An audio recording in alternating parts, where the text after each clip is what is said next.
A 12-year-old boy falls asleep in class, only to wake up as a genius soul master. In the classroom of Castle Academy, as soon as the bell rang, a silver-haired boy shot up, drenched in cold sweat, had just dreamed of saving a drowning girl. But when he opened his eyes, he found himself in the Douluo continent. Next to him, a chubby boy munching on jerky remained calm. Xiao Bai, saving another girl again? It's been a month. That girl must be really beautiful. Yu Bai was confused. Who is this? In the next moment, countless memories flooded in. He had been reborn. His martial soul was the eternal sword, with innate level 9 soul power, and he was already a level 27 great soul master before turning 12. Holy crap, the eternal sword? I can even become a god? Yu Bai's eyes lit up, and he couldn't help but drool. This is the Douluo continent, a world of immortality, no matter how much people complained online before. Now, they must shout it's truly amazing. What are you staring at? Drooling. The chubby boy leaned in, his face less than 5 centimeters away. Yu Bai was startled and pushed him away. Who are you? The chubby boy looked confused, pushing Yu Bai's hand aside. I'm TheYoung, your childhood friend. Did you sleep too long? Yu Bai finally reacted. This was the original owner's best buddy, a food-type soul master. He looked at TheYoung and suddenly remembered the plot he had seen in his previous life. The area around Castle Academy was the Sunset Forest, where soul beasts roamed everywhere. With his eternal sword, martial soul, and innate level 9 soul power, shouldn't he go hunt some soul beasts for fun? Seeing the strange look in Yu Bai's eyes, TheYoung shrank back. What do you want to do? Yu Bai grinned, revealing a mouthful of white teeth. There's a practical class in the afternoon. Want to practice with me? TheYoung turned pale. No way. I'm only level 21. I can't beat you. What are you afraid of? Yu Bai flexed his wrist. He'll go easy on you. What special abilities does his eternal sword martial soul have? Will he encounter characters from the original story in the afternoon practical class? More excitingly, a blue figure flashed outside the window, and Yu Bai's pupils constricted. Was that blue silver grass? TheYoung was also taken aback by Yu Bai's sudden reaction. After regaining his composure, he pushed Yu Bai's hand off his face and looked at his childhood friend with an exasperated expression, saying fiercely, Xiao Bai, are you seriously that dazed? You don't even recognize your beloved fatty me, TheYoung? Yu Bai slapped his forehead. Oh right, this is the original owner's childhood friend, the chubby boy with a food-type jerky martial soul. Let's go eat. Yu Bai pushed TheYoung out. Are you stupid? TheYoung shook off his hand. Today is the Heavenly Ranking Screening Day.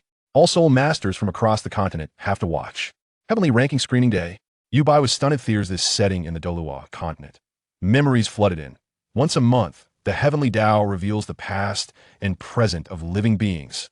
If someone makes the list, they not only inherit their previous life soul power, but also directly receive knowledge and experience. A few years ago, there were 2 guys who killed each other over a prostitute in their past lives, and in this life, they actually became a couple. TheYoung said, chewing on the jerky, laughing so hard his fat shook. And there's the Red Sun Doa, who was a title Doa in his past life, and after being exposed, he broke. Threw on the spot. Yu Bai's eyes sparkled. This is simply an opportunity to cheat. TheYoung looked eager. If I make the list, even if I was just a soul Douluo in my past life, that would be great. Yu Bai patted his shoulder. Are you dreaming? First, think about how not to get beaten to tears by me in the afternoon practical class. Just then, the entire academy suddenly darkened, and a giant golden list appeared in the sky. It's here. TheYoung jumped up. Yu Bai stared at the list, his heart pounding. What would his past life be? Could he also be a big shot? The golden light flowed on the list, and the first name slowly emerged. It wasn't Yu Bai, nor was it TheYoung. But the moment he saw that name, Yu Bai's pupils suddenly shrank. Tang San? His past life was not a disciple of the Tang sect. TheYoung was also stunned. Tang San? The one from Holy Spirit Village? His past life was. The image on the list began to play, and everyone was dumbfounded. Yu Bai clenched his fists. This plot seems to be quite different from what he knew. All beings in the Douluo continent, including humans and soul beasts, were buzzing with discussions. Hey, time's almost up. This month's past and present heavenly ranking exposure is finally about to start. In the Pope's Palace of the Spirit Hall, Bibi Dong leaned back in her throne, her beautiful legs crossed, the 9-curved purple gold crown making her look both charming and fierce. Is it time for the heavenly ranking exposure again? The moment she opened her eyes, her pink pupils seemed to hide a storm. The ghost dressed in black looked like he crawled out of hell. The chrysanthemum was dressed in golden attire, more alluring than any woman. 295 level titled Douluos stood beside them, not daring to breathe. Laina bowed. Master, all the attendants have been arranged, ensuring not a single exposure is missed. Bibi Dong sneered. Are the 2 empires treating this as entertainment? Just wait for your downfall. She suddenly narrowed her eyes. I have a feeling that something big is going to happen today. On the other side, at the Seven Treasure Glazed Tile School, the Bondo rubbed his hands and asked Ning Fengji. Has Xiao Rongrong replied? The sword Daw, holding his sword, had a face colder than ice. With two super Douluos not teaching, why go to Shrek? That broken place only has soul saints at the highest. Ning Fengji felt a headache coming on. Sword Uncle, Rongrong, just reported yesterday. Before he could finish, the sky lit up with a buzz. The heavenly ranking has begun. Bibi Dong suddenly stood up, her staff hitting the ground. It's here. Hulaina clenched her fists, her eyes wide open. At the Seven Treasure Glazed Tile School, the sword Daw flew up to the roof. Let me see who's on the list this time. The first name on the heavenly ranking slowly lit up, the golden light, so bright it was blinding. It wasn't Tang San, it wasn't Yubai, it was actually. Everyone was stunned. How could it be him? As soon as that name appeared, Bibi Dong's face instantly darkened, and the sword Douluo's sword clattered to the ground. Who could it be? Someone who could break the defenses of the leaders of two major forces? As noon struck, the heavenly ranking fully unfolded, and the moment the first image played, the entire continent erupted. Uncle Jin, Uncle Gu, my Seven Treasure Glazed Tile Tower has reacted. Ning Fengzi's expression was grave. This time's exposure might be related to our sect. The Bone Douluo's eyes lit up. Is it related to Xiao Rongrong? The sword Daw, holding his sword, snorted coldly. Whoever it is, if they dare to bully Rongrong, it'll slash them. In the Blue Lightning Tyrant Dragon sect, Yu Engine slammed his palm on the table. Those fools at the Spear Hall, wasting resources for a few exposers. We won't get involved. Beside him, Yulamian nodded. Just keep an eye on those with the Blue Lightning Tyrant Dragon Martial Soul. Meanwhile, on the playground of Shrek Academy, Flanders looked at the seven little monsters in front of him, almost laughing crookedly. Princess of the Seven Treasure Glazed Tile School, Miss from the Xing Luo Zhu family, and the son of the Hao Qian, they were all here. Today, well, watch the heavenly ranking first, then train. Ma Hongjun pouted. Getting exposed is bad luck. Past life scandals will lead to social death in this life. Oscar laughed heartily. Are you afraid your past life of being a grass nest will be filmed? Dai Mubai added. Or are you afraid you can't compare to me, the 7 times a night guy? Ma Hongjun got anxious. Little A.O., you must have been a pretty boy in your past life. Dai, you're playing with twin sisters and still dare to say anything about me. Tang San stood nearby, his expression blank, but his hands are quietly clenched. Always felt a sense of unease in his heart. Suddenly, the sky buzzed, and golden light shot up into the heavens. The heavenly ranking had begun. The first image lit up, and it was actually Tang San. Everyone was stunned. Wasn't he a disciple of the Tang sect in his previous life? Why was he holding a poison needle and smiling at a little girl in the image? Ma Hongjun's eyes widened. Is this Tang San? Tang San's face turned pale. The entire continent erupted. How could the pure and noble Tang San be so ruthless in his past life? Flinder's glasses fell off. This isn't right. In the distance in the spirit hall, Bibi Dong watched the image and suddenly laughed. Interesting, really interesting. What had Tang San done in his previous life? Who else would the heavenly ranking expose next? More excitingly, the little girl in the image wore a jade pendant that looked exactly like Ning Rongrong's. Tang San stared at the jade pendant, his pupils constricted. Impossible. Absolutely impossible. Dai Mubai quickly covered Ma Hongjun's mouth and forced a smile at Tang San and the others. The fat guy is just talking nonsense. There's nothing going on. Zhu Zuking's face turned icy, while Ning Rongrong rolled her eyes. EW disgusting. Xiao Wu clung to Tang San's arm, looking proud. My third brother is the best, pure and noble. Tang San patted Xiao Wu's head, but in his heart, he muttered. So what if I secretly learned the Xiantian treasure record? I even created the Buddha's anger Tang Lotus. I didn't take a single thread when I jumped off the cliff. The sect should be grateful to me. He looked at Dai Mubai and the others and chuckled. So what if my past life is exposed? Anyone above innate rank 9 can become a title de law. There's no need to worry too much. Ning Rongrong sneered inwardly. The country bumpkin knows nothing. But Dai Mubai suddenly lowered his voice. Little San, you don't know. The heavenly ranking has a big secret. The news from the spirit hall, those who are exposed reach the soul sage rank, and the soul power they receive can be chosen for foundation building. Ordinary people can only reach a maximum of 10,000 years with the 8th ring, but this way, they can directly hunt 100,000-year soul beasts. Tang San's eyes widened. 100,000 year soul rings. Xiao Wu tugged at his sleeve. What else? What else? Dai Mubai swallowed. The second benefit is even scarier. You can directly inherit the martial soul from your previous life. If your previous life had twin martial souls, you directly get one more in this life. Tang San's breathing became erratic twin martial souls? Didn't he already have that? If it got exposed. While he was thinking, the sky suddenly darkened, and in the heavenly ranking image, a boy dressed in Tang sect attire was flipping through a secret book, which was clearly the Xiantian treasure record. Next to it were three big characters. Tang San. Xiao Wu was stunned. Third brother, is that you?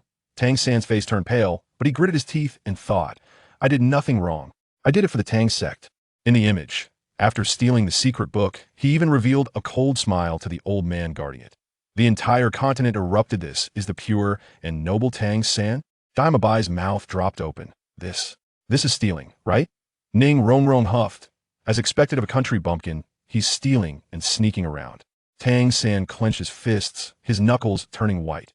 What else would the heavenly ranking expose about what he did? Would the fact that he stole the secret book attract the attention of the spirit hall? Even more excitingly, the image suddenly switched, and the old man he had coldly stared at wore a jade pendant around his neck that looked exactly like Master Yu Xiaojiang's. Tang San's pupils constricted. Could it be that I didn't expect it could be played this way? Tang San's eyes lit up. If this leads to becoming a title Douluo, wouldn't I be able to fight monsters at a higher level? He didn't notice Xiao Wu's body tremble slightly. Dai Mubai was even more smug. There's something even more amazing. The exposed person can evolve their martial soul, and even gain an additional martial soul from their previous life, directly becoming a twin martial soul. As soon as he finished speaking, the sky erupted with a loud bang. In everyone's minds across the continent, two golden dragons appeared, pulling apart a light curtain that read Tang San of past and present. At Castle Academy, Yubai looked at this name, his brows instantly furrowing. Tang San? This filthy thing got exposed first. He calculated in his heart. I must intercept his opportunity. Ice and fire yin-yang eyes, Azura, God inheritance. Not a single one can be left for him. Meanwhile, on the playground of Shrek Academy, everyone turned to look at Tang San. Xiao Wu jumped up and cheered. Brother, it's you. You're going to be exposed. Ma Hongjun pounded his chest and stomped his feet. Why should he get it? My Phoenix martial soul is no less powerful than his blue silvergrass. Oscar was also anxious. In a food system, innate full soul power. Tang San felt uncomfortable under everyone's gaze but coldly snorted in his heart. Exposure's exposure. I didn't do anything wrong. But the next second, in the heavenly ranking image, a young boy was suddenly seen hiding a poison needle in his sleeve, grinning maliciously at a little girl. This was TheYoung. Tang San. Xiao Wu's smile froze on her face. Third brother, what? What are you doing with a poison needle? The entire continent was stunned. This is the pure and noble Tang San. In the spirit hall, Bibi Dong watched the image and suddenly laughed. Interesting, the son of the Haotian Douluo is actually playing dirty. At the Seven Treasure Glazed Tile School, the sword Douluo stood up with his sword. This kid is not right. Tang San's face flickered between blue and white, but he gritted his teeth and thought, I'm doing it for the Tang sect. That's right. In the image, he quietly sneaked into a room, and in his hand was clearly a handwritten copy of the Xiantian treasure record. Dai Mubai gasped. Is he stealing? What else would the heavenly ranking expose about what he did after stealing the secret book? Who was the little girl he had pointed the poison needle at? Even more excitingly, Yubai suddenly focused on the shoes of the Tang San, and the image of pattern on the shoe sole was exactly the same as the shoes of the girl he had seen. When he was reborn, Yubei's pupils constricted. Could it be? Is there really a reborn person with memories of their past life? So in that case, is Tang San really still my child? Meanwhile, in Notting City, at Notting Junior Soul Master Academy, Tang San, as one of the two most outstanding graduates in the Academy's history, is truly a celebrity. Wow, it's Big Brother Tang San. It must be Big Brother Tang San. Oof, who said that? There may be many people named Tang San in this world. Who knows if it's the Tang San from our academy? You guy, you really don't respect Big Brother Tang San. Be careful, or Sister Xiao Wu will come back and deal with you. Anyway, I just don't believe it. In the faculty dormitory, Yu Xiaojiang looked at the name that appeared in his mind and was momentarily stunned, but his expression immediately became ecstatic. Tang San. This Tang San must be my disciple. It can't be anyone else with the same name. No wonder this kid always looks like a little adult. So that's how it is. This is simply fantastic. With Tang San's current twin martial soul talent, if he also has the accumulation of his past life's foundation, and perhaps even a second martial soul awakening, he could become an unprecedented triple martial soul awakener. Just thinking about this situation made Yu Xiaojiang's face flush with excitement, and he couldn't control his emotions any longer. Bursting into laughter, haha, I really didn't see wrong. Tang San, as expected, is my direct disciple. This is the true genius that hasn't been seen in ages. Spirit Hall, Bibi Dong, and all those who once looked down on me. Just wait. My disciple will prove that this master is definitely not a waste. I will make you regret for a lifetime for looking down on me and mocking me. 007 Tang San, under the gaze of all living beings. The large characters on the light screen slowly disappeared, followed by the appearance of a scene. In the scene, the sky was overcast with dark clouds, and a fierce wind howled, as if it were about to rain at any moment. In the evening, in a small village nestled in the mountains and forests, rows of thatch houses were now engulfed in raging flames, thick white smoke rising, swirling chaotically with the strong wind, resembling the end of the world. Inside the village, villagers lay sprawled on the ground in disarray, their faces, chests, and necks covered in wounds from large blades, blood flowing freely. All the furniture, pots, and bowls from the households were carelessly thrown by the roadside, and strange tire tracks and hoof prints appeared, with occasional grains of food scattered about. All these traces seemed to point toward the village entrance. Without a doubt, this small village in the mountains had been attacked by bandits, and they were the kind that was extremely ruthless, killing anyone they saw. On Douluo continent, everyone who was originally excited saw this scene, and many ordinary people turned pale, even vomiting. Hiss! Starting with such a big scene, this guy named Tang San seems to be in a terrible situation. TSK, a village massacre. And looking at the scene, it seems he encountered a group of bandits, right? These guys are really ruthless. In this case, this guy named Tang San wouldn't be one of those villagers who got killed, would he? If that's the case, isn't this guy about to die? This is too tragic. Just as everyone was speculating, the scene on the light screen suddenly changed. At some point, an old man dressed in white with a head full of white hair suddenly appeared in the center of the village, looking around at the tragic scene. His aged face filled with anger. Damn, it's this notorious 9 Alliance bandits again. These scum who kill without blinking and enjoy killing, actually robbed and slaughtered another village. I will definitely eliminate you bandits in my lifetime. For these innocent people, and for the 4 disciples of Tang's sect. As the old man's voice fell, a helpful identity introduction of the old man appeared on the screen. Next to the old man, a line of large characters appeared. Grand Elder of Tang's sect from Mount Shu, Tanglan. Upon seeing the identity introduction of the old man, all forces on Douluo continent were taken aback. Mount Shu Tang's sect is a hidden force on the continent. In the spirit hall, sitting on the Pope's throne, Bibi Dong let out a sigh of relief when she saw the 4 words Mount Shu Tang's sect, but then her beautiful brows furrowed again. It seems that this time the exposer is this so-called Tang sect person. Luckily, this exposer is not a remnant of Haotian's sect. Otherwise, I would have to consider whether to find a reason to wipe out Haotian's sect before the soul hunting plan begins. However, this so-called Mount Shu Tang sect seems to be unfamiliar to me. Elders, do you know anything about this force? Below, Zhu Douluo and Ghost Douluo exchange confused glances.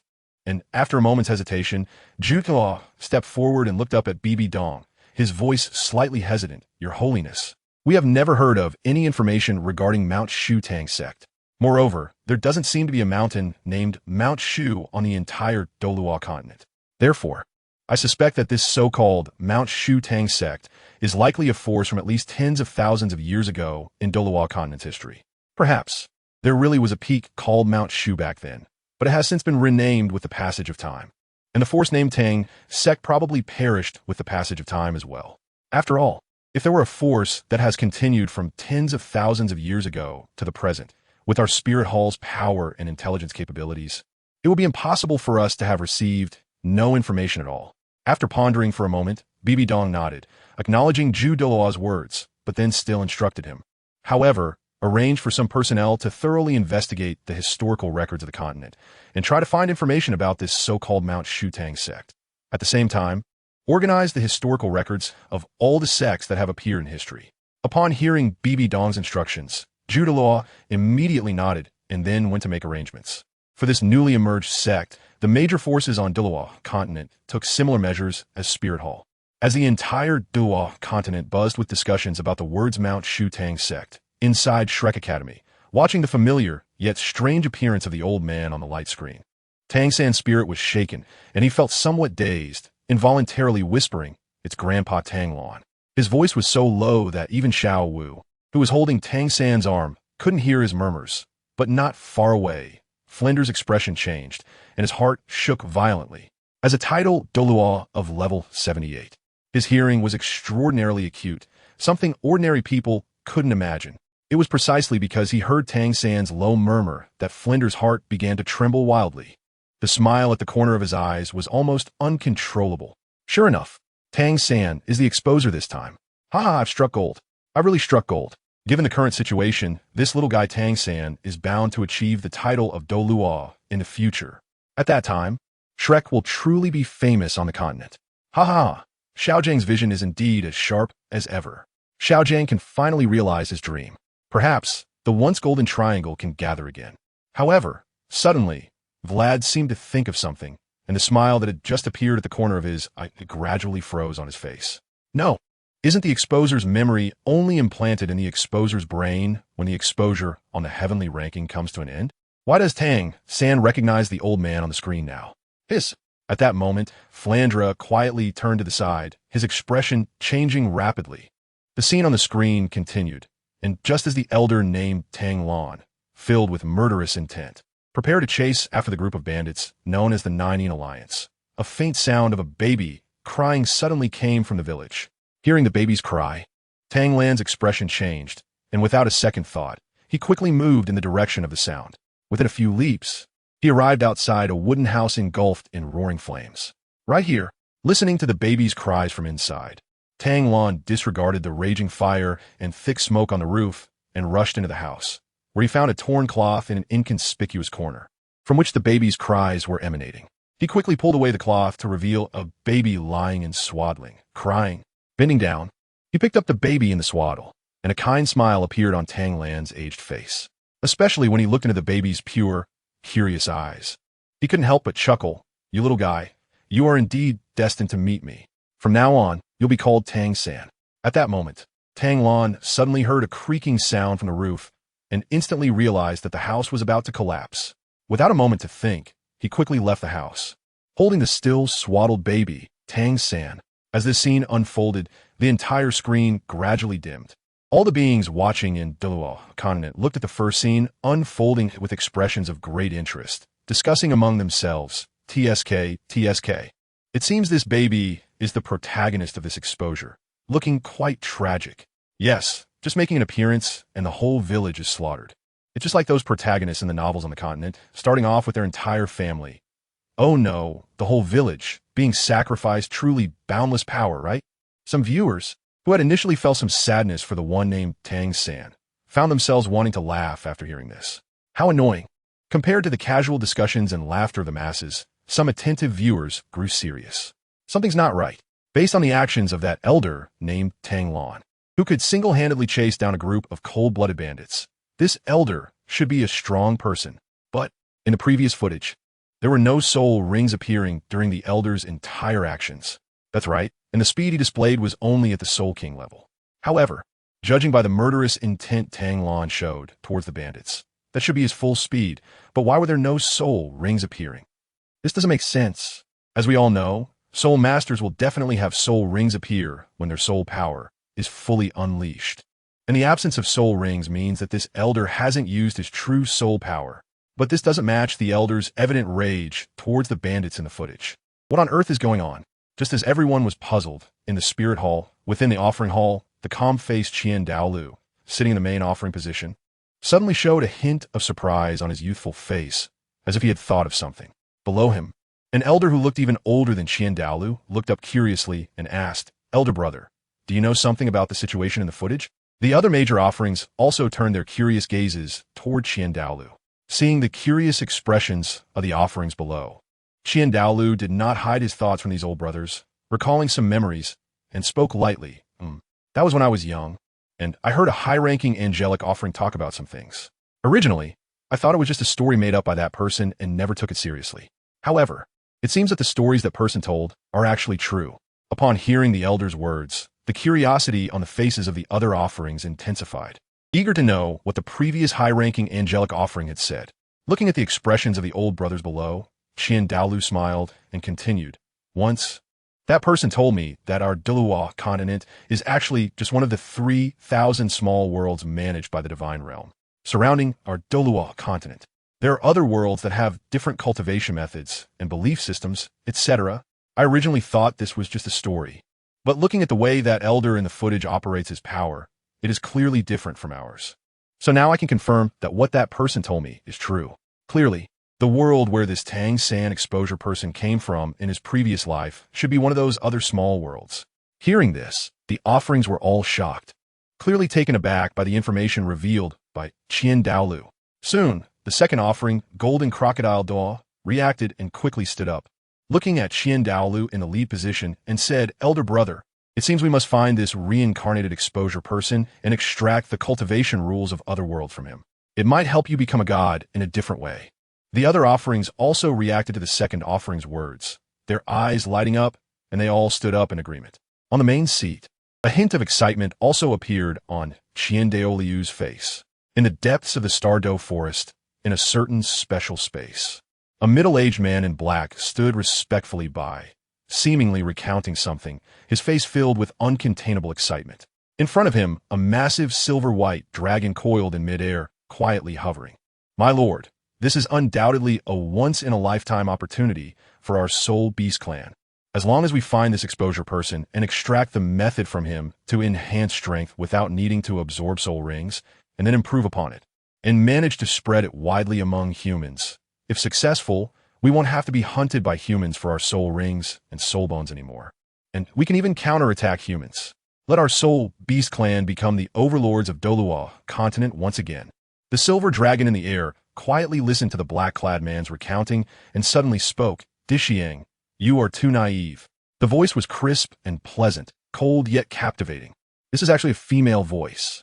These two are none other than the black-eyed golden dragon king, TheYoung, who has the title of beast god and possesses 800,000 years of cultivation, and the silver dragon king, one of the dragon god's avatars. TheYoung, who was initially filled with excitement, was immediately stunned upon hearing the silver dragon king's words. The excitement on his face faded, replaced by a look of confusion as he turned to the silver dragon king. "Do you know that under the management of the divine realm, each small world has its own reincarnation rules? Generally speaking, beings in each world can only reincarnate within their own world and are not allowed to reincarnate in other worlds. This is one of the rules of the divine realm, and that guy, Shura, is specifically responsible for overseeing the operation of the divine realm's rules. Now, a soul from another world has reincarnated in the Douluo continent. It's easy to imagine that it can only be that damned Shura plotting something in the shadows, not knowing who he plans to harm this time. And our Spirit Beast clan has fallen into such a situation. Shura's involvement is undeniable. He even modified the cultivation rules of the Douluo continent specifically to exterminate our Spirit Beast clan. Do you think this exposure he brought here will be beneficial to our Spirit Beast clan?" Upon hearing the Silver Dragon King's explanation, TheYoung felt a chill run through him and immediately understood. This exposure is definitely a scheme set up by the Azura god to further exterminate his own Soul Beast clan. Just thinking about this, the killing intent within Emperor TheYoung uncontrollably erupted. He then looked up at the Silver Dragon King and requested, "Master, please use your means to mark the identity of this exposer in his reincarnation. I will find a way to secretly eliminate him in advance. We absolutely cannot give him a chance to grow." 009 Theft. Just as the entire Douluo continent was buzzing with discussions, a new scene appeared on the light screen. Under a night sky adorned with a crescent moon and countless stars, a group of ancient-style buildings stood majestically among the mountains. The towering peaks, wreathed in white mist, created a dreamlike and surreal atmosphere, as if not of this world. Between several peaks, the positions seemed to form a starry arrangement, surrounding the tallest and most magnificent peak at the center, as if guarding it. At the highest cliff of the central peak, the four large characters Shu Mountain Tongmen were carved. Moreover, there were several iron chains connecting the peaks, forming the only passage between them. Below this iron chain path lay a bottomless chasm covered in mist. If one were to fall, there would be absolutely no chance of survival. On each peak, there were clusters of buildings. Although the layout of the buildings on the central peak was not as exquisite or grand as those in the middle, they were still perfectly adequate for habitation. At this moment, in front of an iron chain bridge on a certain mountain peak, a figure dressed entirely in black night gear, wrapped tightly except for a pair of youthful eyes exposed, suddenly appeared. Without any hesitation, the black-clad person quickly leaped onto the iron chain bridge and sprinted towards the central mountain peak. In their movements, it seemed as if there were phantoms appearing. The target was a majestic pavilion located on the central mountain peak. Just then, as the black-clad figure and the pavilion appeared together on the heavenly ranking screen, the screen enthusiastically provided a textual introduction, marking Tang San after adulthood in the Tang sect. Scripture Pavilion houses all-important cultivation techniques and hidden weapon manufacturing methods of the Tang sect. Disciples wishing to cultivate must exchange sect contribution points for access. At that moment, upon seeing the final text, everyone couldn't help but murmur inwardly. This guy named Tang San. Could it be that he wants to steal the sect's cultivation techniques? No way. After all, this guy named Tang San was saved and raised by the people of the Tang sect. He shouldn't choose to repay the Tang sect like this, right? A person shouldn't. At least shouldn't repay kindness with enmity, right? At Shrek Academy, Dai Mubai and the others couldn't help but glance at Tang San, their expressions becoming somewhat subtle. Especially Ning Rongrong, who spoke for the sect, now looked at Tang San with a hint of vigilance. At the same time, they had all confirmed that this new exposer was their new classmate, Tang San. After all, they had seen with their own eyes yesterday that the movement technique used by Tang San in the current footage was exactly the same as the one used by their classmate Tang San beside them. It seemed to be called Ghost, Shadow, Mysterious Steps. Tang San naturally noticed these gazes, but at this moment, he had already figured everything out and didn't mind the looks of his companions. He believed that when everyone watched the memories of his past life, they would definitely recognize him. He did nothing wrong. Only the truly naive Xiao Wu, until this moment, still couldn't understand what Tang San in the footage was doing, but instead cheered in surprise. Look, this is Ghost, Shadow, Mysterious Steps. It's Xiao San's unique footwork. I knew it. This exposer is definitely Xiao San. Hey, hey, hey. Just as everyone was muttering in their hearts, the explanatory text in the footage gradually faded away, and the scene continued to play. The black-clad Tang San quietly entered the central mountain peak, skillfully avoiding various terrifying traps and patrolling disciples along the way, and finally arrived at the shadowy corner outside the Scripture Pavilion. After easily avoiding the guarding disciples, he arrived in front of a door on the top floor of the Scripture Pavilion, took out a piece of iron wire, silently opened the door, and instantly slipped inside. Inside the top floor of the Scripture Pavilion, there were several 9-layer wooden shelves placed against the walls, with bamboo slips filling every layer on each shelf. The footage swept by, revealing the names on several bamboo slips. Poison ou matériel collection, Tang, Sect Poison Technique, Advanced Hidden Weapon Technique. In the footage, after the black-clad Tang San sneaked in, he didn't even look at the bamboo slips on the surrounding shelves, but instead went straight to the center of the attic, in front of a counter made of white jade. What caught his eye was only a book placed in the center of the jade platform, with the words Xiantian Treasure Record written on the cover. The moment he saw this secret manual, the exposed eyes of the black-clad Tang San sparkled with extreme excitement, and he whispered, Xiantian Treasure Record. It really is the highest secret technique of the Tang sect. Only inner disciples are qualified to cultivate the Xiantian Treasure Record, and I finally found it. As he spoke, the black-clad Tang San directly reached out and grabbed the Xiantian Treasure Record, flipping it open to read. Inner Strength Heart Method, Xiantian Gong. Light Body Technique, Ghost Shadow, Mysterious Steps. Hand Technique, Xianjie Hand. Eye Technique, Purple Extreme Magic Eye. Capture Technique, Controlling Crane, Catching Dragon. Hidden Weapon Technique, Hidden Weapon Undred Solution. Haha, it's indeed correct. It is said that the Ghost Shadow Mysterious Steps practiced by our Tang sect outer disciples is a part of the true supreme treasure of the Tang sect. This is the real supreme treasure of the Tang sect. Xiantian Treasure Record. Excitedly flipping through the manual, the black-clad Tang San directly opened the last section, Hidden Weapon 100 Solutions. Looking at the directory with Buddha's Fury Tang Lotus, Guanin's Tears, Rainstorm Pear Blossom Needle, Yama's Post. Looking at the hidden weapons that are almost legendary in the Hidden Weapon 100 Solutions, and the detailed manufacturing methods above, the black-clad Tang San's eyes were almost bloodshot with excitement.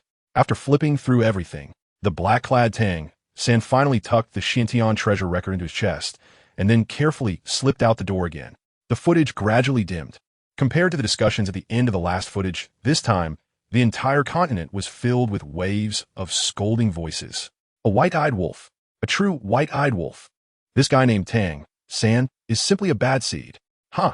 I suspected earlier that this guy might want to steal something from the sect, but I didn't expect him to directly steal the Tang sect's highest treasure.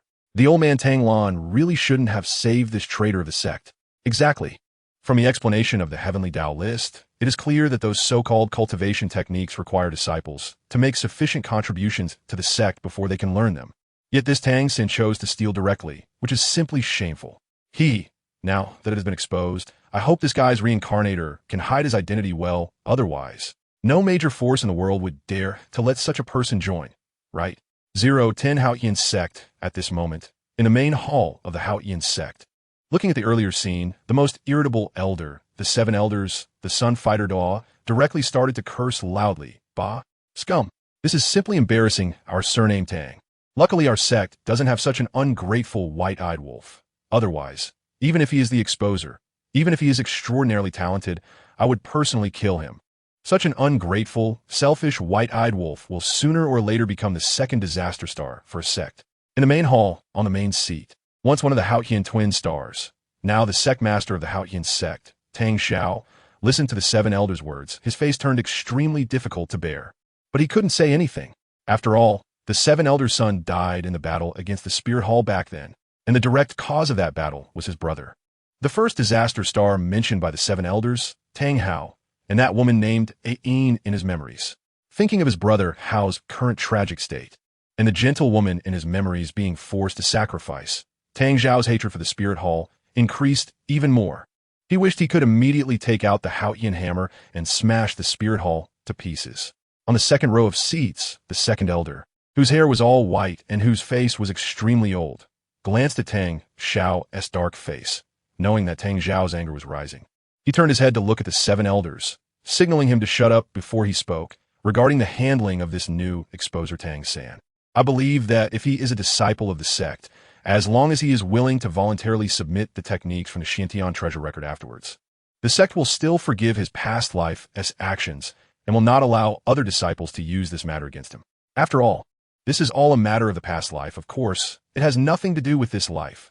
However, if he conceals it and does not report it, and is discovered later, then it will prove that this person is no different from his past life, and then don't blame the sect for being merciless.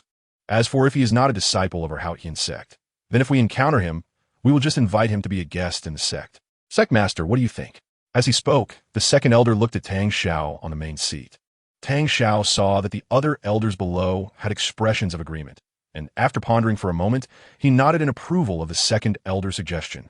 After all, the suggestion made by the second elder was almost the best handling plan. As for the last part of the second elder's words about inviting him to be a guest in the sect, how to invite him, and how to be a guest after he comes, everyone tacitly did not mention.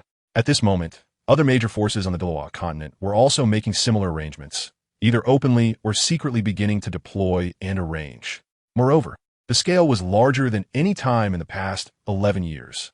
After all, the major forces have almost confirmed that this time the exposer, in his previous life, was definitely a person from another world, and the cultivation methods from other worlds are undoubtedly the greatest treasure in this world. Not to mention anything else. Just the ghost shadow mysterious steps used by the black-clothed Tang San during the infiltration of the scripture pavilion is a skill that even titled Douluo experts covet greatly. After all, with just one glance, they can determine that such steps can definitely enhance their combat strength. Not to mention, the ghost shadow mysterious steps is merely a small part of the Xiantian treasure record. If one could obtain the entire Xiantian treasure record, it wouldn't be impossible to establish another spirit hall on the Douluo continent. After today, the entire continent may become lively because of this exposer named Tang San. In Kellen City, at Castle Academy, in the new student class 2, TSK, this Tang San is too despicable, right? Exactly. Simply trash. A white-eyed wolf that repays kindness with enmity. Utterly shameless. Listening to these classmates' friendly evaluations of Tang San, Yubai felt very calm, even wanting to laugh a bit. Young people are just young people, with overflowing sense of justice, unlike those dirty adults, whose minds are definitely all on how to find Tang San and ask about the contents of the Xiantian treasure record. Although I also want a part of the Xiantian treasure record, but unfortunately, he has a titled Douluo father guarding him. If not, I would expose Tang San's information. As his thoughts turned, Yu Bai's eyes slightly narrowed. At this moment, beside him, the chubby Shi Zheng was cursing. Damn, this guy named Tang San is really disgusting. If I find out who this white-eyed wolf is in this life, he should be grateful that the heavenly ranking exposed his appearance from his previous life. In this life, Only those who knew him in his previous life can recognize him. Otherwise, if I find him, I will definitely punch him until he shits, then beat him into shit, and finally use his shit to hit him. How could there be such a disgusting person in this world? Really? Glancing sideways at this chubby guy munching on jerky while cursing others as shit this and shit that, Yubai rolled his eyes in silence, then curiously asked, Chubby, don't want to get that Xiantian treasure record? Of course. Hearing Yubai's question, the chubby Zheng looked at him curiously. Just looking at that ghost shadow, mysterious steps, even my sexy fat body is about to fly with envy. Let alone, there are other cultivation secrets in a Xiantian treasure record. As he spoke, the chubby guy noticed Yubai's expression as if he wanted to say something and instantly understood what Yubai wanted to express. He immediately waved his chubby hand calmly. Wanting is one thing, but when I was in the same situation as that Tang San in my previous life, wasn't there a way to obtain the Xiantian treasure record for cultivation? As long as I gain enough points in my sect, that would be enough, right?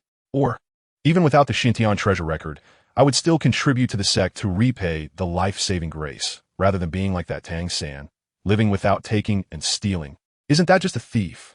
And a family thief at that? That Tang San should be grateful or pray that when the heavenly ranking ends, there won't be anyone around him. Otherwise, at the latest by tomorrow, he will definitely be invited by those major forces to drink soup. Listening to the chubby Zheng's words, Yubai was taken aback, then smiled and patted Zheng's shoulder, ignoring his puzzled gaze and saying, I believe in you. Then, he once again focused his attention on the light curtain in his mind, while secretly thinking, moreover, Tang San is not so easily invited to drink Meng Pa soup. After all, Tang Hao's hammer is not so easy to receive. Soon, a new scene appeared again, and everyone who was originally noisy quieted down once more. Wanted to see the follow-up events of Exposer Tang San stealing the Xiantian treasure record. In the image, Tang San stood on a mountain peak, gazing blankly at the sea of clouds below. Not far down the mountain, several figures dressed in white were rushing towards this place at high speed, leaving behind trails of afterimages like streams of light. This could only be achieved by mastering the ghost shadow mysterious steps combined with strong internal strength. In the entire Shushan Tangmen, only a few elders and the sect master, Mr. Tang, could achieve this. Noticing the approaching figures below, Tang San suddenly turned around, then stepped onto the iron chain bridge and quickly flew towards the back mountain of the central peak, leaving behind trails of afterimages just like the elders pursuing him. Down the mountain, the high-ranking members of a sect who had come to track the theft of the sect's supreme treasure recognized the fleeing figure ahead as the traitor Tang San they were after, and immediately sped up to catch up. Soon, when a group of sect elders reached the cliff at the back of the central main peak, known as Ghost Sea Trouble, they all stopped, especially when they saw the sect traitor standing naked in front of Ghost Sea Trouble. Sect master Mr. Tang and the other elders were filled with questions, not knowing what this guy was up to. Before Mr. Tang could open his mouth to ask, the naked Tang San spoke up, I know. Sneaking into the inner door and stealing the sect's supreme skills is unforgivable against the sect rules. But Tang San has never forgotten his roots. Everything of Tang San is given by Tang Men. As he spoke, Tang San's emotions were very calm, until a loud explosion sounded and a white light enveloped Tang San's body. Mr. Tang couldn't help but exclaim, Xiantian treasure record, you actually learned the highest internal skill from the Xiantian treasure record? The other elders instinctively became alert upon hearing this. Looking at the shocked high-ranking members of the sect, Tang San smiled, a bright smile, and said to himself, coming naked, leaving naked, being able to let the Buddha's anger and Tang Lan reappear in the world is my last gift to the sect. Now, besides myself, I have not taken anything from Tang Men. The secrets are under the first brick inside my room door. I am now returning everything to Tang Men. Ha ha! As he laughed, Tang San leaped down from Ghost Sea Trouble, taking out a brilliant golden lotus from behind and activating the switch with his other hand. In an instant, an incredibly dazzling light illuminated the Ghost Sea Trouble, which had not seen light for years. Under this beam of light, the light curtain gradually darkened, and a large character appeared on the screen. Then, a light group detached from the light curtain and disappeared without a trace. At this moment, after watching the life of this exposer, everyone felt ill in their throats, not knowing whether to speak, and even felt a bit confused about Tang San's final actions. Some not understanding at all. What was that guy doing in the end? Forced to commit suicide? Or jumping off a cliff to make a statement? Cough. I also don't understand, but looking at Tang San's final expression, it should be considered a statement by jumping off a cliff, right? Just don't understand what he is making a statement about. My Tangman heart.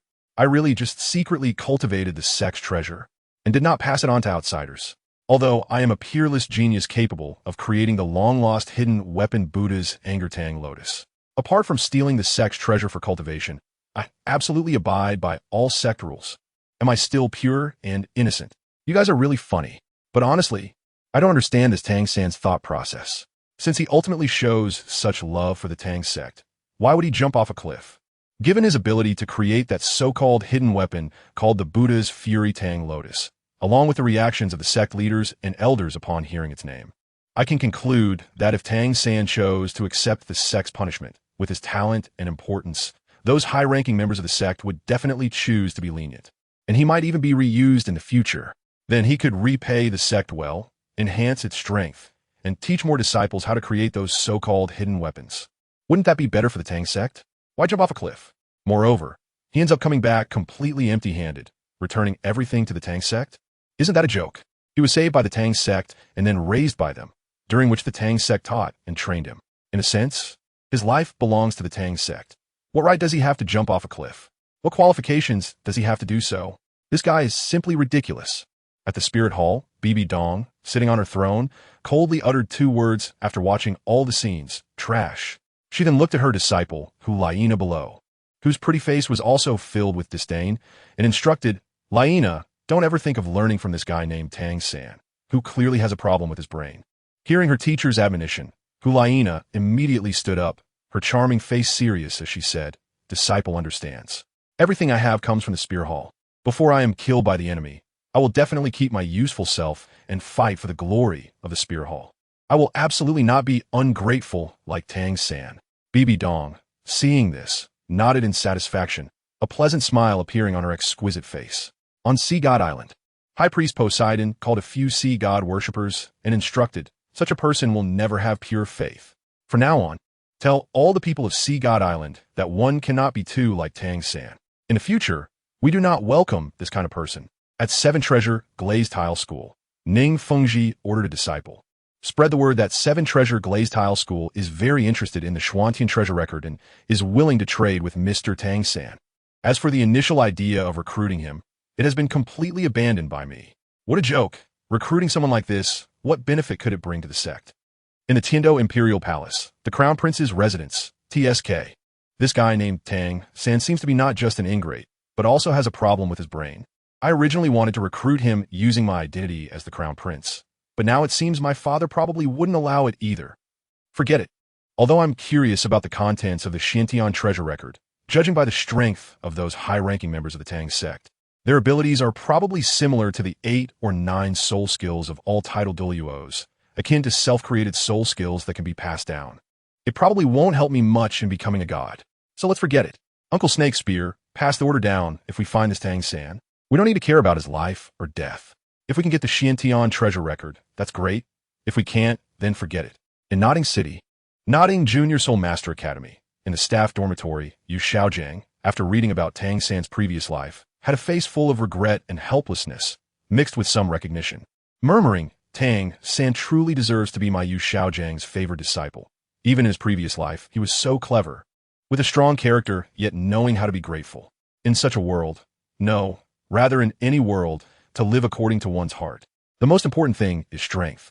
Therefore, at all costs, by whatever means necessary, as long as one could become a true powerhouse, there is no problem. Just like in this world, justice will surely triumph over evil, because only the victorious side has the right to speak of justice. Otherwise, it is evil, it is incompetence. It is worthless, just like I am now. However, this child Tang San is still too headstrong and too grateful. Otherwise, he wouldn't have chosen to jump off a cliff to make a statement in the end. So I hope that in this life, this child Tang San could be a bit more tactful.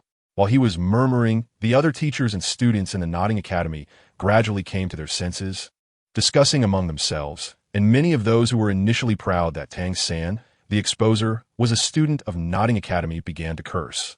Bah, this ungrateful ingrate. I can't believe such a person actually came from our Nodding Junior Soul Master Academy. It's simply a disgrace. Back then, they helped Xiao Wu become the big sister of the academy, always leading Wang Sheng, Xiao De, and the others to run rampant in the campus. And their underlings bullied others without care, What a thing. Exactly. And that Wang Sheng, ever since he got close to Xiao Wu and Tang San, has almost forgotten who he is. A group of scoundrels. Hearing the students outside the school cursing, Yu Xiaojiang's expression darkened, filled with disgust as he said, simply ridiculous. A waste that can at most have the potential of a soul master. Yet they dare to insult my disciple Yu Xiaojiang. Forget it, anyway. With Tang San's talent in the future, these people don't even have the qualification to look at Tang San's back. Living with these untalented trash will be two different worlds. I don't need to be angry about it. Saying this, Yu Xiaojiang picked up a letter on his desk, signed by Flander. Here, there is no more meaning to stay. I should go to Flander and continue teaching little San. After packing his belongings, he left the nodding Junior Soul Master Academy, without saying goodbye to anyone. At Shrek Academy, seeing that Tang San's previous life ended with a jump off a cliff, Xiao Wu couldn't help but hug Tang San, crying with heartache. Xiao San, why are you so foolish? You actually chose to jump off a cliff to make a statement for the sex friendship. Boo-hoo, you are too foolish. You big fool. In this life, I won't allow you to do this again. Otherwise, I will never forgive you for the rest of my life. Looking at the girl who was hugging him, burying her little head in his chest, and crying, fearing that he would disappear like in the scene, Tang San's heart softened, and a warm and tender expression rose on his otherwise ordinary face as he continuously comforted the person in his arms. Nearby, Dai Mubai looked at Tang San, who was comforting Xiao Wu, his mouth twitching as he sighed. Tang San, little brother, really is a tough guy. Ghosts fear him for sure. He just jumps when he says so. Hearing Dai Mubai's emotion, Oscar and Ma Hongjun exchanged glances and nodded in agreement. However, what Ma Hongjun didn't notice was that in Oscar's peach blossom eyes, a hint of vigilance emerged. Not far away, Zhu Zhuqing, with a cold and lifeless expression, moved slightly, murmuring in her heart, jumping off a cliff to end one's life? That seems like a pretty good way to end a life. However, at that time, I must take this guy with me. With this thought, Zhu Zhuqing's icy gaze swept over Dai Mubai's back. She had just heard what Ma Hongjun said. At the same time, Zhu Zhuqing had completely given up on Dai Mubai. The only thought in his mind was to die together with him. Dai Mubai suddenly felt a chill run through his body and couldn't help but shiver. Among the group, only Ning Rongrong, who was born into a sect, furrowed her brows tightly as she looked at the others, who had no objections to Tang San's actions in his previous life. What on earth is wrong with these people? Do they really not see any problem with Tang San's behavior? Or are they all pretending not to notice? This guy is clearly a self-centered little person. Oof. Anyway, I must tell my father to never allow this guy into the Seven Treasure Glazed Tile School. At that moment, a flash suddenly appeared above Shrek Academy and then shot straight into Tang San's forehead, who was talking to Xiao Wu. In an instant, all of Tang San's memories from his previous life became vividly clear, and even many techniques and knowledge about medicines that he had forgotten reappeared in his mind. At this moment, Tang San was stunned. Looking at this unexpected situation, everyone completely confirmed that the exposer just now was indeed Tang San. At this moment, as everything settled down, Flinder directly stepped forward. Seeing Flinder come back in front of everyone, the Shrek 7 stood in line again. A bit satisfied with their performance. Flinder nodded, then looked at them and said, "All right, we have finished reviewing the Heavenly Dao rankings just now. So now, there are a few things I need to mention." Upon hearing this, everyone became serious, waiting to listen attentively. First, the content exposed by the Heavenly Dao rankings is only from the past life. No matter what status you had in your previous life, whether you were a noble, a prince, or a high-ranking member of a sect, that is all in the past. Now, you all have only one identity, and that is a student of Shrek Academy. Aside from this, there is no other identity. This regulation is not only aimed at the Tang San who was exposed today, but also at all of you who may become exposers in the future. Is that understood? Understood. 7. Everyone shouted loudly. At the same time, everyone understood that Flinder announced this regulation to eliminate any potential barriers that the revelations of their past actions might bring to the team. Second, seeing that the Academy members had no objections, Flinder continued. The news of any student within the Academy becoming an exposer must not be disclosed to anyone else. This time, Ning Rongrong directly rebutted from the side, "Impossible. I was born into the Seven Treasure Glazed Tile School, and everything will naturally prioritize the prosperity and flourishing of the Seven Treasure Glazed Tile School. Moreover, all major forces pay great attention to any exposed individuals, not to mention someone like Tang San, who is the first existence from another world in his previous life. As a member of the Seven Treasure Glazed Tile School, I cannot betray my sect for an academy that I have just entered for a day and for nearly unfamiliar students. I can't do it. 013. The Path of Death. Hearing Ning Rongrong's words, Tang San's expression changed instantly, and he thought to himself, damn it, I actually forgot that my identity as an exposed individual is already known to everyone present because I just comforted Xiao Wu. If my information is exposed, those major forces will definitely pounce on me like sharks smelling blood. Just as Ning Rongrong said, exposed individuals, especially the first exposed individual from another world like me, are extremely important to forces like the Spirit Hall, the upper three lower four sects, and even the two great empires. What should I do now? If the information is exposed, not only I, but even Xiao Wu will be implicated. No, I absolutely cannot let any news leak out from here. Suddenly, the rules of action from the Tang sect in my previous life flashed through Tang San's mind. The third rule of the Tang sect's Xintian treasure record states that once it is determined that the opponent is an enemy, as long as they have the path of death, do not show mercy or it will only bring trouble to oneself.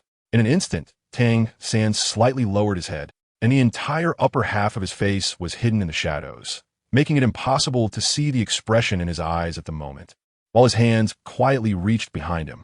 However, just at that moment, Flinders suddenly spoke, "Oh, do you really think that reporting the situation here to the Seven Treasure Glazed Tile School will bring prosperity and flourishing to the Seven Treasure Glazed Tile School?"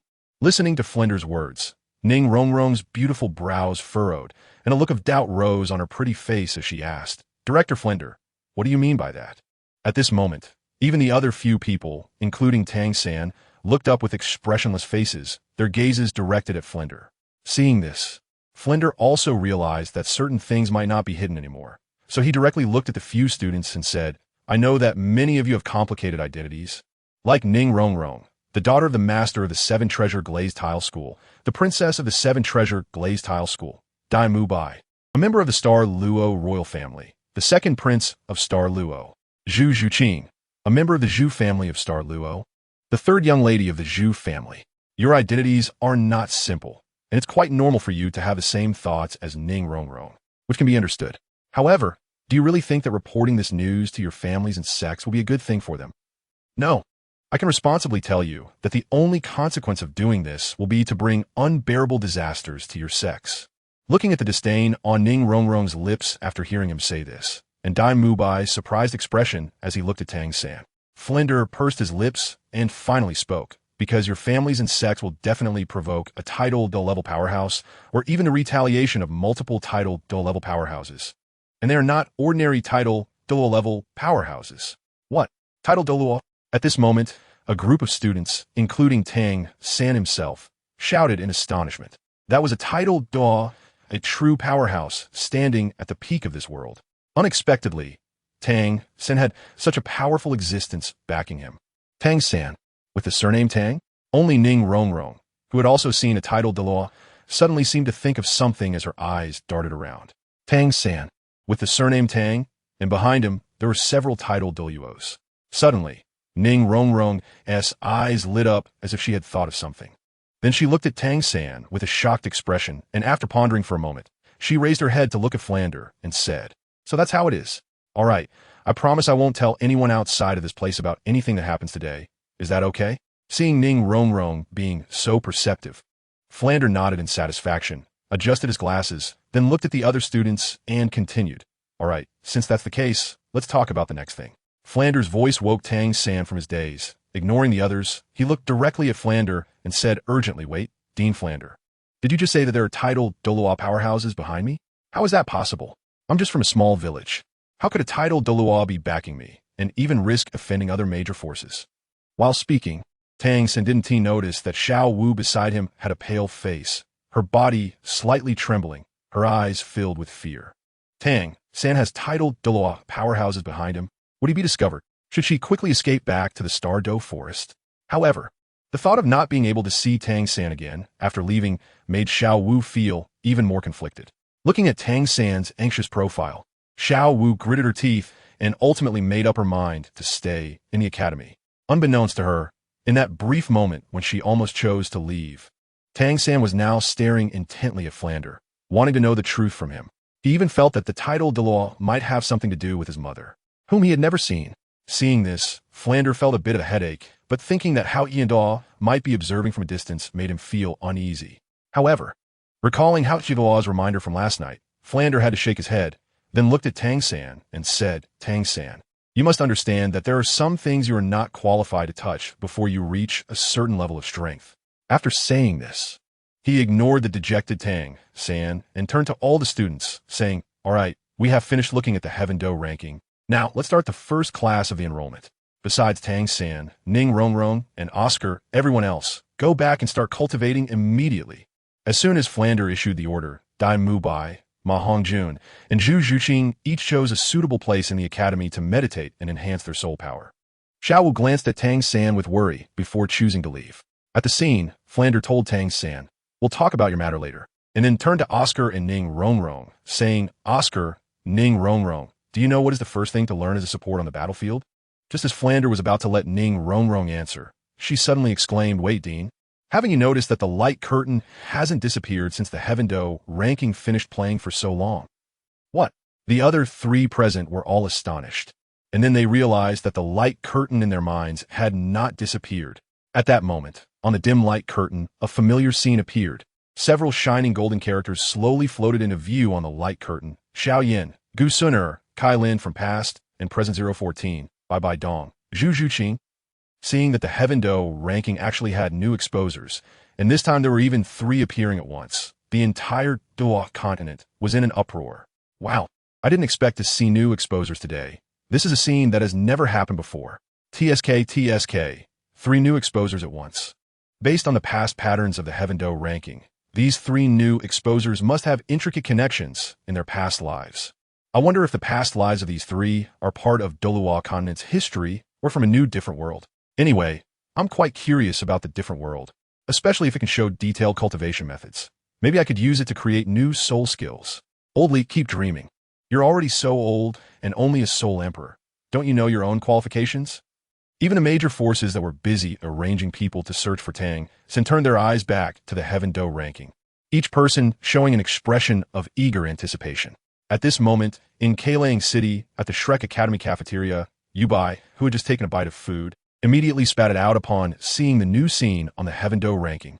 Across from him, the little chubby Shizhong, who was sprayed in the face, had a dark expression, biting his teeth and glaring at Yubai, seemingly ready to jump up and slap Yubai's little white face.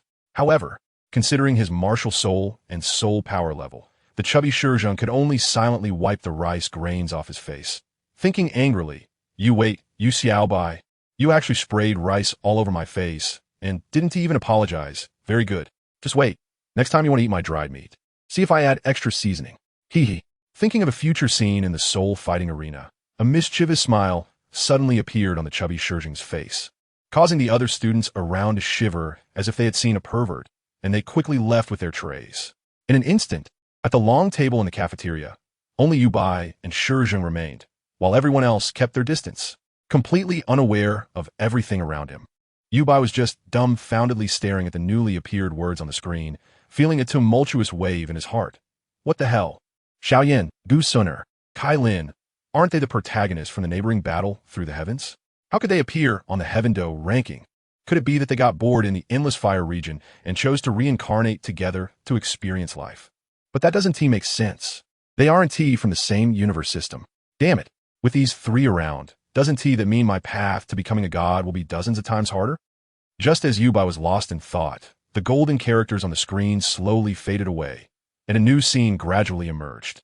What came into view was a vast square, filled with dense crowds, mostly young boys and girls under the age of 16. In the center of the square stood a high platform, with a massive black stone tablet erected at the center, which could be seen to have a considerable age just from the wear and tear on its surface. At this moment, on one side of the Heavenly Tao leaderboard, a few large characters slowly appeared. The first of the 3 great families of Wutan City, the Shao family, marking the site of the family's young generation cultivation test held every 3 months. Upon seeing this, everyone seemed to vaguely understand the situation in the scene. The scene shifted, revealing a high platform at the back of the playground, where several middle-aged and elderly individuals were seated, each emanating a formidable aura. Following that, each person's name was aptly labeled on the Heavenly Tao leaderboard. This group of guys is not weak at all. The patriarch in the middle, named Xiaozhan, based on the aura he exudes, is almost at the Soul King level, perhaps even at the Soul Emperor level. Not bad. And along with several elders at the Soul Sect to Soul King level, it seems this family is doing quite well, qualifying as a second-rate small family. However, it seems their isn't a city called Wutan City on the Douluo continent. It appears that this time, the world where the exposer lived in their previous life is yet another different world.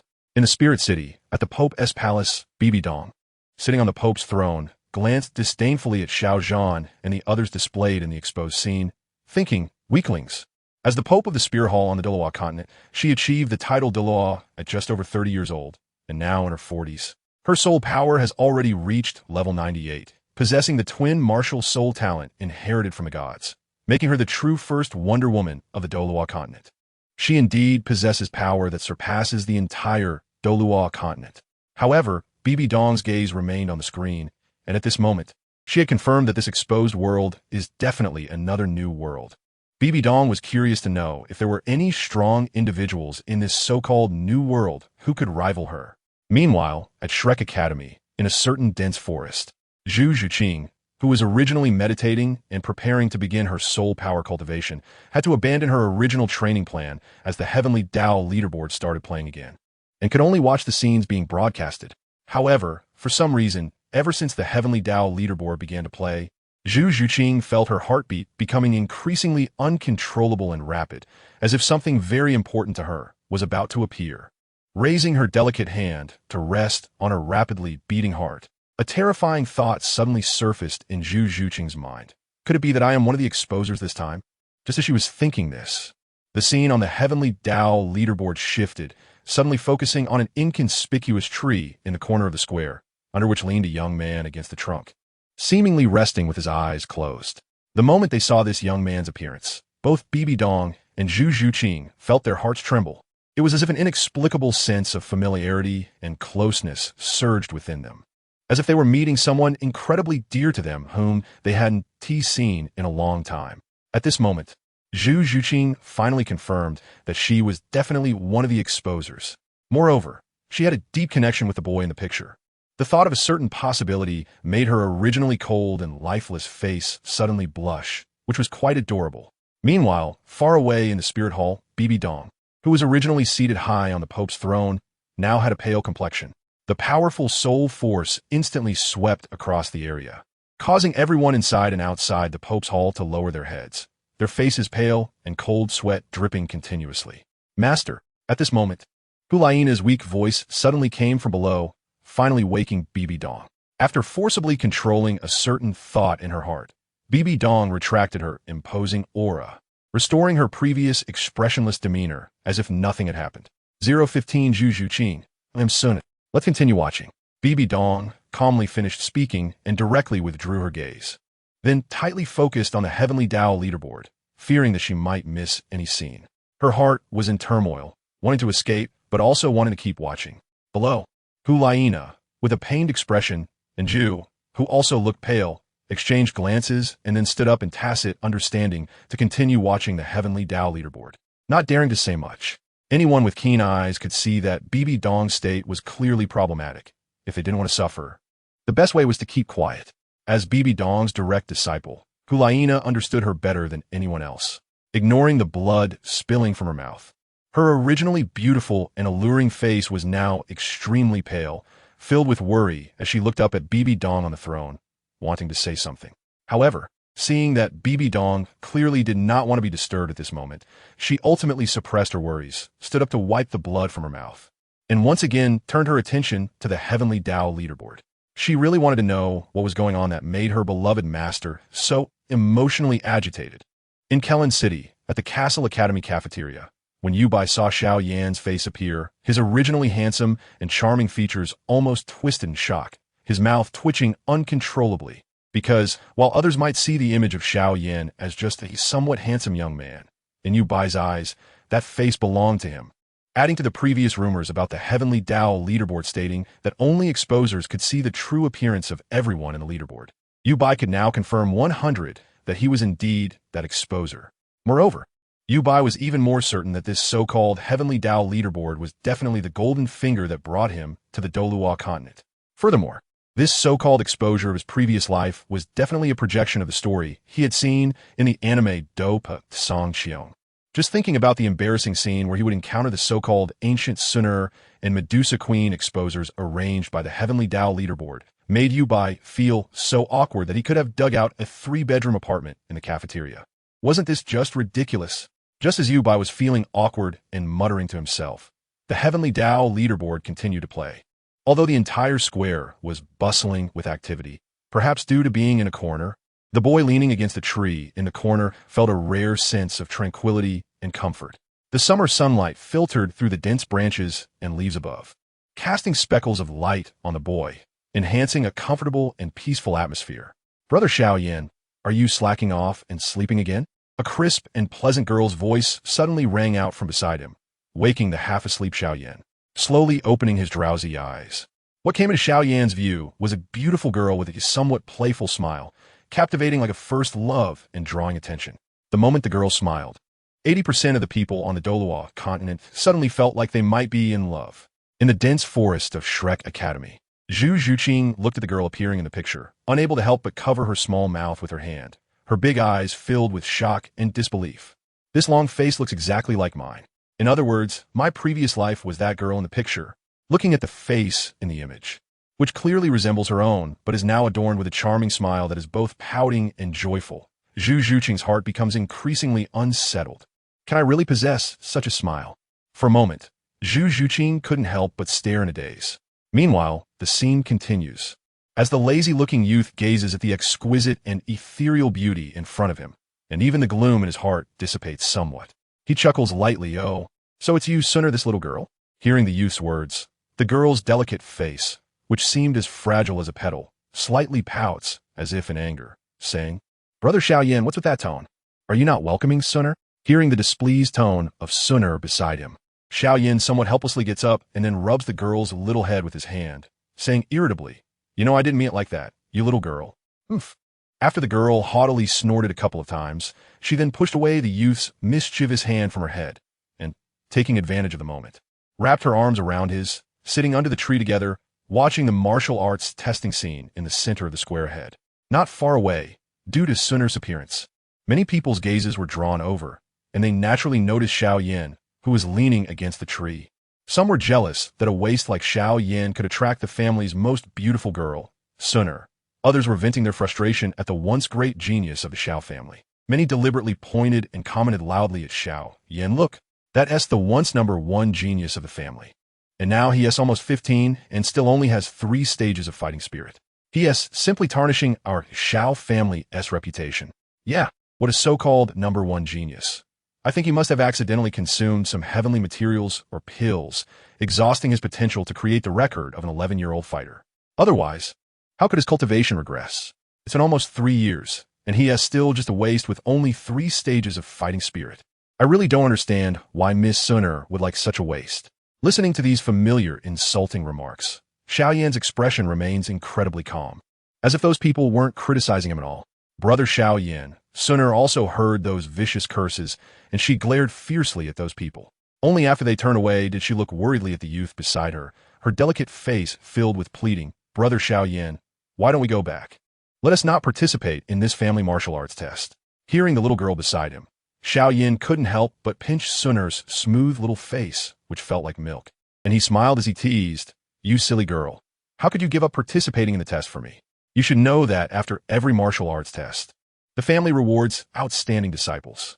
Moreover, with your talent, Sunner, you should have already become a fighter, right? With such strength, you are definitely the most dazzling genius in the family. How could you give up?" Listening to Xiaoyan's words, Sunner's pretty little nose wrinkled, and she denied. "What most dazzling genius in the family?" In Sunner's heart, only Brother Xiaoyan is the most dazzling genius. Although those people slander you, saying you took medicine or something, Sunner knows that Brother Xiaoyan is very proud and very smart. How could he do something that would ruin his own foundation? Brother Xiaoyan, you achieved the status of a fighter at the age of 11, and at that time, you were famous throughout the Jiama Empire. Compared to you, Sunner's current level of cultivation is nothing at all. 016 quick-witted Hulayina, jealous Sunner, Watching the discussions on the screen, many astute individuals on the Douluo continent found it quite amusing. A once great genius, for unknown reasons, has regressed in cultivation and hasn't improved in 3 years. Interesting. However, based on the previous revelations from the Heavenly Tao ranking, this Xiao Yin will undoubtedly restore his talent and cultivation later. Otherwise, he wouldn't be connected to another revealed individual. But how exactly will he restore his cultivation and talent after 3 years of stagnation? Dochi, fighting spirit? Fighter? Is this the power and cultivation realm of the New World? Looking at the aura pressure of the Xiao family patriarchs and elders, it's clear that other realms exist. It's just unknown who among the top powers of the New World is stronger or weaker compared to the titled law on our Douluo continent. However, this youth's temperament is quite good. Even when insulted, he can remain calm and unperturbed. Such a person will surely become a strong figure in the future. Compared to the earlier individual named Tang San, he is simply thousands or even tens of thousands of times better in temperament. Wait a minute. When the Heavenly Tao ranking was first introduced, it seemed that the girl in the picture named had the surname Gu, but now she is in the Xiao family and is called Miss Suner. This seems to resemble the plot of a novel where the main character and his stepsister have a romantic storyline. At the Pope's throne in the Spirit Hall, Bibi Dong glanced deeply at the youth in the picture, who remained calm even in the face of others' ridicule. And her heart couldn't help but tremble. In his previous life, this boy named Xiao Yin also went through a period of being called a waste. And he fell from being a renowned genius of the empire to a bottom-tier waste, didn't he? Why, even with such experiences, can this youth still face everything in the world with calmness? At the same time, Bibi Dong involuntarily compared the youth in the picture with a figure that left a lasting impression on her in this life, especially recalling that person who, upon hearing the rumors from the Spirit Hall, fled without even coming to verify with her, and later, on the day of their marriage, knowing their relationship. He fled once more, leaving his cousin, who was supposed to be his wife, to endure all the disdain and accusations alone. At that moment, Bibi Dong suddenly felt as if something in her heart had shattered. At the same time, her gaze lingered on the young boy in the image, especially the radiant smile on the girl beside him who was hugging his arm. Bibi Dong couldn't help but furrow her brows, and an inexplicable emotion suddenly arose in her heart, as if she felt a bit displeased. She couldn't help but ponder in my past life. What exactly was my relationship with him? Why do I feel angry when I see those people in the image humiliating this boy named Xiao Yin? And why do I feel displeased when I see that girl named Suner getting close to him? Could it be that, upon thinking of a certain possibility, Bibi Dong's expression changed several times, and then she forcefully suppressed that thought deep in her heart? She didn't even dare to imagine that if that thought were true, in this life, with her broken body and shattered emotions, how could she face this boy? Raising her head, Bibi Dong stopped thinking in that direction and instead looked down at her direct disciple and the 2 titled Douluos beside her, saying, "Go ahead and share your findings." As Bibi Dong's voice fell, her direct disciple Hulaina immediately stepped forward, disregarding her pale and weak complexion, and earnestly began to analyze. "Teacher, first of all, just from the power and rank of the people in the image, we can initially determine that this is another new, different world. Secondly, in this new world, there seems to be something called pills that can enhance a person's cultivation, which is similar to our world's soul bones. Moreover, it seems that our world also has various rare herbs. If we could learn the methods of pill refining from other worlds, our spirit hall would undoubtedly gain more depth. Lastly, the girl in the image named Sun seems to have a complex identity, just like in our world, generally within the same family. The highest talent of the same generation is within a certain range. Yet Suner's talent is clearly a large tier above the others, coupled with her surname, which is different from the Xiao family. I have reason to suspect that the family Suner belongs to is a major power far exceeding the Xiao family. Similarly, based on the above judgments, this guy named Xiao Yin, whether from his previously dazzling talent or his current inability to advance in cultivation, indicates that he is also not a simple member of the younger generation of the Xiao family. After listening to Hulaina's analysis, both Ju Douluo and Ghost Douluo alone nodded in satisfaction. Above, Bibi Dong was equally pleased with his disciple, both in talent and intelligence. However, looking at Hulaina's pale and weak face below, Bibi Dong's eyes showed a hint of guilt. She then directly called for a healing-type soul master at the soul Douluo level from the Spirit Hall to heal Hulaina's injuries before allowing her to continue sitting down to watch the Heavenly Tao ranking. In the image, the cultivation test of the younger generation of the Xiao family continued. At this moment, a tester standing by the testing stone tablet shouted out a name. Xiaomei. Immediately, a charming-faced girl jumped onto the high platform with a smile, then reached out and pressed her palm onto the testing stone tablet. In an instant, the stone tablet shimmered with golden light, and a line of golden characters slowly appeared. Fighting Qi, 8 segments. Seeing this result, the tester's smile widened even more, and he announced loudly, Xiaomei, Fighting Qi, 8 segments, advanced cultivation qualified. Upon hearing the tester announce her success, Xiaomei turned around and flashed a brilliant smile at everyone below. Although Xiaomei's looks were not as stunning as Sun Er's, her youth carried a natural charm that immediately caused the boys below to howl in admiration. In a corner, lying in the shade of a tree, Xiaoyan also noticed Xiaomei on the high platform. Looking at the girl shining with glory now, he recalled the little girl who used to follow him around, clamoring to marry him, and smiled silently, shaking his head. At that moment, Xiaoyan suddenly felt a pain in the arm that was being hugged by Sun Er. He turned his head and met Sun Er's bright eyes that seemed to be jealous as she bit his arm.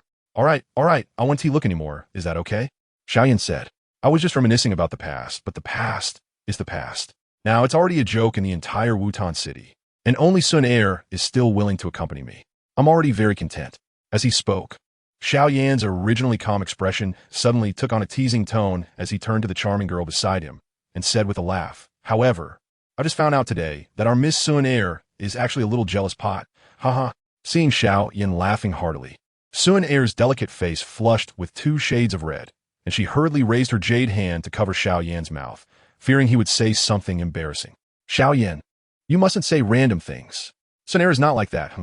In the real world of Douluo continent, in the dense forest behind Shrek Academy, Zhu Zhuqing looked at the self on the screen and felt her originally cold face turn into a red apple, instantly alluring. Is this really me from my past life? I actually have this little girl demeanor. Also, judging by this, the one called Xiaoyan should be my other half from my previous life, right? And he's also been reborn in this world. How should I face him then? Thinking of her family situation in this life, Zhu Zhuqing fell silent again. On the other side, in the spirit hall, the Pope's hall, Bibi Dong watched the interaction between Xiaoyan and Sun Er on the screen. She unknowingly tightened her grip on the scepter, her fingers sinking into it, slightly deforming it without realizing it. Her flawless face showed no excess emotion, but her purple-pink eyes seemed like flying daggers, wishing to stab the 2 people on the screen. The atmosphere in the Pope's hall became eerily oppressive once again. Below, the bewildered Douluo curiously turned his head to look around, trying to figure out what was going wrong when a gaze like a knife shot over from above. Douluo, why are you still here? Hearing Bibi Dong's cold voice mixed with a hint of irritation, Douluo looked up at Bibi Dong on the throne, meeting her knife-like gaze. He instinctively trembled and stammered, Pope, where should I be now? Bang! Bibi Dong slammed the scepter down onto the ground with great force, then angrily said, what did the saintess just say? Didn't she say we could study alchemy? As the elder most familiar with the knowledge of heavenly materials and earthly treasures in the spirit hall, how dare you still be dazed here in the Pope's hall?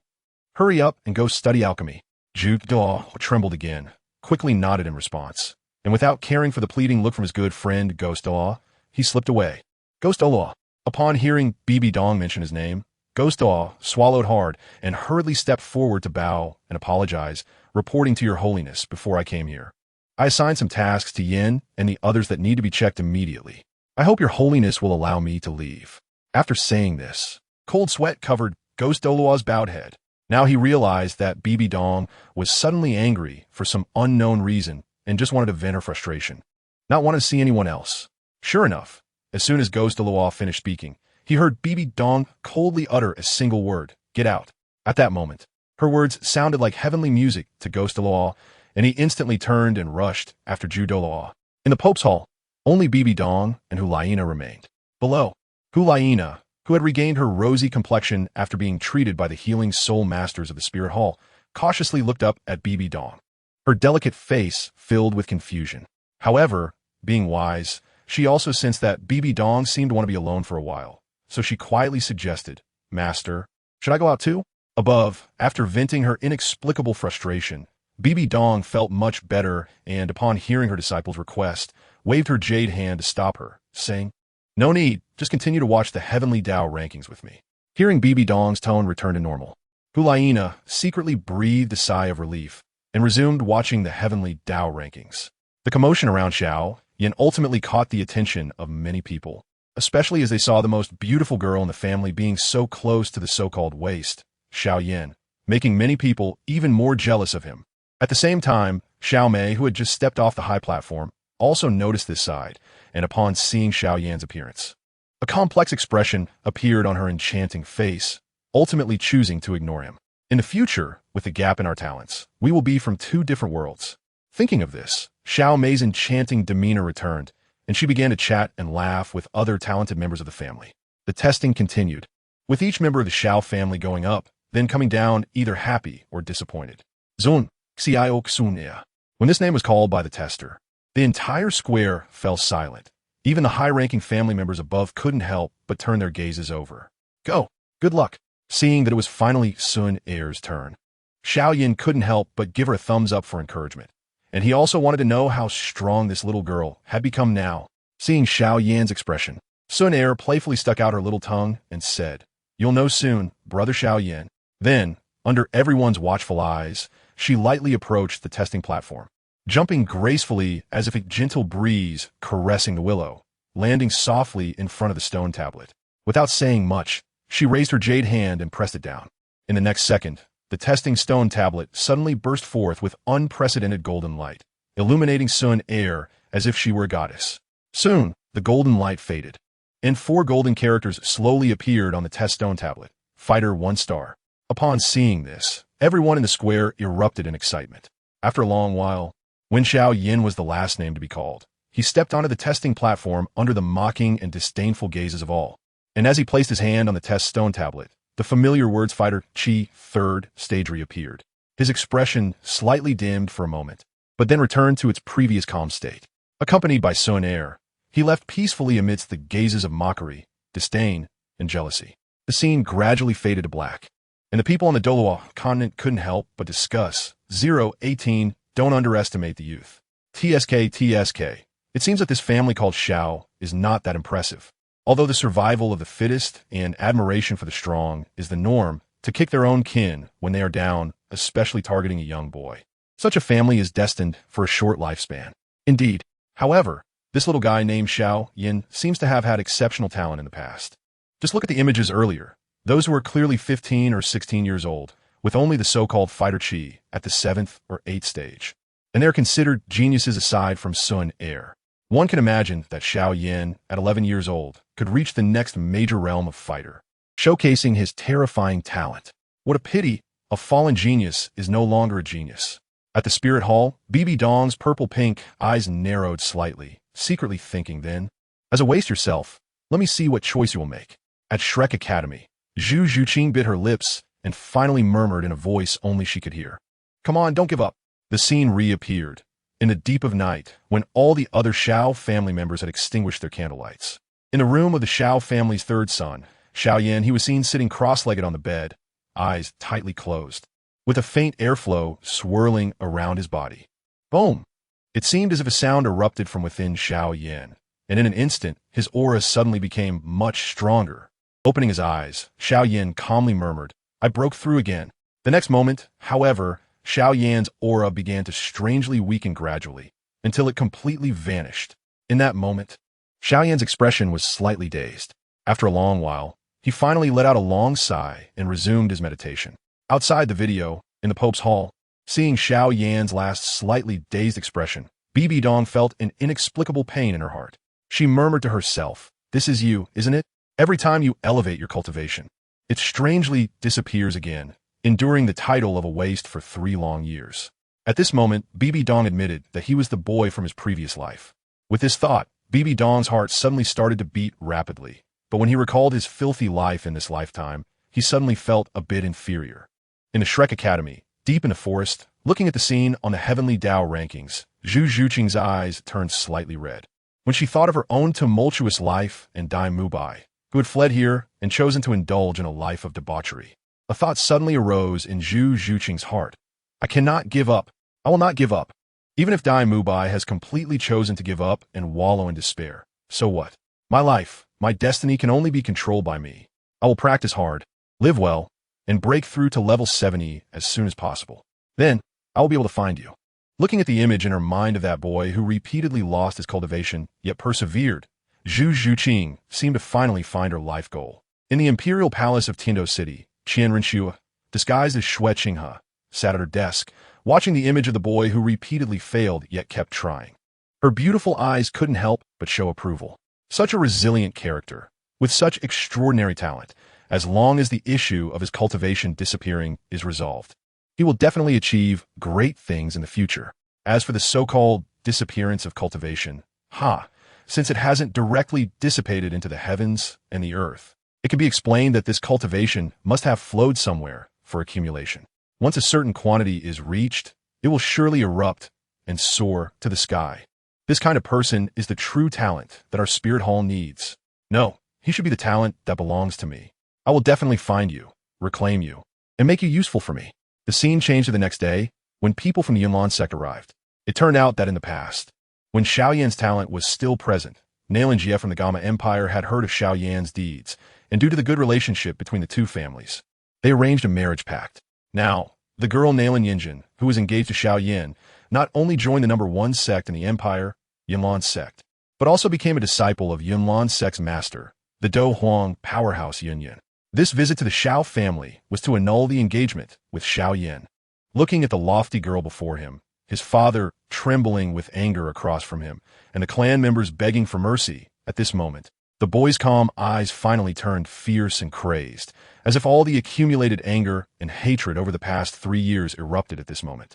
30 years in the east, 30 years in the west. Do not bully the poor youth. Nalan Yinjin, 3 years from now, on the peak of Yunlan Mountain, all grudges will be settled. The vow of the 3-year agreement thus emerged. At this moment, the entire Douluo continent erupted with excitement. Goosebumps rose all over me. I really want to ignite. 30 years in the east of the river, 30 years in the west of the river, don't bully the poor youth. This Xiao Yan is indeed not simple. The future will definitely be extraordinary, I'm telling you. Indeed, this young man's pride has never faded. Inside the Pope's palace, Bibi Dong's eyes rippled with emotion. This is the kind of youth I admire, proud and unyielding, never giving up. At this moment, what masters what you Xiao Jiang are simply unworthy of even carrying shoes for this young man. And this Nalan Yin ran, simply unaware of her own worth. The scene shifts to the back mountain of the Xiao family, where Xiao Yin sits at the mountain peak, gazing at the sea of clouds below, unable to help but murmur, "Damn it, you brought me to this world, yet let my life go through such ups and downs. Are you playing a joke on me? Or treating me like a monkey to toy with? The humiliation of today, I never want to experience it a second time in my life." As the boy's voice falls, a figure of an old man rises gracefully, hovering in front of the young man. "Young man, it seems you need help."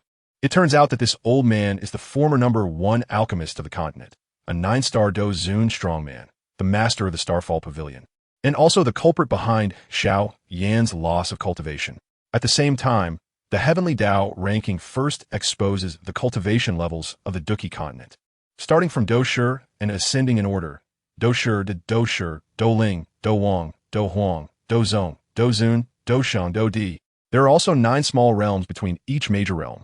After some back and forth, Xiao Yan finally chooses to take the old alchemist as his master, promising to refine a body for him in the future. The scene darkens, then images appear, each showing under the guidance of the old alchemist. The young Xiao Yan either battling various fierce magical beasts in a magical beast forest or outmaneuvering and counterattacking enemies. At the same time, Xiao Yan's cultivation rapidly increases. 1-star Do Shi, 2-star Do Shi, 3-star Do Shi, 1-star Do Shi, 2-star Do Shi, 3-star Do Shi. 019 Bibi Dong. Little thief, Hulaina, who figured out the truth.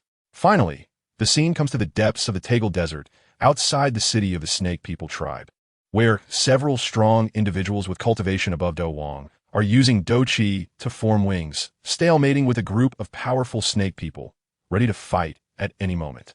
At this moment, in a shadowed corner beneath the city gate, Xiao Yan, cloaked in a black robe that covered his entire body, seizes the opportunity to cautiously sneak into the city, quickly approaching the queen of the snake people, Queen Medusa's palace, attempting to quietly steal the ranked 19th on the list. The Qinglian Earthfire.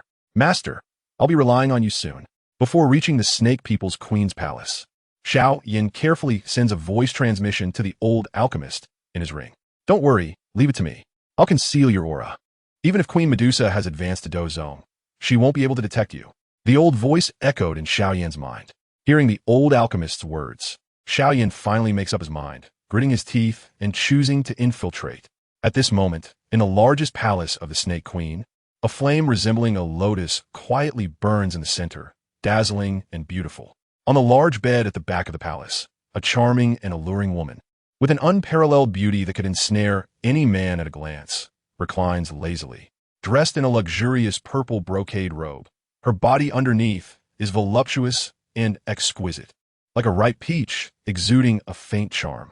Her long hair cascades down her fragrant shoulders, framing her slender waist, and beneath the brocade robe, a segment of a purple snake tail is revealed, subtly swaying, exuding a wild and enchanting allure that makes one feel inexplicably hot. The heavenly Tao ranking also marks her identity. The queen of the snake people, Queen Medusa, the last exposer, Kai Lin. Upon seeing this scene, the entire continent erupted in excitement. Is this really Queen Medusa? She's so beautiful. What's going on? Why do I feel that if Queen Medusa were willing to look at me, I'd be willing to die? Hiss. Am I sick? She's too beautiful. Is this really a beauty that belongs in the human world? Wow. I dare say, in the entire Douluo continent, perhaps only the Pope can compare with her. In the hall of the Pope at the Wuhuan Temple, watching the beauty on screen, Hulaina, sitting below, couldn't help but feel a wave of envy in her beautiful eyes, sighing, she's really too beautiful. Such a face and figure, even in her snake-tail form. She still exudes temptation, even more so than I do after awakening my martial soul. I wonder if I can match her after I awaken my martial soul fully. As she spoke, Hulaina had no idea that above her, the Pope's throne, Bibi Dong was lost in thought, perhaps hearing her disciples' murmurs. Bibi Dong finally returned to her senses from the beauty on screen, and upon hearing Hulaina's murmurs clearly, a smug smile involuntarily appeared on her lips, outshining all others. This is the greatest pride of a woman. Even as the Pope, Bibi Dong cannot be exempt from this when facing her direct disciple. Coming back to her senses, Bibi Dong looked at the image of Queen Medusa, whose appearance was identical to hers, and, at this moment, she was completely certain that she was the last exposer. Queen Medusa? A queen, huh? It seems my identity in my past life isn't bad. Oh, by the way, just now in the image, Xiao Yin seems to have sneaked into the palace, trying to steal the called Qinglian earth fire in the center of the palace. That means that guy is currently hiding in the dark, spying on me? This little thief. Just thinking about how Xiao Yin is peeping at her past life in such a charming posture made Bibidong's heart race, and her stunning beauty uncontrollably flushed with a faint pink. Realizing her abnormal state, Bibi Dong subconsciously crossed her long, beautiful legs, quickly reflecting, what is happening to me? In the past, if I knew a man was spying on me, even in my past life, I would have wanted to kill him on the spot. Why am I only feeling my heart race after knowing it is this little thief Xiao Yan? Even if I was in love in my past life, but the exposure isn't over yet, and my past life as emotions and memories haven't been instilled in me. I shouldn't be feeling this way. As she pondered, Bibi Dong was completely unaware that her crossed long legs had begun to shake rapidly, her mind still racing with thoughts.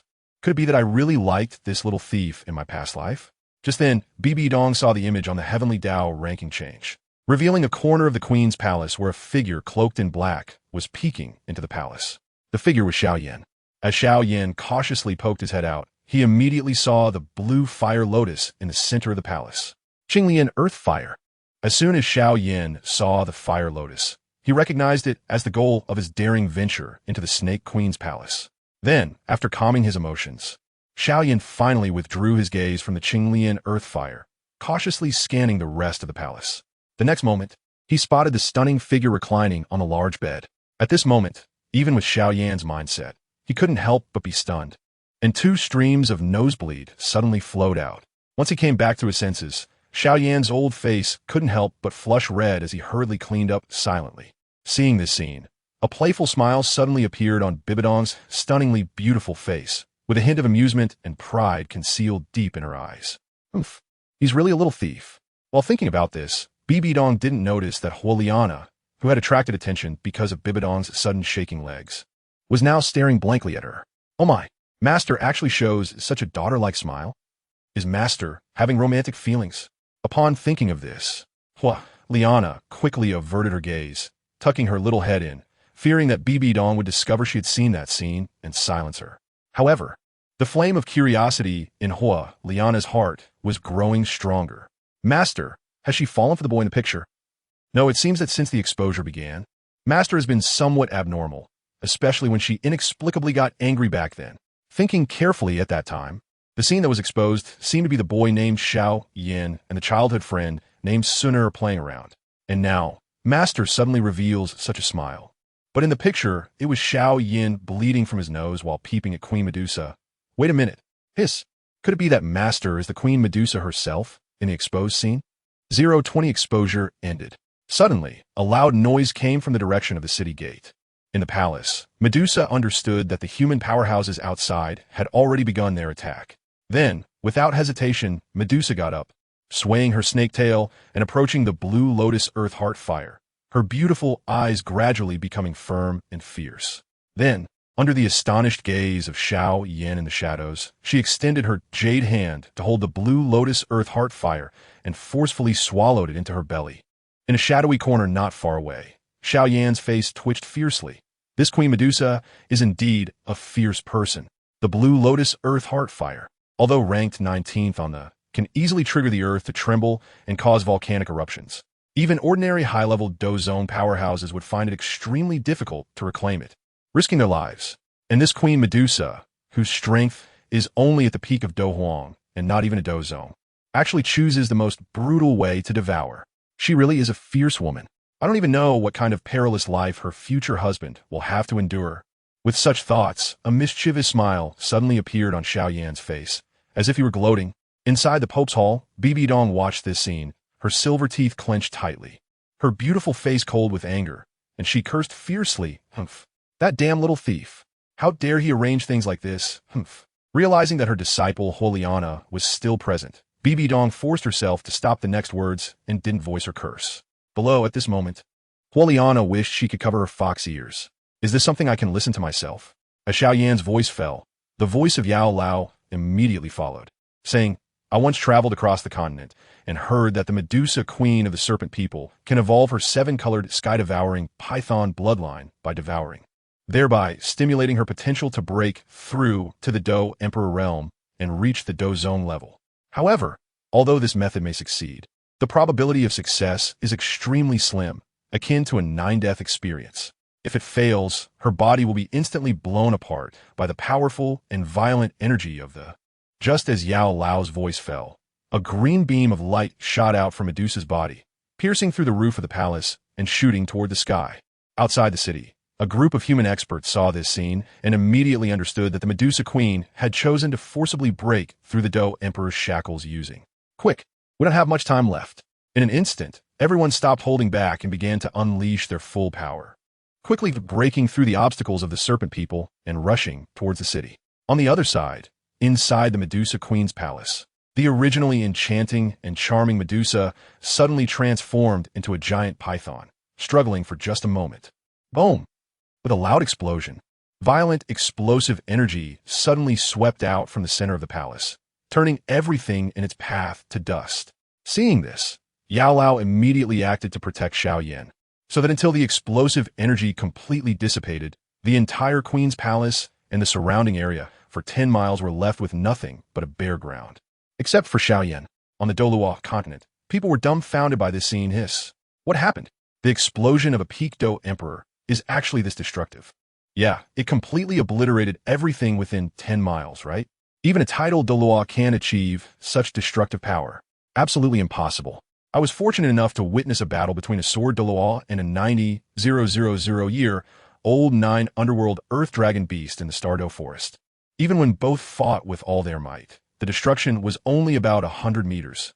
Looking across the continent, perhaps only the rumored grand offering of the Spirit Hall, the angel Douluo Qiandaolu, could have such destructive power. But what a pity such a beautiful woman as the Medusa Queen is gone just like that. Sigh. Inside the Pope's hall, Hulina looked at this scene with immense surprise. The Medusa Queen is gone just like that? No, that's not right. Looking at Master now, there must have been many romantic stories between the two in the past life. She should be with Xiao Yan later, so the Medusa shouldn't have fallen just like that. I just don't know how she survived. Thinking this, Hulina watched with great interest. Above, Bibi Dong was also surprised by the self-destruction of her past self in the scene, but she was not worried about her past self's demise. Instead, she wanted to see what Xiao Yin, this little thief, would do next. After the explosion completely dissipated, when Xiao Yin saw everything around him, he was momentarily stunned. At this moment, Yao Lao spoke again. Strong opponents are approaching. They'll be here soon. Disciple, hurry, collect and then get out of here. Hearing Yao Lao's voice, Xiao Yin immediately came to his senses, hurriedly ran to collect the scattered on the ground, and just as he was about to escape, he suddenly noticed something wriggling under a burnt snake belly nearby. Out of curiosity, Xiao Yin lifted a section of the snake body, revealing a small snake that was colorful and only as thick as a thumb. Unlike other snakes that give off an unpleasant feeling, this little snake looked very cute, giving off an adorable vibe. Xiao Yin became interested and slowly placed his hand in front of the little snake, chuckling, "Hey little guy, do you want to come with me? I can guarantee you'll have delicious food." Upon hearing Xiao Yan's voice, the little snake tilted its head as if pondering. The next second, before Xiao Yin could react, the little snake suddenly appeared on his wrist, coiling around it, and then seemed to fall asleep. Although surprised by the little snake's terrifying speed and realizing that it was not simple, Xiao Yin had to set aside other thoughts when he sensed a strong opponent approaching quickly. He immediately slipped away with Yao Lao's help, disappearing from sight. The scene quickly played back. When Xiao Yin first absorbed at a practice riding, an accident occurred, and the little snake suddenly transformed into the Medusa Queen. Then, under mutual threats and compromises, Xiao Yin and Medusa began their lifelong journey together. From shopping together in the market to the 3-year agreement where Yun Lanzong made a grand entrance to save Xiao Yin, to returning to the Xiao family to help Xiao Yin destroy the other 2 major families in Wutan City, and then back to Yun Lanzong to resist Yun Shan for Xiao Yin, escorting Xiao Yin through the Black Corner region, and finally at the Jiaolan Academy. Unexpectedly combining with the Fallen Heart Flame in the Burning Heaven Chi Tower, every segment of the scene showed their relationship developing significantly, until finally, Xiao Yin became the Flame Emperor, sealed the Soul Heaven Emperor, and even the 5 emperors soared into the sky. The scene gradually faded, and this exposure ended. The Heavenly Dao ranking retreated. 021 Zong experts, how terrifying they are. At this moment, the entire Douluo continent was completely silent. Unparalleled shock. The full eruption of a peak Do Emperor can rival, or even surpass the power unleashed by a level 99 top title Douluo. Do Zong experts can even start to manipulate space, walking in the void as if on solid ground. Do Zun experts can freely tear apart space and walk in a void. A casual strike can overturn mountains and rivers, causing the void to collapse, turning hundreds of thousands of miles into ashes. Do Sheng experts can even casually open up small worlds millions of times larger than the entire Douluo continent, and can also destroy such small worlds with a single strike. Do Di experts can destroy heaven and earth, sweeping through a Do Chi world that is tens of thousands of times larger than the Douluo continent with a single thought and in a single confrontation, can easily cause the central continent, which is tens of thousands of times larger than the Douluo continent, to collapse. Is this really something that humans can do? Just as everyone was staring blankly at the Heavenly Dao ranking slowly dissipating, 3 streams of light suddenly appeared from the Heavenly Dao ranking and then vanished. It was only at this moment that all beings on the Douluo continent gradually came to their senses and then erupted into chaos. Was I just dreaming? How could I see someone casually opening up a small world that is countless times larger than our Douluo continent? Damn, a king-level powerhouse can stand shoulder to shoulder with title Douluo. If that's the case, wouldn't Do, zone level, and above powerhouses all be god-level powerhouses? Do zone powerhouses are terrifying. Oh my. The world where the exposer lived in their previous life is too terrifying. Yes, especially in the later scenes. The Soul Emperor sacrificed the entire Do Chi continent to achieve the Do Emperor realm, and even sacrificed hundreds of billions of people. My goodness, that scared me to death. Thankfully, I didn't live in such a world. Same here, goodness, I almost peed my pants. God-level powerhouses are indeed terrifying. However, this Xiao Yin is really impressive. From being a waste at the beginning, he eventually became the Emperor of Fire, commanding all fires in the world. That's just too strong. While everyone is discussing, on Sea God Island, after watching the final segment of the Dual Emperor's battle, Sea Maiden looked terrified and stammered as she looked up at the High Priest Poseidon. Great High Priest, can the Sea God really fight against the Do Emperor powerhouse? The reason Sea Maiden asked this is obviously because the second exposer ultimately achieved the Do Emperor realm. And now these three exposers have been reborn on the Douluo continent. With the heavenly Tao exposure just falling, their previous life's talents, cultivation experiences, and knowledge will be infused back into them under that golden light that just left the heavenly Tao ranking. If these three haven't become soul saints yet, then regardless of their talents in this life, with the backing of their previous life's foundation, barring any accidents, they will definitely grow into soul saints in a very short time. And then their previous life's Do Emperor cultivation will be restored instantly. If they have already become soul saints, then soon they will directly restore all Do Emperor cultivation. According to the situation with the heavenly Tao ranking, TheYoung realm is already comparable to a 99th level title Douluo, which is the level of the High Priest, the top powerhouse on the Douluo continent. While Do Emperor powerhouses can probably only be resisted by gods. At this moment, Sea Maiden Douluo was fervently praying in her heart that the sea god she worshipped could fight against the Do Emperor powerhouse. She also prayed that these three exposers must not be enemies of Sea God Island, while others were also praying in their hearts. They couldn't help but look up at High Priest Poseidon, eager for the answer they hoped for. Looking at the guardians of the seven sacred pillars of the sea god, High Priest Poseidon's eyelids twitched, and he did not give a direct answer. The sea god is going to fight against the Do Emperor powerhouse. This is probably because Lord Sea God has grown impatient. There's no need for a Do Emperor to take action. Even a Do Zun might be able to make Lord Sea God so weak that he can't even find his way back to the north. With a single slap from a Do Saint, Lord Sea God might turn to dust along with the Douluo continent. A Do Emperor, haha. As the High Priestess of Sea God Island and a level 99 title Douluo, only people of her level truly understand the power of God. But it is precisely because of this understanding that she realizes how weak the sea god they worship is in front of a Do Emperor. However, as the High Priestess of Sea God Island, she certainly cannot voice such thoughts. So she directly changes the subject and orders the guardians of the sea god 7 sacred pillars. You all take a team of purple-clothed sea god guards and 100 yellow-clothed sea god guards to the Douluo continent, gather information, and see if you can encounter the exposers of Xiaoyin, Gu Suner, and Kai Lin. Also, find out if any of them were soul saints before their exposure. If any of them were previously soul saints, then if you encounter them, try your best to invite them to Sea God Island. No coercion. However, if none of them are soul saints, then if they are willing to come to Sea God Island, everything is negotiable, but if they are unwilling. As she spoke, a fierce look flashed in Poseidon's eyes. How could someone who became the High Priestess of Sea God Island truly be soft-hearted? Even when the subordinates of her former friend invaded, she was able to annihilate them all, let alone now, when they are just ordinary soul masters with some background. At the same time, the Star Luo royal family, the Tindo royal family, the Seven Treasure Glazed Tile School, the Blue Lightning Tyrant Dragon sect, and even the Hao Hien sect issued similar orders. As for Tang San, what Tang San? Who is Tang San? Does he deserve a glance from our great powers? In a certain space within the center of the Star Do Great Forest, after watching the final battle of the two emperors and the might of the 5 emperors soaring through the sky, even the golden-eyed Black Dragon King, who is the overlord of soul beasts, couldn't help but swallow hard, then looked at the silver giant dragon in front of him and asked, Master, which is stronger, the Do Emperor or the God King from the divine realm? Hearing the words of Emperor Tian, the Silver Dragon King fell silent for a moment before finally saying, even the lowest 1-star Do Saint can easily wipe out the entire divine realm with a single slap. Are you asking who is stronger between the Do Emperor and the God King? Hearing the clear and pleasant voice of the Silver Dragon King, the golden-eyed Black Dragon King trembled all over and muttered, is it really that terrifying? However, the emergence of these 3 exposers may not necessarily be a bad thing for us soul beasts.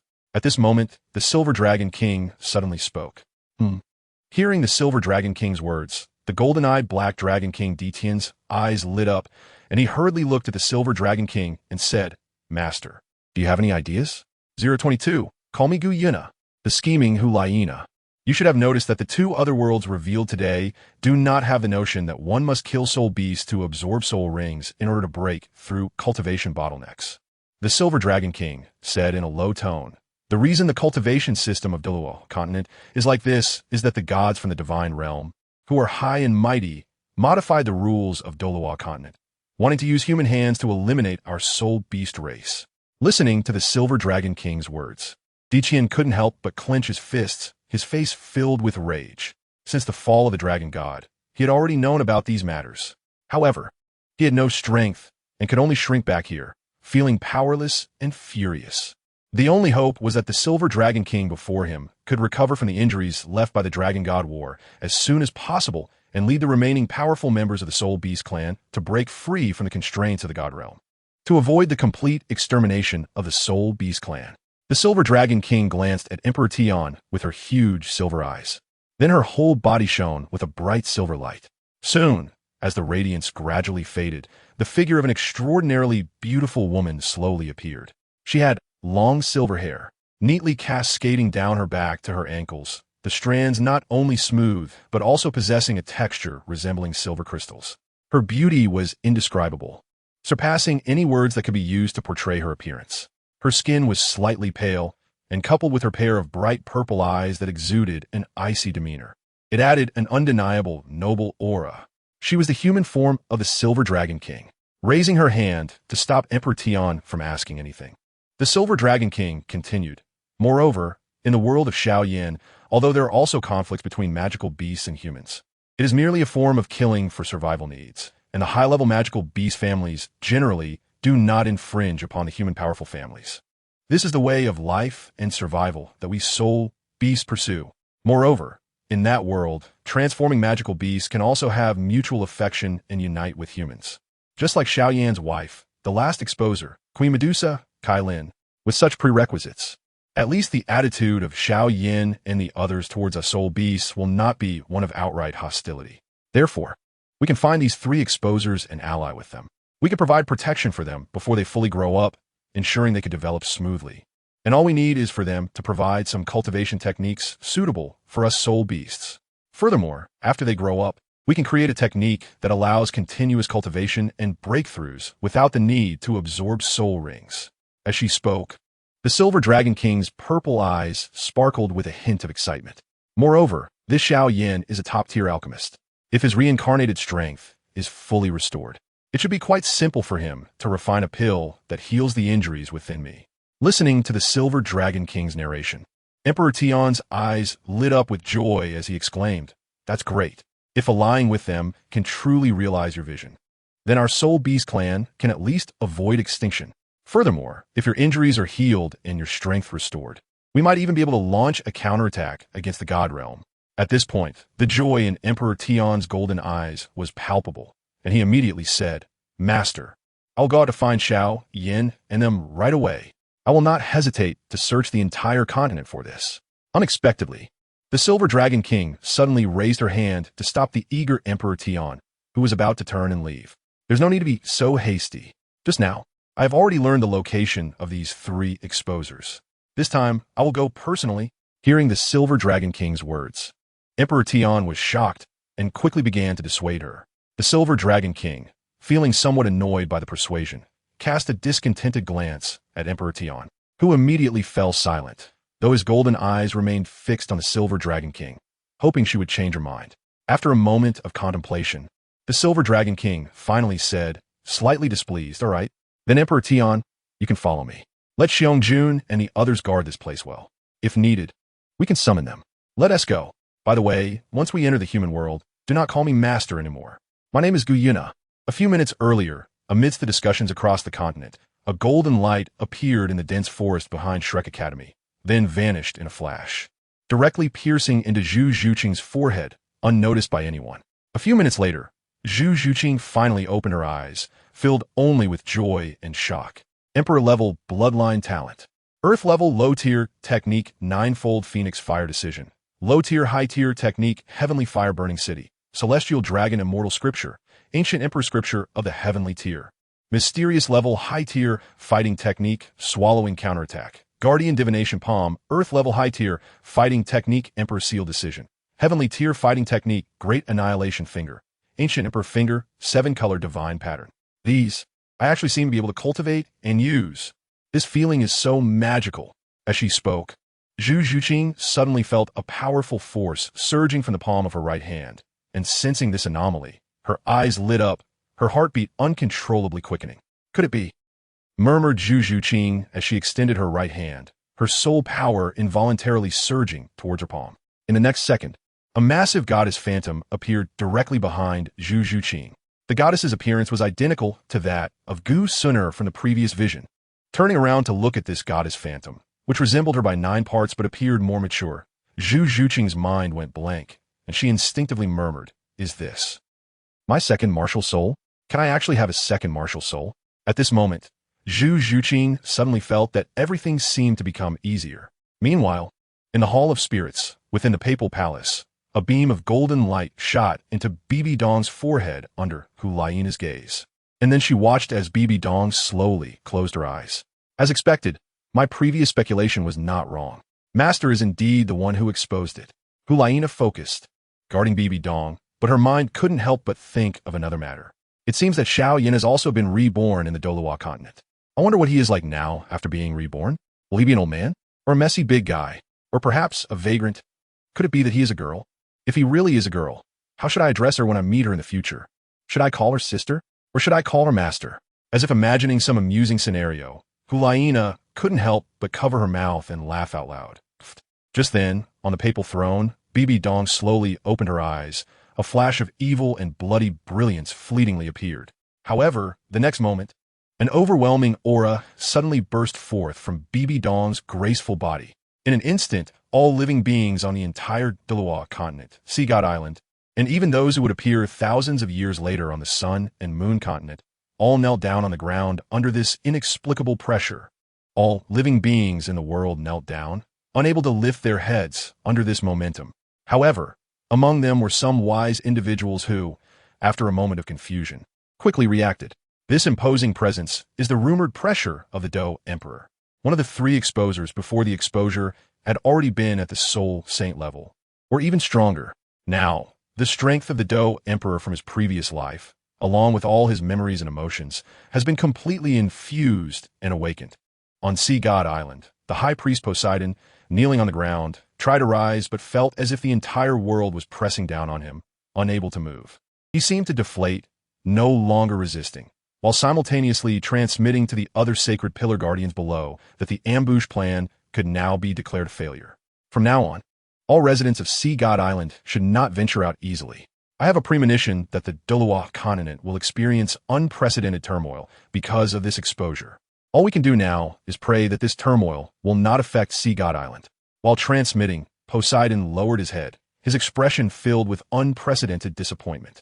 Having personally felt this authority, Poseidon can now confirm 100 that even if the sea god were to issue a divine decree or personally descend to the Douluo continent, if he were to encounter or provoke this exposer who has inherited everything from his past life, he would have to suffer 2 heavy slaps before he could leave.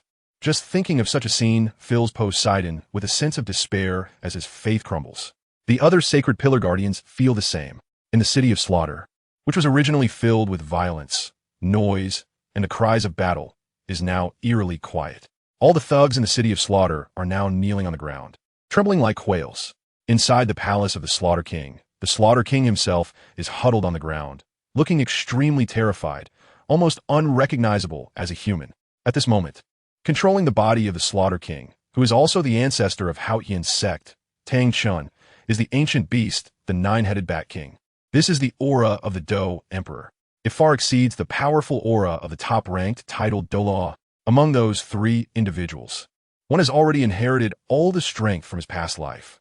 Moreover, this aura does not carry the intense and violent feeling that Xiao Yin had when he became the Flame Emperor. So it should belong to one of those 2 human women. Therefore, this Flame Emperor is still growing. If he needs to cultivate flying combat skills, wouldn't he eventually come to kill me to seize my wings for refinement? No.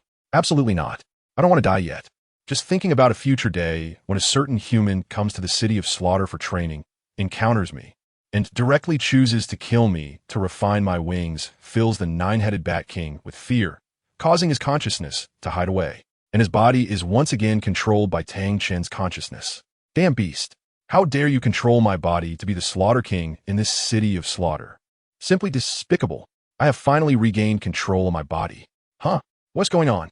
Just as Tang Chun regained control of his body, he suddenly felt this overwhelming pressure, helplessly kneeling on the ground, his mind instantly returning, horrified, This pressure?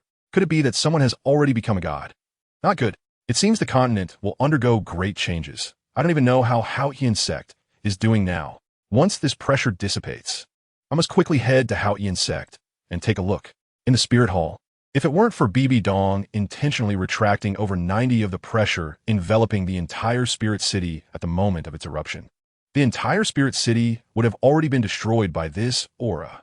However, as it stands, everyone in Spirit City, just like others on the continent, is kneeling on the ground.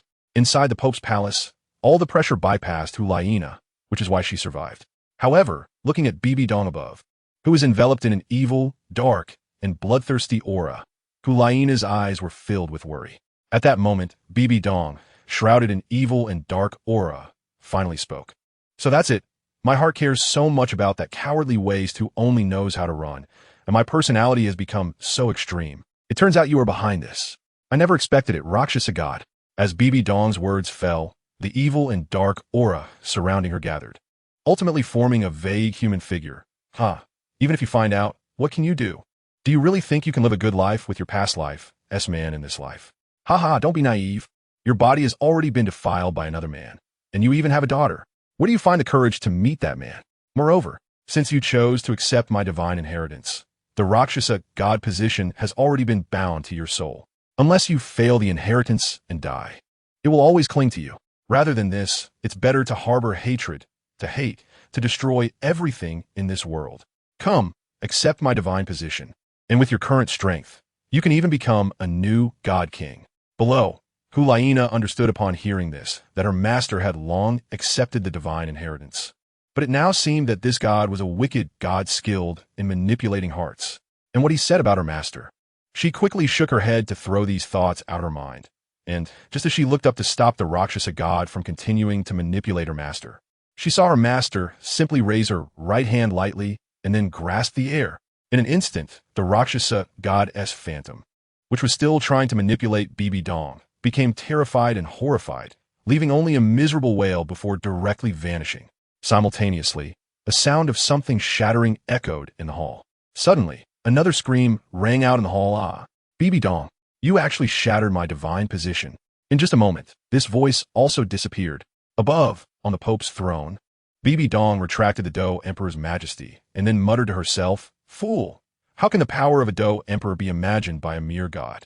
024. The wounded Bibi Dong. The submission of the offering hall. Is the master slaying a god? Slaughtering a god so easily? The dignified Rakshasa god, didn't he even have the slightest resistance? Is this the strength of the teacher nowadays? It's truly impressive. After a moment of shock, Hulaina quickly stepped forward, her pretty face filled with joy and excitement, saying, Disciple congratulates the teacher on regaining her former strength. The god of killing can slaughter like a dog. From now on, our spirit hall will truly become the #1 power in the Douluo continent, unmatched by anyone. Even if a god descends to the mortal realm, they will crawl at the feet of our spirit hall. Master, your wish can finally be realized.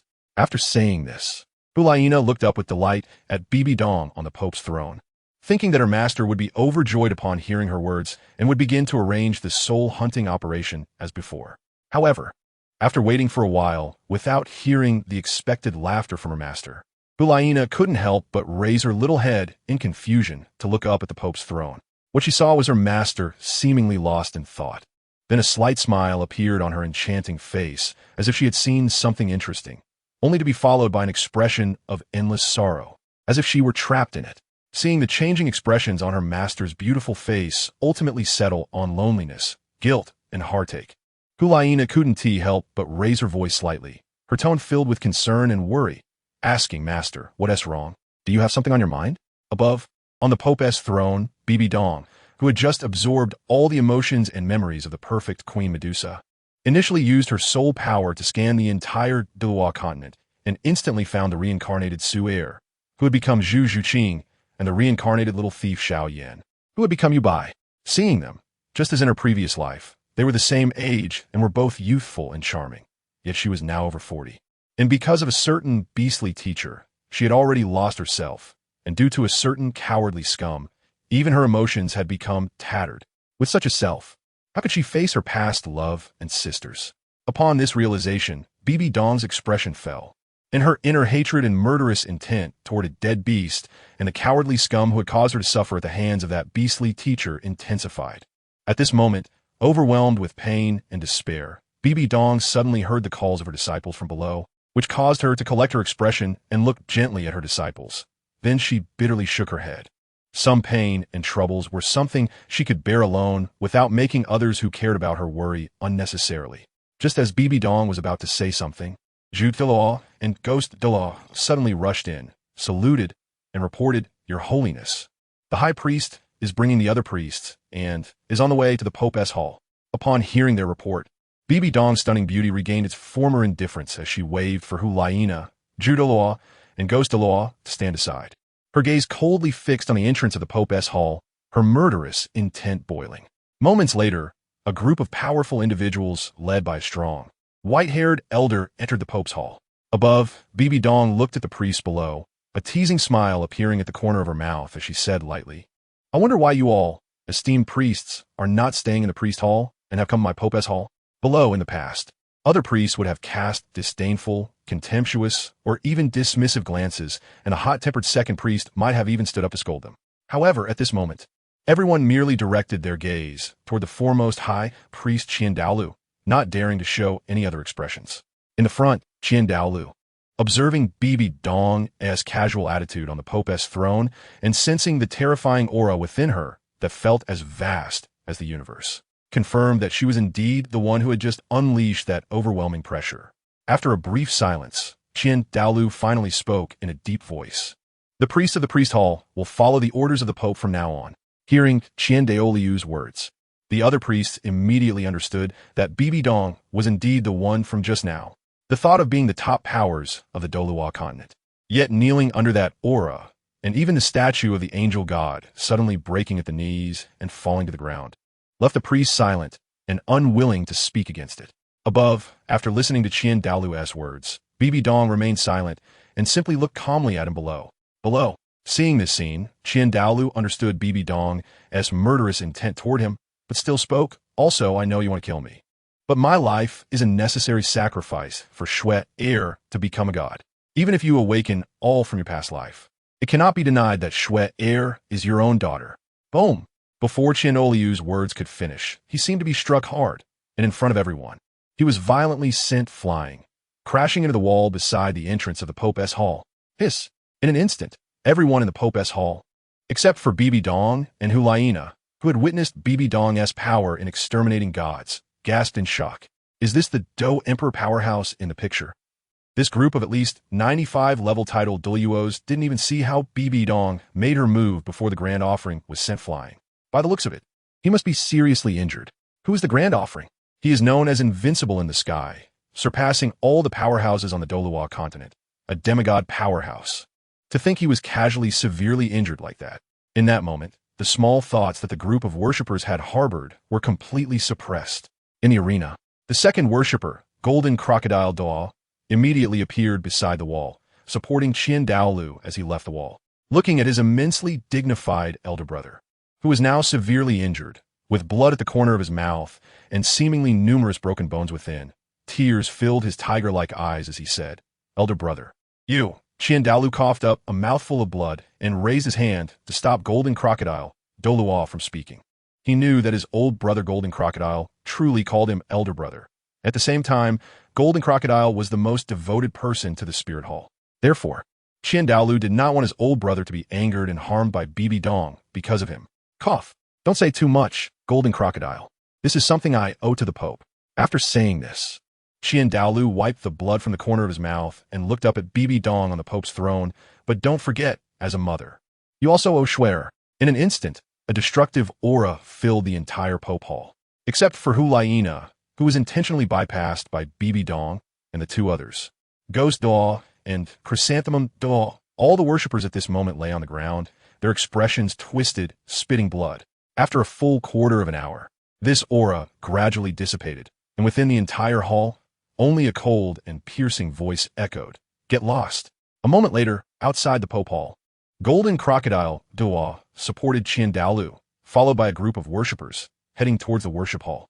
"Elder brother, what does Bibi Dong mean by that? Also, she shouldn't harm little Shui, right?"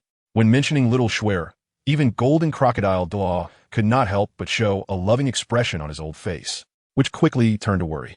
Behind them, the group of Douluos perked up their ears, eavesdropping carefully. Of course, although they also adored the little princess Qian Renshue immensely. At this moment, they were more concerned about the first question, as it concerned their own lives and even the lives of their family members. Who would have thought that the Pope's previous life was such a powerful being? Who could have imagined that something like the heavenly Tao ranking would emerge in this world, allowing one to inherit all from their past life? Cough, cough. At the front, Qian Douluo could not help but cough a few times, and his once baby-like smooth face now appeared aged, a trace of pain flashing across it. Then he said, "Rest assured, she is after all Schwer's biological mother. This kind of blood relationship, even if she awakens everything from her past life, she cannot sever. It was precisely because of this that I was not killed today, for she also knows that Schwer will need me when she becomes a god in the future. As for you old brothers, you have no enmity with her. In the future, apart from needing to follow her orders, everything else can remain the same as before." Upon hearing Qian Douluo's words, the group of worshippers finally breathed a sigh of relief. Indeed, the power the current pope had just displayed was too terrifying, and even now, thinking back on it made them feel a chill down their spines. Only Golden Crocodile Douluo, after hearing Qian Douluo's words, could not help but feel a surge of sorrow, then hesitated for a moment and said, "Elder brother, you should have seen it as well. The Pope's strength has already surpassed the 100 levels of godhood that we titled Douluos have been striving for. Such an event may not be the only one in the future continent. Then, why must you insist on making little Schwer a god? What if she could obtain other powers from future exposures? Not only could it allow Schwer to become a god herself, even surpassing a god, but you, elder brother, could also avoid death. Wouldn't that be?" Before Golden Crocodile could finish his words, he was interrupted by Qian Douluo. "Golden Crocodile, you don't understand. In the face of faith, life is actually nothing." Hearing this, Golden Crocodile Douluo fell silent. In the divine realm, in the Rakshasa divine palace, bang. "Ah, my strength, my power. Damn it, you are dead, Bibidong." A disheveled figure was frantically venting, smashing everything around. She was a first-level deity, the Rakshasa god. However, even so, the aura on the Rakshasa god continued to drop until it fell to the moment of an 89th level soul Douluo, and only then did her aura stabilize. "You shattered my divine rank, Bibidong. You are dead. This god will not rest until we are both dead." After a bout of venting, the Rakshasa god's eyes were filled with venom and malice, muttering, "By the way, the divine realm stipulates that gods' divine ranks cannot be shattered at will, otherwise they will be severely punished. Moreover, Bibidong and the few previously exposed, they are not from the Douluo continent's native world in their past lives, nor are they from any world under the jurisdiction of the divine realm. Thus, they are foreign evil spirits. Shura seems to be specifically responsible for cleaning up these foreign evil spirits." Upon this thought, the Rakshasa god's cold, malicious eyes narrowed slightly. Just as she was about to seek Shura to apply for him to enforce the law, a voice suddenly sounded at the door. "So it was you whose divine rank was shattered, Rakshasa?" Hearing the familiar tone filled with mockery, the Rakshasa god ground her teeth, but now for the sake of revenge. She had no choice but to turn around, looking at the Shura god who walked in with a flattering smile. "Lord Shura, you came just in time. I have urgent matters to report." Looking at the Rakshasa' current appearance, the blood-clad Shura god squinted and said, "Oh, this god remembers. You seem to be searching for divine position inheritance in the Douluo continent. What happened? Did something major occur in the Douluo continent?" At this moment, a flash of killing intent flickered in Shura god's narrowed eyes. The Douluo continent had secrets that he had concealed from the other god kings, violating the divine realm's rules by secretly leaving behind a backup plan. He did not want the Douluo continent to be exposed to the eyes of other god kings at this moment. Thus, he could only silence her. At this moment, the Rakshasa god, who had not yet discovered the crisis, spoke directly. "Lord Shura, I discovered foreign heavenly demons in the Douluo continent." Just as she was speaking, the Rakshasa god suddenly saw a flash of bloodlight in front of her, and then everything went dark. With a flick of his sword, Shura god sheathed it, looking at the Rakshasa' corpse before him, secretly relieved. Thankfully, he had just completed a task in another world and happened to be resting nearby. Moreover, he had silenced this guy before the other god kings arrived. Otherwise, if other god kings, especially destruction, discovered that he had brought Tang San's soul from another world to reincarnate in the Douluo continent. That would be truly disastrous. Yes, Shura God believed that the foreign heavenly demons mentioned by the Rakshasa were Tang San. Thus he had to take the initiative and silence the Rakshasa God. In place, after a brief moment, figures swiftly flew through the clouds and directly landed at the entrance of the Rakshasa divine palace. Soon, the four god kings of destruction, life, goodness, and evil arrived simultaneously. The god king of destruction stepped forward, looking at the severed corpse of the Rakshasa god on the ground, his entire body radiating destructive divine power, as if it could erupt at any moment, coldly staring at Shura God. Shura, did you kill the Rakshasa? Today, if you cannot give this god a satisfactory explanation, this god will not rest until we are both dead.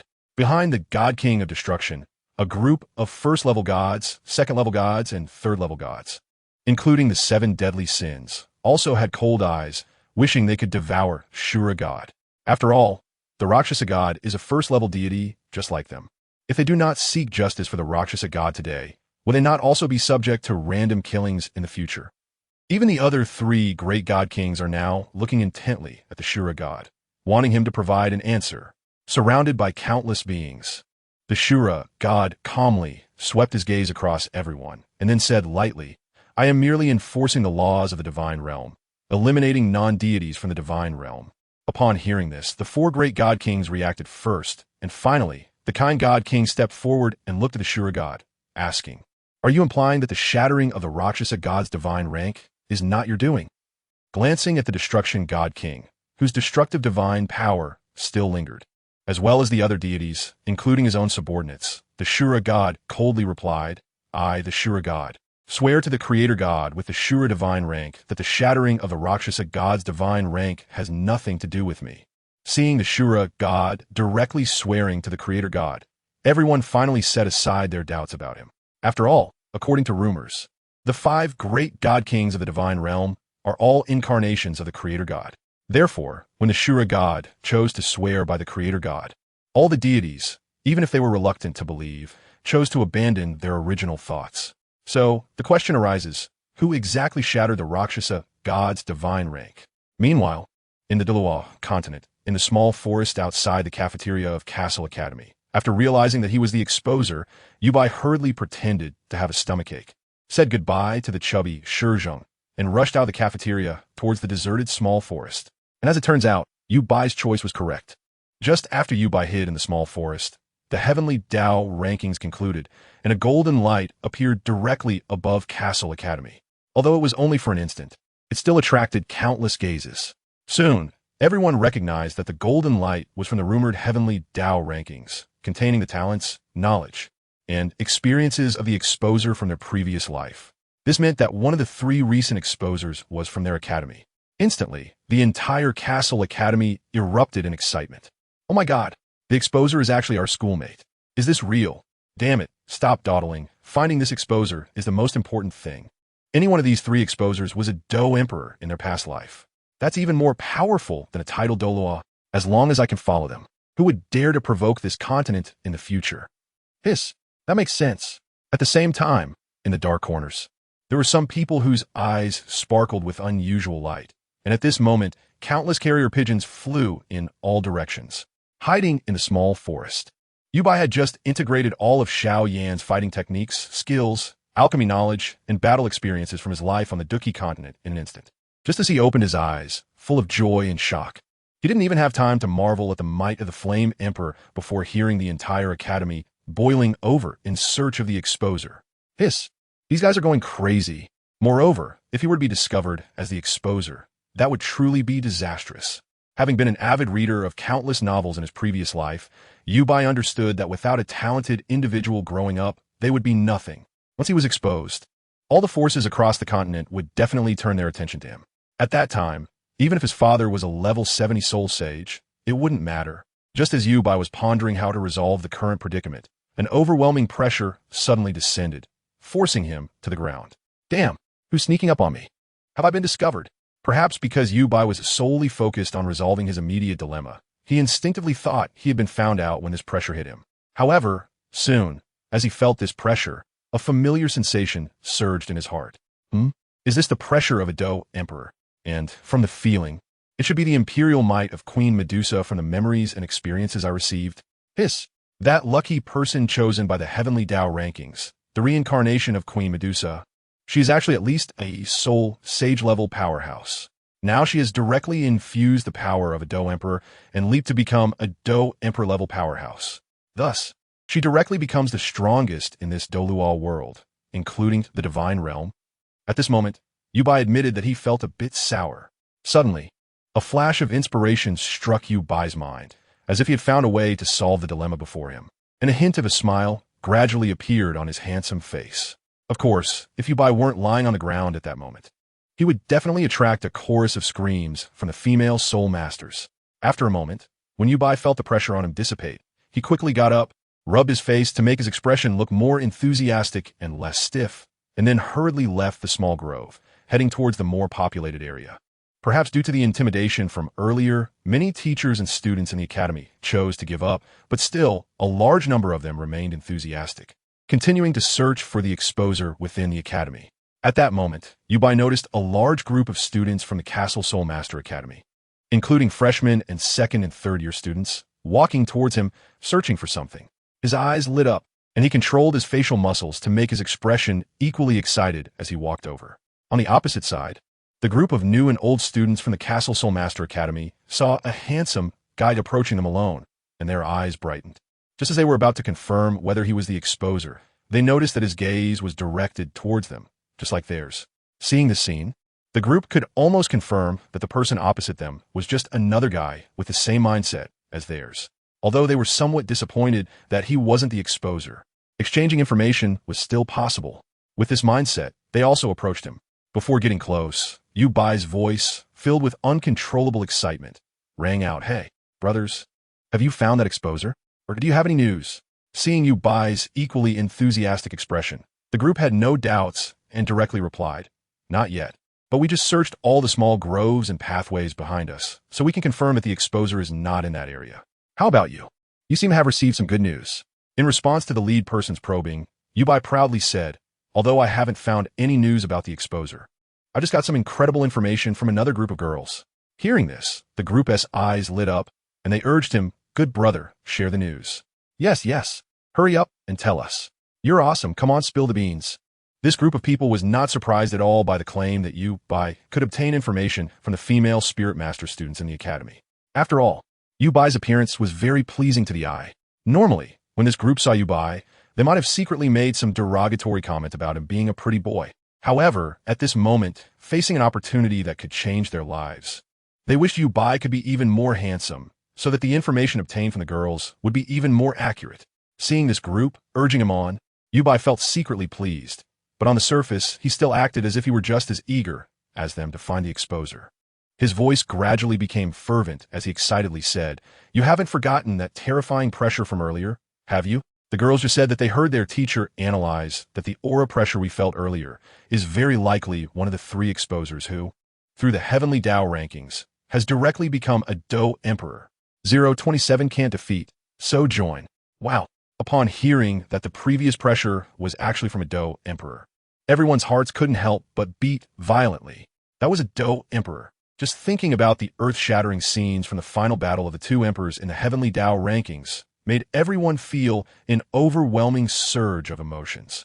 As Yubai took in the expressions of the crowd, secretly laughing to himself, he became almost fanatical and continued, "Moreover, everyone knows the past relationships of the three exposers when they were revealed in the heavenly Tao rankings. They're either husband and wife or sisters. Under such relationships, do you think the exposer who has already inherited the power of a Do Emperor will secretly, or even openly, take care of the other two?" Hearing Yubai's suggestive words, the crowd's eyes lit up, and they all nodded in agreement, yes. No matter which of the three exposers who has become a Do Emperor it is, Xiaoyan, Gu Suner, or Queen Medusa, the other two must either be a spouse or a sister. Moreover, when the heavenly Tao rankings impart power to soul saints and above, it not only imparts strength, but also past memories and emotions. That's right, in this situation, the one who has become an emperor will definitely take care of the other two exposers until they also become soul saint level strong enough to restore all their past memories and emotions. In other words, As long as we find our academy's exposer and choose to follow him or her, we will already have a Do Emperor stronger than a title Douluo backing us up. Hiss. Thinking about it carefully, it really is like that.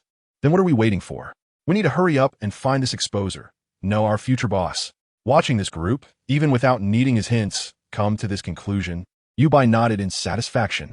Subsequently, with Yubai's further persuasion, this group almost seemed enchanted as they began searching everywhere for the exposer, Yubai. As for Yubai himself, after confidently parting ways with the group, he picked up a few second and third-year school uniform badges from a grove where couples often dated, then coincidentally encountered several waves of people searching for the exposer, and secretly shared the news he had heard before heading back to his dorm. Meanwhile, within Castle Academy, news centered around the exposer in the school having the backing of a Do Emperor began to spread everywhere. In an instant, all those who originally harbored dark thoughts and intended to do something were forced to retreat. After all, they had all witnessed the might of a Do Emperor in the heavenly Tao rankings. If they really took action against the exposer in the academy, that Do Emperor would surely be furious, potentially sinking the entire Douluo continent with a single slap. Just thinking about such consequences made these dark hands hope that the exposer in the academy would never be found. Otherwise, if any brainless individuals chose to act against him, the consequences would be unimaginable. Not long after, the principal of Castle Academy, who was an 81st level assault system, Douluo, stepped forward to stop the students from searching for the exposer, simultaneously issuing a strict order. Within Castle Academy, students have only one identity, which is that of a Castle Academy student. Aside from that, there are no other identities. Therefore, the act of searching for the exposer is prohibited within the academy, and violators will be expelled from Castle Academy. If this had been in the past, some top talent students and noble students in the academy would not have taken the expulsion from Castle Academy orders seriously. After all, with their talents and family influence, even if they joined a better and more prestigious Soul Master Academy than Castle Academy, like the Four Elements Academy or the Tiando Royal Soul Master Academy, it wouldn't be difficult. However, these students were not fools either, as they understood that at this moment, or perhaps tomorrow, when the news spread that one of the 3 Do Emperor-level exposers was studying at Castle Academy, it would soon become the highest-ranked Soul Master Academy in the Tiando Empire and even the Douluo continent. If they were expelled from Castle Academy at this time, it would be the greatest failure of their lives. Thus, the search for the exposer within Castle Academy came to a complete halt. At the same time, as a higher-level Soul Master institution, Castle Academy also does not require students to study or cultivate within the academy.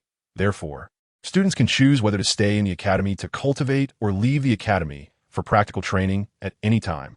As a result, many noble Soul Master students, as well as those from family forces and certain sects, hurriedly left the academy, rushing back to their families or sections. Such news must be reported to the family, sect, at the first opportunity.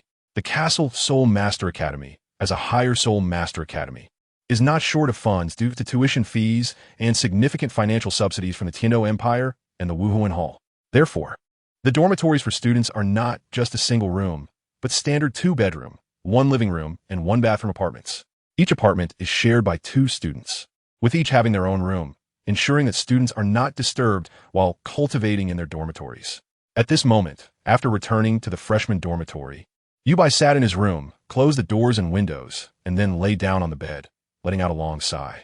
Closing his eyes, Yubai began to review his previous actions in his mind, using rumors to make everyone think that behind the exposer is a powerful Douluo who can dominate the entire Douluo continent with sheer momentum and could easily wipe it out with a wave of his hand, ensuring that no major forces or powerful individuals would dare to recklessly search for the exposer within the academy. This would temporarily delay the threats from major forces and top-tier powerhouses. However, they would definitely choose to send someone into the academy to investigate secretly or bribe the academy students to gather information. But just now, as a fervent seeker of the exposer within the academy, I should temporarily be considered as infiltrating the enemy's ranks and, for a short time, shouldn't be suspected. Additionally, the unexpected joy brought by the old principal's final ban would also mean that my identity should not be detected for a while. However, this can't be hidden for long, and my current strength is only at the Great Soul Master level. Even with the upgrade to a heavenly tier technique like the Burning Formula, it's impossible for me to become a Soul Sage in a short time. Therefore, to break the deadlock, I must take the initiative before the Do Emperor threat fades and my identity is discovered. Only then can I have a glimmer of hope. Thinking of this, Yu Bai's eyes began to flicker, as if brewing some astonishing plan. The major forces are on the move. A world of great contention. However, everything still needs to be discussed with the old man and the others first. With this thought, Yu Bai temporarily set this matter aside and instead became more interested in watching the cultivation experiences and burning formula from his past life. Wanting to see what differences there are between the cultivation methods of the Douluo continent and the Dochi continent. Suddenly, the entire dormitory fell silent, with even a pin drop being audible. As time gradually passed, Yu Bai's brows furrowed. At this moment, a piece of news spread instantly throughout TheYoung city, even to some surrounding cities and major forces on the Douluo continent. One of the 3 exposers last revealed on the Heavenly Tao ranking is studying at the Castle Advanced Soul Master Academy in TheYoung city. At this moment, the news was like a vortex, instantly drawing the attention of everyone in the Douluo continent to the relatively well-known Castle Advanced Soul Master Academy. Simultaneously, countless people, some openly and some secretly, were rushing towards the Castle Advanced Soul Master Academy, like wolves catching the scent of meat.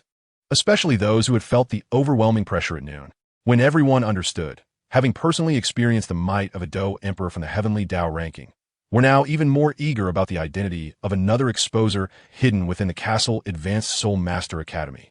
As for the threat posed by that Do Emperor at noon, in the face of power that surpasses the divine, life is not something that can't be sacrificed. Moreover, even if brute force won't work, can't we resort to softer methods? The most important thing right now is to find that exposer first. 7 Treasures Glazed Sect. Fengji, you've received the latest news, right? Outside the main hall, as the voice of Sword Douluo echoed. Both Sword Douluo and Bone Douluo arrived together at the conference hall of the 7 Treasures Glazed Sect.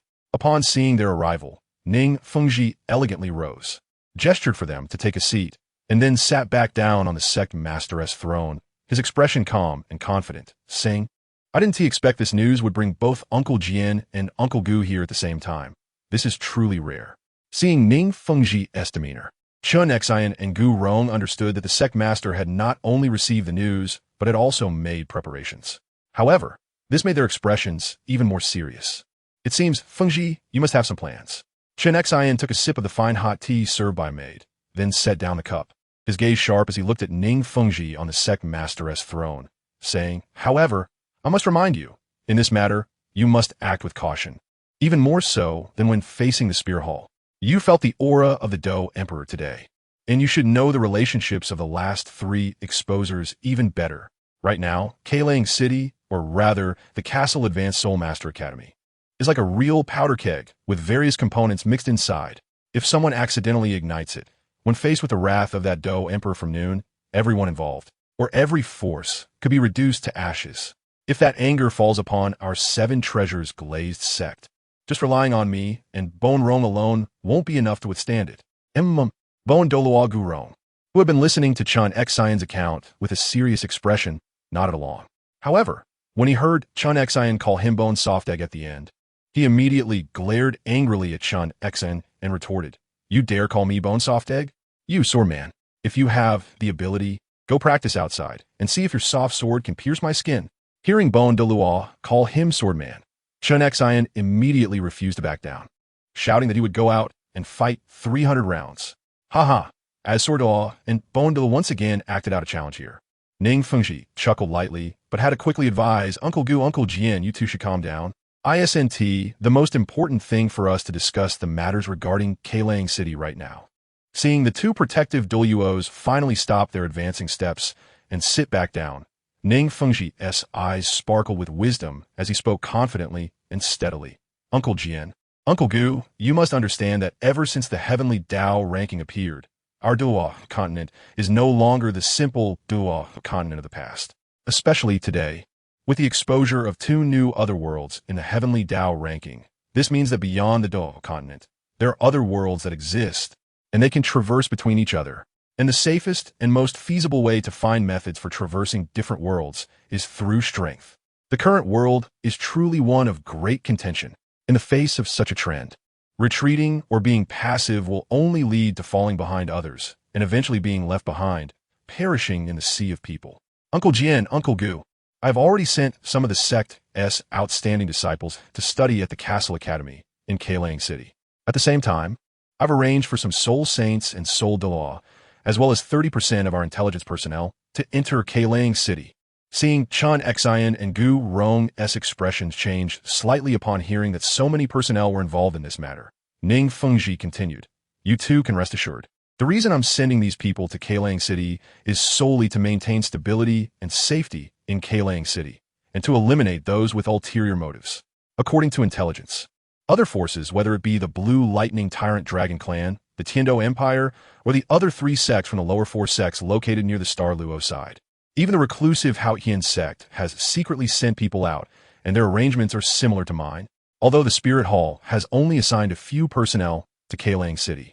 It seems they have no intention of entering the Castle Academy, which makes it a bit difficult to gauge their motives. However, in the face of that existence, the Spirit Hall cannot and dares not to do anything excessive. Therefore, regarding TheYoung City, the major forces have tacitly chosen to maintain stability together and work hard to eliminate any unstable elements within to prevent any careless actions that might provoke that Do Emperor's wrath. As for that exposure, it will be up to the students from the major forces who have joined the Castle Academy to compete for. At this point, Ning Fengji thought of his precious daughter Ning Rongrong and sighed. Actually, in terms of identity, sending Rongrong to the Castle Academy is the best choice. But that girl's personality sigh.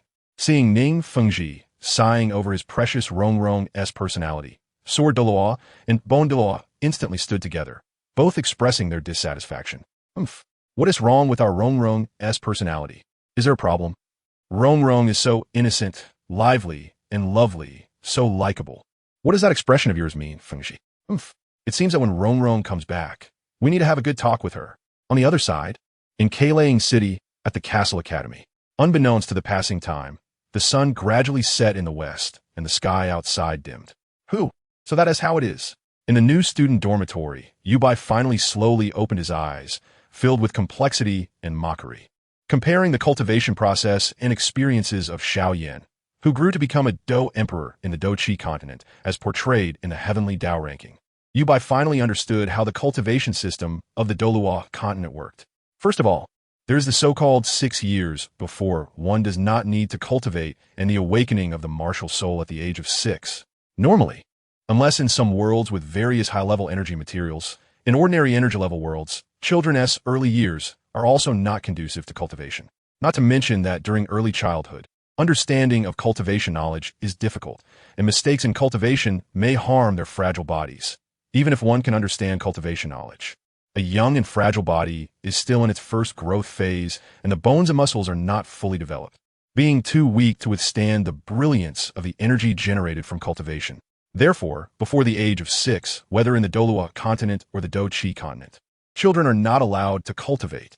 However, compared to the relatively weak and even crude cultivation knowledge of the Douluo continent, the mature pharmacology and alchemy techniques of the Do-Chi continent allow many children from cultivation families to utilize medicinal baths and other methods from a young age to strengthen their bodies. This makes their muscles, bones, and vascular systems more robust and beneficial for their future cultivation and growth. In contrast, there is no research in this area on the Douluo continent, leading to countless years where children can only play and waste time and talent until they are 6 years old. In this regard, the cultivation on Douluo continent is even inferior to many martial arts worlds. Moreover, there is the so-called martial soul awakening at the age of 6. Simply put, it is the process of using the awakening stone to guide the latent martial soul within each person, which is a significant feature of the Douluo continent. However, the strength of one's innate cultivation talent, and even their ability to cultivate still, depends on their innate soul power. The so-called innate soul power is actually the result of the soul master's soul power being stimulated. Using the awakening stone and awakening formation to communicate with the soul power of heaven and earth, determining how much soul power the child's meridians can initially accept. Essentially, it assesses the size and strength of the child's innate meridians and the blockage of their acupoints. However, compared to future cultivation, during the awakening of the martial soul, when receiving the infusion of heavenly soul power, there is no need to clear the acupoints. So the fullness of innate soul power in the meridians is divided into 1 to 10 levels, representing the levels from first grade innate soul power to full innate soul power. Nonetheless, due to the fact that children on the Douluo continent do not understand how to nourish their meridians before the age of 6, the strength of their meridians is generally similar, although there are still differences. This leads to situations where even children with the same innate soul power may have differences in their cultivation speed and strength under certain circumstances. Of course, children without innate soul power have completely blocked meridians, making them unable to communicate with the soul power of heaven and earth. For Yubai, who possesses knowledge of top-tier alchemy, solving this issue is quite easy. It means that as long as Yubai is willing, he can refine some pills or prepare some medicinal liquids at any time to enhance the so-called innate soul power level. The so-called meditation cultivation method is actually about calming the mind and achieving a focused state to resonate with the soul power of heaven and earth, allowing it to flow into the body for natural accumulation of soul power. Of course, during this accumulation process, it requires continuous flushing to open and maintain the smoothness of the meridians. Only after achieving this can soul power begin to accumulate. Each barrier of 10 levels is essentially a shock to the acupoints within the body. However, the solidity of each acupoint in the human body is like dirt blocking a water pipe, and the process of soul power accumulating in the meridians is like water naturally flowing into the pipe. This results in the soul power obtained through such cultivation being like floating weeds without roots, leading to an unstable foundation. Moreover, compared to the soul power accumulated through forceful methods on the Douluo continent, the intensity of the soul power obtained here is simply incomparable. Therefore, when facing major boundary barriers, cultivators on the Douluo continent can use the accumulation of early-stage soul power and various means as a foundation to easily break through the barriers when exhausted. In contrast, on the Douluo continent, without a sudden influx of strong and rapid soul power, relying solely on the naturally accumulated soul power for meditation cannot break through the blockage of acupoints. Furthermore, martial souls seem to have some mysteries between each major realm. It seems like a lock has been added to the martial soul. This prevents a person's soul power from being cultivated until they absorb soul rings. Therefore, killing soul beasts and absorbing soul rings not only satisfies the breakthrough requirements in terms of soul power, but also unlocks the lock on the martial soul. Additionally, it seems intentionally designed that the soul rings generated after the death of soul beasts contain soul skills, which, when absorbed, transform into corresponding soul skills based on a human martial soul. Thus, Yubai has reason to believe that the abnormalities related to martial souls and the generation of soul skills seem to be linked to certain dark forces behind the scenes. And this dark hand is likely the gods of the divine realm. After clarifying all this, Yubai couldn't help but raise his head, as if his gaze could penetrate the heights to see the gods of the divine realm, murmuring, "I'm just glad I haven't inherited any strange fire. Otherwise, I would definitely go to the divine realm and set it ablaze for some excitement." After saying this, Yubai withdrew his gaze, turned inward to examine his own meridians, looking at the insubstantial and unrefined soul power, and couldn't help but click his tongue. No wonder many readers in my past life refer to the strong ones in Douluo continent as hydrogen people. The soul power in these meridians is like air, naturally flowing into the meridians during meditation, much like being filled with soul power as light as hydrogen, right? In this case, it makes sense that a certain god king was almost killed by the sea god trident, which weighs as much as a steel coil. A full force strike could only make a small hole in the city wall. However, in order to avoid embarrassing himself like that god king in the future, it seems Yubai needs to refine his soul power again. With this thought, Yubai wasted no time, directly crossed his legs and sat on the bed, activating the emperor-level burning technique. In an instant, Yubai's soul power at level 27 began to shrink rapidly. At the same time, in the outside world, the vast soul power of heaven and earth in the new dormitory seemed to be attracted by Yubai's body, forming a visible vortex that surged wildly into Yubai's body.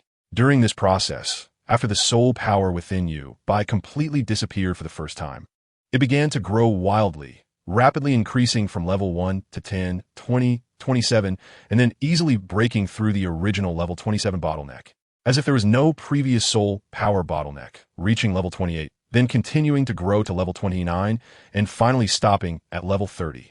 However, at this moment, Yubai, in the process of refining his soul power, could clearly sense that if it weren't for the restrictions of the rules on the martial soul, his soul power would have surged even beyond level 30. This means that without certain actions from the divine realm, Yubai's soul power could have surpassed level 30 at this moment. However, Yubai was not particularly surprised by this, as he had anticipated it beforehand. As Yubai continued to operate the burning technique, his soul power at level 30 began to disappear once again.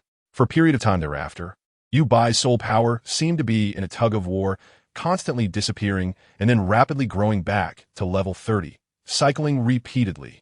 However, in this process, each time it cycled, Yubai's aura was enhanced by 10% compared to the last time. Time flowed slowly, and before he knew it, the sun had already disappeared. The round moon hung high in the sky, casting a silver screen across the world. Suddenly, Yubai, who was immersed in cultivation, heard the sound of the dormitory door and slowly opened his eyes, his gaze seemingly ignited with two flickering flames, which gradually dimmed. At the same time, the overwhelming aura pressure that was nearly 10 times stronger than at noon also dissipated.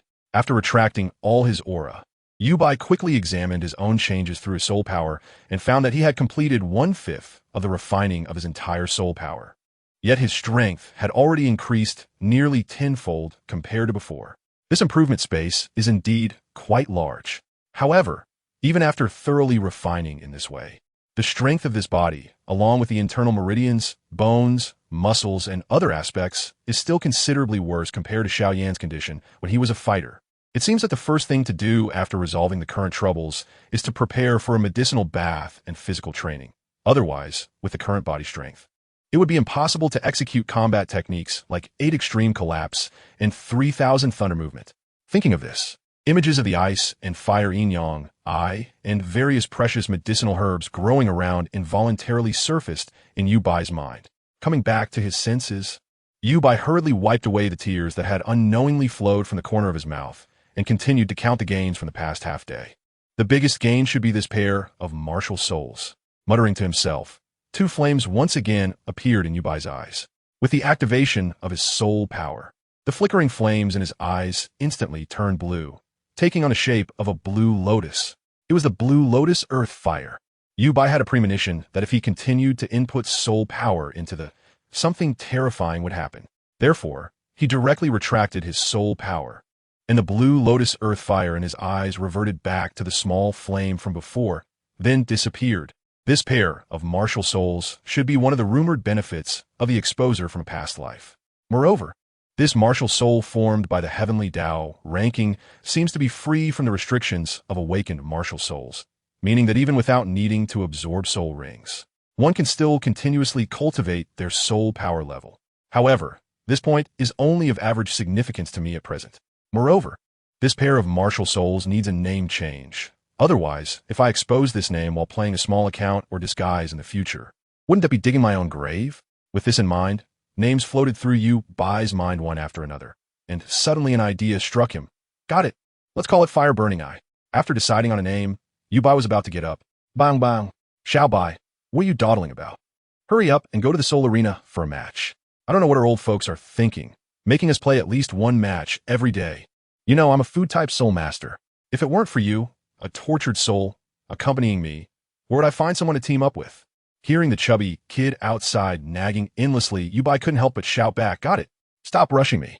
After quickly tidying up, the two of them walked out of the academy as usual, heading towards the Great Soul Arena. On the way, they casually ordered some food at a bustling street food stall, and as they looked at the increased flow of people on the streets tonight compared to usual, the chubby kid Shizheng couldn't help but exclaim, wow, I didn't expect the speed of these forces and nobles to be this fast. In just half a day, they have already arranged for so many people to come to our Kuling city. This is all dog-nose level. Listening to Shizheng's tone that seemed to mock yet also revel in misfortune, Yubai rolled his eyes at this guy, but inside he felt heavy. I didn't expect that in just half a day's time, so many strangers have already come to Kuling city. Looking at the various special symbols hidden in the clothing of most of these people, they should be personnel from various major forces. Bauda, Blue Dragon, Wings of Angels, Hammer. Wow, the upper 3 sects, lower 4 sects, Spear Hall, almost all of them are here. It seems that after today's match, I need to quickly discuss this with the old folks. Just as Yubai was pondering, the chubby kid suddenly opened his mouth as if he had found a topic, turning his head to lower his voice and ask, by the way, Xiaobai, Today I saw you looking for that exposer all over the academy. What was the result? Any news? Hearing this guy ask such a question in public, Yubai sighed inwardly, then lowered his head and leaned closer as if not wanting others to know, whispering, "Oh, don't mention it." Ever since that beam of golden light from the heavenly Tao ranking flashed in the academy, our entire academy has been in an uproar. Everyone wants to hug that big leg, and of course I do too. After all, that's a future Do Emperor powerhouse. However, even though I searched all the way and exchanged information with many seniors who were also looking for him, there are still no clues. Then you also know, our principal stepped in. However, I did see the approximate location where that golden light flashed. It should be around the cafeteria where we had lunch today or near the dormitory building of the seniors. I plan to go there more often in the future. Anyway, walking around doesn't violate the principal's rules, hee. While the two chatted, the food was quickly served. After finishing their meal in a flash, the two paid their bill and headed towards the nearby Koling Great Soul Arena. Not long after the two left, several people who had also been sitting nearby and eating immediately got up and blended into the crowd, disappearing without a trace. Upon arriving at the Seoul Arena, Yubai and Shizheng had already put on masks without realizing it. Skirting around the crowd, the two skillfully approached the front desk, each taking out a copper soul badge and handing it to the staff. "Hello, please sign me up for a one-on-one game in the gambling category, and also a two-on-two match with him." After saying this, Yubai thought for a moment and added, "By the way, please update my registration information. I am now a level 30 Great Soul Master." Upon hearing Yubai's words, Shizheng's eyes widened under his tiger head mask, his chubby face full of disbelief. Turning to look at Yubai, Shizheng wanted to ask something, but considering the occasion, he suppressed all his questions and didn't voice them. Hearing Yubai's words, the staff immediately took out a crystal ball for testing soul power from under the counter, handed it to Yubai, and, suppressing a smile, while avoiding looking at the mask, said directly, "This smiling face soul master, please extend your hand to test your soul power." Seeing this, Yubai didn't hesitate and directly placed his hand on the crystal ball. In an instant, the crystal ball shone brightly. Seeing this, after confirming Yubai's real cultivation level, the staff immediately updated Yubai's personal information at the front desk. After confirming the match times, Yubai was led by another staff member to a one-on-one Soul Arena Room 12, but since there were still 4 matches ahead of Yubai, he was taken directly to the waiting room of Room 12. And since the two-on-two match would take place after the one-on-one match, Shizheng followed Yubai into the waiting room. Once the staff left, Shizheng immediately took off his tiger head mask and leaned closer to Yubai, his face full of disbelief as he asked, Hey, Xiaobai, what is going on? Last night, when we came to the Soul Arena, weren't you only at level 27 soul power? How did you jump to level 30 today? Did you take drugs?" For the chubby kid's curiosity and disbelief, Yubai had long anticipated, so he wasn't surprised and instead smiled and said, "Chubby kid, do you still remember what happened at noon today?"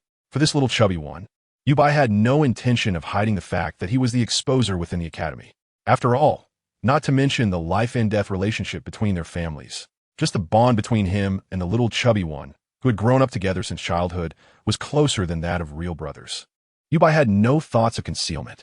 Moreover, both of them knew each other's childhood bedwetting habits very clearly, so there was really no need to hide anything.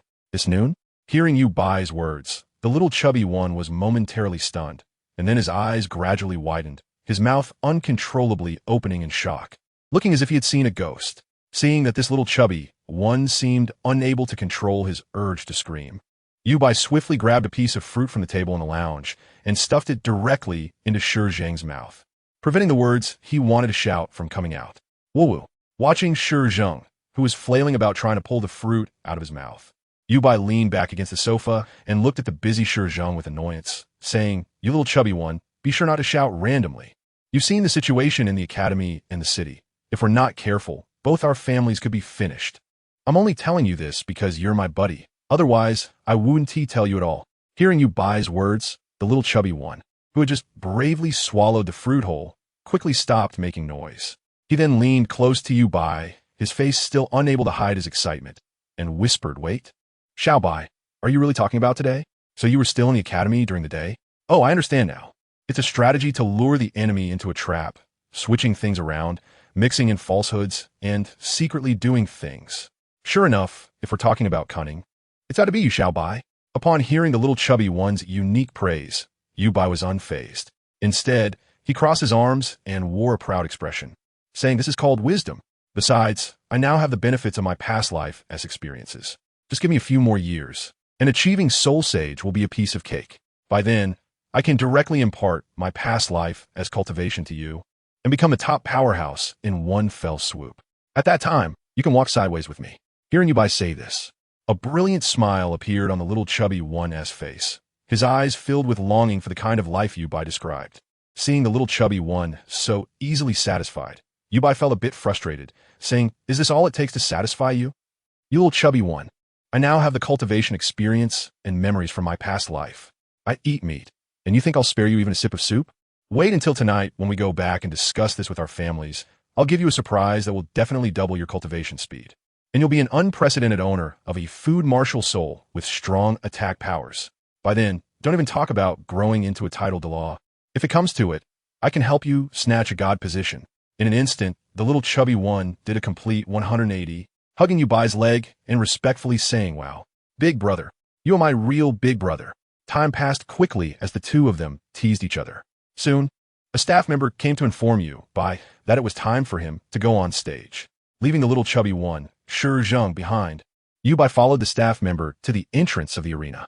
After testing his cultivation again to ensure it matched his registration information, he began to wait quietly. At this moment, the little chubby one also walked out of the lounge and came to the spectator area, looking towards the arena. "All right, now let us invite our soul masters for the 12th Division one-on-one soul battle, the 5th match." The enthusiastic announcer was commenting from the platform. "First up is our battle soul master with the beast martial soul, the Python martial soul, with a soul power level of 29. A record of 23 defeats and 39 victories. Before this match, he has achieved a 4-match winning streak in one-on-one battles. If he wins this match, our Python Disaster Battle Soul Master will earn a silver soul badge." As the announcer's voice fell, a large door slowly opened on one side of the battle platform, and a robust young man under 20 leaped onto the battle platform. Roar. With this man's roar, the atmosphere in the 12th Division spectator area instantly heated up. Python Disaster. Smash your opponent. Python Disaster. Crush your opponent. Tear apart everything in front of you. On the platform, seeing the atmosphere so heated, the announcer took the opportunity to say, "And our other contestant, Smile, has a martial soul named Eternal Sword, a sword-type martial soul with a soul power level of 30. His past record is 14 defeats and 32 victories. Oh, coincidentally, this Smile contestant also has a current 4-match winning streak. This one-on-one battle is also a promotion match for Smile Soul Badge. It seems that today, our 12th Division will witness an unprecedented, exciting event. Now, let's invite the Smile contestant to the stage. The 032 Soul Battle begins. Test physical strength." As the announcer's voice fell, on the other side of the battle platform, a contestant about 7 meters tall, with short silver-white hair and a comically smiling mask on his face, leaped onto the battle platform. This person was Yubai, known by the title Smile. However, the originally enthusiastic atmosphere in the audience turned to laughter as they saw the comical, smiling mask on Yubai's face. "Ha, what's up with that mask? Is he planning to make his opponent laugh to death? TSK, with that physique. Even if his soul power level is 1 level higher than Python Disaster, he is probably not the type to defeat the opponent in just a few hits. After all, beast martial souls inherently have an advantage over weapon martial souls. Let us take a gamble. I'll bet on this. Big brother is right. This kid looks like a joke character. Shouldn't he be very strong? I'll also place my bet on Python Disaster." On the side, hearing the overwhelming support for Python Disaster from the audience, the little chubby one, TheYoung, quietly put down the sign he was holding that displayed Smile. After taking a long breath, he looked back at Yubai's smiling mask on the battle platform and couldn't help but cover his face. "Damn it, can't you just pick a more normal mask?" At this moment, all the spectators are overwhelmingly betting on your opponent to win. Sigh, with a face of indignation. TheYoung quietly pulled over a passerby who was betting and, without asking about the odds, directly used all his gold soul coins, including the ones Yubai had given him, to bet everything on Smile winning. On the battle platform, as the announcer shouted 1 minute to summon martial souls and prepare, Yubai and Python Disaster simultaneously summoned their martial souls. Martial soul, possess, with a loud shout from Python Disaster. A giant python phantom with a diameter of about 1 meter suddenly appeared behind him, its small brown eyes emitting a venomous chill and its forked tongue constantly flicking out, ready to attack at any moment. At the same time, two yellow soul rings rose from beneath Python Disaster, and the pressure of a great soul master suddenly spread across the battle platform, in stark contrast to Python Disaster's exaggerated martial soul summoning. When Yubai summoned his martial soul, he merely extended his right hand in a sword-holding gesture. In the next moment, a long sword that appeared to be made entirely of high-quality jade slowly emerged. The sword's body was elegant yet sharp, and the hilt was perfectly grasped by Yubai's right hand. At the same time, two yellow soul rings also appeared, in the center of the soul fighting platform.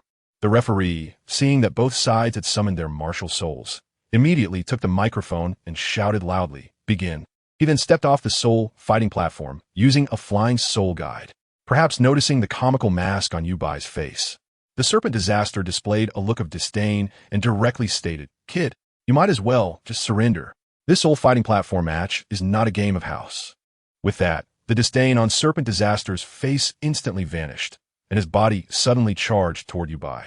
At the same time, the first soul ring lit up, and the first soul skill, Serpent's Advance, was activated.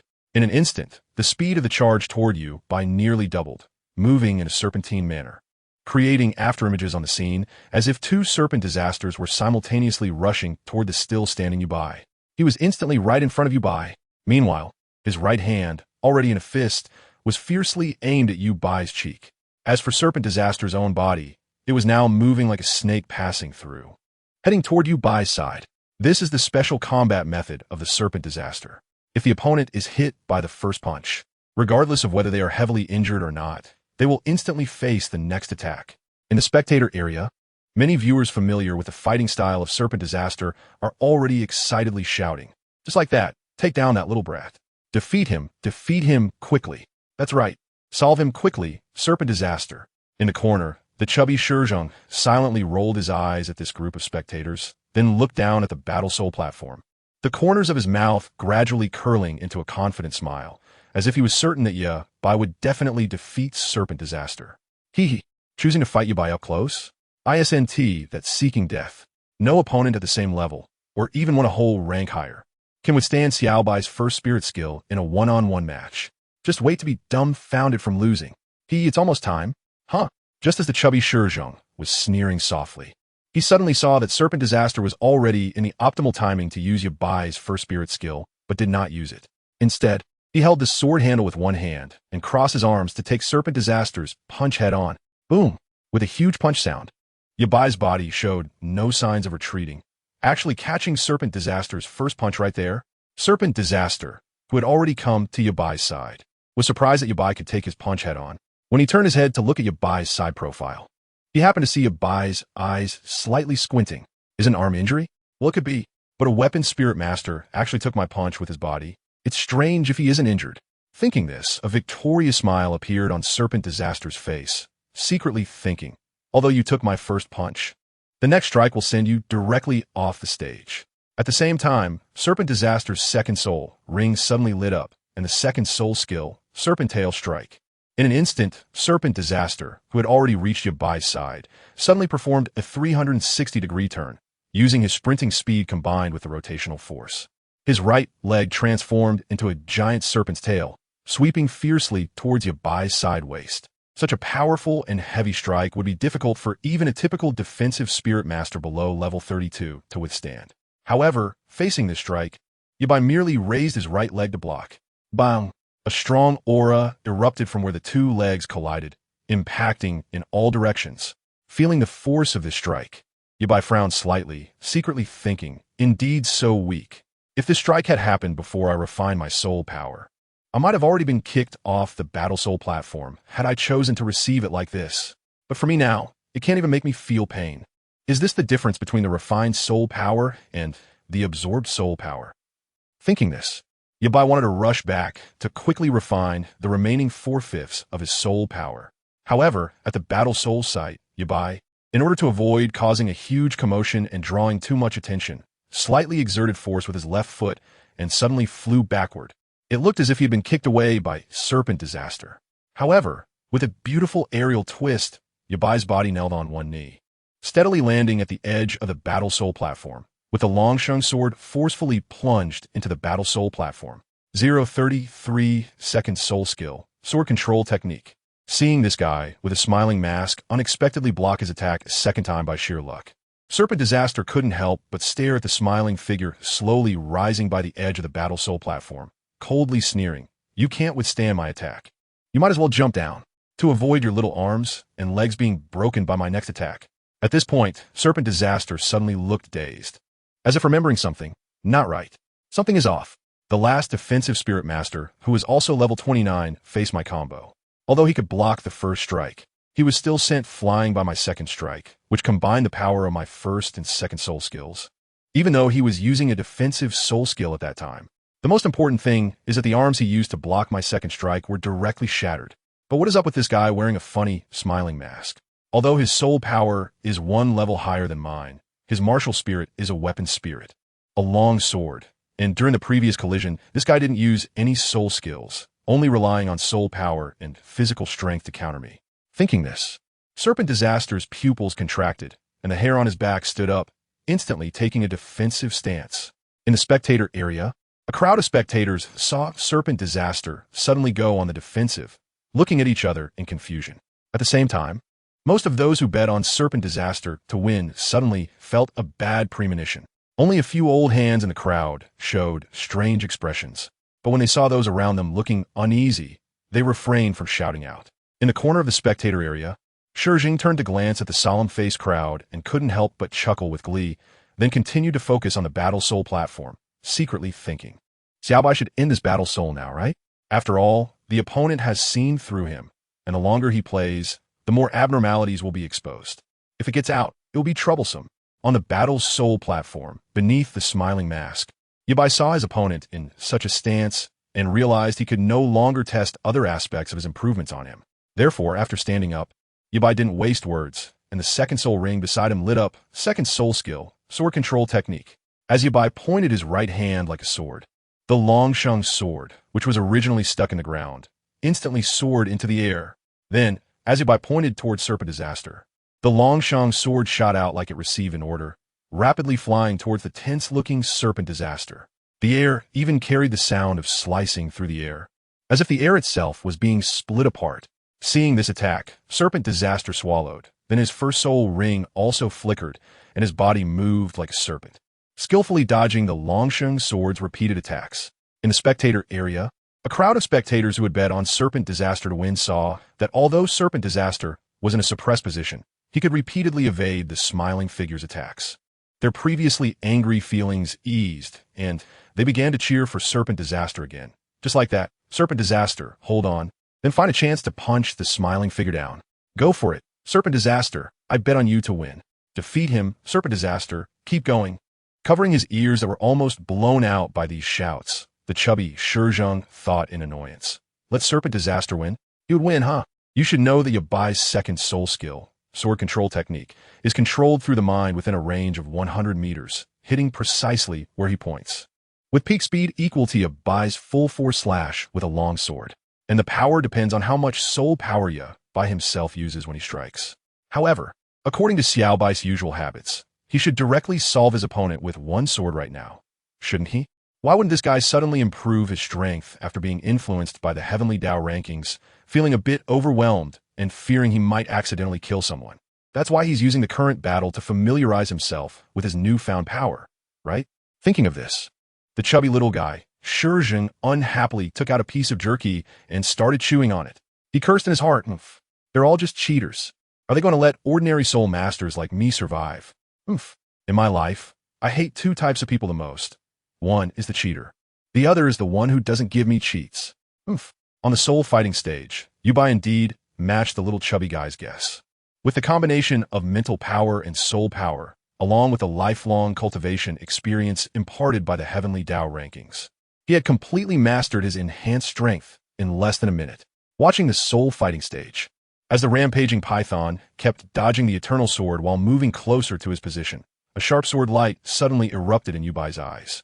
Then, with a sudden burst of strength, he shot forward like an arrow, thrusting towards the rampaging python, which was less than 7 meters away.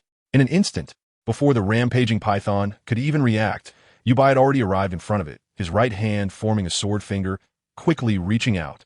At the same time, behind the rampaging python. The eternal sword also surged forward with a buzzing sound. Buzz. In that moment, the serpent disaster's body was covered in goosebumps. Cold sweat dripped down his forehead, his face pale, and his heart raced uncontrollably. Ivildi, Ivildi, Ivildi. As the possessor of a snake-type martial soul, at this moment, the only thing repeating in the serpent disaster's mind were these two words. Before the serpent disaster could react, Yu Bai's sword finger was already pointed directly at his throat, as if with a gentle push, it could pierce right through. Gulp! He swallowed hard, cold sweat trickling down his forehead and falling to the ground without him realizing it. At this moment, the serpent disaster felt that what was pressed against his throat was not a finger, but a sharp sword gleaming with cold light. It seemed capable of piercing his throat at any moment.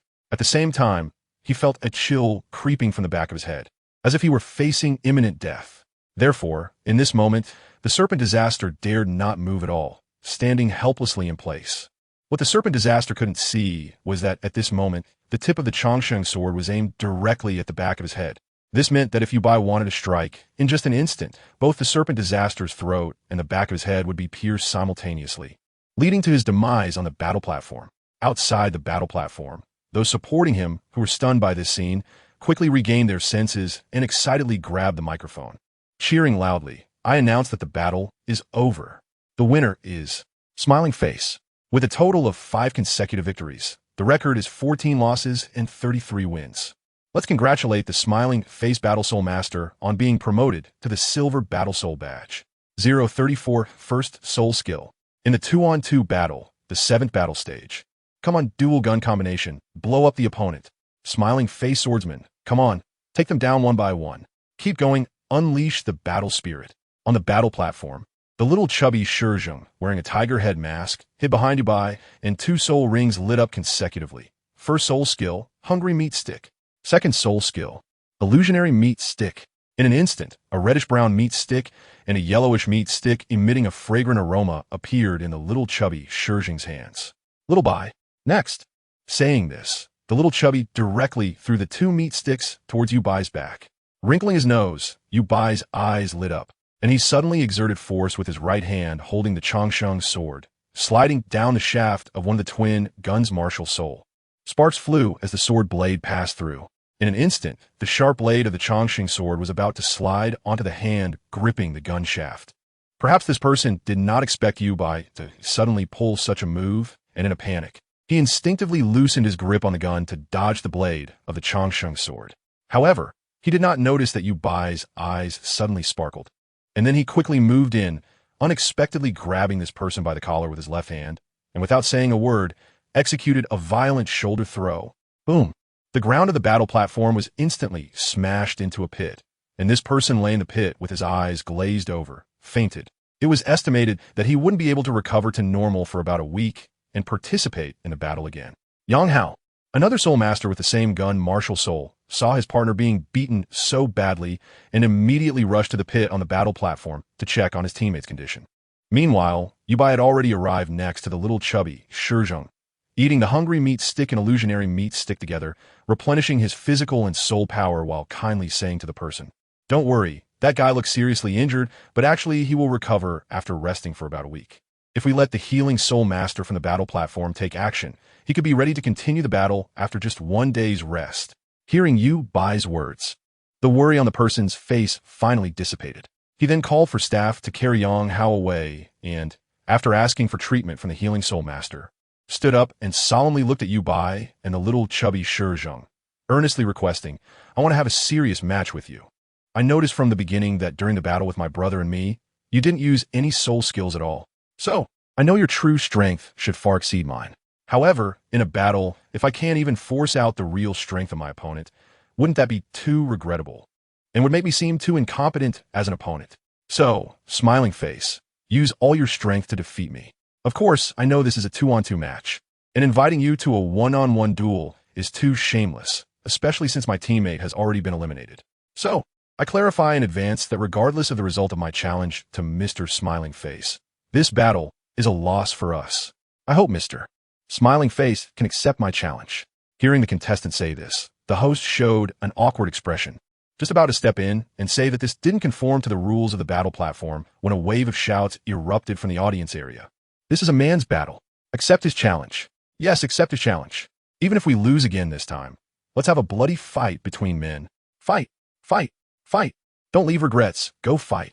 On the battle platform, the little chubby was also startled by the shouts from the surrounding audience, instinctively looking towards Yubai, wanting him to make the call. Little chubby, I'm a bit interested in this guy. Can I take on this battle? Although Yubai often joked about his brother, he also respected every choice he made and never made choices for the little chubby, as that was the bare minimum respect for a brother. Therefore, in such situations, Yubai would always seek the little chubby's consent. Hearing Yubai's request, the little chubby rolled his eyes in annoyance. You guy, don't waste too much time.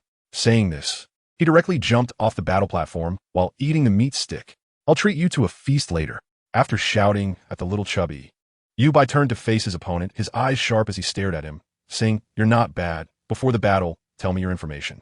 You have the qualification to be remembered by me. Hearing Yubai's words, the youth across from him also stiffened and said, Yang, level 29 Great Soul Master. Martial Soul, Breaking Array Gun. 14 years old, a second-year student at the Castle Academy. Please advise me. Hearing that this guy was actually a senior at the academy, and looking at his physique and appearance, Yubai was somewhat surprised that he was only 14 years old. Although he knew that the development of boys and girls in the Douluo continent was different from his previous life, this guy looked too mature for his age. Suppressing his desire to complain, Yubai swung the Changshang sword and shouted, I remember you. Then let's see if you can defeat me now. This time, I'll use all my strength, don't die. Hearing Yubai's seemingly dismissive words, Yang did not take it lightly at all. Both the previous battle and the soul power aura emanating from his opponent now told him that the opponent was very strong. However, isn't that just perfect? Thinking this way, Yang also unleashed his soul power, stepping forward with his left leg and holding the gun with his right arm, taking an offensive stance while shouting at Yubai. Be careful. As the words fell, Yang Yu's left leg exerted force, and a powerful surge of soul power erupted, propelling him toward Yubai while he swung the spear in a wide arc, delivering a powerful strike. At the same time, the first and second soul rings around Yang Yu lit up simultaneously, activating his first soul skill, Accumulated Strike. Second soul skill, Breaking Heaven Strike. In an instant, the Breaking Array spear martial soul in Yang Yu's hand emitted an incredibly sharp and domineering aura, as if it could break everything in front of him. Seeing Yang Yu's attack, a trace of battle intent flickered in Yubai's eyes beneath his smiling mask. In that moment, the first soul ring around Yubai suddenly burst forth with light, and he leaped into the air, shouting, First soul skill, Flying Immortal from Beyond. Instantly, an extremely sharp sword energy erupted from the eternal life sword in Yubai's hand, seemingly transforming everything around into a world of sword energy. Aiming for a strike from midair, flawless and untainted. On the sidelines, the chubby boy saw Yubai truly using his first soul skill and couldn't help but exclaim, This is the first soul skill of this guy. Shout by a locking skill that instantly unleashes 200 of his power. With this soul skill, it's not difficult for Xiao Bai to fight above his level. That guy opposite should be convinced of his defeat this time. Boom! A shadow accompanied by a huge roar was sent flying, crashing over 20 meters away and hitting the ground hard on the other side of the arena. This person was none other than Yang Yu. Meanwhile, on the arena, Yubai had already retracted his martial soul, glancing at the spot where Yang Yu had fallen, his eyes flashing with interest. Although he had only drawn upon 30 of his soul power when using his first soul skill, the power was still formidable. Yubai was even worried that if this attack landed on Yang Yu, it might directly kill him, which is why he changed the direction of the Eternal Life sword's attack at the last moment to clash head-on with Yang Yu's Breaking Array Spear. In terms of results, there was no doubt that Yubai won, and it was a clean and decisive victory. However, what truly interested Yubai was the power of Yang Yu's final strike. This guy's last attack had definitely reached the level of an ordinary assault-type Soul Emperor, and even a high-level Soul Emperor, coupled with this guy's willingness to attack stronger opponents. If he were on the Duki continent, he would definitely not be an unknown figure in the future. It's a pity that in the rough cultivation system of this Douluo continent, his soul power couldn't be refined, and he could only rely on soul rings to gain soul skills and spear techniques, without knowing what deeper spear intent and spear path truly were. In the audience seats of the arena, the crowd was stunned to see Yang Yu being sent flying over 20 meters, falling off the arena from the other side.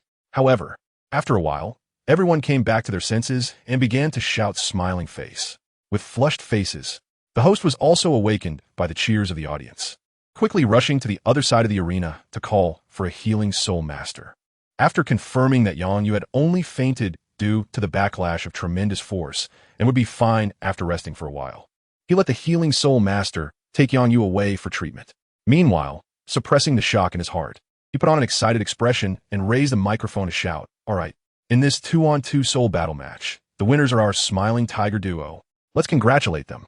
At the same time, the audience cheered, "Smiling Tiger, Smiling Tiger, Smiling Tiger." As the cheers of the audience echoed, Yu Bai and his partner left the arena. And after the staff finished tallying the points, they headed home. In the Yu residence, both families gathered in the main hall. At the long table, on the left side were two middle-aged men, one elegant and composed, the other muscular and strong.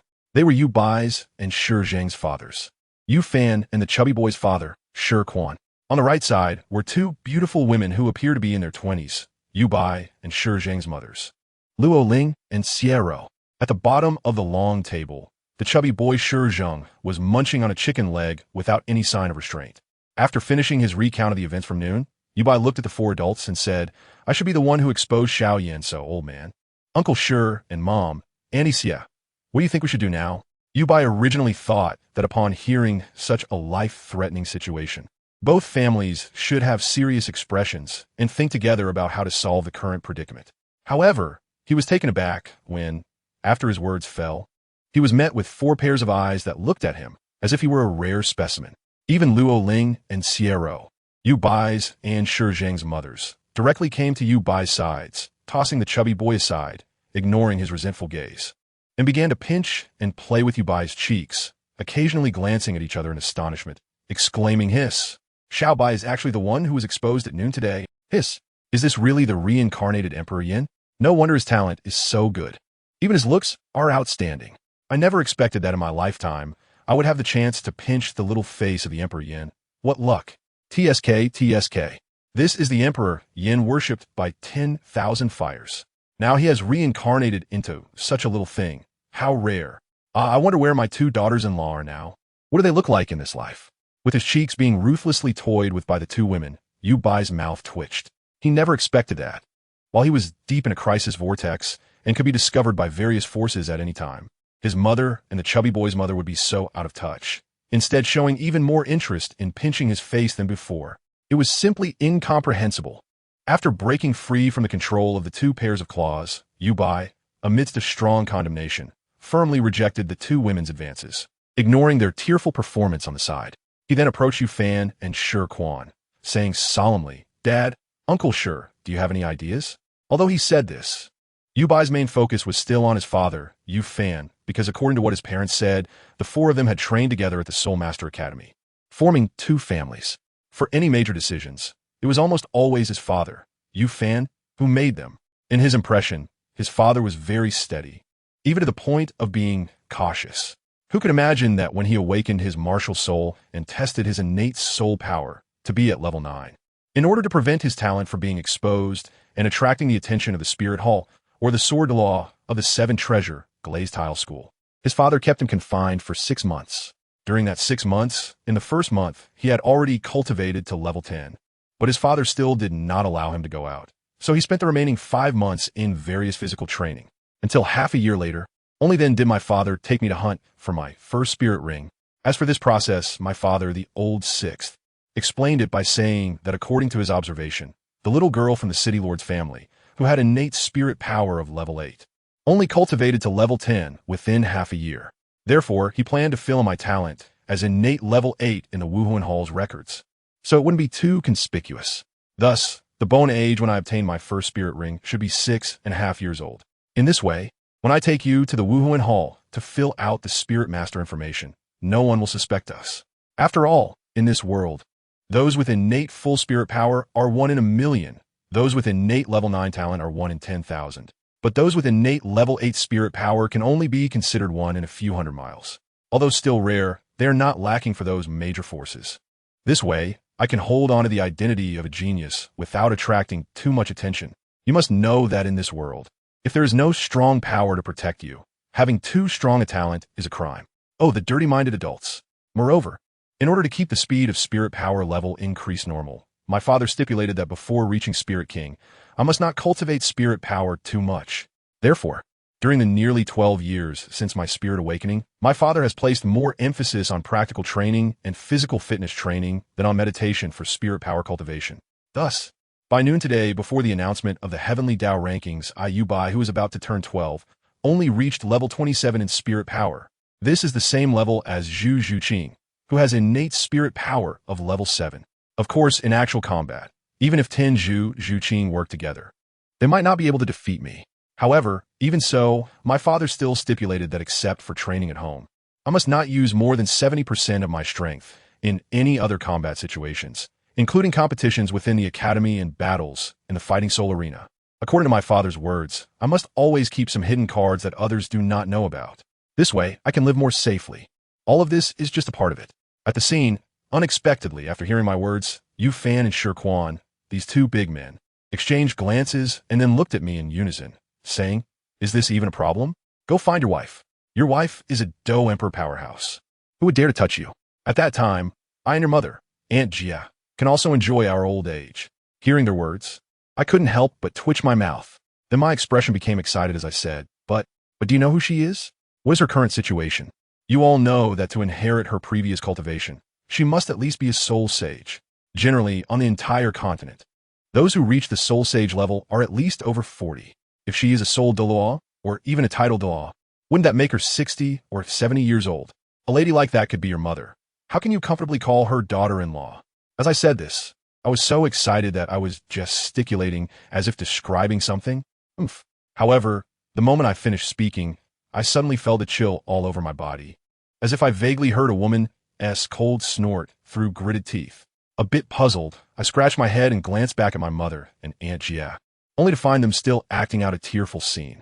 I then withdrew my gaze and looked at my father and Uncle Shi, noticing that they showed no signs of abnormality, which made me feel relieved. I quietly murmured, I must have scared myself with my own description. That's why I had a hallucination. Thinking this way, I didn't take it seriously anymore and threw it to the back of my mind, completely unaware that at this moment, in the Pope's palace of the Wuhuan Hall, someone was gritting their silver teeth, wishing to give someone a good beating. In the Yu residence in the hall. After I finished speaking, I looked hopefully at the two people across from me, hoping they would change their minds. However, Yu Fan's next words directly shattered my expectations. I saw him wave his hand casually and then say, "So what? For us cultivators, the stronger the strength, the longer the lifespan. Title Douluos can live for 300 years, and a 99 level title Douluo can live for 1,000 years. Not to mention such Do Emperor powerhouses. Such strong people can almost maintain their youthful appearance." As he spoke, Yu Fan crossed his arms on the table, rested his chin on his hands, and gazed intently at me, advising, "So my son, for the happy and healthy life of both our families in the future, you should hurry up and find your wife." Meanwhile, I didn't know when my mother Luo Ling and the chubby mother Jiero were also sitting at the table opposite, and the four of us nodded in tacit agreement, then looked at me with anticipation. Seeing this scene, I couldn't help but widen my eyes, my mouth trembling as I said, "You, how can you bear to say such heartless words with your 37-degree mouths?" However, the four people across from me remained unmoved. Even the chubby one who had been gnawing on a chicken leg somehow stood behind the four of them. Then they all looked at me eagerly. Buzz. I felt a buzzing in my head, then angrily shouted, "Enough! Can't you really think of me for once? What if she is a 1-meter tall, cylindrical person? What if she is an old lady selling candied hawthorn next door? What if she? I had no idea that 1,000 miles away in the Wuhuan Hall, in the Pope's palace, someone was currently so angry that their face turned red. In fact, with each word I said, the temperature around this person dropped a few degrees, until I saw that I seemed to want to keep tarnishing their image. They could no longer control their temper and angrily cursed, "Bastard, damn little thief, despicable guy." While cursing, a sharp aura flashed in this person's beautiful eyes. Then they raised their right hand as if to swat a fly and slapped it toward the empty space in front of them, in the Yu residence in the hall. Just as I was speaking, the leg of the chair I was sitting on suddenly broke for some unknown reason, causing me to fall directly to the ground. During this process, a crisp slap echoed. Then, mixed with the sound of the chair breaking, the sound of falling, and my body hitting the ground, it created a symphony. However, at this moment, the eyes of the four people across the table suddenly sparkled, Then they exchanged glances as if confirming something, and then nodded subtly, their deep-seated worries dissipating. And even a hint of a smile appeared at the corners of their mouths. Meanwhile, the confused, chubby one witnessed this scene, and, although they didn't understand what the four adults were doing, it didn't stop them from realizing that I was being jointly plotted against by these four. Unable to help but shiver, the chubby one took another bite of chicken leg meat, mechanically chewing while secretly thinking, is this the terrifying adults mentioned in the rumors? Their hearts are really dirty, but thankfully this time the target of the plot is Xiaobai, not me, Fat Lord. Thinking of this, the chubby boy couldn't help but cast a sympathetic glance at Yabai, who was still lying on the ground with stars in his eyes. Under the table, Yabai, feeling dizzy, raised his hand to remove the half-chair leg that was pressing on his head. Once he saw what was in his hand, he threw it far away, muttering to himself, "No wonder my head hurts a bit. It turns out I got hit by a half-chair leg." While rubbing his slightly reddened head, Yabai got up and walked towards his room. He couldn't even be bothered to look at the four annoying adults behind him and thought to himself, I can't believe I was considering listening to their solutions for the current predicament. A bunch of unreliable, useless parents and relatives. It looks like I have to come up with a solution myself. Beside the table, seeing Yabai turn around and leave without saying a word. The chubby boy didn't think much of it and immediately chased after him. "Hey, Xiaobai, wait for me." In the hall, after the four adults watched the two children leave, they burst into laughter together. Xiaobai is too pitiful. Ha ha. Yeah, especially that last sorrowful little look. It's just too cute. Ha ha ha. Speaking of which, isn't it a bit too much for us as parents to trick such a little guy? Although it's possible that this little guy's mindset has inflated a bit since he became the exposer today, thinking he can take charge.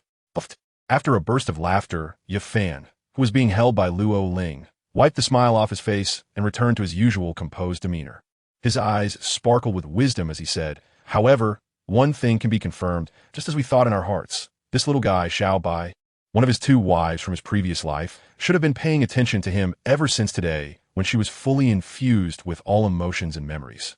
As for her not appearing in person, she might just be waiting for Yabai to grow up in every sense of the word. However, with this, we can basically stop worrying about the safety of Xiaobai and the safety of both our families. These four individuals were able to rise from ordinary families to become the powerful three-soul emperor and one-soul saint they are today. Over the decades, they faced countless difficulties and crises, and their mutual understanding during this process is beyond what others can imagine. Therefore, when they noticed Yubai's unusual behavior today, the four of them were already alert. Then, when Yabai actively mentioned that he was the reincarnation of the Flame Emperor among today's exposers, the crisis they were about to face became clear in their minds. Among them, Yufan, as Yubai's father, immediately thought of numerous response plans. The simplest and safest one was to confirm whether the daughter-in-law who unleashed the Do Emperor's pressure at noon today was paying attention to this kid, Xiaobai, regardless of her current identity and whereabouts. And this process turned out to be unexpectedly simple. Beside them, the strong-bodied Shirquan nodded, glanced at his daughter-in-law, Jiero, and laughed. Otherwise, our two families might have to dig a tunnel underground in my house and quietly slip out of this Koling city. Then, using Ro Air's soul skills, they would have to change their appearances and live incognito for a while. Sitting next to Yufan, holding his arm, Luo Ling suddenly had a complex expression and said, "Speaking of which, who would have thought that I, who gave birth and raised this 12-year-old brat, would find out that the exposer is the reincarnation of the Flame Emperor from another world in my past life? Fortunately, this little guy, Yabai, hasn't he inherited all the memories and emotions from his past life? Otherwise, I wouldn't he know whether he would still call me mom like he does today." Hearing his wife's concerns, Yufan gently patted Luo Ling's head and said, "Reincarnation and rebirth are things that perhaps only true top-tier powerhouses can comprehend and understand how they work. However, since reincarnation exists, it's possible that all of our souls have been reincarnated. It's just that the Heavenly Tao list hasn't exposed it. So there is no need to dwell on this matter." He paused and continued, "Moreover, from the situation just now, it seems that this little guy, Xiaobai, is somewhat resistant to actively seeking out his two wives from his past life. Is it because he hasn't awakened the memories and feelings of his past life, combined with being in a rebellious phase, that he is showing such an attitude?" On the other side, the gentle and fluid Jia Ro suddenly spoke up. Could it be that Xiaobai has a girl he likes in his heart? As soon as she said this, the hall fell silent. After a while, under the surprised gazes of the four, the chubby little boy excitedly asked Jia Ro for 2 small chicken legs made with his 6th soul skill. He then dropped 2 books and a note on the table, and without saying a word, he slipped away.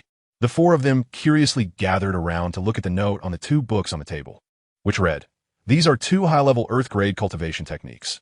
The Zixiao True Method suitable for Grandpa and Uncle Sure, and the Chuxian Treasure Record suitable for Mom and Aunt Jia. You can practice these first, and when you meet the requirements to cultivate heaven-grade techniques, I will change your methods. Now, little fatty and I have to go do something big. Sigh, I really worry about these 2 families."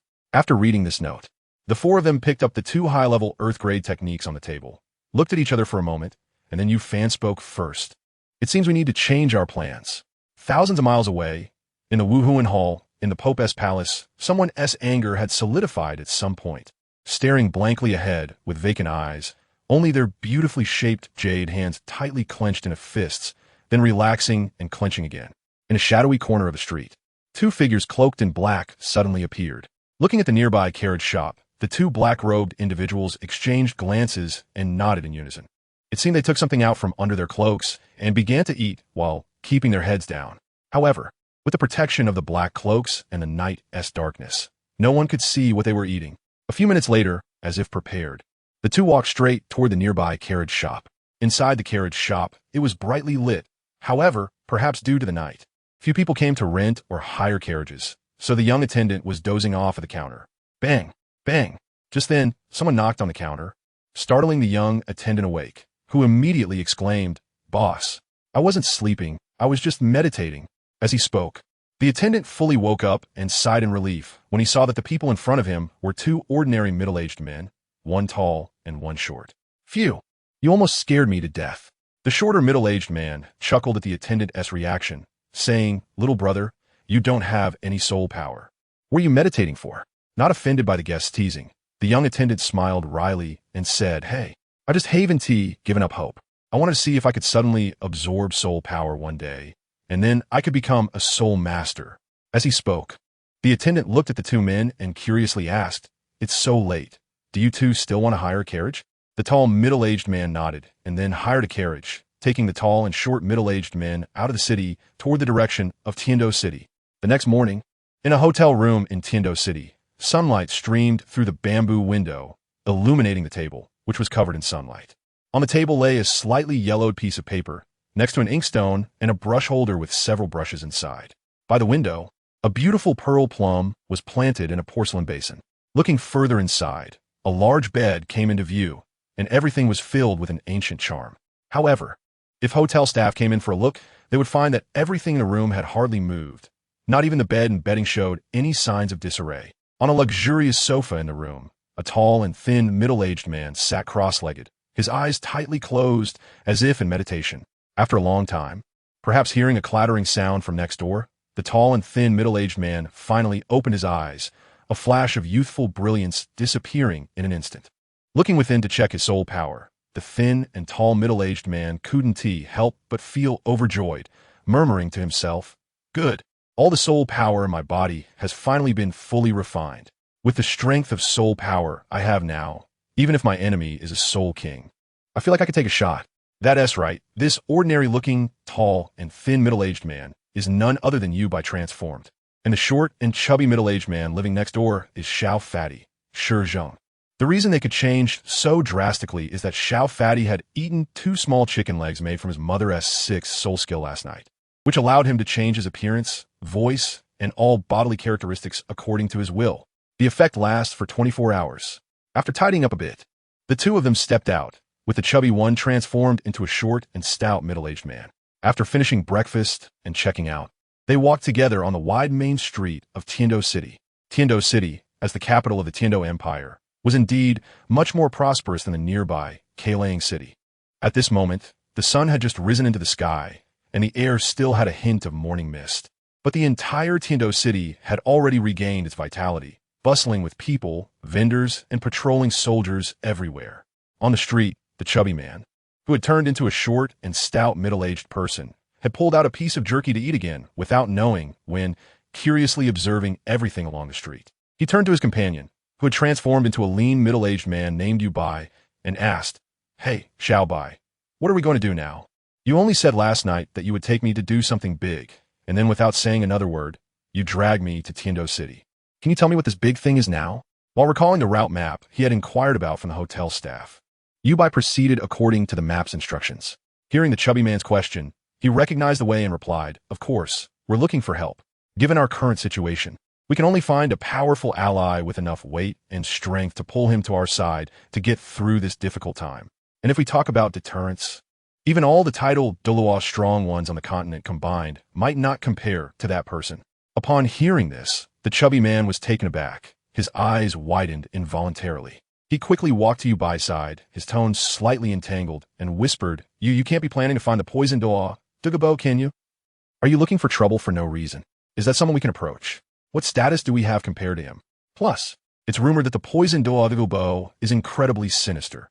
Aren't you afraid he will disregard everything? And, saying this, the chubby man made a gesture as if he was foaming at the mouth.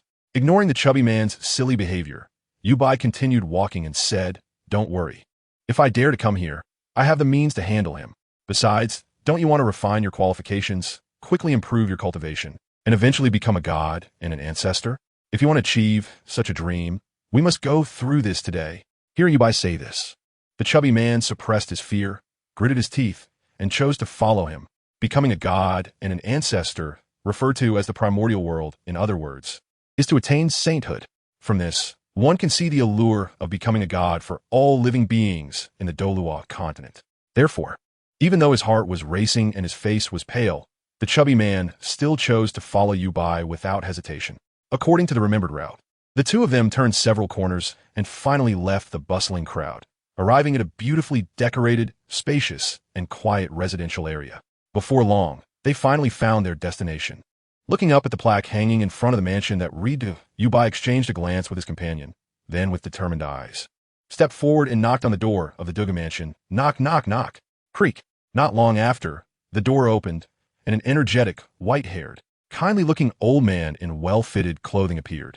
Looking at the odd combination of the tall and thin man and the short and stout man outside, he couldn't help but curiously ask, What can I do for you, gentlemen? Seeing that this old man was likely a butler, Yubai was startled and felt invigorated, secretly muttering, as expected of the residents of a titled Douluo, even just a butler should have strength around the Spirit Emperor level. There was a reason for Yubai's speculation.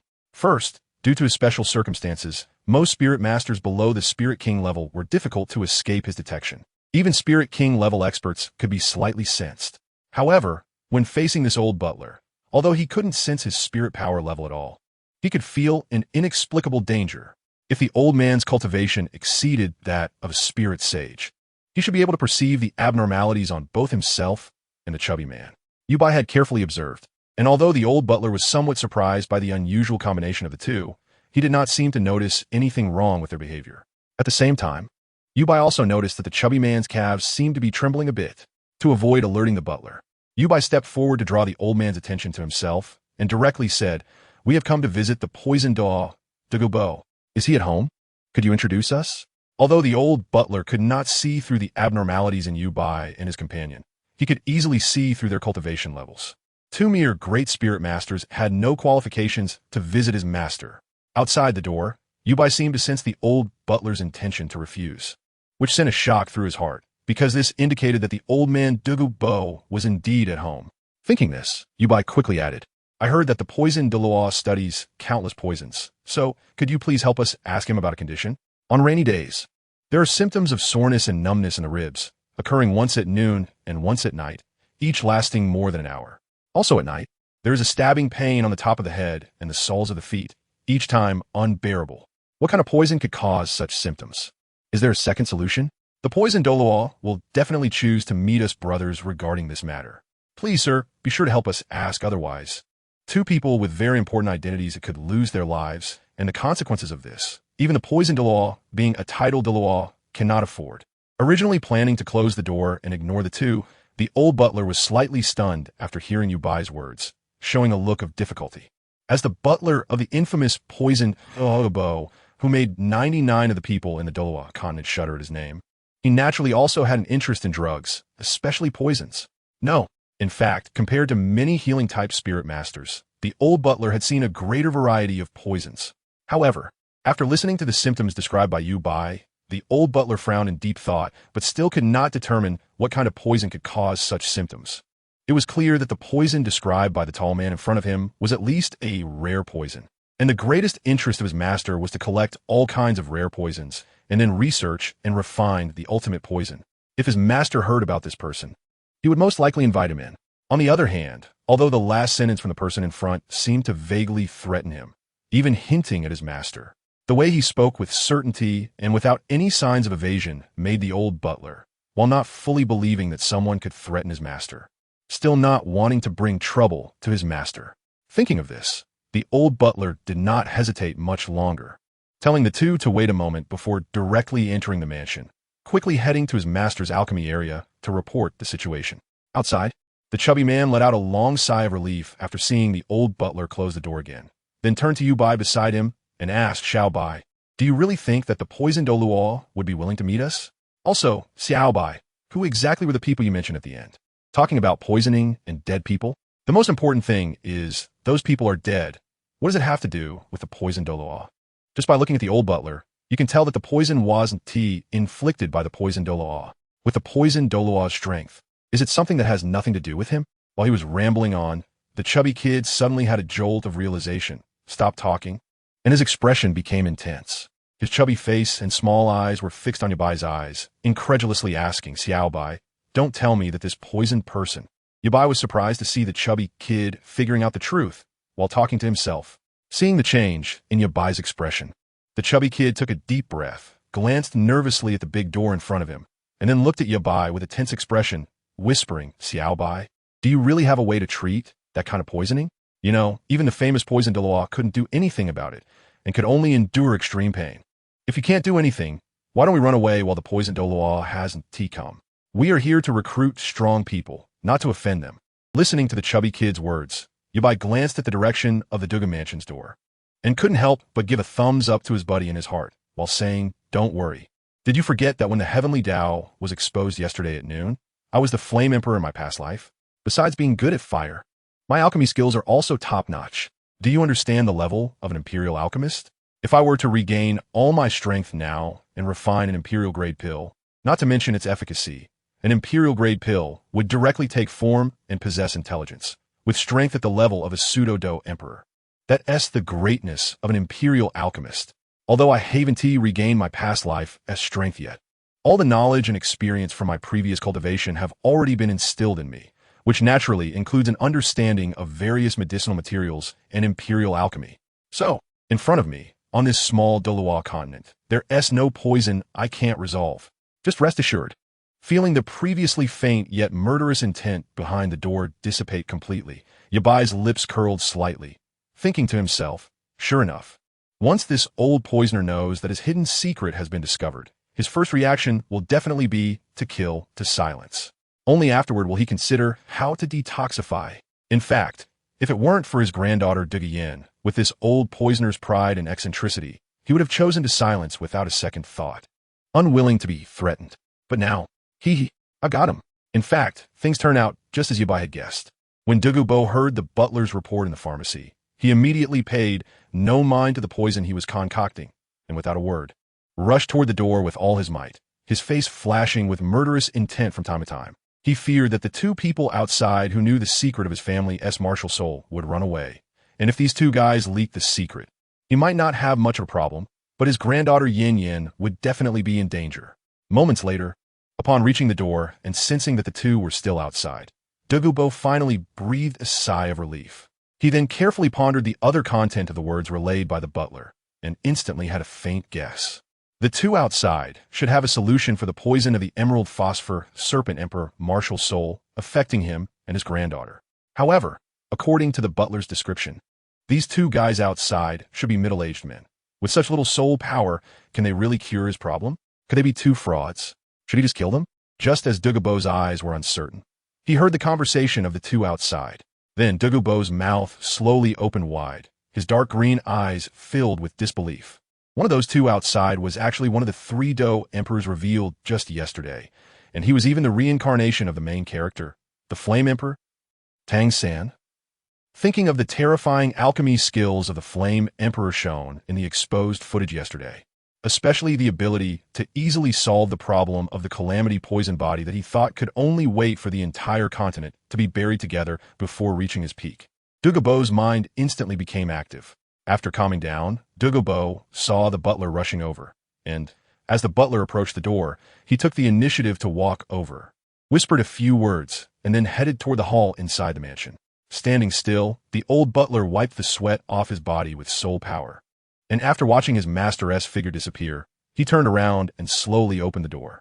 Then he smiled and said, "Gentlemen, my master is quite curious about the poisoning symptoms you described, so he has agreed to your visit. Please come in."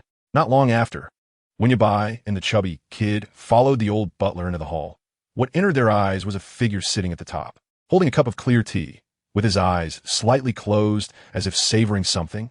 The old man had long dark green hair, wearing a dark green robe, with a slightly aged face and a red dot painted on his forehead, adding a hint of wickedness to him. This person was the famous title Douluo powerhouse, known as Poison. Douluo. Upon entering the hall, a strange yet indescribably pleasant scent filled the air. In just an instant, Yabai had already scanned Douluo's condition thoroughly. "Please take a seat." Seeing that his master Douluo still maintained that demeanor at the top position, seemingly not seeing Yabai and the chubby kid, it was not surprising. Instead, he guided Yabai to sit at the guest table, and after pouring tea for them, he directly left.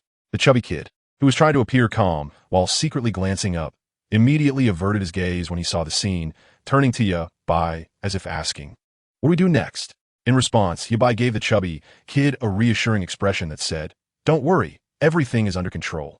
After receiving Yabai's hint, the chubby kid's heart, which had been racing, finally relaxed a bit, and he shifted his butt back. Feeling a bit thirsty, he subconsciously picked up the tea to drink. However, at that moment, Yabai's voice suddenly sounded from beside him. "Poison, it was you who eavesdropped on our conversation just now, wasn't it? The situation is just as it is. What do you think about this deal?" Ahem. Hearing Yabai's words, the chubby kid instantly sprayed water out. And then he didn't even bother to wipe his face, turning to glare at Yabai, as if saying, "Wasn't it you who just said to let me relax? Everything is under control. Damn it." However, when he saw Yabai calmly picking up the teacup and drinking, not even looking at him, the chubby kid had to retract his gaze, feeling like crying inside, muttering to himself, "Damn it, I ultimately put too much trust in you. Otherwise, how could I end up in this dead end? Sigh, there's nothing to be done now. It seems that later on, I can only desperately act as the ruthless Douluo for Xiaobai, so that the future Douluo can come down and accompany me. Damn it, Xiaobai, you should be grateful in this life for encountering a good brother like me." Thinking of this, a hint of determination flashed in the eyes of the chubby boy, and his whole body tensed up, muscles straining as he fixed his gaze on Douluo at the head of the table. Moments ago, just as Yabai finished speaking, Douluo, who had his eyes slightly closed and was holding a teacup as if savoring something, suddenly opened his eyes, his lips twitching, looking at Yabai, who was sipping tea in the guest's seat below, with a face full of speechlessness, unsure of what to say. "Damn it, as a guest, how can you directly reveal the host's secrets upon meeting? What kind of behavior is this? And even if you were a big shot in your previous life, with extraordinary strength, in this life, at this moment, you're just an ant-like great soul master. When facing someone like me, who is renowned across the continent, and even known as the title Douluo that can stop a child from crying, can you not be so direct? This is making this old man, the poison Douluo, lose face. Lastly, this is my home. I'm a master here. Why are you acting more casually than me?" Just then, Douluo suddenly sensed a wave of hostility coming at him. Instinctively turning his head, he looked in the direction from which the hostility was emanating and saw another short, chubby middle-aged man staring at him with vigilance, hostility, and determination in his eyes. After a slight pause and some thought, Douluo instantly understood this guy's inner thoughts. In response, Douluo not only felt no anger, but instead began to appreciate this short, chubby, middle-aged man. If it were another title Douluo, understanding the chubby boy's thoughts would at least lead to giving him a lesson, and those with a bad temper might even choose to slap him dead. You must know that the Douluo continent is a world where strength reigns supreme, and it's completely unreasonable, just like the unfortunate immovable Ming Wang Zhao Wuji, who, despite being attacked by the seemingly pure Tang San during the Shrek enrollment assessment, still chose to hold back. As a result, by nightfall, he was beaten up by Tang Hao and even had to thank him afterward. However, unlike the upright and righteous Hao Yanao, the slightly sinister Douluo had none of the so-called heirs of a title Douluo. and at this moment, he felt quite favorable toward the chubby boy who dared to risk everything for his friend in the face of invasion. Just at this moment, Douluo suddenly noticed something unusual about the short, chubby middle-aged man. Then, as if he thought of something, he shifted his gaze, and, when looking at the presumably reborn Yendi, also sensed a sense of awkwardness. Releasing his soul power, he instantly swept over the two, immediately understanding that their current appearances were the result of a soul power transformation. Noticing this situation, Douluo couldn't help but snort coldly and said, "If you want to make a deal with me, at least show your true appearance." As soon as he finished speaking, a wave of tidal level soul power swept over Yubai and the other person, but didn't harm them in the slightest. However, at the moment the soul power swept over them, the effect of the soul skill-changing heaven and earth little chicken leg that was originally acting on Yubai and the other person instantly disappeared, revealing their true appearances. The moment Douluo saw their true appearances, his heart shook. He didn't expect that below were actually two boys around 12 years old. Especially looking at Yubai, the shock in Douluo's heart was even more difficult to express. This little brat, who was 7 or 8 years younger than his granddaughter, actually had a soul power level as high as 30, and the quality of the soul power was unprecedented. Most importantly, such a genius had never had any news about him before. It seemed he had been hiding his brilliance since he was young. Coupled with the scheming methods that even he had hidden, one must say that he truly deserved to be the strongest in a world, the reincarnation of the Yendi. At this moment, the slightly dismissive attitude that Douluo had towards Yubai, who previously appeared as a middle-aged man with only a soul power level of 30, finally faded away. He chuckled softly and said, "Interesting, very interesting. Young friend, you truly deserve to be the reincarnation of the Flame Emperor. I didn't expect that at just 12 years old, you would possess such cultivation and composure. Truly remarkable. May I ask your name?" Yubai was not surprised that Douluo noticed the unusual transformation of himself and the chubby boy. After all, the transformation effect was just the 6th soul skill of a soul emperor, and it was already impressive to conceal it from a soul sage, let alone a titled Douluo like Douluo. However, seeing Douluo's current expression, Yubai felt a slight sense of relief and secretly delighted. It seems the worst-case scenario has not occurred, and there's no need to prepare for a desperate struggle. With that, the chances of successfully deceiving Douluo, this titled Douluo, had risen to 80%. Next, he just needed to avoid revealing any major flaws. Thinking this, Yubai put down his teacup, smirked slightly, looked up at the position above, and calmly said, "Yubai." After a pause, he added, "I believe some news from yesterday should have reached the poisoned Douluo. I come from the Castle Academy in TheYoung City, Class 2 of the new students." As he spoke, Yubai gestured to the chubby boy beside him and said, "This is my brother, TheYoung, also from the same class." Upon hearing Yubai's words, Douluo's vigilance towards him relaxed slightly. After all, this was Yubai taking the initiative to clarify his identity, which was a goodwill gesture towards the transaction he mentioned. After stroking his pale goat beard, Douluo laughed heartily. "I see. I've heard early on that there are 3 Do emperors from the Castle Academy in TheYoung City, but I didn't expect one of them to be the reincarnation of the Flame Emperor, young friend Yubai. So, young friends Yubai and TheYoung, we are now acquainted.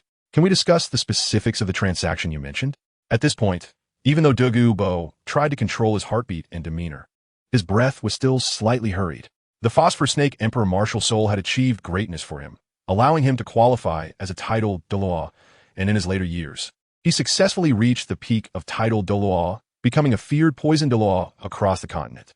However, simultaneously, the flaws of the Phosphor Snake Emperor Martial Soul had also harmed him, as the toxins within his martial soul constantly invaded his body, turning him into a toxic body over time. He endured immense suffering.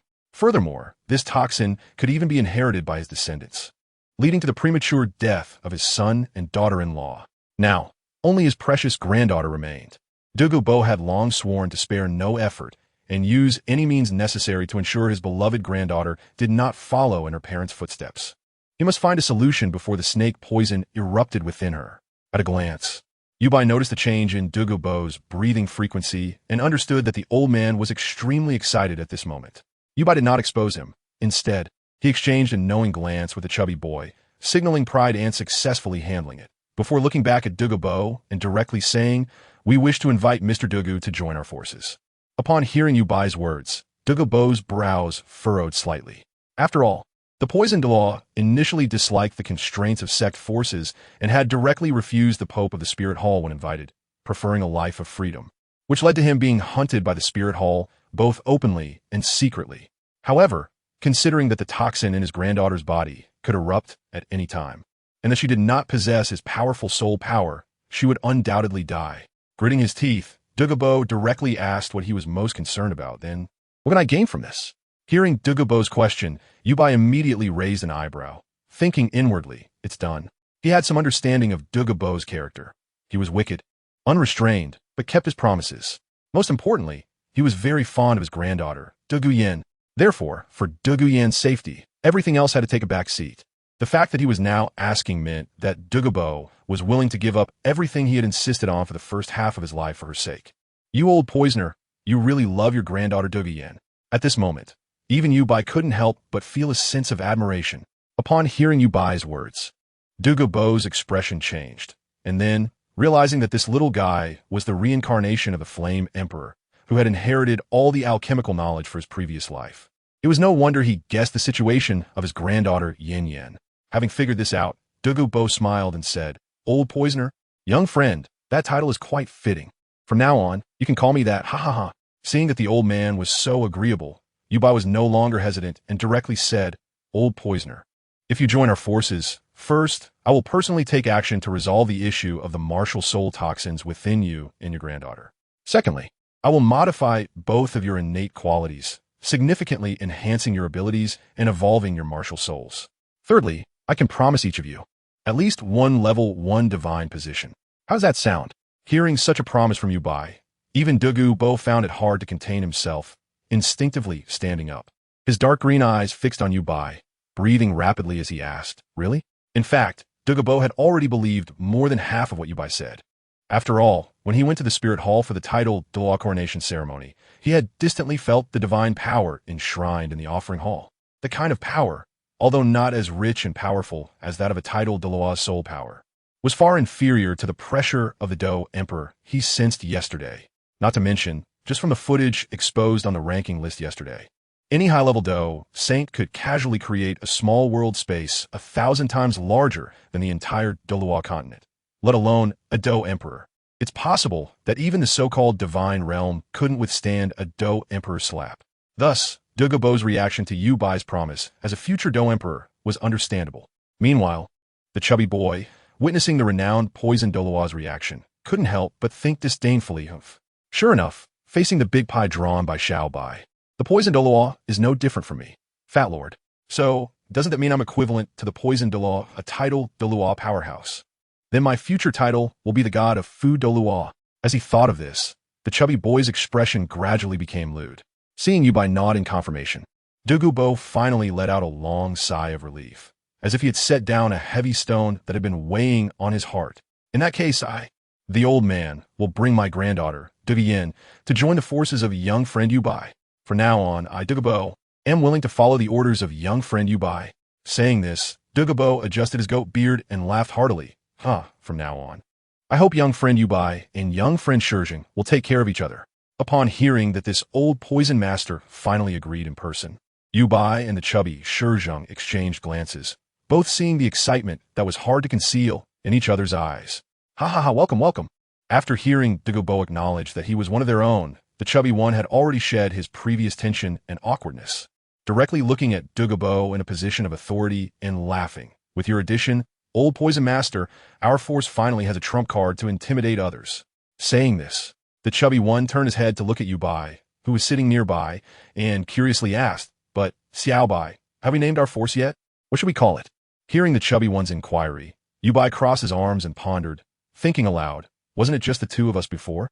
At that time, we could just use the Smiling Tiger combination name from the Fighting Spear Arena. However, now that we have added 2 more members, we need to rethink it. Old Poison Master, as a member of the Force, why don't you help think of a good name for our force? Give us some suggestions. As he spoke, Yubai began to mutter to himself, how about calling it the Flame Alliance? No, that's a name from the Duki continent. Using it again would be outdated. Or maybe the Overlord sect. No. Meanwhile, the chubby one also eagerly joined in the discussion. In the position of authority, earlier, when Douluo heard the chubby one call him Old Poison Master, he wasn't angry. Instead, he chuckled. Not to mention that he and his granddaughter had already joined the same force as the chubby one. The chubby one's previous performance had already earned his recognition, so a mere title didn't matter. However, when Douluo next listened to the conversation between the two, the smile on his old face gradually stiffened, and the hand holding the teacup couldn't help but tremble. What the heck? They haven't even come up with a name for the force. In this force, there were originally just these two half-grown boys.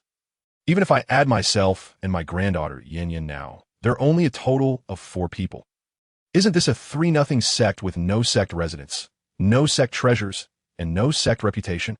No, it can even be said that it is a flimsy sect with nothing but 4 people. Have I been scammed? Just thinking about how cautious I was when facing that brat Yabai, afraid to miss a single word. Yet this kid in front of me seems to be so composed, as if he really has a powerful backing. Makes me, Douluo, shake my head and laugh. However, if this guy is truly the reincarnation of the Flame Emperor, then everything else doesn't matter. After all, with the foundation he has already accepted from his previous life, where can't he build a force?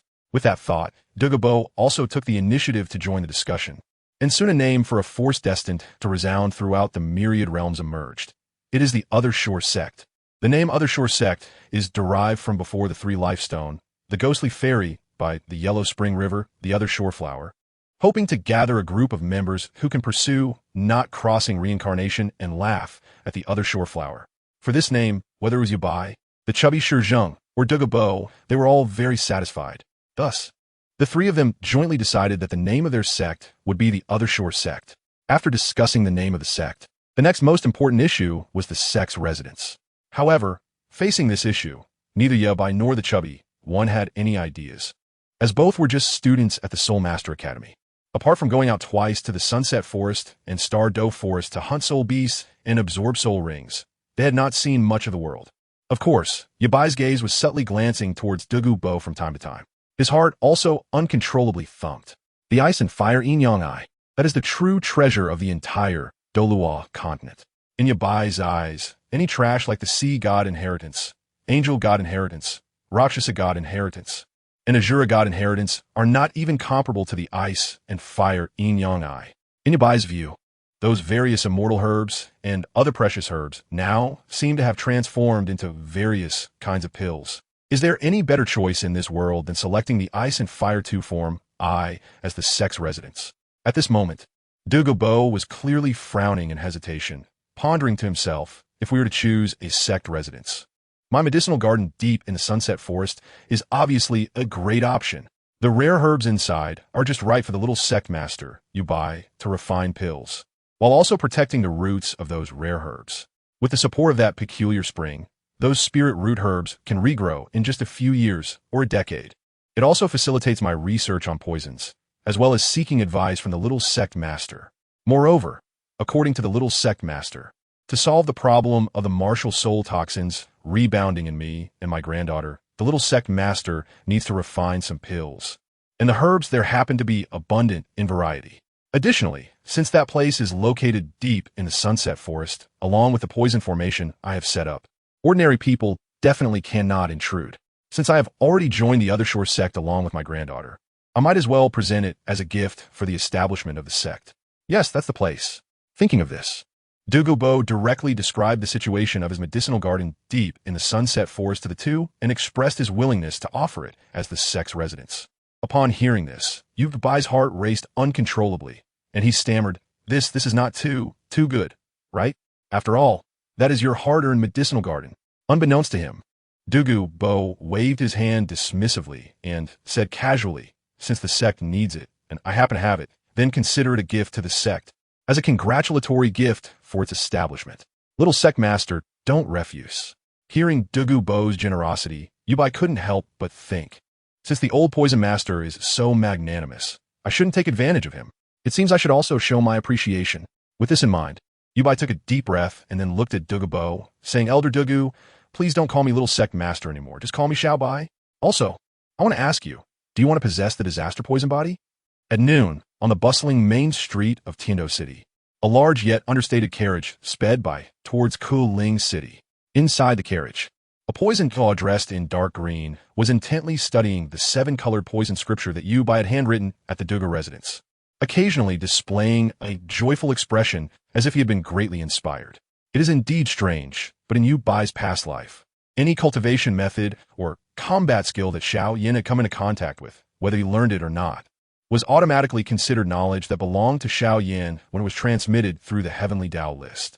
Therefore, any cultivation methods or combat skills that Xiao Yin understood or had encountered in the Do Qi continent could be retrieved by Yu Bai from the knowledge he had received. Thus, when Yu Bai thought of transforming Douluo's physique into an artificial postnatal disaster poison body, he also recalled the contents of the 7-colored poison scripture, wrote it down, and handed it to Douluo for him to study.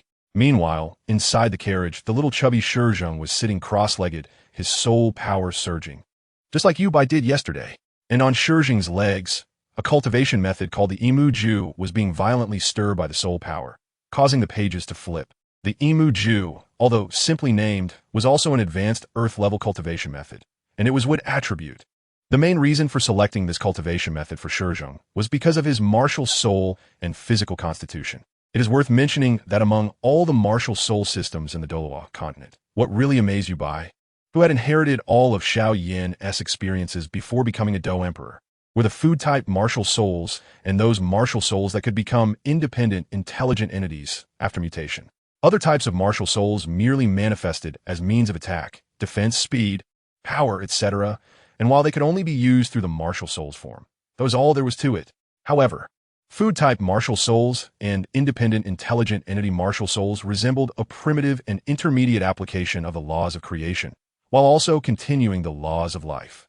In this roughest cultivation system of the Douluo continent, it should be considered the most peculiar and top-tier rule. Therefore, Yu Bai specifically chose a wood attribute cultivation method that focused on life and creation so as not to waste Shizhong's talent in food-type martial souls, thereby adding more possibilities for his future. As for Yu Bai, he was currently contemplating how to enhance his strength more quickly. The ultimate destination of this carriage was the Ice and Fire 2 form I in the Sunset Forest. The carriage passed through Koling City, as Yu Bai intended to go home to pick up his parents and Shizhong's parents to temporarily take them to the Ice and Fire 2 form I for a while.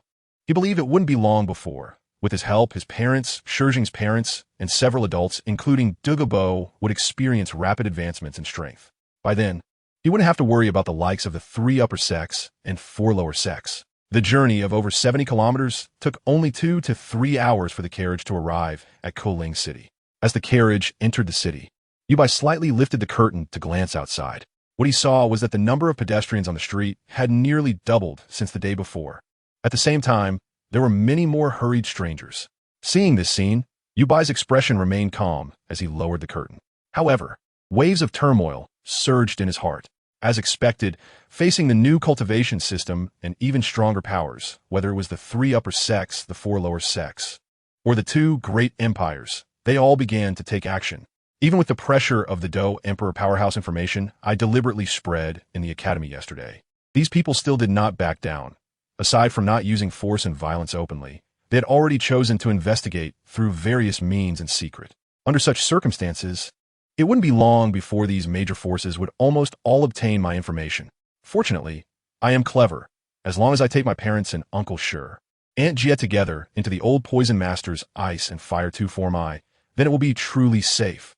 Just as he was feeling thankful, Douluo, who had been reading the 7-colored poison scripture, suddenly said, "Xiao Bai, the rumor that you are being watched by the wife of a Do Emperor should be false, right? Moreover, it's likely that you spread it yourself. Am I right?" While speaking, Douluo had unknowingly put away the 7-colored poison scripture and was looking at Yu Bai with a playful expression.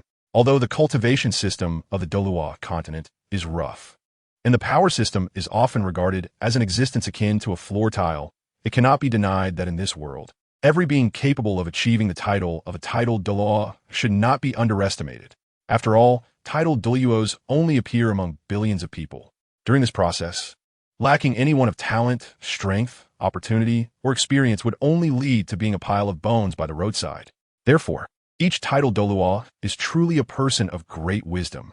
Douluo, who is also known as the Old Poison Master, was overly excited when Yu Bai first mentioned that he could solve the toxin problem in both him and his granddaughter.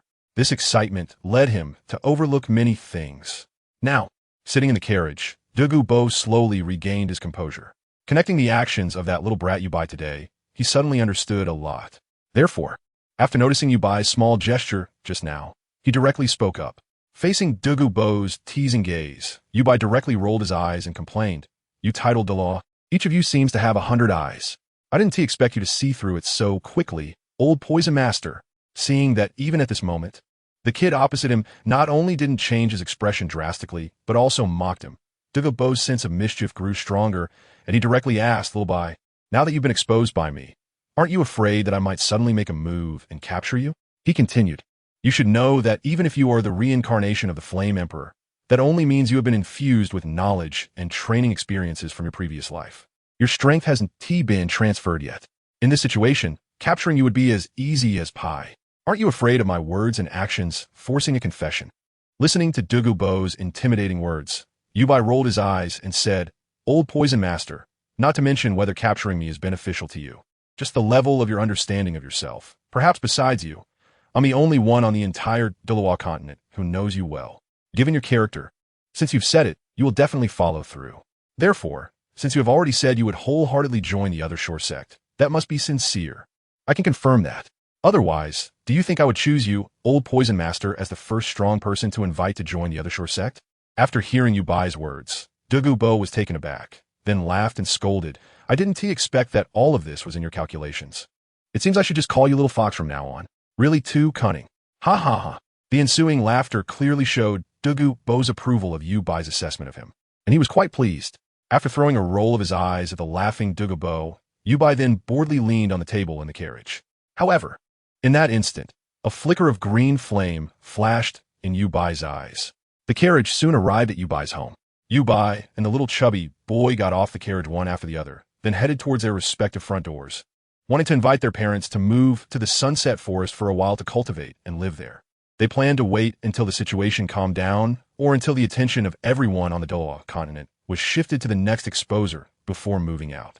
As for Douluo, he proudly chose to stay on the horse and not come down. Yubai didn't mind this much because he knew that no matter what, this old poison master was a titled Douluo. Except for those he recognized, it was probably others who would come and visit him. How could the old poison master visit others, especially those weaker than him? In a few quick steps, Yubai swiftly arrived at the front door and directly pushed it open. "Old man, Mom, come out quickly, I have something to tell you." While shouting, Yubai walked towards the inner courtyard. Tick, tick, tick.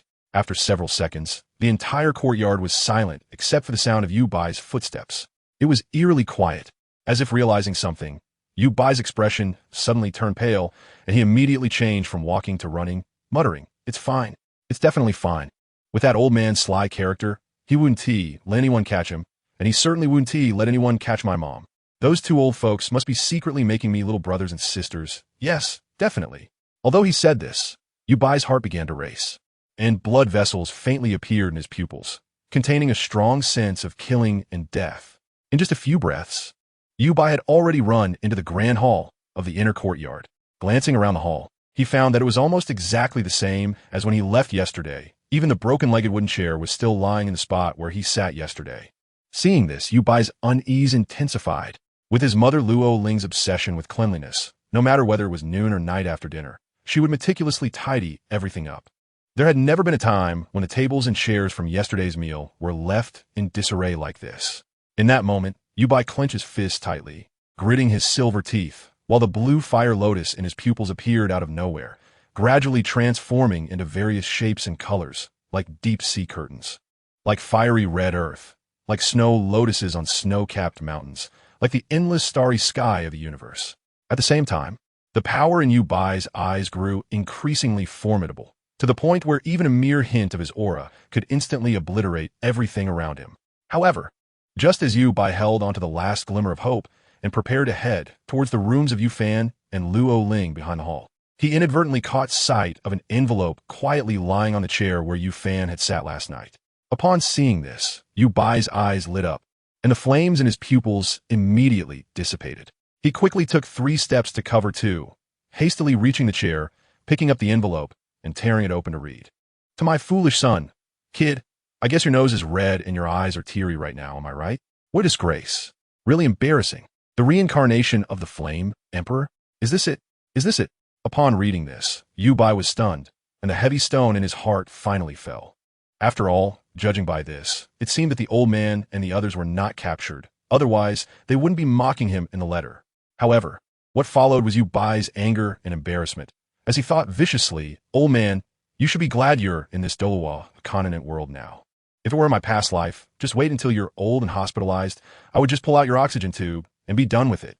As he thought this, Yubai rubbed his eyes, and after regaining his composure, he continued reading the contents of the letter. "Also, whatever troubles you caused, you should solve yourself, and the romantic debts you accumulated in your past life shouldn't be something you keep trying to escape from. You're a grown man now. It's time to take responsibility for your actions. Oh, and remember to keep an eye on that kid Zheng. Don't let anyone bully him.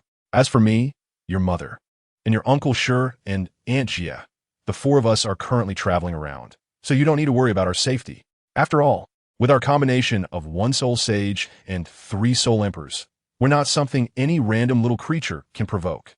Plus, the cultivation methods you provided us with have yielded good results. We estimate that in 5 years, your father, your mother, and the others will become titled Douluos, and by then we will return. Don't worry.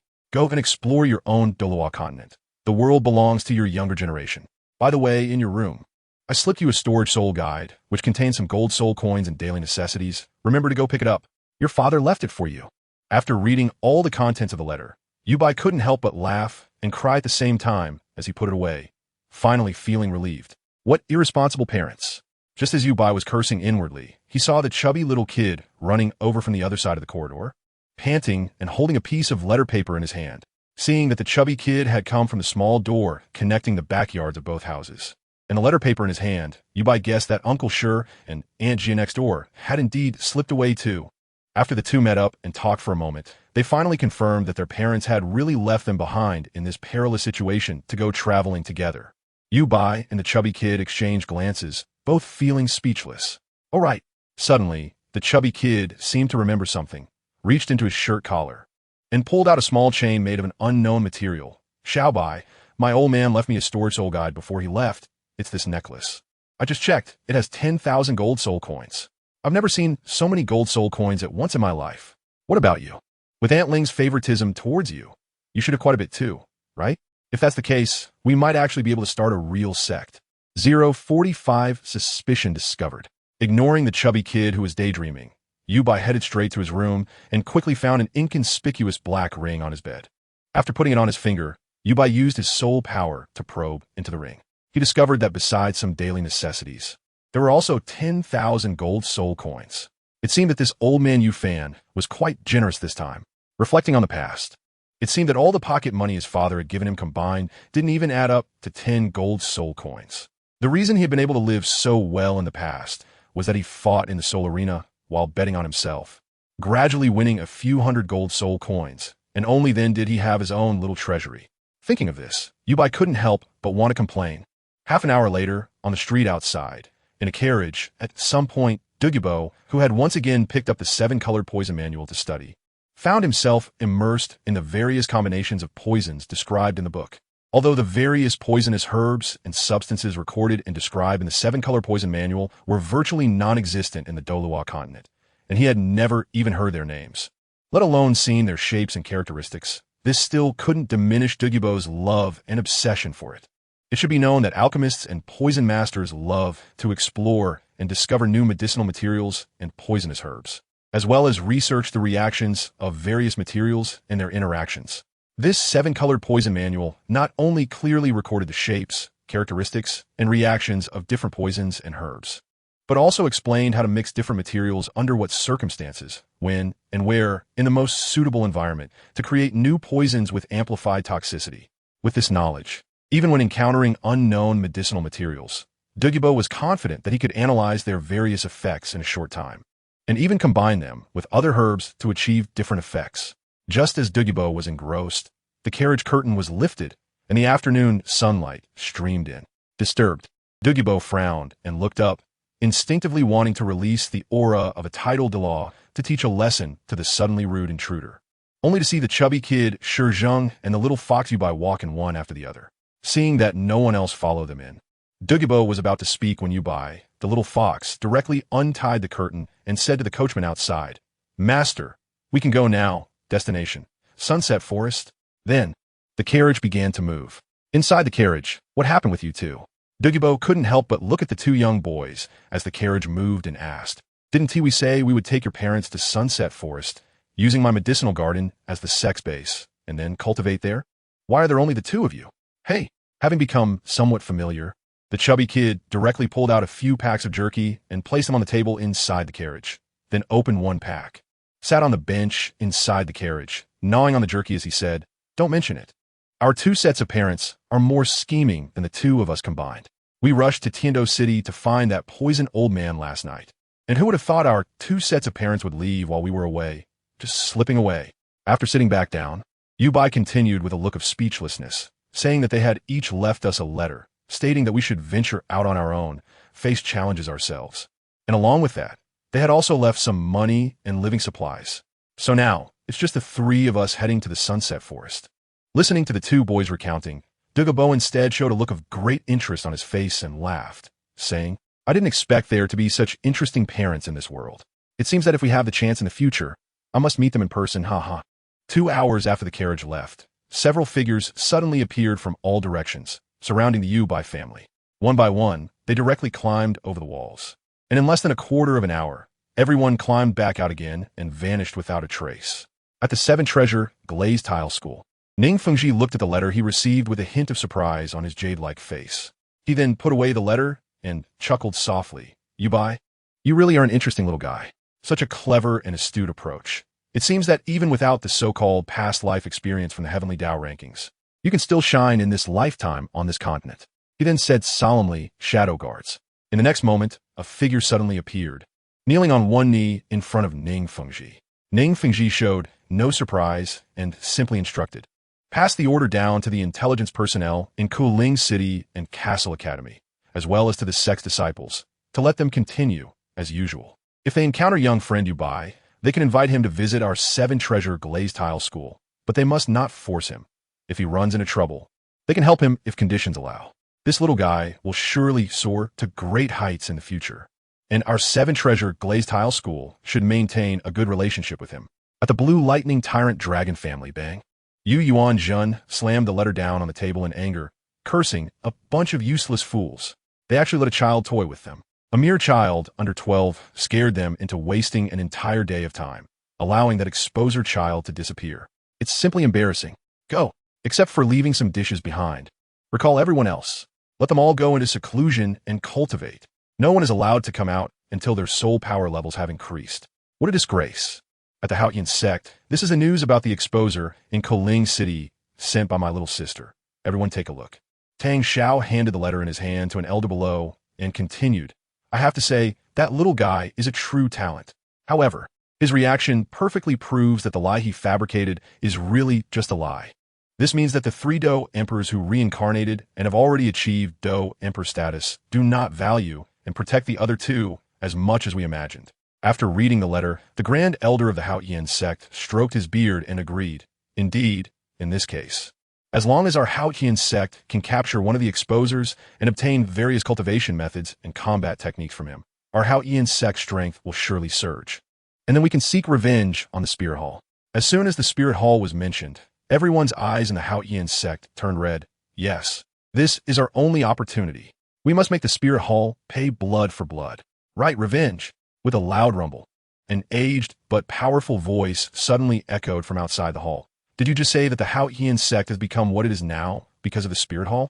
The voice was filled with intense, killing intent.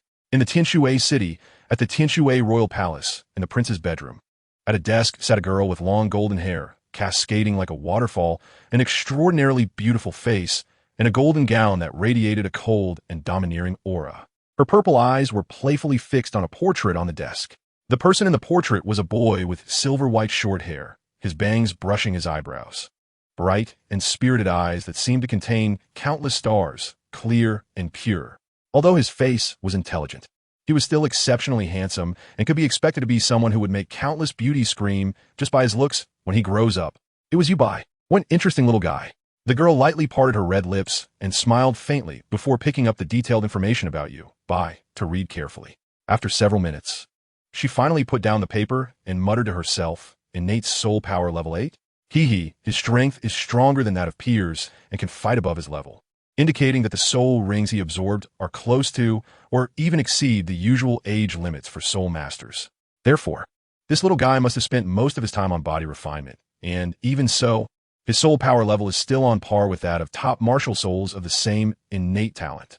So, his innate soul power level should be 9 or even 10. He has been hiding his brilliance from the very beginning, truly fitting your past lifestyle of playing the pig to eat the tiger, especially yesterday, when he saw that he was the protagonist of the exposure. He immediately staged a good show while secretly spreading rumors to buy himself time. You little guy, you are indeed a real genius. So much of a genius that this young lady can't let you grow alone or join other forces. Therefore, you little guy can only be conquered by me and submit to me. Little guy, you are destined to be mine. While mumbling to herself, the girl directly began to give orders. Uncle Shi Miao, send someone to Koling City and have them investigate both the soldiers guarding Koling City and the carriages and horses within the city. Find this person for me. Record all the entry and exit of the city and the rental of carriages from yesterday noon until now, especially the carriage companies. They should have recorded the departure and destination of every rented carriage. To silently move away from Koling City, carriages are indeed the best choice. Meanwhile, on the other side, outside the Stardew Great Forest in a small town, as the sky gradually darkened, the town began to light up.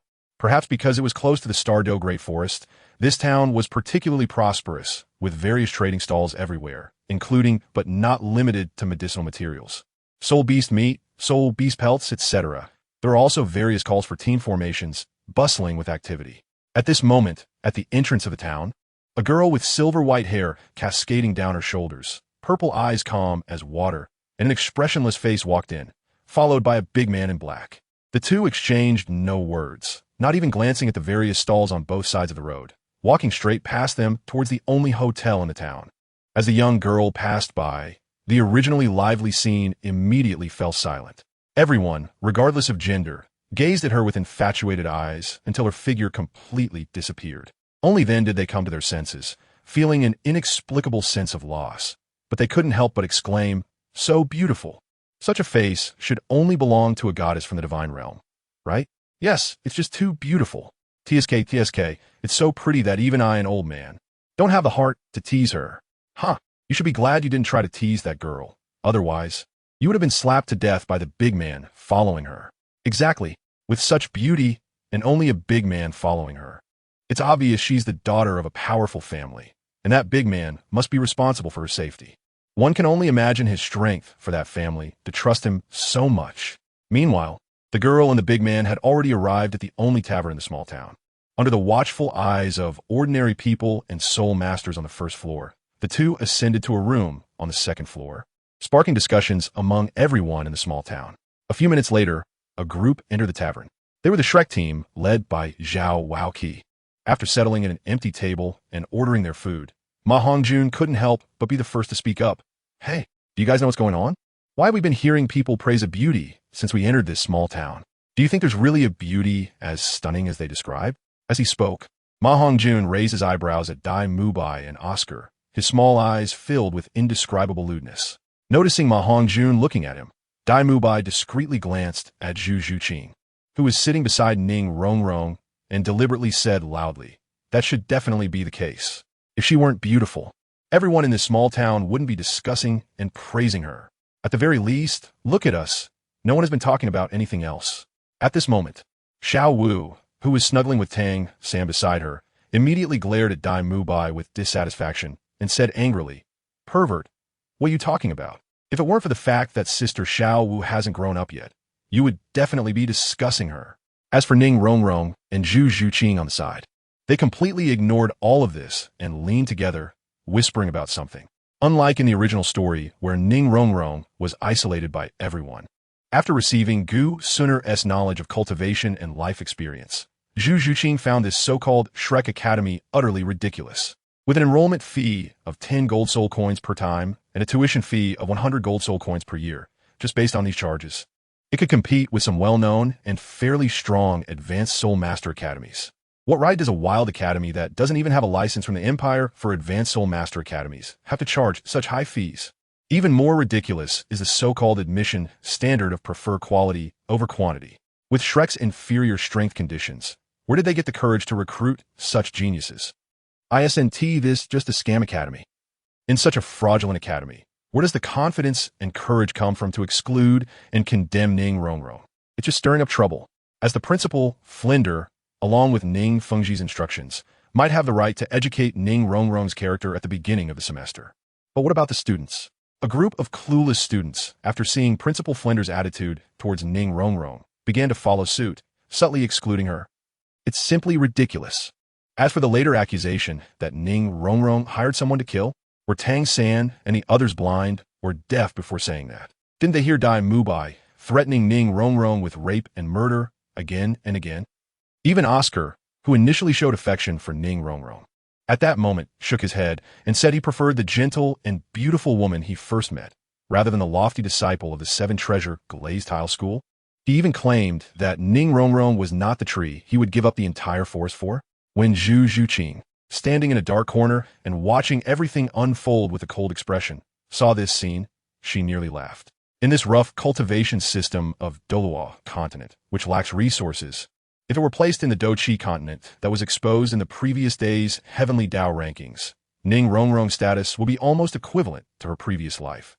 While Oscar would be just a talent from a small place with nothing to offer, and even a talent without combat power, in the Doqi continent, Oscar wouldn't even have the qualification to catch a glimpse of Ning Rongrong. At the same time, after Zhu Zhuqing observed again, having absorbed the life experiences of Suner before she achieved the title of Do Emperor, she found that compared to the other students in Shrek Academy, such as the twisted and obsessive Tang San, the love-struck, blindly obedient Xiao Wu, the devilish Dai Mubai and Ma Hongjun, and the lewd Oscar, who had even dated several girlfriends, compared to these guys, Ning Rongrong, who merely had a rebellious heart and refused to be disciplined by anyone, was much better until Oscar left. When he saw Ning Rongrong helplessly sitting on the ground crying, Zhu Zhuqing finally stepped out of the shadows, offering no excessive words, but simply embracing the bullied little princess, providing her with a shoulder to cry on. Thus, the two girls became the best of friends. At the hotel on the first floor of the town outside Star Do Great Forest, Dai Mubai noticed that Zhu Zhuqing seemed to have changed. Her face no longer bore that cold, lifeless expression, and instead, she occasionally revealed a smile. This smile is beautiful, genuine, and gentle. However, it seems to be separated from others by vast distances, creating a difficult communication barrier, especially with oneself, compared to when they first met. Zhu Zhuqing used to get angry and even harbor killing intent because of her own flamboyant behavior. But now, it seems that Zhu Zhuqing has completely given up on herself, severing all ties with her past, grievances, and entanglements. This made Dai Mubai, the fiancé, extremely angry and eager to vent, even wanting to destroy everything, but in the end, he realized that everything was futile. His years of experience with women told him that it seemed he had completely lost his fiancée. How could this be? If they did not work together, if they failed the family test later, they would be punished.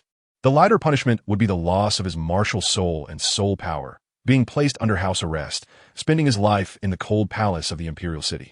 The heavier punishment could lead to death. Under such punishment, Zhu Zhuqing could not escape from him. Perhaps he was overthinking it. With this thought, Dai Mubai cast aside his previous concerns and turned to chat enthusiastically with Ma Hongjun and Oscar about the mysterious girl. Soon, the dishes were served one after another, and they finally began to eat. Before long, another group of people pushed open the front door of the hotel and walked in. Judging by their age and uniform attire, it was easy to guess that they were students and teachers from the same Soul Master Academy. As this group passed by Shrek's table, Ma Hongjun, who was eating a drumstick, stared intently at a female student in the crowd, swallowing hard before retracting his gaze and giving Dai Mubai a knowing look. Seeing this, Dai Mubai immediately understood and smiled slightly, nodding in response. Receiving Dai Mubai's signal, Ma Hongjun grinned mischievously and then whistled at the female student who had just sat down at another table, joking loudly, "That girl looks pretty good, Boss Dai. They should be from Songhui Academy." Dai Mubai, seeing this, directly replied, "It's just a small Songhui Academy. What's there to show off?" His voice was equally loud, instantly catching the attention of everyone on the first floor. At that moment, everyone on the first floor, whether they were soul masters or ordinary people, turned their gaze over, filled with expressions of anticipation for the show. During this process, Zhu Zhuqing and Ning Rongrong elegantly picked at their food, seemingly unaffected by everything around them, occasionally whispering to discuss how delicious the dishes were. Among the group from Songhui Academy, sitting 2 tables away from Shrek, a middle-aged man who appeared to be the leading teacher felt embarrassed when he saw that Shrek's table was just a group of children, and he stopped other students who were getting ready to fight. As the onlookers realized there was no good show to watch, they turned their attention elsewhere. At that moment, Oscar, sitting next to Tang San, suddenly whispered, "There's a good show coming." Tang San looked at him in confusion, wondering what kind of show it could be. Oscar chuckled softly, "This is also part of our training. According to our Dean Flander, a soul master who doesn't dare to cause trouble is not a good soul master. After all, not daring to cause trouble is mediocrity. Besides, provoking soul masters from other academies is the safest, as it will only lead to a fight at most." Tang San couldn't help but laugh, thinking that if we combine the sayings of our dean, it could form a monstrous quote. Judging by their age, Songhui Academy should be a high-level soul master academy. Just as Tang San finished speaking, Ning Rongrong, who was eating, suddenly coughed twice, as if she had choked. The other 5 from Shrek paid no attention to it. At that moment, a waiter came over carrying a steaming dish, and a male student from Songhui Academy, filled with rage, had a cunning glint in his eyes. Then, as the waiter passed by, the male student suddenly stood up and crashed into the waiter, causing the dish in his hands to fly towards Dai Mubai's head amidst the waiter's gasp. However, this scene had already been noticed by Tang San and Dai Mubai. The two acted swiftly, not only catching the dish, but also delivering a heavy palm strike to the young man's stomach. The young man's body was bent backward from Dai Mubai's blow and then flew away like a weightless scarecrow, crashing into 2 tables and heading towards the group from Songhui Academy. The middle-aged man from Songhui Academy immediately stood up, raised his hands, and skillfully caught the young man. At that moment, the young man's face turned pale, and he directly spat out blood, collapsing in a weakened state. At this moment, Dai Mubai, who had just finished all this, cast a disdainful glance at the people from Songhui Academy, stretched lazily, and casually said, "Sorry, I was a bit too rough." There was no trace of apology or sincerity in his tone.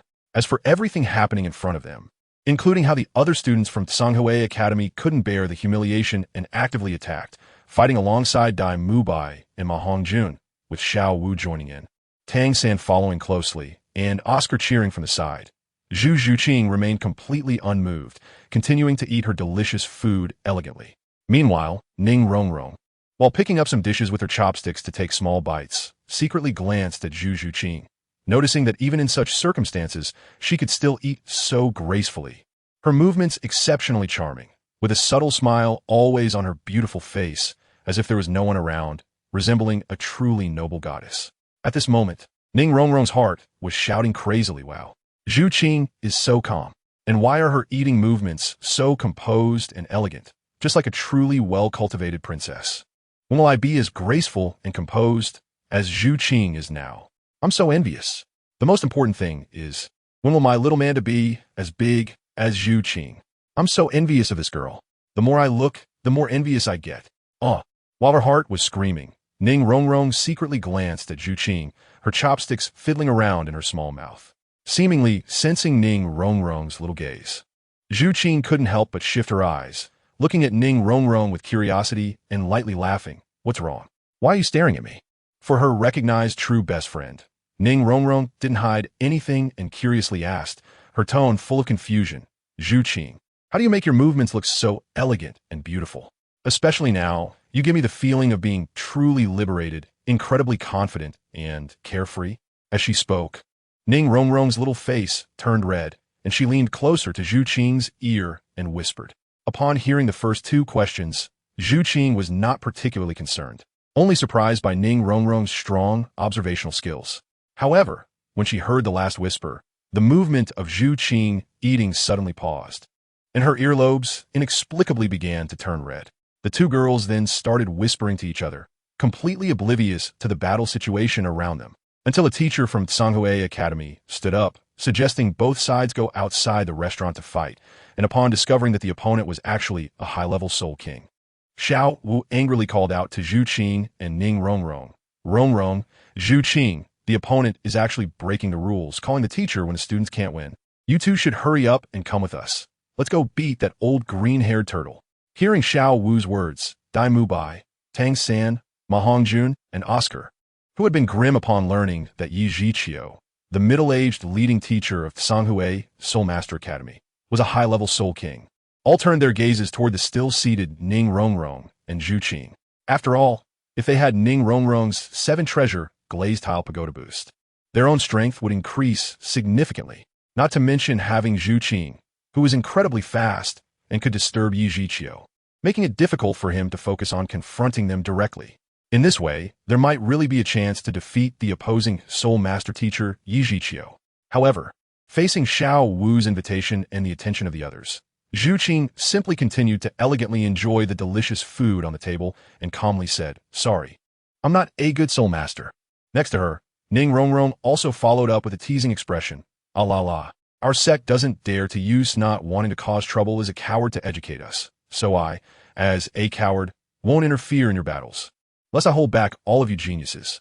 Not far away, Oscar, who had originally planned to follow Dai Mu Bai and the others outside, saw Ning Rongrong say this and couldn't help but look complex, a hint of disappointment and loss on his face. "Rongrong, if you keep this up, it really..." Unexpectedly, before Oscar could finish his sentence, he was directly interrupted by Ning Rongrong, who retorted, "Shut up, Oscar. Just a couple of days ago, I was targeted and ostracized by you guys along with the head of Shrek Academy, which made me confused and started to wonder if I was wrong. Luckily, Zhu Qing chose to stand with me, giving me a true friend while also seeing through the faces of all of you. Hee hee, you guys are really funny. What qualifications do you have to talk to me like that? Let me tell you, Oscar, I am the only young master of the 7-treasure glazed tile sect. Saying you like me or dislike me, do you have a right to say that? Just last night, I jokingly said a few words to that lecherous old tiger, and he wanted to assault and kill me, then assault and kill me again, and you just stood by and watched. Yet you still disdain me for not being able to play with you. That's really funny." As she spoke, Ning Rongrong shifted her firepower to Dai Mu Bai, coldly laughing. "And you, Dai Mu Bai, a waste prince who left his 5-year-old fiancée in danger and ran off to indulge in pleasures and play with various women. Where did you get the courage to speak to me like that yesterday? A mere waste prince running away from oppression and waiting to die. You dare to say you're not afraid of me? Do you think everyone's family is like yours, with all family members being deadly enemies? If I wanted to, all I need to do is write a letter telling about my life in the academy. Do you believe that my grandfather, the Sword Law, and my grandfather, the Bone Douluo, could come here in no time to tear you and your worthless academy, which is as good as a village, apart and turn it to dust?" On the first floor of the hotel, everyone was stunned by Ning Rongrong's sudden outburst. Hiss, not wanting to cause trouble is a coward? Such words actually come from the mouth of a Soul Master Academy's principal? Is this really the principal of a Soul Master Academy? Isn't this training evil Soul Masters? Didn't this little girl just say? This Shrek Academy is just a worthless, village-like wild chicken Soul Master Academy. Such a money-swindling academy seems to be prohibited by the Empire. It should be prohibited. Look at the students they cultivate, deliberately provoking trouble, bullying the weak, and teasing female students. According to that little girl, those male students seem to have slept with many women at a young age. It's simply devoid of any character or morals. Exactly. Look at what these guys are saying, assault and kill, then assault and kill again. Is that something a human can say? That white tiger martial soul guy must really be an evil Soul Master, right? Should keep it down. That so-called prince seems to have been suppressed into a waste of an evil Soul Master. It's fine to discuss. But that little girl is the young master of the 7-treasure glazed tile sect, and it seems she is quite favored by the 2 rumored protective Douluos of the 7-treasure glazed tile sect. There are quite a few disciples of the 7-treasure glazed tile sect around here, so don't provoke this young lady. At this moment, Oscar was stunned, and at the same time, it felt as if something in his heart had shattered and departed from him forever. Beside him, Ma Hongjun was also so shocked that he couldn't close his mouth, his small eyes wide open, stammering with a trembling voice. "Rongrong, you actually are the young master of the 7-treasure glazed tile school." At this moment, Ma Hongjun's heart began to tremble. He originally thought that Ning Rongrong was a direct disciple of the 7-treasure glazed tile school, so he could still manage to interact with her. After all, his teacher, Flender, was a soul sage of level 78 and held the esteemed title of the Golden Iron Triangle, which meant his status was not inferior to that of an ordinary disciple of the 7-treasure glazed tile school. But who would have thought that Ning Rongrong was actually the young master of the 7-treasure glazed tile school. And not just any young master, but one who was exceptionally favored. If this really offends them to the core, then the two titled Douluos might really come to Shrek and tear it apart. Just thinking about that scene made Ma Hongjun shiver, and while he desperately recalled the past 2 days spent with Ning Rongrong, he found that he hadn't done anything to offend her. He let out a sigh of relief, but at the same time, he couldn't help but feel a bit sympathetic towards his buddies Oscar and Dai Mubai beside him, silently thinking, brothers, don't blame me for not standing with you on this one. I really don't have the guts to face two titled Douluos. As for Dai Mubai, who was also exposed by Ning Rongrong, his eyes were blood red, veins bulging on his forehead, fists clenched, and his soul power fluctuating violently, as if he wanted to directly kill Ning Rongrong right there. However, at this moment, facing Dai Mubai's state, Ning Rongrong displayed her little devil-like demeanor, showing no fear, but instead a look of provocation and disdain, because Ning Rongrong knew that in this small town outside the Stardow Forest, there must be industries of the Seven Treasure Glazed Tile School. Additionally, because this place has long been a gathering spot for soul masters, there must be a considerable number of disciples sent by the sect, and their strength would be formidable. And indeed, at this moment, in a few corners of the first floor, some people were coldly staring at Dai Mubai, while a subtle soul pressure was placed upon him, preventing him from acting rashly and harming the young lady of their sect. Another person was hurriedly writing something on a piece of paper. At this moment, Dai Mubai, under the control of the soul pressure, was also consumed by anger, almost losing all rationality due to the exposure of his inner fears and filth. All that remained in his mind was the thought of whether to exchange his life for Ning Rongrong's. Meanwhile, Xiao Wu, who had initially been puzzled as to why Zhu Zhuqing refused her invitation to fight the green-haired turtle, turned pale with fear upon hearing Ning Rongrong say she could call upon two titled Douluos at any time. She jumped behind Tang San, trembling. As he comforted the frightened Xiao Wu, Tang San looked expressionlessly at Zhu Zhuqing and Ning Rongrong, with no one knowing what he was thinking at that moment. At this moment, although Yi Zhiqiu and his group had already stepped outside the tavern, the sensory abilities of soul masters were naturally 100 times stronger than those of ordinary people. Therefore, they could hear every conversation between Shrek's group inside the tavern clearly. Because they heard everything clearly, a faint smile and a hint of speechlessness appeared on Yi Zhiqiu's middle-aged face. Originally, seeing this group of little guys being so talented, he thought they must have been cultivated by an extraordinary sect or academy. He didn't expect, unexpectedly, that it was just a wild academy that didn't even have a qualification certificate for a higher-level Soul Master Academy, gathering so many students through trickery and deception of the Empire's talented Soul Master youths. Haha, this is interesting. The most interesting part is that the people in this academy actually angered the young master of the Seven Treasure Glazed Tile School. And now they even lost their only chance to turn the tables.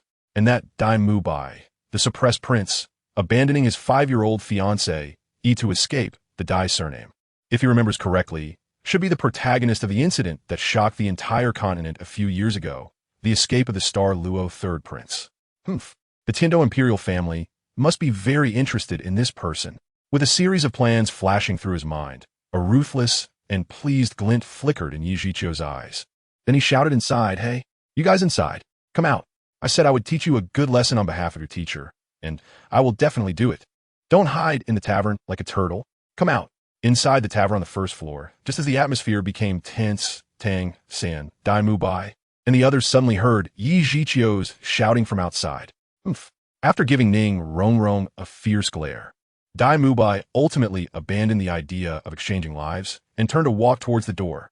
Beside him, seeing Dai Mubai leave, Ma Hongjun breathed a sigh of relief and quickly chased after Dai Mubai's back, pulling the dazed Oscar along to jog outside. As for Tang San, who was also told to get out, he had a dark expression and pulled Xiao Wu out together.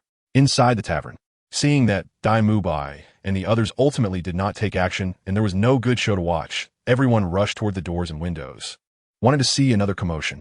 At the dining table, the originally confident and spirited Ning Rongrong, who had released her little devil nature, now plopped down in her chair, her little face full of smugness, saying, "Do those guys really think that this young lady is some clueless little brat? They just want to use some tricks and psychological hints to make me into what they need. If you Bai were here, you would definitely explain to Ning Rongrong what PUA is." As she spoke, Ning Rongrong turned her little head, smiling at Zhu Zhuqing.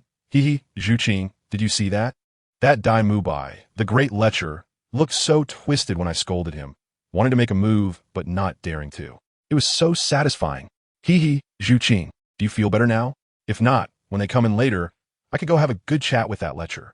Having finished her meal and sipping tea lightly, Zhu Zhuqing looked at Ning Rongrong's excited little face, which was flushed with excitement, and couldn't help but chuckle. That's enough, Rongrong. After all, we still have to go into the Star Do Forest tomorrow to obtain soul rings. For the time being, as long as they don't actively trouble us, we shouldn't entangle with them. Everything should be focused on improving our own strength. Listening to Zhu Zhuqing's words, Ning Rongrong finally gave up on causing more trouble, responding with an "oh" before quietly starting to eat. 050 Shrek is injured.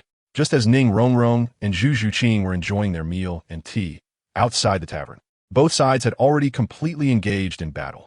However, at this moment, without Ning Rongrong's assistance and Zhu Zhuqing's interference, the other 5 members of Shrek were quickly overwhelmed by Yi Zhiqiu in less than a minute. Puff.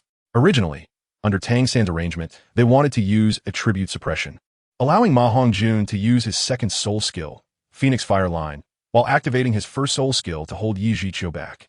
While he took the opportunity to use his blue-silver grass martial soul to entangle and control the opponent, and then let Dai Mubai and Xiao Wu strike together to deliver a heavy blow to Yi Zhiqiu. However, unexpectedly, perhaps having learned from the previous conversations in the tavern that these little guys were not simple, Yi Zhiqiu no longer acted carelessly but directly showcased 3 soul rings from the start. First soul skill, Xian Turtle protecting the body. Second soul skill, Xian Water Ice Seal. Third soul skill, Xian Water Surge.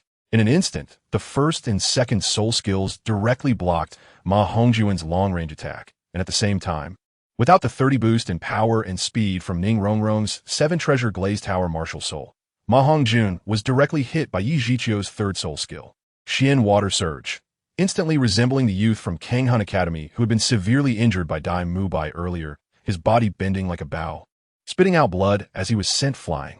However, the moment Ma Hongjun spat out that blood, it instantly froze upon hitting the ground. He was severely injured. What's even more fatal is that Yi Zhiqiu went all out from the very beginning, so the target of the third soul skill, Xian Shui Jidong, was not just Ma Hongjun, but also aimed at several members of Shrek at the same time. The first to face this attack was Tang San, who was positioned at the front and prepared to directly use his blue-silver grass to control Yi Zhiqiu. As a control-type soul master, having keen awareness of his surroundings is fundamental. Therefore, Ma Hongjuan's miserable state was directly seen by Tang San. His heart trembled slightly, and Tang San quickly used the Ghost Shadow Misty Step to barely dodge this attack, while directly unleashing his blue-silver grass martial soul, which then wrapped around Yi Zhiqiu's body. However, when Tang San's blue-silver grass martial soul came into contact with Yi Zhiqiu's body, it was immediately slowed down by the cold air from the Xian Gui martial soul, rendering it unable to even get close, let alone control Yi Zhiqiu. Seeing this, Tang San was greatly alarmed and turned his head to shout at Xiao Wu. Xiao Wu quickly dodged. Just as Xiao Wu was about to ignore Yi Zhiqiu's third soul skill, thinking that Yi Zhiqiu's attack would be interrupted by Tang San and was preparing to charge forward, Dai Mubai, who was also rushing up, changed his expression upon hearing this and was about to evade when Yi Zhiqiu, standing still, sneered, "Junior, there should be limits to looking down on others." Fourth soul skill, Xian Gui Zhendong. In an instant, an invisible ripple suddenly emanated from the turtle shell behind Yi Zhiqiu, rapidly sweeping outwards. At that moment, whether it was Tang San, who was gathering soul power to rescue Xiao Wu, or Xiao Wu and Dai Mubai, who were gathering soul power in their legs to evade Yi Zhiqiu's third soul skill, they all felt that their internal soul power was instantly disrupted and could not be reconsolidated in a short time as the invisible ripple swept past their bodies. Realizing the change in his body, Tang San couldn't help but widen his eyes, filled with terror as he looked at Xiao Wu, who was just a few meters away, and shouted Xiao Wu. Then, under Tang San's horrified gaze, Xiao Wu was directly hit by Yi Zhiqiu's third soul skill, Xian Shui Jidong, spitting out blood that was steaming with cold air, her face pale as she was knocked flying, finally crashing hard to the ground and instantly losing consciousness. Dai Mubai, on the other side, met the same fate. After a slight pause, he quickly used the Ghost Shadow Misty Step to rush to Xiao Wu, who had fallen unconscious on the ground, tightly holding her in his arms. Looking at Xiao Wu's pale face and cold skin, Tang San's voice trembled as he called out, Xiao Wu, wake up! Xiao Wu! Around them, the spectators, watching the arrogant group from Shrek being dealt with, began to openly mock, TSK. Not daring to cause trouble is a sign of mediocrity? Hey, that genius over there holding the little girl and crying, why do you look so devastated now? Right? You had the guts to provoke others, yet you weren't even prepared for the possibility of being beaten? Then what were you being so arrogant for? Sure enough, you call yourself a genius. More like garbage. Apart from having some talent and cultivating soul power, what else do you have? With that personality, can you even grow in the future? What a relief. What a relief. Ha ha ha. Not far away. Yi Zhiqiu retracted his martial soul and then looked coldly at Tang San, who was lamenting over the unconscious Xiao Wu, and said, Humph. Now you know the consequences of provoking trouble, right? I really don't know how your teachers at that so-called Shrek Academy are educating you. However, I am at least a teacher from a higher-level Soul Master Academy, and I won't easily kill or ruin someone's future. I said I would teach you a lesson. Then I will only teach you a lesson. Your companions, they are not in life-threatening danger and have not suffered any serious injuries. They were merely struck by my attack, and the cold air entered their bodies, causing their meridians to temporarily freeze. Just take them back, let them rest for a day or two, and feed them some hot soup, and they will recover to normal. After saying this, he intended to turn and leave. At this moment, perhaps realizing that Xiao Wu was not in life-threatening danger, Tang San slowly placed Xiao Wu on the ground, then stood up, his eyes filled with killing intent as he looked at Yi Zhiqiu, who had just turned around, his face filled with madness, and his hands reached for the 24 Bridges' bright moonlight. However, just at that moment, a large hand suddenly appeared, holding down Tang San, who was about to act. At the same time, a barely audible voice entered Tang San's ear, don't move. In this situation, if you use your hidden weapons, everyone here will recognize you, and it will really be hard to settle things. As for this old turtle in front of us, leave him to Teacher Zhao. Upon hearing this voice, the killing intent in Tang San's eyes finally diminished, but he still fixed his gaze on Yi Zhiqiu's back. Beside him, Zhao Wujia, who had just appeared, sighed in his heart, then shouted at Yi Zhiqiu, who was about to leave with the students, Hey, you old bastard over there. You hit my student and plan to just leave like this? Hearing someone behind him call him an old bastard, Yi Zhiqiu's anger was reignited, and he turned around, suppressing his rage while looking at the middle-aged man standing next to Tang San, and understood the other party's identity, coldly saying, This fight was instigated by your student in the first place. Moreover, those little guys didn't suffer any serious injuries. What? Now that they've been taught a lesson, do you, as their teacher, want to stand up for them and seek revenge? Does your academy have no sense of reason at all? Reason? Zhao Wujia chuckled twice then. Before Yi Zhiqiu, who was still a dozen meters away, could react, he instantly appeared in front of him and threw a punch fiercely at his abdomen. Alarm bells rang in his heart, and Yi Zhiqiu instinctively summoned his martial soul. But just as he was about to unleash his fifth soul skill, boom. Before Yi Zhiqiu's fifth soul skill could be released, he was struck hard in the abdomen by Zhao Wujia's punch, and the turtle shell of the Xian Gui martial soul was instantly shattered, causing his martial soul to dissipate. Yi Zhiqiu's face turned pale in an instant, and he was sent flying by Zhao Wujia's fist, crashing into the ground over 10 meters away, creating a large pit. Yi Zhiqiu was severely injured and fell unconscious. At that moment, Zhao Wujia finally retracted his fist, glanced at the severely injured and unconscious Yi Zhiqiu, and said lightly, A big fist is reason. In that moment, the surroundings immediately fell silent, and everyone looked at Zhao Wujia in fear, afraid that he would give them a lesson as well. Even the students of TheYoung Academy had terrified expressions, their bodies trembling uncontrollably, not daring to look at their teacher, Yi Zhiqiu. Zhao Wujia was completely indifferent to the fearful gazes around him. Hey, Xiao San, take Ma Hongjun and the others to the hotel to rest for a couple of days, then go to the Stardow Forest to find Xiao Ao's spirit ring. After saying this, he ignored everyone else and walked directly into the tavern, his expression not very pleasant. Tang San directly picked up Xiao Wu and followed behind Zhao Wujia, while Oscar, with a face full of struggle, carried both the unconscious Ma Hongjun and Dai Mu Bai, closely following Tang San's footsteps.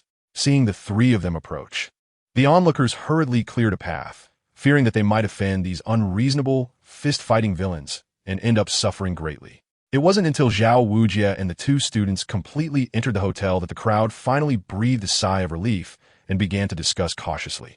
The students of TheYoung Academy only dared to approach and check on their teacher's injuries at this moment. Among them, a female student from the healing department, after examining Yi Jiqiu's injuries, couldn't help but burst into tears. Teacher Ye's bones are broken in 7 places, and some of the broken bones have even punctured his heart and lungs. If I withdraw my soul skill now, teacher, you might die on the spot. Sob, sob, sob. Upon hearing this, the students' eyes turned red with anger. Teacher Yi, this happened because they took the initiative to provoke him. At this moment, the students of TheYoung Academy deeply buried their hatred in their hearts, while also engraving the words Shrek in their minds, vowing that one day they would seek revenge. Afterwards, the students of TheYoung Academy immediately discussed and took out all their belongings to find a high-level healing soul master who had been stationed in the town for years to treat Yi Jiqiu, thus saving his life. Then, the students of TheYoung Academy did not dare to delay and quickly called for a carriage to take Yi Jiqiu back to TheYoung Academy, knowing that only there could he be truly treated.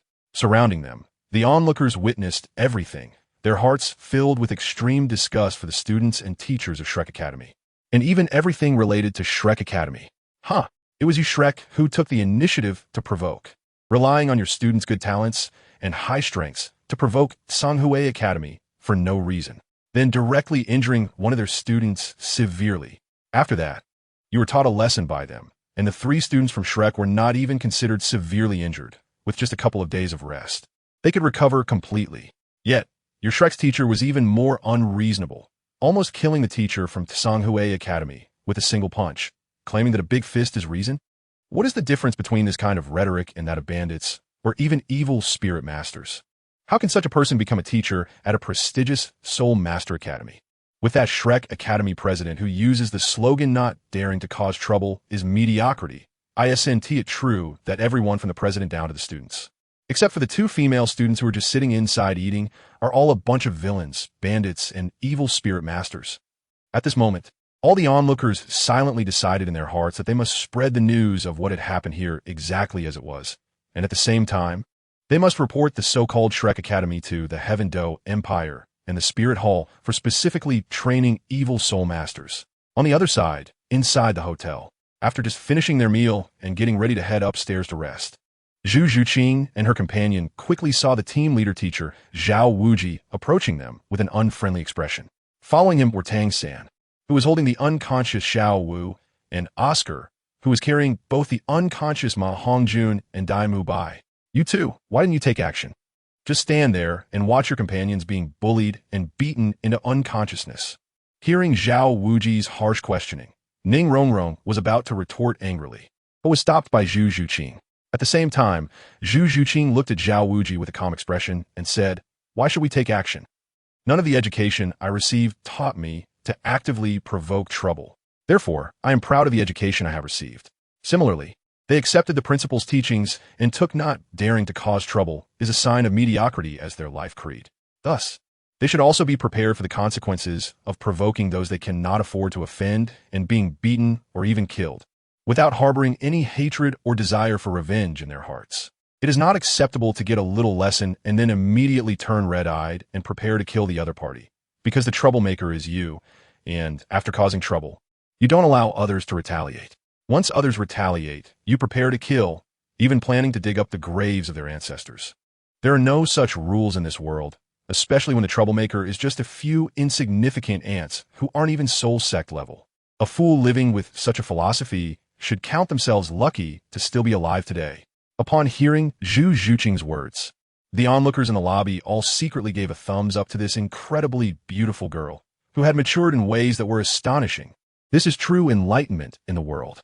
Similarly, such people are the real talents and have a more mature and broader future. Tang San, who hit the sore spot. "So, Zhu Zhuqing, are you provoking and mocking us?" At this moment, behind Zhao Wuji, Tang San, holding Xiao Wu, suddenly spoke in a low voice. Hearing the voice of this little monster behind him, Zhao Wuji's heart sank, and as he turned around, he happened to see the killing intent hidden in Tang San's abyss-like eyes. At that moment, a wave of regret suddenly surged in Zhao Wuji's heart. He shouldn't have recklessly chosen to confront Zhu Zhuqing and Ning Rongrong right there, and that unreliable Flander. Hadn't he said last night that he had already tamed Ning Rongrong's temper? Who was that little witch-like person just now? Moreover, he didn't even tell him that Ning Rongrong was the young master of the Seven Treasure Glazed Tile School. Didn't he fear that he might inadvertently provoke that little lady? What if he attracted the Sword Douluo and Bone Douluo of the Seven Treasure Glazed Tile School? And this Zhu Zhuqing, wasn't she just a cool and aloof girl during the assessment? Why had she transformed into someone with such a powerful aura in just 2 days? Now it's like this. On one side is Tang San, the son of the Haoyan Douluo, with terrifying talent and ruthless means. On the other side are the little witch Ning Rongrong of the Seven Treasure Glazed Tile School, which was once the second strongest sect in the world and is now practically the first, and Zhu Zhuqing, the second young lady of the Xingluo Zhu family, who has suddenly become mysterious. They are all students of the academy, and each has their own formidable backing. Helping either side is not an option. At this moment, Zhao Waoqi felt like his head was about to explode. Of course, psychologically, Zhao Waoqi actually favored Tang San a bit more. Not to mention that Tang San's actions were more in line with Shrek style. He even had the innate full soul power and was an exposer. As for Zhu Zhuqing and Ning Rongrong, one had an innate soul power of only level 7, and the other was only at level 9, making them completely incomparable to Tang San. However, Zhao Waoqi absolutely dared not say such things out loud. Otherwise, it wouldn't be long before 2 titled Douluos would come to him for care and concern, just as Zhao Waoqi was feeling a headache. Zhu Zhuqing's cold gaze swept over Tang San, naturally capturing the killing intent in his eyes. To this, Zhu Zhuqing merely glanced over and didn't linger at all, showing her disdain. Continuing to look at Zhao Waoqi, Zhu Zhuqing then spoke. As for the companions you mentioned, Teacher Zhao, strictly speaking, we can only be considered strangers who spent a day together under Shrek's arrangement, completely unaware of each other's identities. Moreover, given our differing perspectives, personalities, and character display today, how can we call ourselves companions? Looking at the young girl before him, who spoke slowly yet coldly, Zhao Waoqi found himself unable to refute her words, only feeling frustrated. Beside him, Ning Rongrong was excited to see Zhu Zhuqing's sharp words even leave the brash Zhao Waoqi speechless, her admiration for Zhu Zhuqing increasing even more. Not wanting to look at Zhao Waoqi any longer due to his reaction, Zhu Zhuqing shifted her gaze to the back of Zhao Waoqi, where one hand was supporting the unconscious Xiao Wu, while the other hand was reaching towards Tang San, not caring about his small movements, and said, I remember that when the Heaven's Path rankings were revealed yesterday at noon. The 5th rule of the Tang sect's Xiantian treasure record states that all disciples of the Tang sect must not easily provoke trouble, but if there are active aggressors, they must be met with thunderous retaliation. So, Tang San, as the one who jumped off the cliff to make a statement in your past life, why did you? Just after Oscar said not daring to provoke trouble is mediocrity, not only smile and agree with that statement when you saw Dai Mubai and the others provoking trouble, but also actively provoke trouble yourself, ultimately even harboring murderous intent. Tang San at that moment, did you remember the regulations regarding the behavior of Tang sect disciples in the Xiantian treasure record? Or do you think that regardless of past or present, you never took the Tang sect seriously? Or is it that the behavioral regulations in your Tang sect Xiantian treasure record are only meant to impose on others, while your own actions follow another set of so-called norms you devise for yourself? Shut up. Don't say it anymore. Hearing Zhu Zhuqing actually expose Tang San's identity as an exposer on the spot, Zhao Waoqi, who was still in a daze, immediately panicked and quickly interrupted Zhu Zhuqing. At the same time, Tang San, who had already been pierced by Zhu Zhuqing's words, had bloodshot eyes and an extremely grim expression, as if he had been poked in a sore spot, his whole body radiating killing intent. Shut your mouth. In the next moment, the left hand pressing on the 24 bridges of the bright moon night quickly waved, creating illusions. At the same time, a torrent of black light shot towards Zhu Zhuqing as if it were covering the sky. Even Ning Rongrong was caught in it. In the corners around them, those who had been shocked by Zhu Zhuqing exposing Tang San as the exposer who had provoked many people's disdain suddenly stood up, their expressions drastically changing at the moment they saw that the overwhelming black light also enveloped Ning Rongrong. It should be known that anyone who had seen yesterday's Heaven's Path rankings revealed would know that within that sea of black light, each strand of black light was a hidden weapon filled with various deadly poisons. Just a little contact with the skin would result in death. Not to mention that the number of those overwhelming black lights was definitely not less than 1,000. This is a direct, lethal strike. At this moment, Ning Rongrong, who was originally excited to watch the fun, turned pale, She never expected that, knowing she was the young master of the seven-treasure glazed tile school, Tang San. This madman not only dared to release hidden weapons toward her side, but also actively enveloped her within the range of the hidden weapons. This madman actually wants to kill himself too. At that moment, Ning Rongrong suddenly noticed a shadow in front of her, as if something was blocking her. She focused her gaze and realized that the silhouette was actually Zhu Zhuqing's not-so-wide back. In an instant, Ning Rongrong's eyes turned red once again, misty with tears. At this moment, Zhu Zhuqing, standing in front of Ning Rongrong, was also looking coldly at the incoming barrage of hidden weapons. She had thought that no matter how crazy Tang San was, he would only launch his so-called hidden weapons against her, attempting to kill her with a sneak attack. However, Zhu Zhuqing never expected that Tang San would use such a wide-range attack, not considering the consequences at all. Suddenly, Zhu Zhuqing's soul power surged. Her hair began to subtly lengthen behind her, a hint of gold appeared in her eyes, and her hands quickly formed seals. But at that moment, a loud shout suddenly rang out, "Enough! 053 has angered everyone again. Seventh soul skill. Martial soul, true body, immovable king." Boom! Just as Zhu Zhuqing was about to use her secret technique to block the barrage of hidden weapons, while simultaneously striking down Tang San, Zhao Wujia, who had originally been standing in front of Tang San, suddenly shouted, shaking everyone present to the core, causing their eardrums to hurt and their heads to spin. At the moment when everyone was momentarily stunned, they saw Zhao Wujia had appeared in front of Zhu Zhuqing and Ning Rongrong, with 7 soul rings visible under his feet. His aura suddenly soaring, and the surrounding tables and chairs flying away. At this moment, Zhao Wujia's body also suddenly enlarged tenfold, with brown bear fur appearing on his cheeks and limbs, making him look extremely powerful. Just then, hundreds, if not thousands, of hidden weapons came rushing in, all striking fiercely against Zhao Wujia's martial soul true body.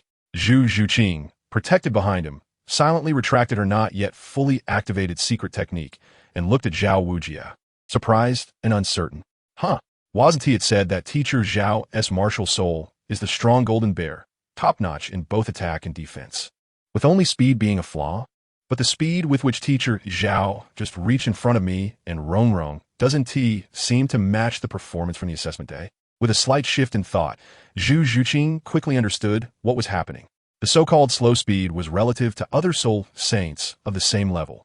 Compared to us, the great soul masters, if teacher Zhao took it seriously, his speed was still something we great soul masters would find hard to match.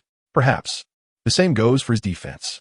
Now, under the state of his martial soul true body, not only could all his soul skills be used continuously in a short time, but his overall strength was also enhanced tenfold. In this state, it was not difficult for teacher Zhao to achieve what he just did. However, with teacher Zhao here, it seemed that a fight wouldn't happen today. As she thought this, the soul power swirling around Zhu Zhuqing gradually dissipated, and she returned to her previous cold and serene demeanor. Behind Zhu Zhuqing, Ning Rongrong, who had initially closed her eyes in fear as she saw the barrage of hidden weapons, and then saw Zhu Zhuqing suddenly appear in front of her, trembling all over with a pale face, was startled awake by Zhao Wujia's earlier shout. When she opened her eyes and saw the huge figure blocking the hidden weapons in front of her and Zhu Zhuqing, she immediately hugged Zhu Zhuqing and began to cry. Zhuqing, woo woo woo. Seeing Ning Rongrong, who was hugging her and crying, still trembling and pale, Zhu Zhuqing comforted her while thinking, as expected, she is still just a sharp-tongued and proud little witch. She must not have encountered any real crisis. Perhaps, if I hadn't accepted the experiences from my past life, I might be like this at this moment too. At the same time, she felt apologetic, saying, "I'm sorry, Rongrong. I didn't expect to drag you into danger as well." On the other side, Tang San saw that all his hidden weapons had actually struck into the fur on Zhao Wujia's body in his martial soul true body state. And yet he did not see any expression of pain on Zhao Wujia's face, realizing that all his hidden weapons had been blocked. At this moment, the blood-red color in Tang San's eyes faded, and he fell silent. At this moment, Tang San finally realized the insurmountable chasm between his current strength and that of a soul sage. The pride in his heart disappeared without a trace. Seeing the killing intent in Tang San's eyes dissipate, Zhao Wujia let out a long sigh of relief, then withdrew his martial soul's true form. Just as he was about to say something, he suddenly sensed that something was amiss. In an instant, the sound of clashing metal rang out continuously. The windows on the first floor of the tavern trembled. At the same time, as every hidden weapon fell to the ground was directly corroded, emitting purple-black smoke. Before long, most of the first floor of the tavern was shrouded in this strange purple-black smoke, gradually spreading throughout the entire first floor. Seeing the scene, the audience who were still watching on the first floor turned pale with fear. Those near the door rushed quickly towards the exit, while those by the windows broke through the glass and jumped out, all afraid of being caught by this poisonous smoke. Realizing the danger, Zhao Wujie immediately said, "Get out first." After speaking, he instantly appeared next to Oscar, lifting Dai Mubai and Ma Hongjun, who were lying on the ground, one in each hand, and then quickly left the hotel with the dazed and somewhat confused Oscar. At this moment, Tang San picked up Xiao Wu again, silently following behind Zhao Wujie to leave. Zhu Zhuqing, upon seeing the purple-black poisonous smoke rising, took Ning Rongrong and ran out. Outside the building, everyone began to curse. Damn. As expected, he's not a good person. I've never seen someone so venomous. Damn it, he's so toxic that he even puts me at risk. That girl was right. That brat is indeed a piece of garbage. And that Tang sect is no good either, focusing on poison and hidden weapons, a lowly trickster. In the last life, he was a thief. In this life, he's probably just a troublemaker, bullying the weak, and killing indiscriminately. This Douluo continent really must have been cursed for 8 generations to let such garbage be reborn. Who knows where this bastard came from? At this moment, the surrounding people were practically pointing fingers at Tang San. Moreover, if it weren't for the fact that Zhao Wujie was actually a soul sage, many people would have wanted to directly kill Tang San because of the hidden weapon attack just now and the subsequent poisonous mist. Oh no, my tavern. This is my lifelong effort. The entire first floor is ruined like this. Is there any justice in the world? Now it's filled with poisonous smoke. Who will dare to come to my tavern to eat or stay in the future? It's over. It's completely over. Looking at the tavern owner, sitting on the ground, crying. Many people around even started to curse themselves. Many soul masters, along with their dissatisfaction with the recent events, and some who knew about Tang San's identity as an exposer, began to subtly surround Shrek's group, their soul power surging. Seeing this scene, Zhao Wujie cursed his bad luck while feeling heartbroken. He took out a pouch from his body, which contained hundreds of gold soul coins he had accumulated over nearly 20 years. Gritting his teeth, he threw the pouch to the crying tavern owner, "Boss, there are over 800 gold soul coins in there, enough for you to renovate the first floor and compensate for the business losses during this time." After speaking, he released his soul power again, the aura of a soul sage instantly intimidating some of those with ill intentions, and prepared to leave with Tang San and the others. "Hurry, let's leave this town and head towards the Stardow Forest." Just then, 3 young men in white uniforms directly blocked Zhao Wujie's path, each instantly completing their martial soul manifestation. Yellow, yellow, purple, purple, black, black. Yellow, yellow, purple, purple, black, black. Yellow, yellow, purple, purple, black, black. The 3 were actually soul emperor-level powerhouses, and with the best soul ring combinations. The aura of the soul emperors was unrestrained. Seeing that the 3 before him were only soul emperors, Zhao Wujie was about to threaten them when he suddenly noticed the 7-layered pagoda emblem on their uniforms and felt a sinking feeling in his heart. Oh no, I've encountered members of the 7-treasure glazed tile school. It seems these 3 must have also been present at the scene. This meant that everything that had just happened had been witnessed by these 3. Now trouble was brewing. At the same time, Zhao Wujie, coming to his senses, was somewhat surprised by the talents of the 3 before him. They all appear to be around 30 years old, yet were already soul emperors. Their talent was even better than that of Qin Ming, the most outstanding student from Shrek. And Qin Ming was officially recorded as the 2nd youngest soul emperor at just 32 years old. This was the true power of a major force. No one knew how deep their hidden foundations were. While feeling emotional, Zhao Wujie subtly stepped forward to shield Tang San behind him, then turned to face the 3. A hearty and honest smile appeared on his rugged face. "Huh. So, it's the 3 geniuses of the 7-treasure glazed tile school. Young as you are, you've all become soul emperor-level powerhouses. Especially this young brother here, to be a 67th level soul emperor. Your talent is truly enviable. It seems that in less than 10 years, the 7-treasure glazed tile school will gain another title de law. Congratulations, congratulations." Ha ha ha. In response to Zhao Wujie's jovial remarks, the 3 young men blocked his path and completely ignored him. Instead, they first bowed to Ning Rongrong, who was holding Zhu Zhuqing's hand, and then the leading young man spoke with a face full of apology. "Miss, I apologize. We failed to arrive in time to protect you from danger. And it is indeed our fault. We will capture the perpetrators who attempted to harm you and hand them over to the sect master for punishment. And we will personally go to the elder in charge of criminal law to receive our penalties." After saying this, the three stood up and their soul powers surged. Their soul rings flashing simultaneously, preparing to attack Zhao Wujia and the Tang San behind him. Seeing that the three young soul emperor powerhouses from the Seven Treasure Glazed Tile School were disregarding his status as a soul sage and were about to attack, Zhao Wujia panicked. If it had been 20 years ago, he would have undoubtedly chosen to directly attack and kill the three before him, regardless of their identities. However, now that Zhao Wujia had finally escaped the pursuit of the Spirit Hall and was enjoying a stable life, he was unwilling to offend other major forces. Moreover, the identity of the little ancestor behind him was also extraordinary. If he allowed Tang San to be captured, the Haotian hammer of a certain Haotian Douluo would definitely come crashing down on his head. With this thought, Zhao Wujia quickly shouted, "Wait. I have something to discuss with you. Rong, do you remember what old Flanders said to you yesterday?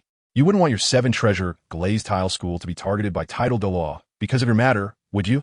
Upon hearing that Tang San was actually involved with a Tidal Douluo powerhouse, the three young individuals who were about to take action immediately froze in their movements. They then turned to their own young lady, Ning Rongrong, to confirm the truth of Zhao Wujia's words. Just regaining her composure from the shock of almost being killed by Tang San, and still glaring at him with a face full of hatred.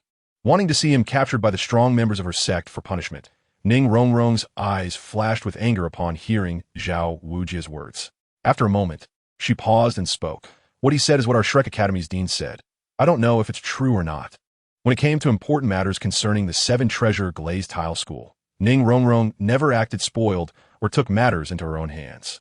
Seeing the scene, Zhao Wujia quickly used his soul power to convey a message to the three young soul emperor powerhouses from the Seven Treasure Glazed Tile School, briefly explaining Tang San's identity, especially emphasizing that Tang Hao is likely always secretly protecting Tang San. After hearing Zhao Wujia's words, the three young men changed their expressions and said, "We will report this matter to the sect master, and it will be up to the sect master to decide." After saying this, they bowed to Ning Rongrong and then disappeared. After the three left, Zhao Wujia hurriedly turned back to urge Tang San and the others, "Hurry up and leave." With that, he directly carried Dai Mubai and Ma Hongjun, leading the way toward the direction outside the town. Seeing this, Zhu Zhuqing took Ning Rongrong's hand and followed. Tang San, expressionless, continued to carry Xiao Wu. As for Oscar, who was at the back, he also came to his senses, glancing back and forth between Zhu Zhuqing and Tang San, a hint of contemplation appearing in his peach blossom eyes. After seeing Shrek's group completely leave, the onlookers began to discuss among themselves. The people from the Seven Treasure Glazed Tile School actually chose to retreat. It seems that the guy named Tang San really has a Tidal Douluo powerhouse backing him. Tang San, Sunam Tang, Tang Sunam Dito Douluo, Hu. I think I understand something now. Huh. Are you saying that this exposer Tang San is likely a person from the Haotian sect? Quickly, spread the news about everything that happened here. And that Shrek Academy. Expose it too. Such a trash academy should not exist. Right. Almost forgot about Shrek. Just as everyone was busy writing letters and passing messages. In a room on the second floor of an inn, a mysterious girl dressed in white, with silver hair and purple eyes, stood by the window, watching the departing figures of Shrek. "What do you think of that, Tang San?" The girl suddenly spoke, her voice cold and ethereal, yet mixed with an undeniable sense of dominance. The black-clothed man beside her, upon hearing this, flashed a murderous intent in his eyes and said, "Master, that Tang San is indeed worthy of being the backup chosen by that shameless Shura. His methods are vicious and ruthless, showing no mercy even to his kind, using every means possible. As for his character, just as that exposer Zhu Zhuqing said, he is hypocritical, saying one thing and doing another, double standards, a truly disgusting hypocrite. I really want to kill him right now. For now, do not act against him." The mysterious girl with silver hair and purple eyes spoke coldly. After all, Tang San is the one chosen by the Shura God. If you act now to kill him, we will directly face the Shura God. My injuries have not yet healed, and facing him now would be extremely unwise. As she spoke, her gaze shifted to the slender, mature figure of a girl outside the town, a hint of unusual color appearing in her purple eyes. Moreover, that Tang San, and perhaps the Shura God behind him as well as other gods from the divine realm, Might send someone to eliminate us. Upon hearing the girl's words, the black-clothed man followed her gaze and instantly understood, a hint of joy appearing on his face. What the master says is true. With that, the black-clothed man shifted the topic and continued to inquire, Master. The human powerhouse who has been waiting outside the town since earlier seems to be the human protector hiding behind Tang-san. Should I deal with him now? No need. The girl retracted her gaze, turned, and walked towards the table, leaving the black-clothed man with her back. Just observe the changes. At this moment, on the road towards the entrance of the town, the members of Sanhui Academy were anxiously rushing in their horse-drawn carriage. However, at the next moment, a piercing female cry came directly from the carriage. Teacher, wake up, teacher. Meanwhile, atop a large tree trunk on the side of the road, a figure dressed in coarse linen clothes, looking extremely disheveled, withdrew the soul power from his palm, watching the shadow of the departing carriage below, muttering, bullying Tang Hao's son is simply asking for death. At this moment, it was none other than Tang Hao, the once renowned Douluo. After resolving someone who had upset his son, Tang Hao's gaze shifted towards the hotel in the town, where a group of people was busy communicating, writing reports, and preparing to transmit messages. His rugged, weathered face remained calm, but the pair of originally somewhat cloudy eyes now revealed a surge of murderous intent. Insulting my son deserves death. Wanting to expose my son's information is even more unforgivable. You all should die. As his words fell, Tang Hao's figure vanished. In the next instant, he appeared in midair above the hotel. Without saying a word, his soul power surged yellow, yellow, purple, purple, black, black, black, black, red. 9 soul rings instantly lit up, illuminating the entire town. Especially below the hotel, the people who were still discussing were directly overwhelmed by the aura of a titled Douluo, staggering and looking up to see the figure of a disheveled middle-aged man surrounded by 9 soul rings. Titled Douluo. Moreover, the 9th soul ring was a red one, a 100,000-year soul ring. Just as everyone was at a loss, a giant hammer, larger than the entire hotel, appeared out of thin air, accompanied by an incredibly sharp wind, and heavily smashed down towards the hotel and the people below. In that moment, everyone below turned pale, as they realized that the giant hammer's phantom was aimed directly at them. Just then, a terrified voice suddenly screamed, "Hao Tian Hammer! You are Tang Hao!" In midair. Upon hearing someone not only recognize his martial soul, but also reveal his identity, the fierce expression on Tang Hao's face intensified, and the speed of the giant hammer's descent increased even further, with a faint sound of sonic boom emerging. At this moment, everyone below fell into despair. Under such an attack, none of these forces, at most Soul Emperor level, could survive, especially under the pressure of the hammer wind generated by the Haotian hammer. Everyone was immobilized, waiting to die like ants frozen in place. However, at this moment, a cold snort suddenly echoed throughout the world. Oof. At the same time, a black dragon claw, even larger than the phantom of the Haotian hammer, suddenly appeared above the hotel. The tightly connected black scales on the dragon's claw shimmered ominously in the moonlight, reflecting a chilling light. The tips of the dragon claws were sharp, as if they could cut through and destroy everything. Compared to the phantom of the Haotian hammer, the black dragon claw seemed more like a real dragon paw. In front, Tang Hao, who was about to annihilate everyone below with a single strike, saw the giant black dragon claw suddenly reaching towards him, and his heart raced. Every cell in his body was screaming at him to run away. While his expression changed dramatically, Tang Hao abruptly altered the direction of the Haotian hammer's attack, striking directly at the incoming black dragon claw. At the same time, he disregarded the internal injuries and forcibly used the secret technique of the Haotian sect, detonating the 9 rings, the great Sumera hammer. In an instant, the power of the Haotian hammer increased several times, with lightning wrapping around the hammer body and a fierce wind enveloping him. Just then, the terrifying black dragon claw directly grabbed at him, colliding violently with the Haotian hammer. Boom! Everyone below spat blood in unison, each one severely wounded by the aftermath of the clash in the air, lying weakly on the ground. However, at this moment, everyone was not focused on their own injuries. Instead, they widened their eyes, eager to witness the outcome of the battle between the Haotian Douluo Tang Hao and the mysterious powerhouse. Of course, this group of people was undoubtedly hoping for the stranger's victory, cursing Tang Hao fiercely, wishing they could dig up the ancestral grave of the Haotian sect. Soon, this group witnessed a scene they would never forget. They saw that in the instant the suddenly appearing black dragon claw collided with the massive phantom of the Haotian hammer. The phantom shattered like glass, piece by piece, and was then crushed by the black dragon claw into countless fragments. Those with sharp eyes noticed that at the moment the phantom of the Haotian hammer shattered, the Haotian hammer in Tang Hao's hand seemed to suffer a similar heavy blow, directly breaking apart and dissipating.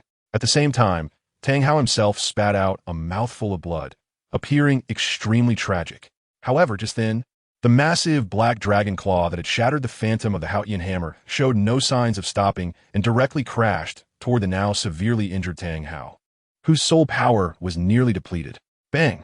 Tang Hao was directly struck by the black dragon claw in midair, his body flying like a rag, crashing into the woods outside the entrance of the small town. Boom, boom, boom. The sound of trees being broken echoed, even reaching the inn at the innermost part of the small town. At the same time, large clouds of dust began to rise and spread at the entrance of the small town. Zhao Wuji's astonishment and joy afterward. When the fortunate individuals who had not been severely affected by the recent clash went to investigate the small town's entrance, they found only broken tree stumps and a chaotic mess of branches and leaves, along with a massive pit that had collapsed and sunk in a radius of 100 meters. On the other side of the small town, Zhao Wuji, who had been troubled about how to shake off the 3 soul emperor youths from the 7 treasures glazed tile school following closely behind him, was instantly captivated by the terrifying clash happening within the small town. However, just as Zhao Wuji turned to look at the battle scene in midair, he saw a massive black dragon claw striking through the air and faintly caught sight of a giant hammer being smashed by the black dragon claw, followed by a somewhat familiar shadow being hit and violently sent flying toward the entrance on the other side of the small town, kicking up a cloud of dust. At this moment, Zhao Wuqi's eyes widened uncontrollably, and his jaw dropped as if he had witnessed something unbelievable. That shadow just now, and that familiar black figure that was knocked away, that must be it. But that is a man known as the strongest in the entire continent. How could he be knocked back in a frontal clash? What exactly is that black dragon claw? At this moment, Zhao Wuqi even felt as if his heart skipped a beat. However, deep down, an inexplicable sense of pleasure surged within him. Teacher Zhao, what level of strong individuals must battle to produce such power as what just happened in the town? Oscar, equally dumbfounded, instinctively asked Zhao Wuqi, feeling a deep, indescribable desire within him. Oscar yearned for the day when he could also fight so freely and defeat his enemies. At the same time, by a strange twist of fate, Oscar turned to sneak a glance at the girl who was not far away with Zhu Zhuqing, thinking to himself, perhaps only when I possess such strength will she look at me again. Meanwhile, Tang San, who was taking care of Xiao Wu, also had a glimmer in his eyes as he looked at the gigantic black dragon claw gradually dissipating in the sky. His heart trembled in fear, shocked that such powerful forces existed in this world, and he secretly vowed, one day I will have such power. I possess the foundation of my previous life, all the poison knowledge of the Tang sect, methods for creating hidden weapons, and the supreme treasure book of the Tang sect, the Xintian treasure record. I also have the #1 knowledgeable teacher on Douluo continent, so I can definitely reach the peak, having the power to look down upon the entire Douluo continent. At that time, all who have offended me or insulted me will have their paths to death, and they will all die. In that instant, Tang San also glanced in the direction where Zhu Zhuqing and the others were, before retracting the viciousness from his gaze, returning to his previous expressionless demeanor as if nothing concerned him. In front of them, Zhao Wuqi, hearing Oscar's inquiry, gradually came back to his senses and said directly, that is the strength of a titled Douluo, and it is also your pursuit in your future training. As for other matters, you are still too weak now, so there is no need to know. Hurry up and set up the tents. We will rest here for the next 2 days. Once Dai Mubai and the others wake up, we will go to the Star Doe Forest to hunt soul rings for you and Zhu Zhuqing. Saying this, Zhao Wuqi glanced at Zhu Zhuqing not far away, his expression extremely complex. Yes, at the moment when he blocked in front of Zhu Zhuqing in the tavern earlier, Zhao Wuqi felt the soul power fluctuations of Zhu Zhuqing behind him. She had definitely broken through to level 30. At the same time, he also sensed a fleeting, dangerous power that even made Zhao Wuqi, a level 76 soul sage, feel a chill. Since that moment, Zhao Wuqi knew that among the Shrek 7 monsters, this little girl, who had the lowest talent and presence, was hiding very deeply and was also very mysterious. Hearing Zhao Wuqi's words, Oscar, who was about to start setting up the tent, was instantly taken aback, his eyes wide with disbelief. Beside him, Tang-san, who was also helping, had a darkened gaze, then began setting up the tent as if nothing had happened. Not far away, Ning Rongrong, who was also taking out the tent from her storage soul guide, was surprised at how Zhu Zhuqing had silently raised her soul power to level 30. But at this moment, she was even more curious about why Zhu Zhuqing was still with her and this group of Shrek guys. While securing the tent's ropes, Ning Rongrong couldn't help but ask out of curiosity. Zhu Zhuqing, who had just secured another rope, listened to Ning Rongrong's inquiry, and a faint smile appeared on her cold little face. No one can offend me or take advantage of me without paying any price to leave. Her smile was still beautiful, but it held no warmth. Looking at Ning Rongrong, who was sweating slightly but was unaware, still full of confusion, Zhu Zhuqing changed her tone and lightly laughed. Forget it. During this time, Rongrong, just stay with me. This way, it can also prevent certain treacherous individuals from attempting to harm you again. As she spoke, a flicker of golden flame seemed to flash in Zhu Zhuqing's eyes. Although Ning Rongrong didn't quite understand the meaning of her best friend's first sentence, upon hearing that someone might harm her, she disdainfully glanced at Tang-san, who was not far away, and coldly laughed. He'd better have that opportunity. As the young master of the Seven Treasure Glazed Tile School, although Ning Rongrong often acted like a little witch, she was certainly not foolish. She didn't believe that the previous few soul emperors from the Seven Treasure Glazed Tile School would not worry about her safety upon seeing her with the person who had just tried to kill her. As for what had happened being reported back to the Seven Treasure Glazed Tile School, even if her father, Ning Fengji, might not want to kill Tang-san for the greater good, her grandfather, the Sword Grandpa, and Bone Grandpa would definitely come to teach Tang-san a lesson. As for the title Douluo behind Tang-san, Ning Rongrong did not believe anyone could defeat her Sword Grandpa and Bone Grandpa. 2 days quickly passed, and Daimu Bai, Ma Hongjun, and Xiao Wu soon woke up. However, after waking up, they found the atmosphere among the group quite strange. In this peculiar atmosphere, Oscar was the first to obtain his third soul ring, and while he was absorbing the soul ring, Zhu Zhuqing took Ning Rongrong away from the team for a few minutes and returned to obtain her third soul ring directly. Of course, perhaps due to the 2-day delay, the Shrek group did not encounter Snake Lady and Mengaran as in the original story, nor did they meet the wind-winged rooster snake. Therefore, they only hunted a Saint Soul flower that was about 1,300 years old and obtained a soul skill that enhanced their soul power. As for how Zhu Zhuqing absorbed her soul ring in just a few minutes, what soul beast she hunted, and what her soul skill was, aside from Zhu Zhuqing and Ning Rongrong, the others were unaware. Perhaps influenced by Zhu Zhuqing, Tang-san soon also reached level 30 in soul power. But he did not encounter the 2,000-year-old man-faced demon spider either. He quickly hunted a 1,500-year-old soul-eating spider and then summoned his martial soul to absorb the soul ring. During this process, a terrifying roar came from the depths of the forest, causing Zhao Waoqi and the others to become serious. Thus, after Tang-san finished absorbing the soul ring, the group did not linger and headed directly toward the exit of the Stardow Forest. No one noticed that during this process, Xiao Wu occasionally looked back toward the direction of the roar, her eyes revealing a hint of worry. Just after the Shrek group left the Stardow Forest, the mysterious girl and the black-clad man flew out from above the Stardow Forest. They soared through the air as if carried by an invisible wind. Master, that little monkey and that little loach are already in the core area ahead.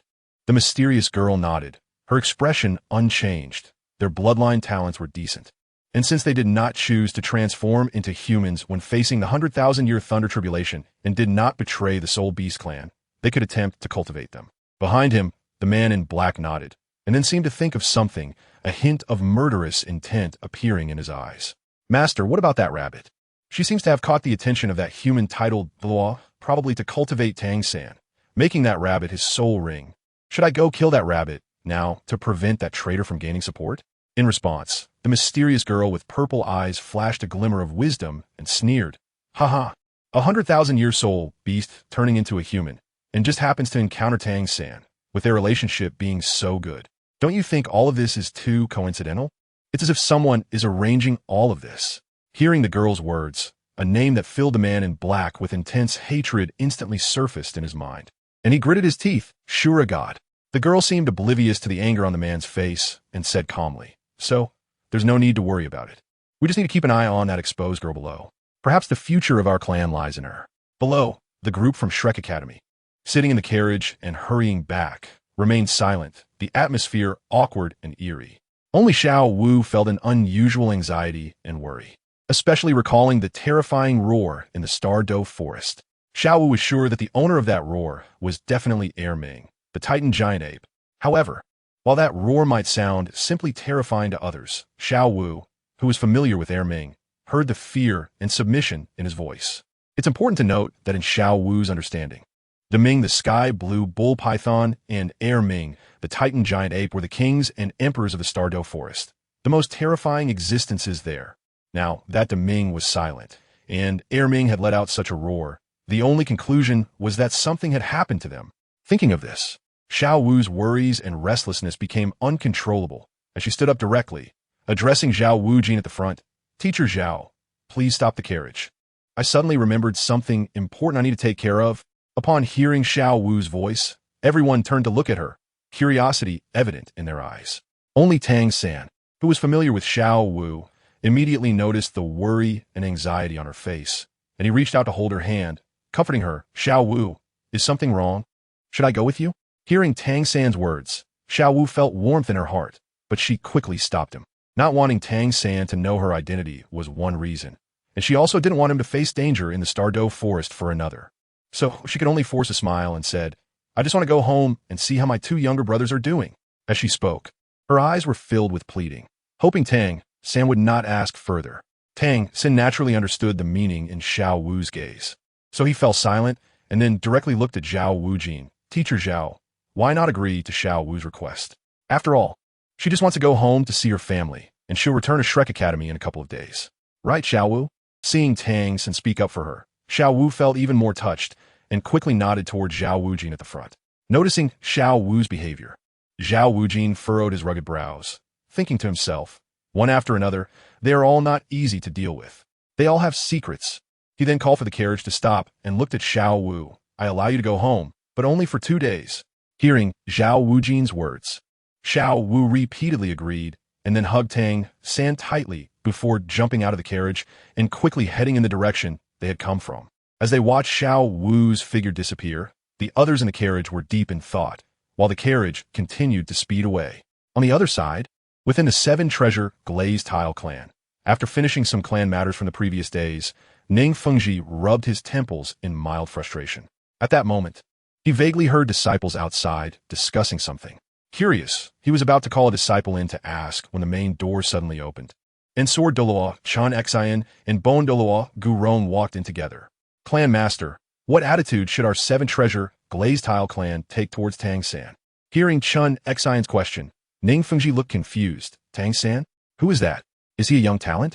Seeing Ning Fengji's reaction, Chun Xian and Gu Rong exchanged glances. And then Chun Xian spoke first. "Tang San, the guy who was exposed at the top of the Heavenly Dao rankings a few days ago?" "Huh?" Ning Fengji was taken aback, realizing that among the 3 exposed law, there was indeed one named Tang San. Just as he was speaking, Ning Fengji suddenly slapped his forehead and laughed. "Oh, it's that guy who stole the clan's highest secret manual. There have been too many matters these days. I got a bit confused. By the way, is there news about that Tang San?" Seeing that Ning Fengji really seemed unaware, Chen Xian continued, "Yes, there's news. And that Tang San is also our Rongrong's classmate now."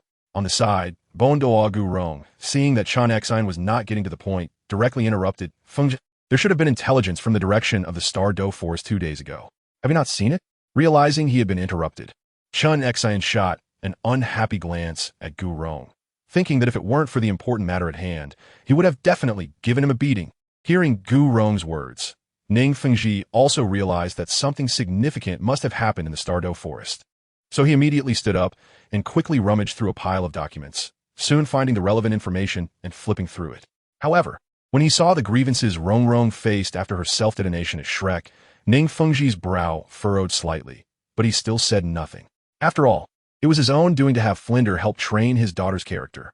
However, the name Daimuba was firmly etched in Ning Fengji's mind, and he planned to have a good chat with this young man later to clarify what first deceive and then kill, and then deceive and kill again meant.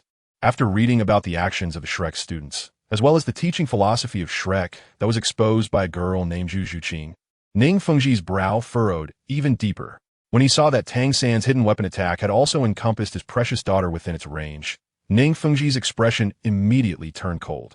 Yet he still forced himself to remain calm, contemplating the blue silver grass and the Haotian hammer. It seems the rumors about that incident from over a decade ago were indeed true. This Tang San must be the son of Tang Hao and that 100,000-year blue-silver emperor. But that is no reason for you to bully or even think of harming my daughter. At this moment, Ning Fengji's eyelids slightly lowered, exuding a domineering and fierce aura. Beside him, Chun Xian and Gu Rong were seeing Ning Fengji in such a state for the first time. Just as they were about to speak, they saw Ning Fengji retract his aura and suddenly pull out another piece of information from the documents on bookshelf. While looking at it, he asked Chun Xian and Gu Rong, "Uncle Jian, Uncle Gu, what actions are the other major forces taking now?"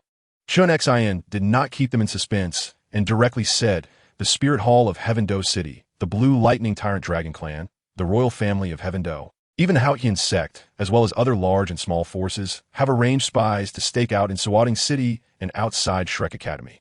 They are also preparing personnel to head to Shrek Academy. They should surround Shrek once Xiao Rongrong and the others return." He estimated at that time, at least 3 titled Douluos are likely to appear. What do you think, Fengji? Should our 7-treasure glazed tile school give the Haotian sect face as before and help Shrek and Tang San? Hearing Chun Xian's words, Ning Fengji sneered coldly, then handed over the message he received from a town outside the Star Do Forest to Chun Xian and Gu Rong without saying a word. Seeing this, the 2 titled Douluos took the paper with puzzled expressions. After browsing for a moment, their bodies suddenly erupted with killing intent. A mere bastard of the Haotian sect dares to have murderous intentions towards Xiao Rongrong and actually took action. He really doesn't know how to die. I'll go kill this Tang San and that damn Shrek Academy's Dean Flender and that scoundrel named Dai Mu Bai. I wouldn't even let Xiao Rongrong be sad.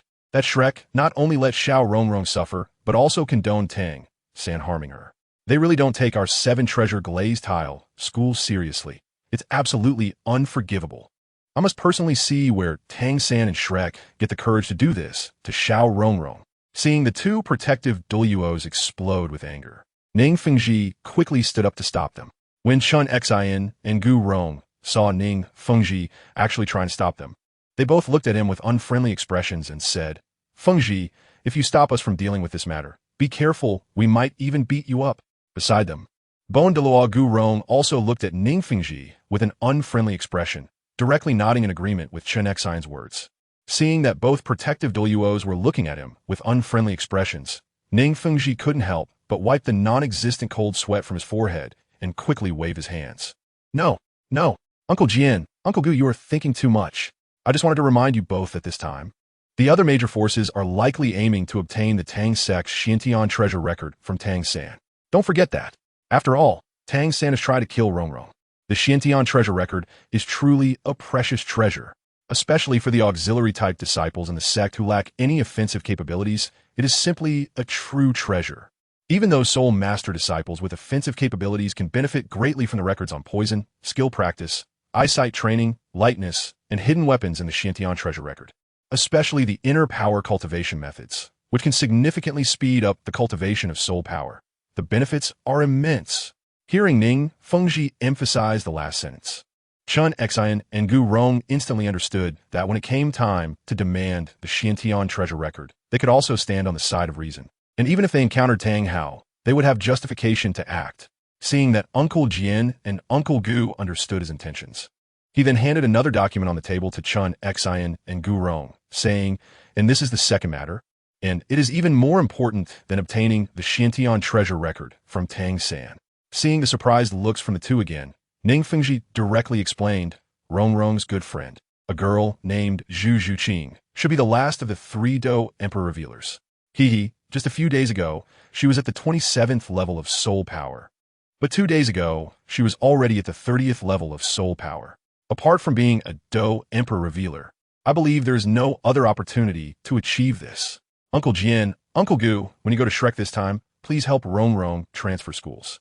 I now feel that Shrek's teaching methods and philosophy may not be suitable for Rongrong. Also, invite this girl to transfer to Castle Academy as well. I believe if she knows about Xiao Yan's reincarnation, and Yu Bai is also at Castle Academy, she would be very happy." The Sword Douluo and Bon Douluo suddenly stood up, their eyes fixed on Ning Fengji, as if confirming something. When they saw Ning Fengji nod, the two couldn't help but exchange excited glances. In the depths of the sunset forest, beside the ice and fire yin-yang eye, two huge stone tubs stood, filled with liquid that shimmered with a mix of red and green colors. Yu Bai and Xiao Pang Dun were currently sitting cross-legged in the stone tubs, allowing the liquid to soak their bodies. At this moment, both of them were flushed red, sweat covering their heads and faces, and thick white vapor emanating from the tops of their heads. They looked as if they had been steamed alive. The expressions of pain on their faces were unbearable, yet they gritted their teeth and persisted. Nearby, not far away, Douluo watched the two in the stone tubs, stroking his goatee, nodding in satisfaction. While marveling in his heart, I can understand that the little fox is a little monster, but I didn't expect this little fatty to also be a little monster. These two little fellows are unexpectedly so crazy in their training. The liquid in that tub is sourced from the spring water in the Eye of Fire, which can easily burn even titled Douluos to death, although a lot of water has been added to reduce its purity to only 1/10 of that of the Eye of Fire. And recovery and foundation-building elixirs refined by the little fox have been added to prevent the high temperature and fire poison of the spring water from killing people. They actually thought of using the high temperature of the Eye of Fire spring water to temper their bodies, utilizing the fire poison to stimulate the effects of the recovery and foundation-building elixirs, while completing body tempering, foundation building, and expanding and solidifying the internal meridians. This is simply a mad yet brilliant idea. However, the pain they have to endure during this process is comparable to countless ants gnawing at their meridians while thousands of steel blades slice through their flesh. Such intense pain, yet they are able to endure it, truly impressive. After a quarter of an hour passed, the color of the liquid in the stone tubs gradually faded, slowly returning to a clear water appearance. During this process, the expressions of pain on Yu Bai and Xiao Pang Dun's faces also slowly disappeared. Only when the liquid in the stone tubs completely turned into clear water did both of them slowly open their eyes. With a long breath out, Xiao Pang Dun directly grinned and muttered, "It felt like I took a trip to the rumored hell. This process nearly took my life. Is gaining powerful strength really this costly?" Beside him, Yu Bai had already left the stone tub, quickly wiping the water off his body before putting on his clothes. Clenching his fist and feeling the sudden surge of power within his body, he couldn't help but smirk slightly.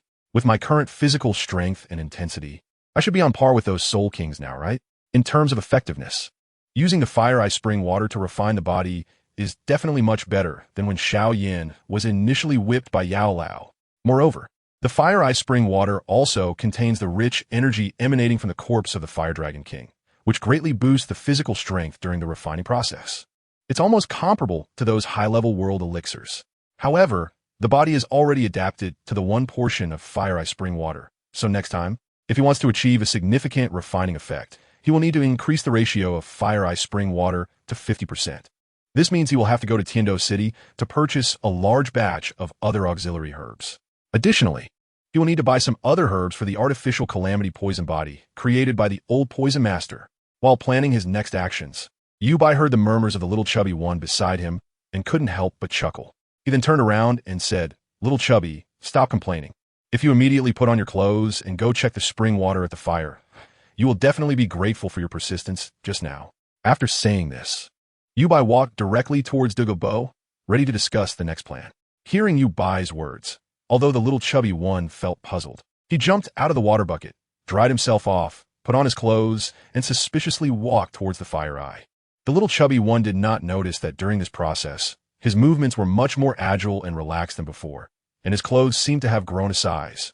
On the other side, Douluo, who was about to ask how the body refining went when he saw Yu Bai approaching, overheard the conversation between the two and then saw the little chubby one's transformation. Couldn't he help but show a look of astonishment and exclaimed, "Wow. It seems that little fox, your body refining effect this time, is quite good.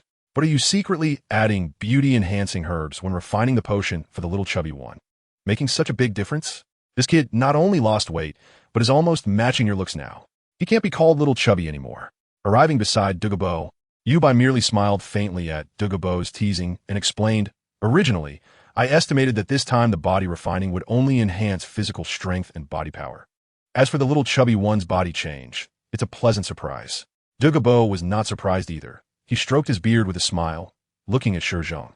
who was happily jumping around by the fire spring, and suddenly had an idea as he glanced at the ice spring water. Little fox, you said the fire ice spring water can be used to refine the body, then the ice spring water should have the same effect, right? Why don't you try soaking in the ice spring water as well? Yubai first confirmed Douluo's guess, then shook his head and explained. Although the ice spring water can also refine the body, it's not suitable for me and the little chubby one. You know, the old poison master. In the future, I will accept all the powers of the Flame Emperor and will need to condense the body. Ice training is poison to me. As for the little chubby one, his original physique leans towards the wood attribute, and now he has cultivated a wood attribute technique. After undergoing fire training, his body will also contain fire attribute energy, which means the little chubby one has the potential to become an alchemist in the future. As for the ice fire body refining in the original work, after receiving the Flame Emperor's alchemy knowledge, I can only say one thing: a waste of resources. What is the main function of body refining? Of course, it is to enhance physical strength and increase bodily power and intensity. If conditions allow, strengthen the attributes of the body. What did Tang San do in the original work? He first consumed both the 8-pointed mysterious ice grass and the fiery apricot blossom, where the medicinal properties neutralized each other, resulting in Tang San's body temporarily containing both extreme ice and fire attributes. Then, he jumped to the intersection of the ice-fire dual eyes, using the extreme ice and fire attributes within him to offset the effects of the spring water from the ice-fire dual eyes. What is this doing? Isn't this just completely wasting the extreme ice and fire attributes obtained from the recently absorbed 8-pointed ice grass and fiery apricot blossom? In the end, Tang San only gained a physique that is immune to both ice and fire, as well as the qualification to swim in the eye of ice and fire. Moreover, the limit of the ice and fire immunity doesn't even reach 1/10,000th of the ice and fire Dragon King's power. The strength of the physical body hardly increased at all. The strength of the body only barely reached the level of a Soul King. It's a waste of resources. Not only is this precious land being wasted, but also 2 precious herbs. What is the purpose of body refinement? It is to build a stronger foundation and increase one's potential. Wasting resources and precious land, just to gain such a physique with a limit on immunity to ice and fire. Isn't this a waste? Hearing Yubai's words, Douluo couldn't help but pay even more attention to the jumping Shizheng not far away. One must know that alchemists, even in the Do-Chi continent, are beings that everyone admires and respects. This shows that the future of the chubby Shizheng is definitely bright. At the same time, he began to mutter to himself, "No, I can't procrastinate any longer. I must bring Yin over as soon as possible, and it would be best to get this little fox together with her, making this little fox my granddaughter-in-law. By then, I'll have a Do Emperor grandson-in-law, and let's see if that brat dares to look down on me. At that time, even if the 2 wives from the little fox's previous life come knocking, Yin will be on the side of reason. After all, the past is the past, and this life is this life. They can't forcibly separate the 2, right?" For a moment, Douluo's mind was racing, and even some methods of turning raw rice into cooked rice popped up. Seeing the expression on Douluo's face, which was sometimes extremely sinister and sometimes very pleased, Yubai was somewhat puzzled. Hey, old poison, wake up. Have you gone senile? You are the one who's senile." Douluo was jolted awake from his daydream and shot a displeased glance at Yubai, not even hiding his disdain. "That mere Flame Emperor is nothing much, huh?" After teasing and scolding, Douluo finally straightened his expression. "Little fox, I have received news that the exposer Tang San, who was exposed on the same day as you, has already been found. Now, almost all major forces have sent people over. It looks like they're preparing for a strong-arm takeover." As he spoke, a hint of glee appeared in Douluo's eyes as he stroked his goat beard and laughed. "Kid, do you want me to take you to see the situation? If you happen to be discovered, at least you have a reference case." Ignoring the teasing in Douluo's words, a spark of eagerness flashed in Yubai's eyes. After all, Tang San and the Shrek 7 Devils are the protagonists of this world, coming to the Douluo continent. It would be a pity not to check out this group of protagonists, right? Moreover, among the Shrek 7 Devils, there are also formidable characters like Zhu Zhuqing, Ning Rongrong, and Xiao Wu. What is the point of crossing over to this Douluo continent if I don't have a good feast for my eyes? With this thought, Yubai's desire grew even stronger. However, at that moment, a thought suddenly emerged. What if I expose myself? The thought sent a shiver down his spine. And Yubai instantly woke up, immediately suppressing the restlessness in his heart, his gaze regaining clarity. It seems that fire tempering does indeed have some side effects. However, for a young man like Mu AI, this is quite normal, right? After all, in my previous life, I didn't even have the experience of holding hands with a girl at the age of 19. Now I'm still just a kid, especially since I only awakened my memories from my previous life a few days ago. It's quite pitiful. After a moment of introspection, his expression became resolute again. However, in this life, the opportunity to reach the pinnacle is right in front of me. How can mere desires disturb my path? In that moment, Yu Bai's eyes were exceptionally bright, as if stars were flickering between his pupils. Yet in reality, only a few seconds had passed. Looking at the ice and fire yin-yang eyes and the beautiful scenery around, Yu Bai finally replied to the previous inquiry from Douluo with a joking smile. Old Poison Master, this beautiful scene of the human world is so captivating. I haven't had enough of it yet. I don't want to waste time risking my life just to join the festivities of unrelated people. Let's head to Heaven Do City to buy the supporting herbs you need for the second step of your artificial calamity poison body, so that your strength can rise from the current level 95 title Douluo after completing the first step to a level 99 peak Douluo. Then, using the celestial herbs and poisonous plants from the treasure land of the ice and fire yin-yang eyes, we can completely forge the calamity poison body, allowing your strength to directly break through level 100 and become a generation's poison god. At that time, with you as a poison god backing our bridge sect, I can go wherever I want without worrying about being kidnapped. Wouldn't that be delightful? In the few seconds that just passed, the changes in Yu Bai's gaze and his overall aura were all noted by Douluo, which made his acknowledgement and evaluation of Yu Bai rise even higher. Haha, this is all thanks to you, little fox. Otherwise, I would never have dared to dream my lifetime that I could become a level 95 title Douluo, with hopes of advancing to level 99 peak Douluo in the future. Even reaching level 100 and becoming a god after tens of thousands of years would not be impossible anymore.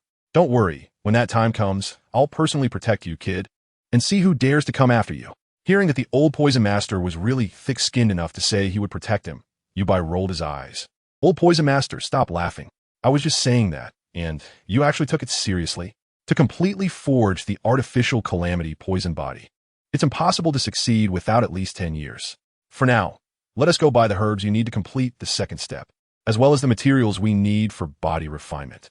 Meanwhile, at Shrek Academy, in the dean's office, Flander, sitting behind the desk, suddenly let out a long sigh, then, somewhat irritably, began to pull at his hair. For some reason, Flander had been experiencing a persistent twitch in his eyelids over the past couple of days, always feeling that something bad was about to happen. Could it be that the little monsters ran into trouble? It shouldn't be, with old Zhao watching over them. What could go wrong with hunting a soul beast that's over 1,000 years old? I must be overthinking it. Just as he was comforting himself, Flander saw the door to the dean's office being violently pushed open with a bang.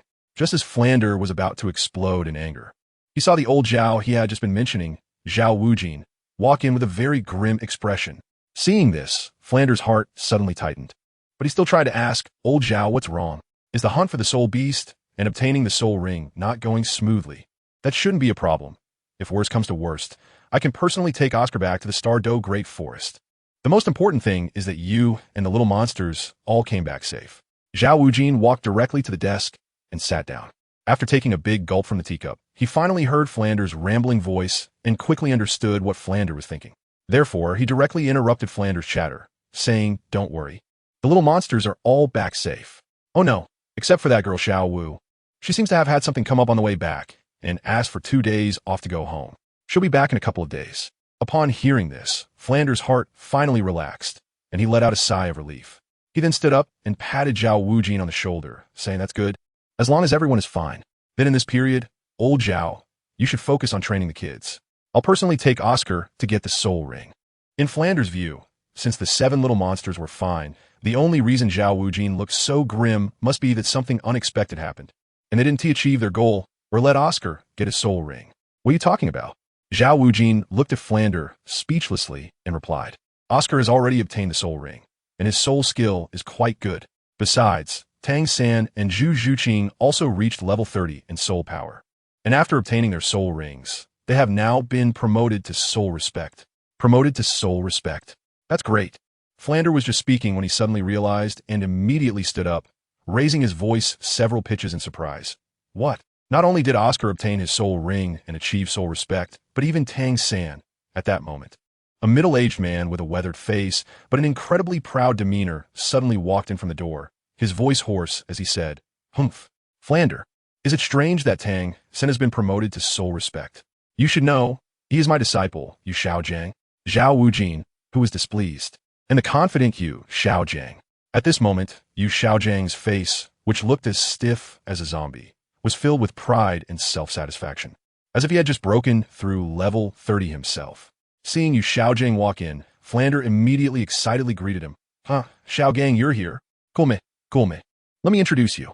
Saying this, Flander directly put his arm around Yu Xiaojiang's shoulder, looking at Zhao Wujin, his face full of smiles. With pride and satisfaction behind his thick-rimmed glasses, old Zhao, "Let me introduce you. This is the foremost authority in soul master theory, renowned across the continent, the Master.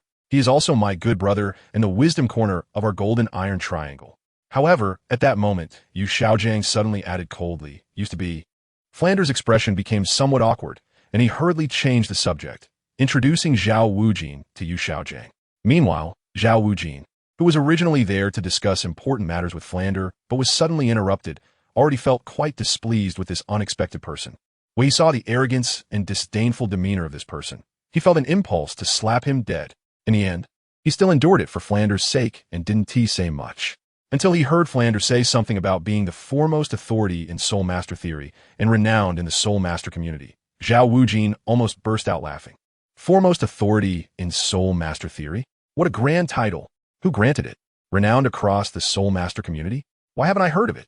I did hear about a clown in the soul master community over 20 years ago. Could it be this person in front of me?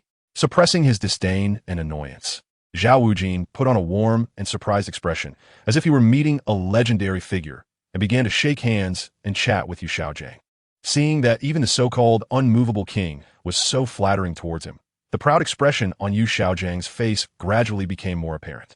Once the two had recognized each other, Flander then looked at Zhao Wujin, adjusted his glasses, and with great curiosity asked, "Old Zhao, you just said that Tang San and the others successfully promoted to soul respect.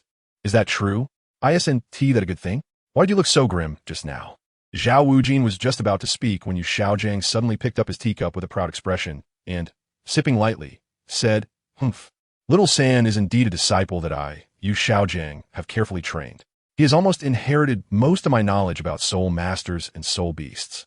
At the age of 12, he broke through to Soul Zune, setting the record for the youngest Soul Zune. Isn't that to be expected? Why make such a big deal out of it?" Once again interrupted while preparing to speak, Zhao Wujia's face darkened, and he inwardly cursed Yu Xiaojiang. Damn it. He really has no insight or sense of shame. Constantly interrupting me when I want to say something important, wasting time pretending to be your lord. How could Tang San reach Soul Zune at 12? Don't we already know that?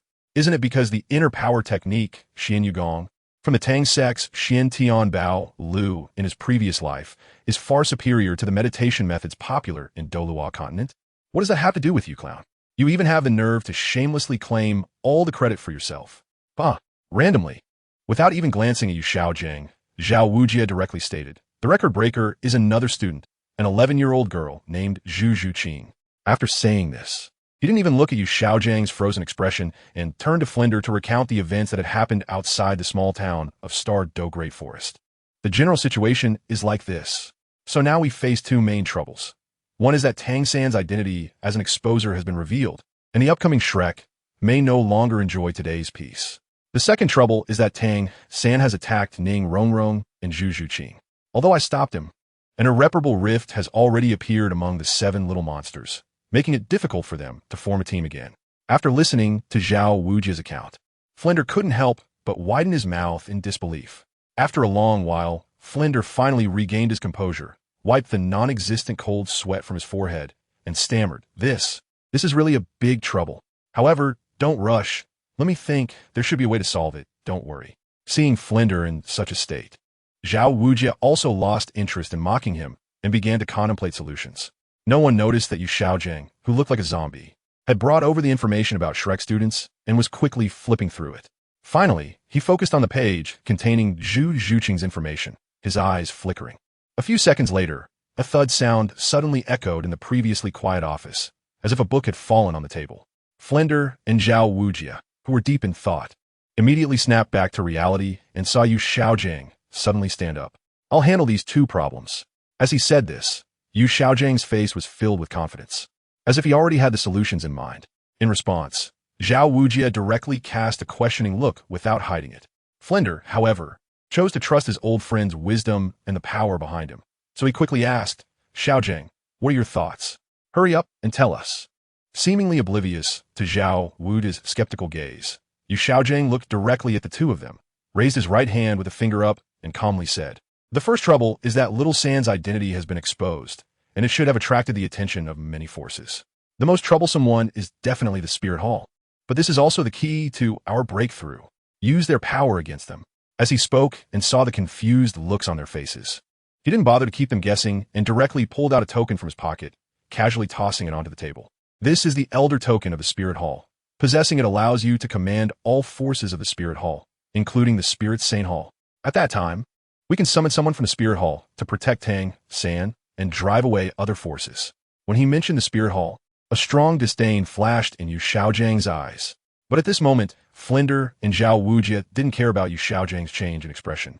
Their attention was entirely on the golden token on the table, their faces filled with joy. Haha, great. With the Spirit Hall standing in front, I finally don't need to worry about Tang San's safety anymore. Xiaojing, it's all thanks to you. Facing Flender's praise, Yu Xiaojing's lips curled slightly, a proud look appearing on his zombie-like face. He then raised his second finger again. As for the second trouble you mentioned, in my opinion, the main issue lies with that little girl named Zhu Zhuqing. When he said Zhu Zhuqing, Yu Xiaojing's eyes flickered, as if plotting something. Later, I will take Tang San to find a student named Zhu Zhuqing and resolve their grievances on the spot. Just wait for good news. After speaking, Yu Xiaojing ignored Flender and Zhao Wujia, directly leaving the dean's office with his hands behind his back. In the bamboo forest on the back mountain of Shrek Academy, Zhu Zhuqing was wearing a purple tight leather outfit, exuding a cool and calm demeanor, like a worldly blue lotus, fresh and elegant, yet like a wild cat, enchanting and alluring. Her slender waist was like a willow leaf, barely fitting in one hand, but her body had developed extremely maturely, surpassing most adults. Her 3,000 strands of hair were casually draped down her back, flowing smoothly along her captivating curves to her waist.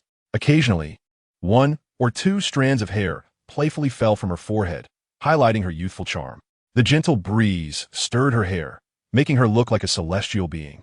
After completely refining the mixed soul power from the third soul ring she had just absorbed, eliminating the residual will of the soul beast in the soul ring and soul skill, and consolidating her soul power to level 34, Zhu Zhuqing finally opened her watery eyes. Calm and elegant, the cultivation issues and loopholes in this spirit master system are truly numerous. Even though I now practice a high-level Earth class technique, I still can't completely purify the ferocity and resentment of the soul beast in the soul ring during absorption. I can only spend time refining it again, facing so many dangers and cultivation loopholes, just to obtain a soul skill that can't even compare to a yellow-level fighting skill. What is the cultivation rule of this world really about? Furrowing her brows in contemplation for a moment, Zhu Zhuqing sighed inwardly as she found no solution. She then turned her head, her beautiful eyes shifting towards Ning Rongrong, who was meditating with her eyes closed nearby. A hint of guilt and struggle appeared in her gaze. Zhu Zhuqing found it easy to understand this pampered little witch who had been spoiled since childhood. She had no other thoughts and expressed her emotions directly on her face. Therefore, Zhu Zhuqing had already noticed outside the Stardow forest in a small town that when Tang San attacked, Ning Rongrong had developed a strong aversion to Shrek, the so-called Soul Master Academy. However, for the sake of her friend, she chose to follow Zhu Zhuqing despite not fully understanding the reason she had mentioned, enduring her dislike for Shrek to continue studying here together. In fact, the reason Zhu Zhuqing did not choose to leave Shrek at that time was twofold.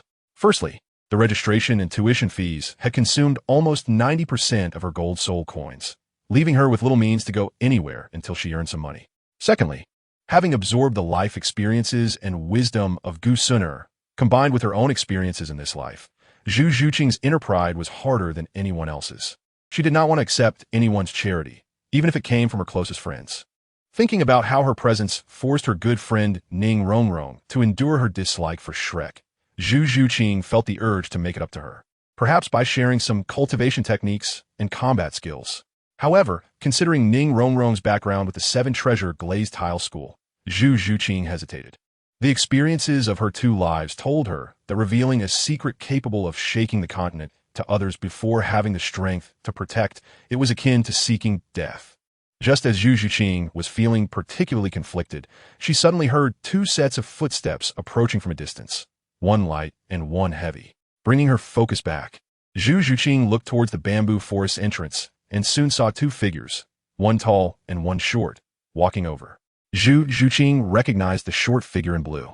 Her expression gradually turned calm and emotionless. That was Tang San. At that moment, Ning Rongrong, who had been meditating, was also startled awake by the footsteps. She turned her head towards the bamboo forest, her pretty face instantly turning cold, her eyes filled with disgust and hostility. It was that damn bastard Tang San.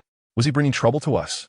Could it be that the middle-aged man with a zombie-like expression was the titled Douluo powerhouse behind Tang San that Flander and Zhao Wujia had mentioned? Zhuqing, what should we do now? Do we need to send a distress signal from the sect? After signaling for her to remain calm, Zhu Zhuqing stood up and coldly watched the 2 approaching from a distance, wanting to see what Tang San and the others intended to do. Upon hearing Zhu Zhuqing's words, Ning Rongrong also withdrew her martial soul. The 7 Treasure Glazed Tile Pagoda stood up and leaped to Zhu Zhuqing's side, equally glaring at the 2 figures not far away in the bamboo forest. After several breaths, Yu Xiaojiang and Tang San finally entered the bamboo forest, standing not far in front of Zhu Zhuqing and Ning Rongrong. Zhu Zhuqing's expression was icy as she quietly watched the 2, wanting to see what they were up to. Ning Rongrong was similarly displeased, and compared to Zhu Zhuqing, she was even more restless, grinding her little tiger teeth, wishing to rush up and bite the 2 in front of her. Seeing the attitude Zhu Zhuqing and Ning Rongrong had towards his teacher, Tang San's gaze turned unfriendly once again, a murderous aura subtly emanating from him. Yu Xiaojiang suddenly felt a chill in the air, causing him to tremble slightly, but he thought it was due to the 2 girls' presence. Knowing they were displeased with his student Tang San, he did not wait for a greeting and directly spoke. Hello. Let me introduce myself. I am a new teacher at Shrek and also Tang San's mentor. Of course, I have another title in the Soul Master world that you may have heard of, known as the #1 theorist in the Soul Master world, author of the 10 core competitive theories of martial souls. Therefore, friends in the Soul Master world like to call me Master. Behind you, Xiaojiang, Tang San straightened his waist, his face filled with pride.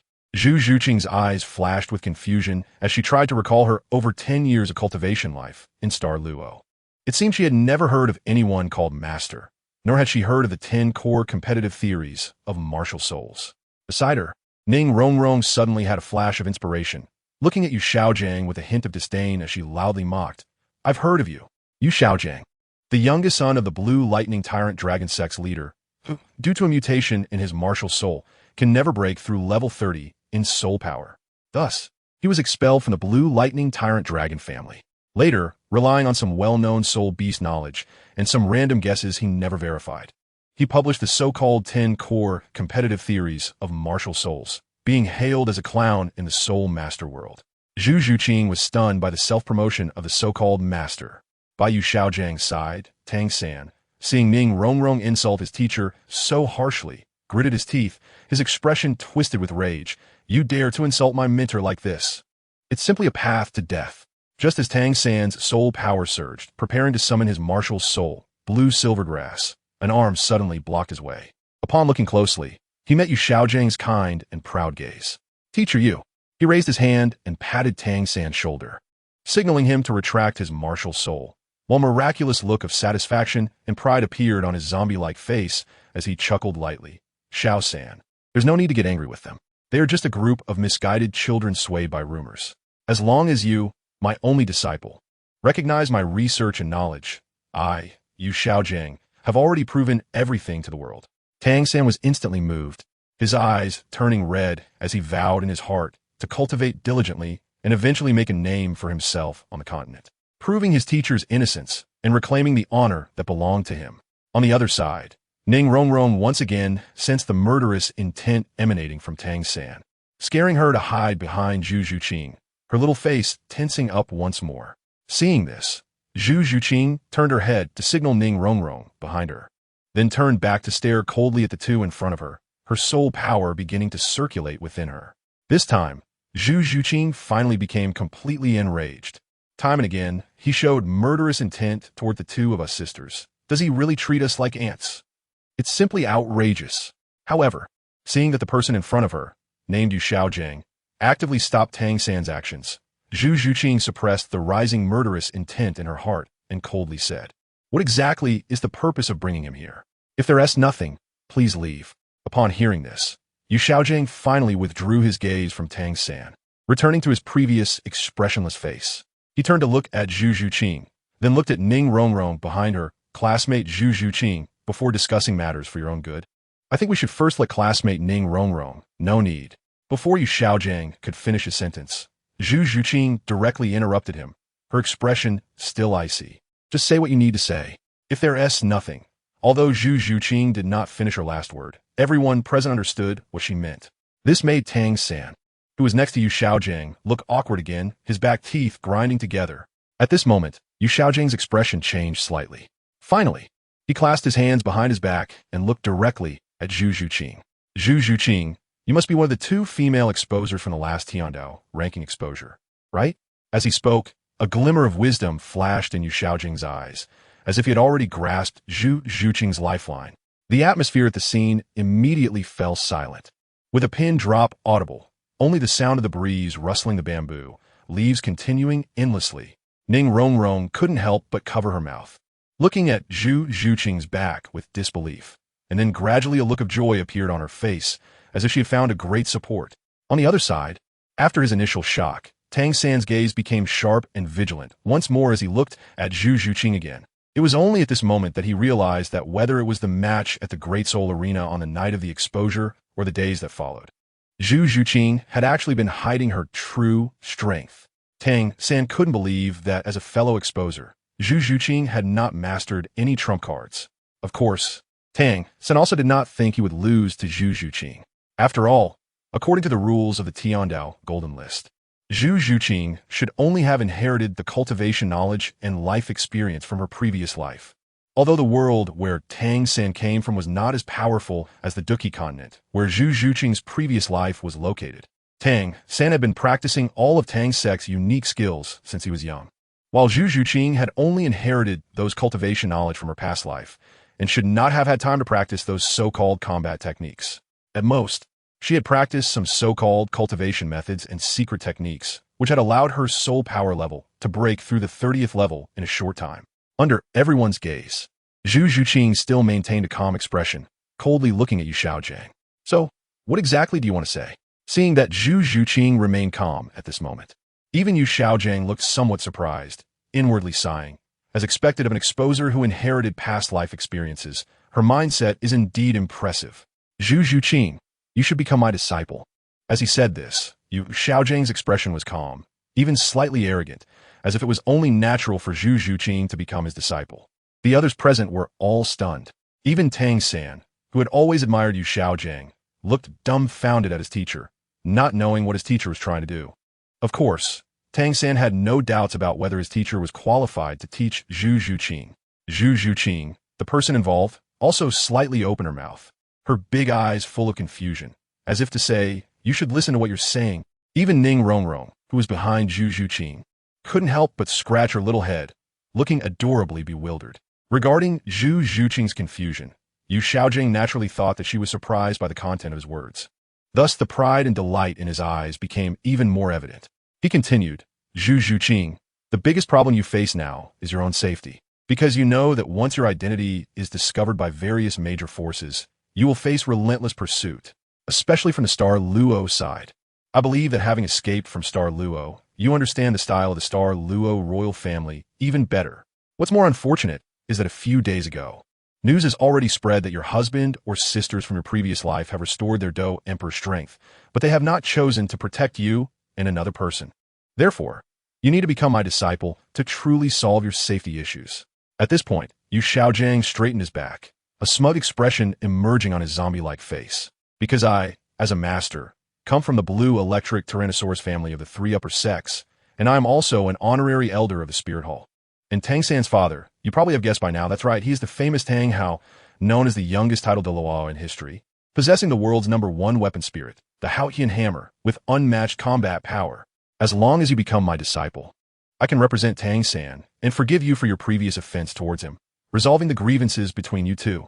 At the same time, you will receive protection from the blue electric Tyrannosaurus family and the Haotian sect, and even the Spirit Hall will not trouble you. At that time, the mere star Luo royal family will naturally not dare to pursue you, even if in the future you lose the throne contention with Dai Mubai and the star Luo crown prince and your sister. I can guarantee that you will be safe and live a normal life as a princess. 064 is too ruthless. Although Zhu Zhuqing was slightly surprised by Yu Xiaojiang's identity, she still maintained a cold expression, looking at Yu Xiaojiang to see what he really wanted to do. As for what Yu Xiaojiang said about participating in the throne contention with Dai Mubai, Zhu Zhuqing internally scoffed, forgiving her for offending Tang San, resolving the grievances between her and Tang San. At this moment, Zhu Zhuqing even felt that she was about to be angered to the point of laughter. How can there be such shameless people in the world? Not at all realizing what Zhu Zhuqing was thinking, Yu Xiaojiang believed that Zhu Zhuqing must have been shocked by the 3 major forces he had described. While feeling proud and self-satisfied, Yu Xiaojiang suddenly extended his right hand, which had been behind his back, pointing at Tang San, his eyes filled with pride and self-satisfaction, and continued, Xiao San, your classmate. You should know that Xiao San's martial soul is merely the so-called waste martial soul, blue silvergrass. Normally, it would be impossible to cultivate. Even if someone spent their entire life cultivating it to level 10, the soul skills obtained would be useless and ineffective. However, under my guidance, the strength and talent that Xiao San has displayed should be evident to all of you. Even being called a monstrous genius, or even a monster, is not an exaggeration. Although Tang San still couldn't understand his teacher's intentions, he still cooperatively stepped forward, his expression full of pride. At this moment, Yu Xiaojiang straightened his back again, and a proud expression appeared on his zombie-like face, along with a hint of disdain for others in the world. Xiao San's success proves my profound knowledge, and those rumors about me are merely the despicable tactics of fools. As long as you become my disciple, I will cultivate you just like I did with Xiao San, using my extensive expertise. At that time, under my guidance, achieving merely a level 70 soul sage will be no problem. At this point, Yu Xiaojiang suddenly changed his tone, still maintaining his arrogant demeanor, casually saying, and you, as my disciple, only need to contribute the martial arts techniques from your inherited memories. And you're also obligated to share them with your senior brother Tang San. This will earn you his acceptance and recognition, which means you gain the friendship and support of the Haotian Douluo and the Haotian clan. At the same time, you will also need to provide a copy for me, and I will tirelessly deliver it to the Blue Lightning Tyrant Dragon clan. At that time, you will also receive the protection of the world's #1 beast martial soul family. How about it? By becoming my disciple, you will not only receive my guidance, but also the protection of the Haotian clan, the Blue Lightning Tyrant Dragon clan, and the Spirit Hall, ensuring your life. Why not hurry up and become my disciple? After saying this, Yu Xiaojiang directly clasped his hands behind his back, closed his eyes, and wore a proud expression, as if he looked down on everyone, exuding an air of superiority. Opposite him, Zhu Zhuqing and Ning Rongrong exchanged glances, instantly understanding Yu Xiaojiang's intention as this master. After talking for so long, he just wanted to trick Zhu Zhuqing into giving Tang San the martial arts techniques and skills that the Dou Emperor had collected and cultivated in her previous life, to give to the Blue Lightning Tyrant Dragon clan and the Haotian clan. At the same time, he wanted to take Zhu Zhuqing, the future Dou Emperor, as a disciple to prove to the world that he was not a waste. Understanding all this, Zhu Zhuqing was truly furious. Did this so-called master really think of her as a fool? The more she thought about it, the colder her expression became. At this moment, Ning Rongrong directly regarded Yu Xiaojiang as a clown. She poked her head out from behind Zhu Zhuqing and, at some point, took out a sunflower seed from the storage soul guide she had brought, cracking it open while looking at Yu Xiaojiang. Hey, that little cough. Master, didn't you just say that you are still an honorary elder of the Spirit Hall? Why don't you prepare to work a little harder and send a copy of martial arts techniques to the Spirit Hall as well? Also, you just mentioned that your disciples are obligated to share their cultivation techniques with other disciples. Why don't you let Tang San share his Tang Sec's Xiantian treasure record with Zhu Qing as well? Upon hearing this, without waiting for Yu Xiaojiang to speak, Tang San hurriedly refused. The Xiantian treasure record is the supreme scripture of my Tang sect, and it can only be taught to Tang sect disciples. This is a rule. Yu Xiaojiang nodded in agreement, and then looked at Zhu Zhuqing and Ning Rongrong. The second question has been answered by Tang San. As for the first question, at this point, a strong sense of disgust appeared on Yu Xiaojiang's face. To tell you the truth, although I am an honorary elder of the Spirit Hall, I must warn you that the Spirit Hall is not a good organization. You should keep your distance from the Spirit Hall in the future. Afterward, Yu Xiaojiang repressed his disgust and regained his previous proud demeanor while looking at Zhu Zhuqing. All right, now that everything has been explained clearly, hurry up and become my disciple. At this moment, even Ning Rongrong, who had been hiding behind Zhu Zhuqing eating sunflower seeds and watching the show, could no longer stand it. Her pretty face was filled with disdain and disgust as she looked at Yu Xiaojiang, as if she was about to vomit from disgust. Good heavens, Yu Xiaojiang. It seems that the major forces in the Soul Master world do not have a comprehensive understanding of you. This guy, using the clown of the Soul Master world to describe you, is simply tarnishing the very word clown. In just a few sentences, not only did you shamelessly trick Zhu Qing out of the Dou Emperor's heritage from her past life, but you, like your disgusting disciple Tang San, are ready to enjoy benefits without giving anything in return, even while enjoying the privileges that the Spirit Hall has given you. Yet you slander and smear the Spirit Hall in front of others. How can there be such scum like you in this world? Moreover, you, a discarded child of the Blue Lightning Tyrant Dragon clan, and Tang San, the son of a discarded child of the Haoyin clan. What face and authority do you have to represent the Blue Lightning Tyrant Dragon clan and the Haoyin clan to protect Zhu Qing? Also, the reason Tang San's blue-silver grass martial soul can be cultivated and his current strength is not due to the Xintian treasure record he stole in his previous life.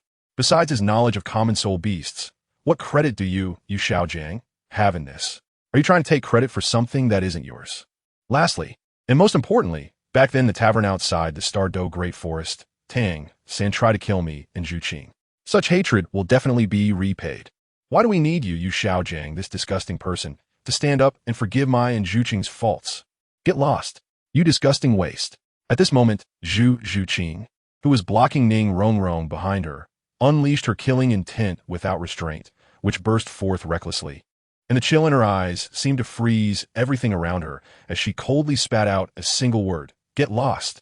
Opposite her, Yu Xiaojiang, being insulted and pointed at for the first time, could no longer maintain his previous proud posture. His face turned pale with anger as he pointed at the two girls in front of him. You, aren't you afraid that this master will bring people from the Spirit Hall to capture you? Suddenly, the sky was filled with a wild wind, stirring up a storm of bamboo leaves. The next second, a loud bang suddenly echoed in everyone's ears. The surrounding bamboo leaves were sent flying. Originally, seeing that Yu Xiaojiang was still planning to threaten her with the Spirit Hall, Zhu Zhuqing was just about to gather her soul power to deal with this disgusting creature. However, when she looked towards the front, she discovered that the ground where Yu Xiaojiang had been standing was now caved in, and the ground around was covered with a web-like pattern of cracks. In the center of the sunken pit, Yu Xiaojiang was now lying on the ground with his limbs twisted like a twist tie, blood gushing from his mouth and nose, and his face was pale. The only thing that proved Yu Xiaojiang was not completely dead was the slight rise and fall of his chest. At the same time, no one noticed that the elder of the Spirit Hall, who had originally been lying in Yu Xiaojiang's arms, had now turned to dust, slowly stained with blood, and rolled out of Yu Xiaojiang's sleeve onto the ground. Is there someone in the dark? Zhu Zhuqing's expression instantly became serious, and she hurriedly protected Ning Rongrong behind her, with a flash of golden flames in her eyes. Perhaps Zhu Zhuqing's actions startled Tang San, who had been stunned by this sudden change. In that instant, Tang San's eyes turned blood red, and he let out a mournful wail, "Teacher." The sound was so piercing that it echoed throughout the entire Shrek Academy. This is bad. Something happened. In the dean's office, Flinder and Zhao Wujia, who were originally waiting for good news, suddenly heard Tang San's heartbreaking scream and could no longer sit still. Especially Flinder, whose expression instantly became difficult to bear, immediately flew out through the broken window in the direction of the sound, with Zhao Wujia hurriedly following behind.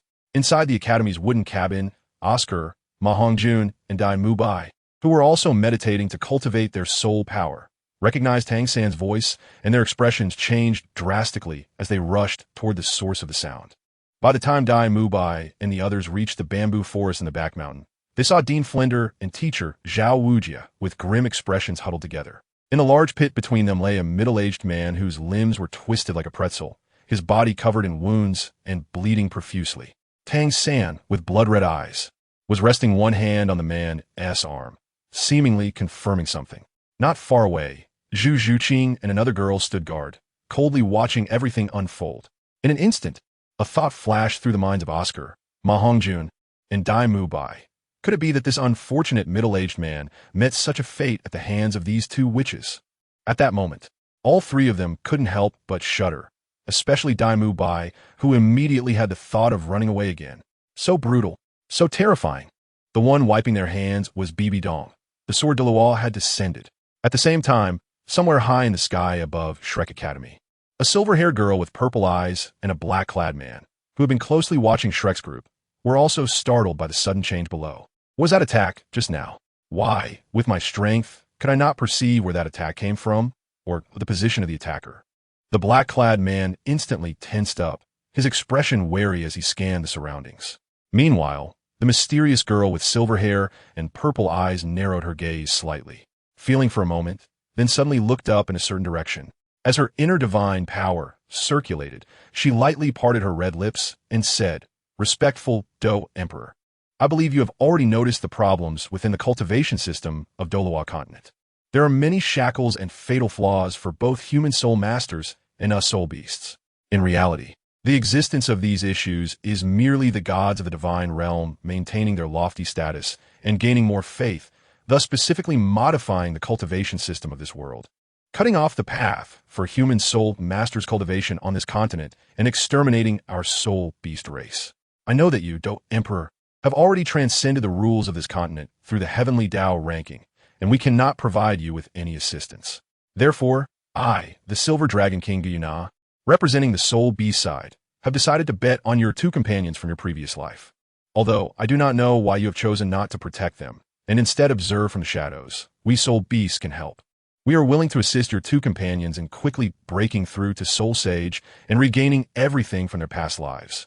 I hope that by then, we can receive the help of your companions to break the cultivation system rules of this continent, allowing both human soul masters and us soul beasts to truly have a chance to walk towards the future." The divine power belonging to the current Silver Dragon King carried Gu Yuna's voice, spreading across the entire Douluo star. At the same time, only those with strength surpassing Gu Yuna would be able to clearly hear the words within the voice.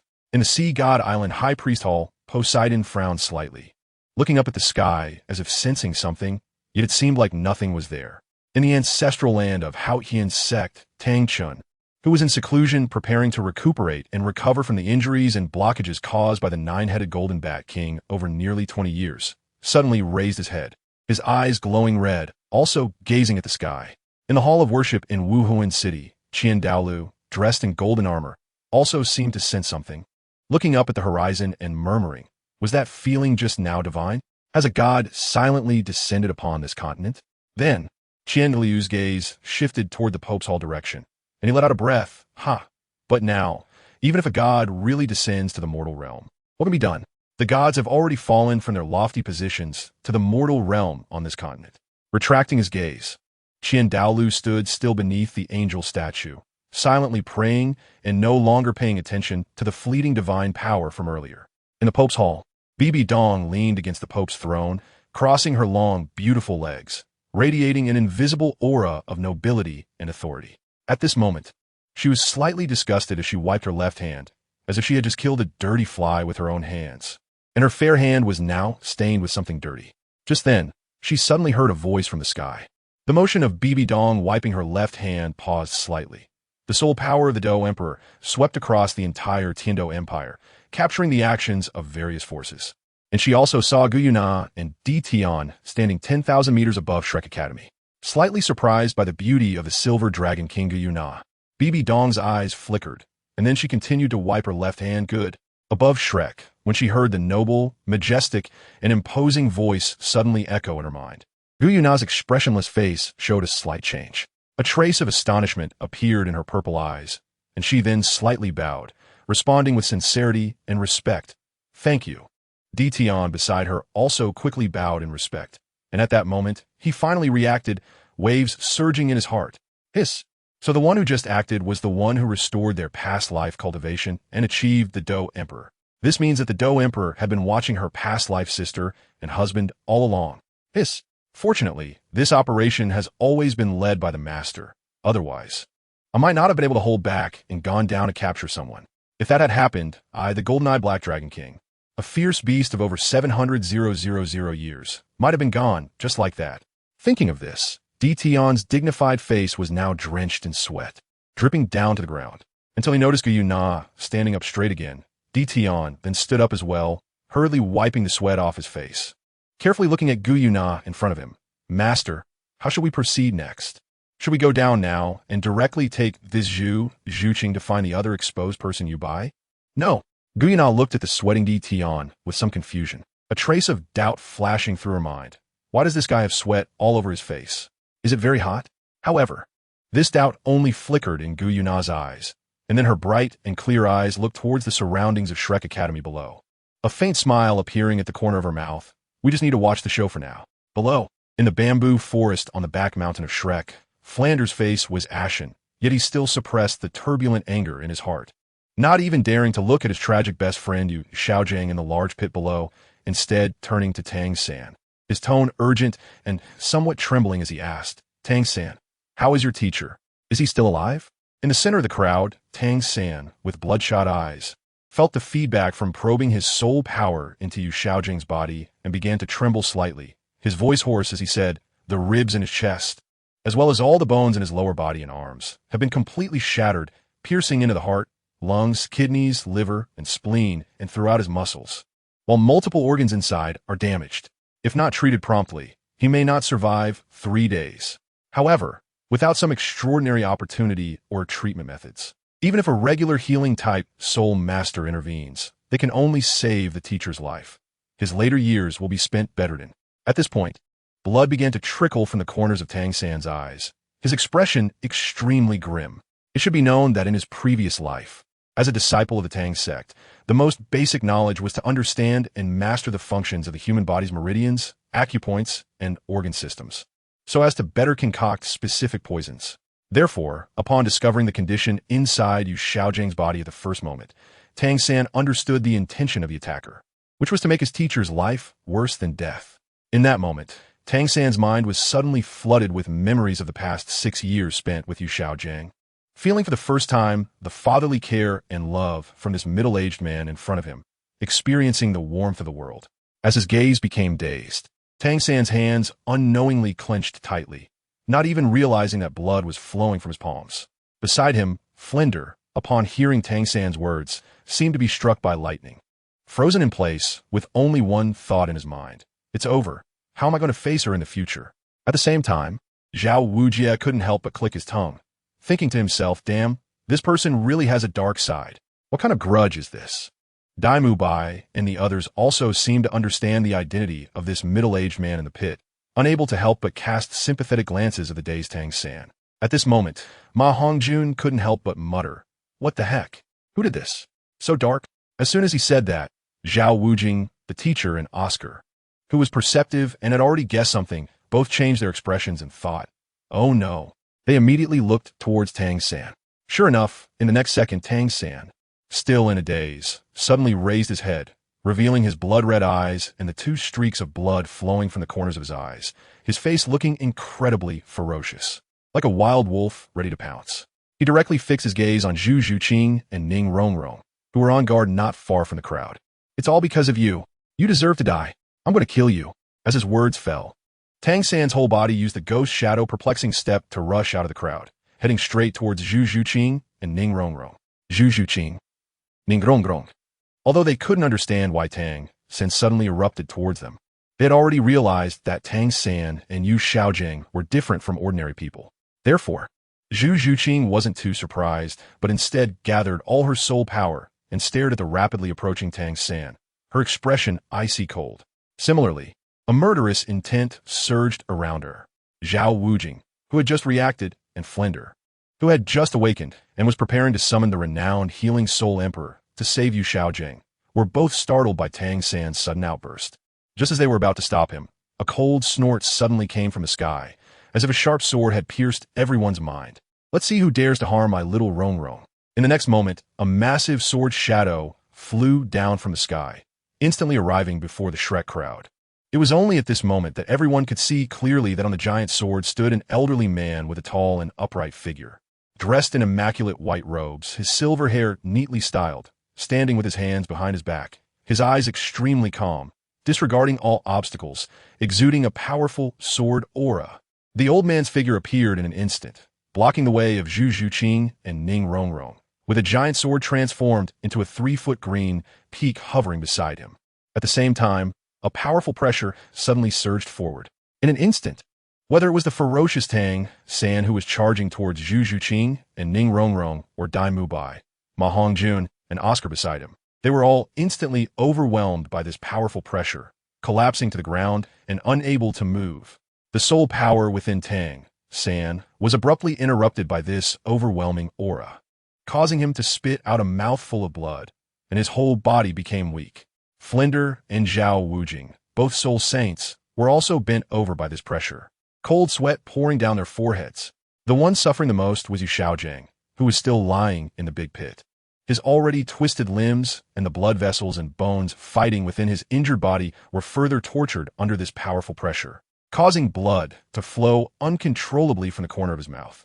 At this time, Ning Rongrong, who was originally hiding behind Zhu Zhuqing, finally recognized the familiar figure in front of her.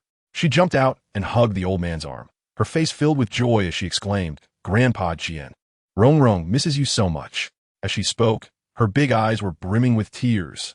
Heaven knows that as the little princess of the 7-treasure glazed tile school, she had been pampered and spoiled, living a life of luxury, even needing someone to attend to her while bathing.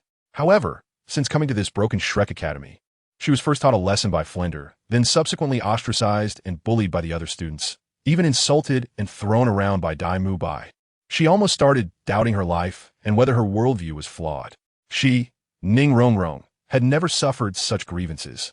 Fortunately, at this time, she met a true sister, Zhu Zhuqing, who cared for her all the way, even standing in front of her when Tang San attacked. It was because she couldn't bear to see her good sister that Ning Rongrong endured her dislike and disdain for Shrek, eating cold cornbread that even ordinary families wouldn't eat, and drinking thin porridge to persevere.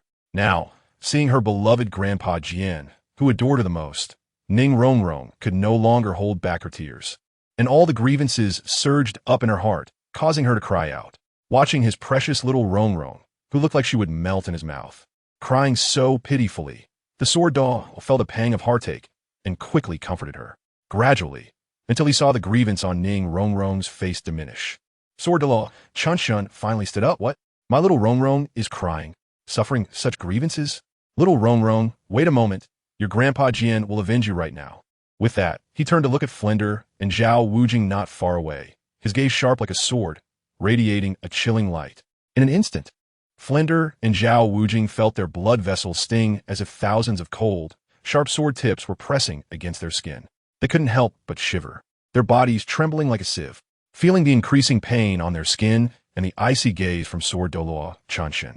Flinder was afraid he would be beheaded by a sword, so he had no choice but to step forward, not daring to wipe the cold sweat from his forehead.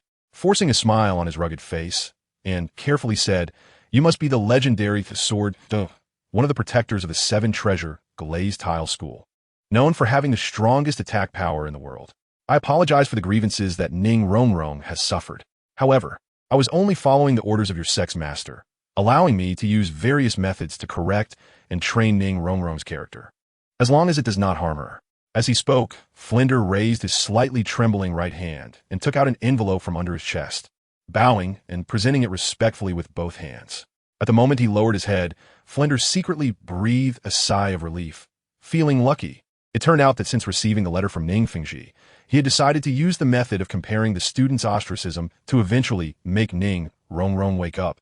Therefore, the first thing he did every morning was to keep the amulet, which was the letter from Ning Fengji, in his chest for emergencies. Sure enough, if he hadn't been prepared, he might have suffered today, just as Flinder was secretly praising his own cleverness and feeling fortunate. Zhao Wujing next to him was also full of admiration for Flinder's old fox-like methods. At this moment, Flinder suddenly noticed a sharp sword wind flashing above his hands. Instinctively looking up, Flinder saw that the letter he had been holding in his hands had turned into countless paper scraps, flying in the wind and scattering throughout the bamboo forest. At this moment, Flander was somewhat stunned. A chill surged through the soles of his feet, shooting straight to the top of his head. Could it be that Sword Douluo didn't recognize that letter? Just as Flander's face turned pale and his body trembled uncontrollably, Sword Douluo, not far in front of him, finally spoke up, humph, correcting little Rongrong's character. You should first sort out your own values and the philosophy of training soul masters. Being afraid of trouble is the mark of a mediocre talent. If you have the ability, come out yourself to cover for your students and provoke me. Hearing this, Flander, who was originally pale and trembling, suddenly breathed a sigh of relief, because he had detected from Sword Douluo's tone that he had no intention of killing him. However, at the same time, Flander's face turned red, and he didn't even dare to look at the little brats beside him, Dai Mubai and the others. Provoking Sword Douluo? Isn't that like the old birthday star eating arsenic, looking for death? On the other side, Chun Xin, who had seen Flander's change in expression, couldn't be bothered to argue with him. After all, he indeed had a letter written specifically by Ning Fengji in his hand, and as an elder of the Seven Treasure Glazed Tile School, he did not want to lose the school's reputation and authority in front of outsiders. With a slight shift of his gaze, Chun Xion's sharp eyes turned toward Zhao Wujia, who was hunching down beside Flander. Suddenly, he coldly snorted, "Humph. You are Zhao Wujia? A mere soul sage. How dare you use the name of another title Douluo to oppress my little Rongrong? Where do you get your courage from?" As soon as the words fell, a sharp sword light suddenly appeared out of thin air, piercing through Zhao Wujia's left shoulder, forcefully sending him flying into the nearby bamboo forest. Zhao Wujia, who had just been admiring Flander's cleverness, was now completely dumbfounded. Zhao Wujia. Then, Sword Douluo's gaze swept over Ma Hongjun and the other three, pausing for a moment on Dai Mubai. In an instant, Dai Mubai, lying on the ground, felt the pressure enveloping him suddenly surge, and his bones creaked. Ultimately, he couldn't help but taste blood in his throat and spat it out. Seeing this, Chun Xin then restored his original imposing aura, coldly glancing at Dai Mubai. Considering that you are just a junior, today will be a minor punishment. Otherwise, based on what you said to little Rongrong and that time you made a move, you would already be dead, even if the Star Luo Emperor were here. He couldn't save you. On the ground, Dai Mubai not only didn't resent Chun Xin, but was instead filled with immense gratitude, thankful that Sword Douluo spared his life. Because, as Sword Douluo, Chun Xin said, compared to being killed, merely being pressured to cough up blood was already a light punishment.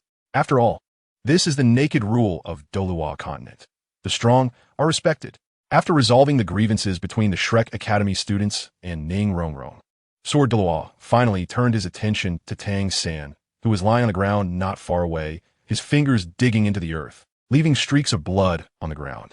His entire aura became extremely sharp and fierce. Tang San, before coming here, I investigated all your battles during the 6 years in Nodding City. I found that before you were exposed on the Heavenly Dao ranking, you already knew Xiantian's skill. Xian Jade Hand, Ghost Shadow Mysterious Steps, and Hidden Weapon Manufacturing, and even got up early every morning to practice the Purple Extreme Magic Eye on the rooftop. This means that you had already awakened your past life memories, and it is even possible that you have carried the memories of your previous life since birth. Therefore, can I assume that within this 12-year-old body of yours, it has always housed the soul of that 29-year-old from your past life? Listening to Sword Douluo's account, both the Shrek Academy's Dean Flander and the students Oscar, Ma Hongjun, and Dai Mubai were all shocked, their faces filled with disbelief. Even Ning Rongrong couldn't help but cover her mouth, her eyes full of incredulity. Zhu Zhuqing's gaze also flickered, then she thoughtfully looked at Tang San, who was being pressed to the ground by Sword Douluo's aura, unable to raise his head. At this moment, Tang San's fingers, which were digging into the ground, also stopped. Seeing all this, Sword Douluo, Chun Xion's aura suddenly sharpened even more. Therefore, although I can't understand where you got the courage and way of thinking to dare to lay hands on my little princess, the only heir of the Seven Treasure Glazed Tile School, and even do it twice. However, since you dared to act and dared to ignore the dignity of my Seven Treasure Glazed Tile School, then you must accept the punishment from the Seven Treasure Glazed Tile School. Having said that, Sword Douluo, Chun Xion raised his right arm, his right hand forming a sword finger. In an instant, the 3-foot green peak 7 killing sword, which had been quietly floating beside Sword Douluo, suddenly trembled, reflecting cold light as the blade emitted a sharp sword aura, tearing apart all the bamboo leaves flying around. The next moment, as Chun Xion directed his sword finger, The seven killing sword shot straight towards Tang San's neck like a drawn sword. Enough! At that moment, with a hoarse shout, a giant hammer inscribed with strange patterns suddenly fell from the sky.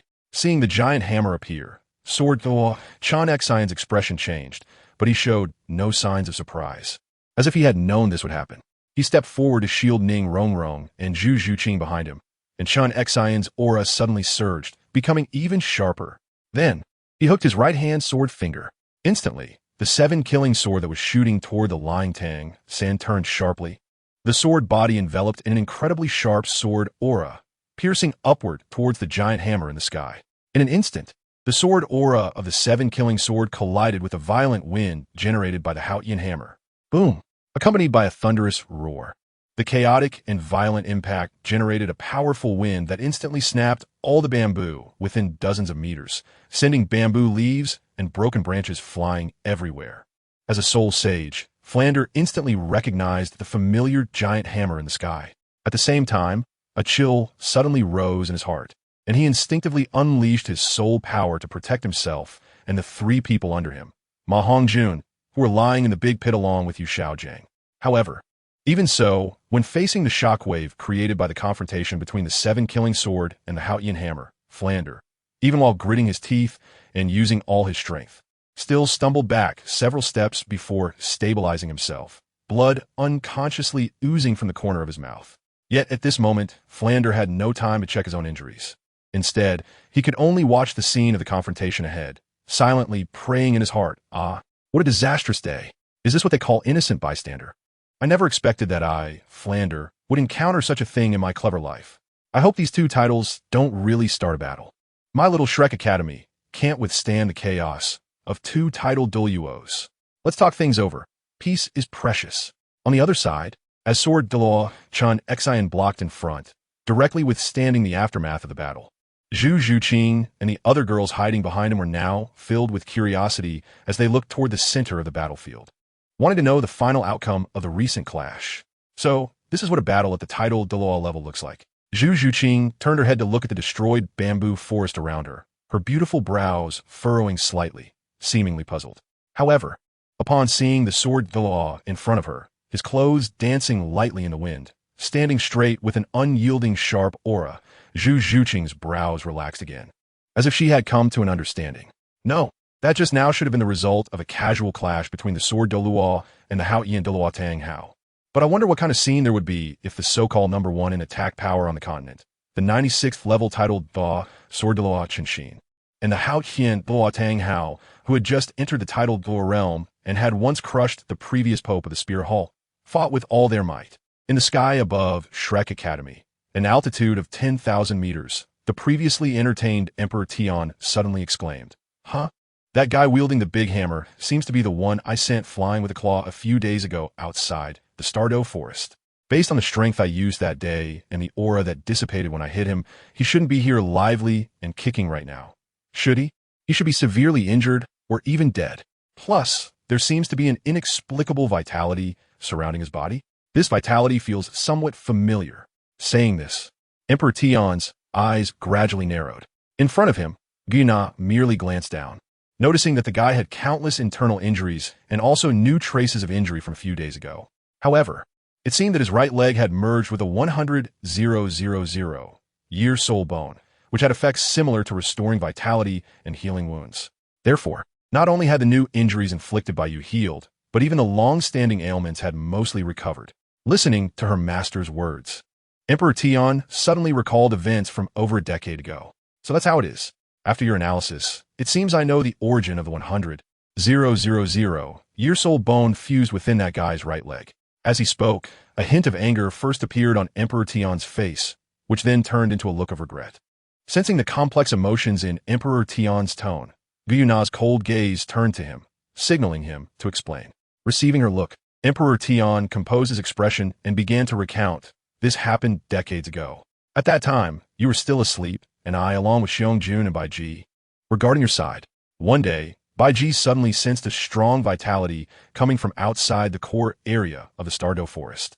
She then told me that our Spirit Beast clan had gained a new 100,000-year Spirit Beast partner. Unfortunately, due to some matters, we did not go to meet this new partner. Regarding this, a matters mentioned by Emperor Tian, Guyuna was aware as the ice silkworm heavenly dream. With a cultivation level of 1,000,000 years but no combat ability, was the only one in existence. And it was perfect for her to capture and absorb to restore her own injuries. It wasn't until over a decade ago, when we first awoke, that Bai Ji directly exited the core area to follow that life aura, only to encounter the 100,000-year blue-silver emperor just as it had completed its transformation. For us spirit beasts, those who actively choose to transform are considered traitors, and they should be killed upon encounter. However, you know Bai Ji's temperament. She merely questioned the blue-silver emperor for choosing to become a traitor to the spirit beast clan. Who would have thought that the blue-silver emperor was just an ignorant little one, thinking that a 100,000-year spirit beast either had to transform or would be struck dead by lightning. So in order to survive, it transformed without a second thought, completely unaware of our fierce beast's existence. As Emperor Tian recounted this, Guyuna's purple eyes flickered with a moment of astonishment. And then she recalled that to prevent herself from being discovered by the gods of the divine realm, she had directly wrapped the entire core area of the Stardow forest with her divine power, creating a special space, and had all the fierce beasts around her to protect her. Therefore, outside the core area, there was no existence of fierce beasts in the entire Stardow forest. While Guyuna was pondering, Emperor Tian continued with his reflections. However, since it chose to transform actively, it has already become a traitor to our spirit beast clan. Nevertheless, Bai Ji's gentle nature, combined with the fact that the blue-silver emperor was a rare spirit beast with rich vitality, led her to let it go and return. But who would have thought that today, upon seeing that little guy again, it has already become a human soul bone? After listening to Emperor Tian's story, Guyuna nodded and murmured, "The blue-silver emperor, huh?" Suddenly, as if sensing something, Guyuna's gaze shifted to Tang Sen below. Then why does he also have a faint aura of the blue-silver emperor on him? And it seems to originate from the same source as the aura emitted by that man. Suddenly, Guyuna seemed to understand something, her purple eyes shrouded in coldness, her stunning face now icy and frigid. Emperor Tian, later, remove that guy's right leg and retrieve the soul bone within it. In the bamboo forest behind Shrek Academy, as the remnants of branches and leaves fell like snow and the dust settled, the scene of the clash was finally revealed. A figure dressed in rough linen, looking extremely disheveled, stood in front of Tang San, holding a Haotian hammer that was as tall as a person, exuding an imposing aura.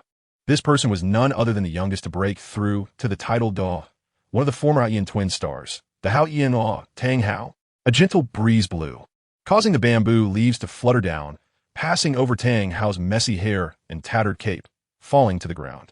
At this moment, Tang Sen had somehow stood up, staring at the majestic yet reassuring back in front of him, momentarily lost in thought. Although he had heard from Zhao Wujin a few nights ago that a titled Da was silently guarding him, and he had speculated and hoped that the titled Da mentioned by Zhao Wujin was his father, at this moment, when this man stood in front of him, Tang Sen felt an unreal sense. In front of him, not far away, Chun Xian had his hands behind his back again, and his martial soul, the seven-killing sword, had also returned, floating beside him. Looking at this ragged, disheveled, middle-aged man with a profoundly aged face, Chun Xian raised an eyebrow in surprise. I didn't expect the Haotian Tang Hao, who once injured a 95th level title Da, the Pope of the Spear Hall, and killed many soul Douluos and soul saints, to now look like this. Placing the Haotian hammer on the ground, Tang Hao lifted the rag from his head, revealing his true appearance, and then cupped his hands in a salute to Chun Xian, his voice hoarse yet powerful. "Senior Chun Xian, I have long heard of your great name." Seeing this, Chun Xian had already reined in the surprise in his eyes, his gaze once again sharp like two swords, coldly staring at Tang Hao. "Tang Hao, your reputation and strength are not enough to make me take a step back. Tang Sen has repeatedly tried to lead my seven-treasure glazed tile school's young master to his death.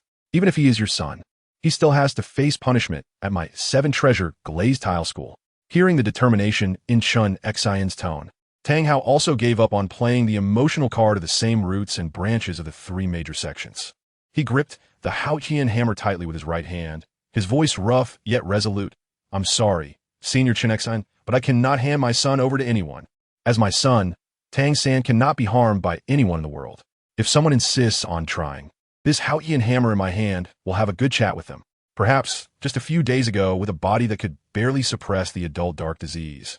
Tang Hao was unwilling to engage in battle with Chun Exine, who was known as the strongest assault-type Douluo on the continent, and he had no chance of winning.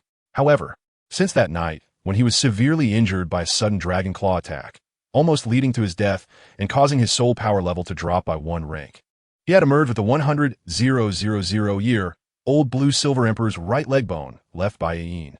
Not only had he healed from his severe injuries, but even the adult dark disease had mostly recovered under the effect of one of the soul skills of the blue silver emperor's right leg bone, which Tang Hao named Endless Life, originally named Wildfire Cannot Be Extinguished. Spring Breeze Blows Again by Tang San.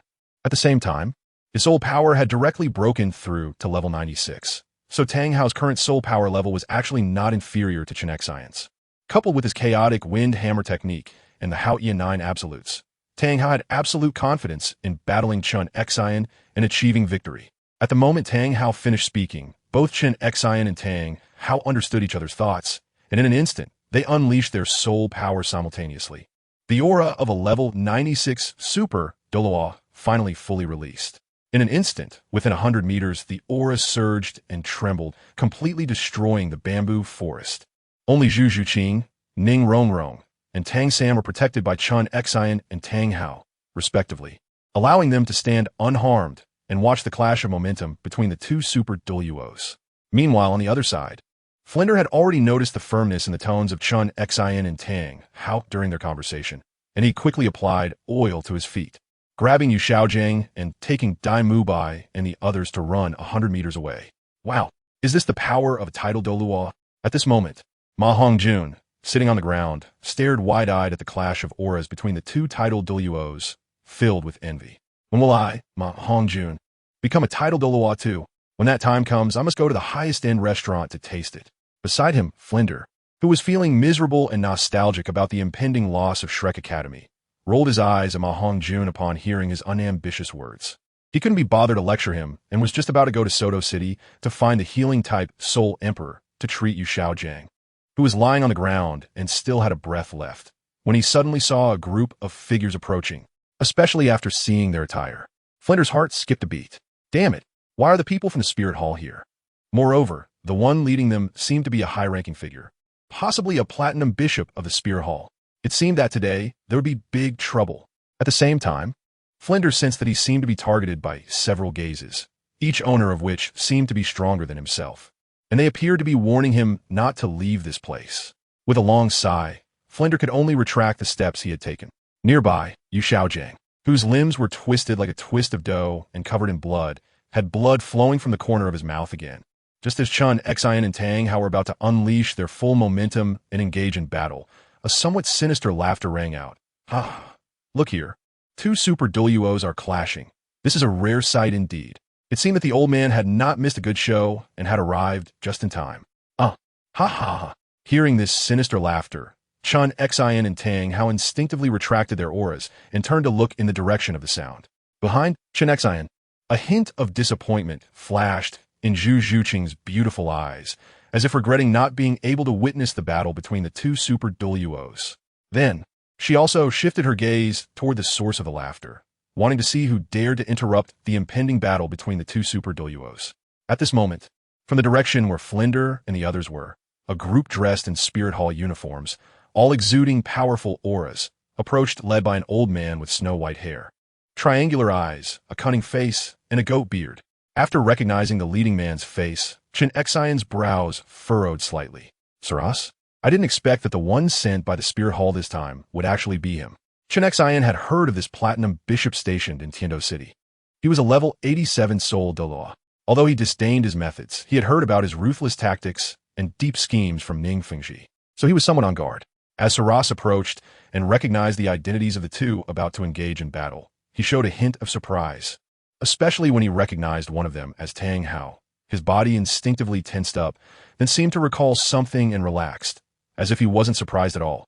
Just as he was about to speak, he suddenly saw another group approaching from the opposite direction.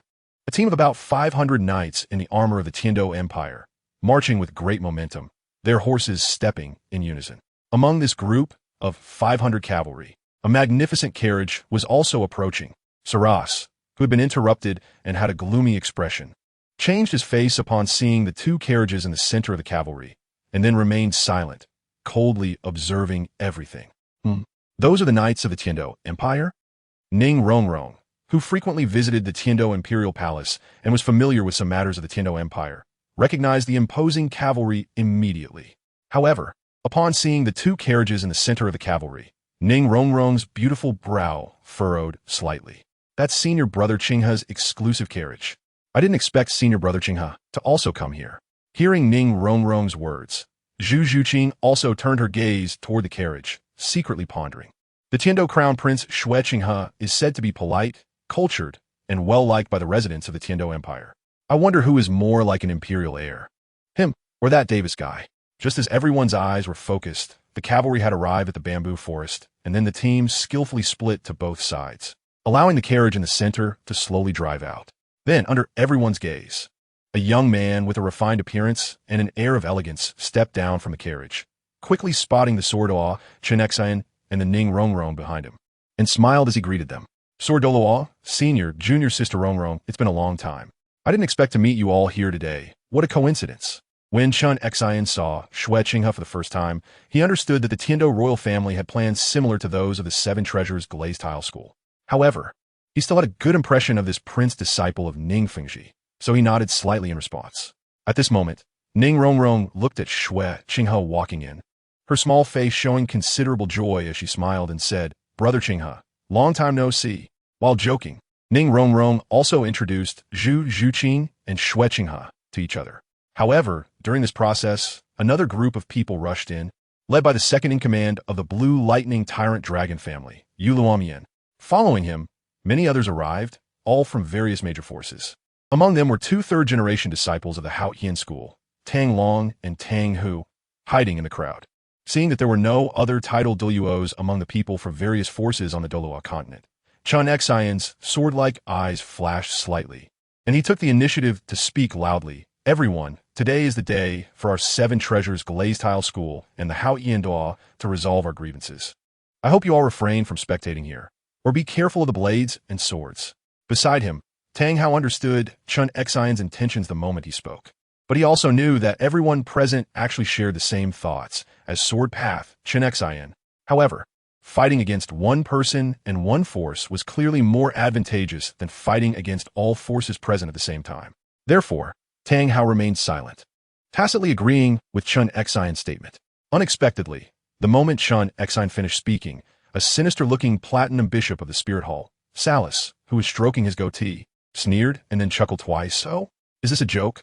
My Spirit Hall has received reports that someone is running a high-level Soul Master Academy without registering with my Spirit Hall or obtaining official recognition for the Tiando Empire. They are also taking the opportunity to make a fortune, deceiving ordinary people. At the same time, they are deceiving young genius soul masters to join under the guise of monsters, while advocating a teaching philosophy of actively seeking trouble, which cuts off the correct path of cultivation for future geniuses on the Douluo continent and cultivates future evil soul masters that could lead to chaos across the continent.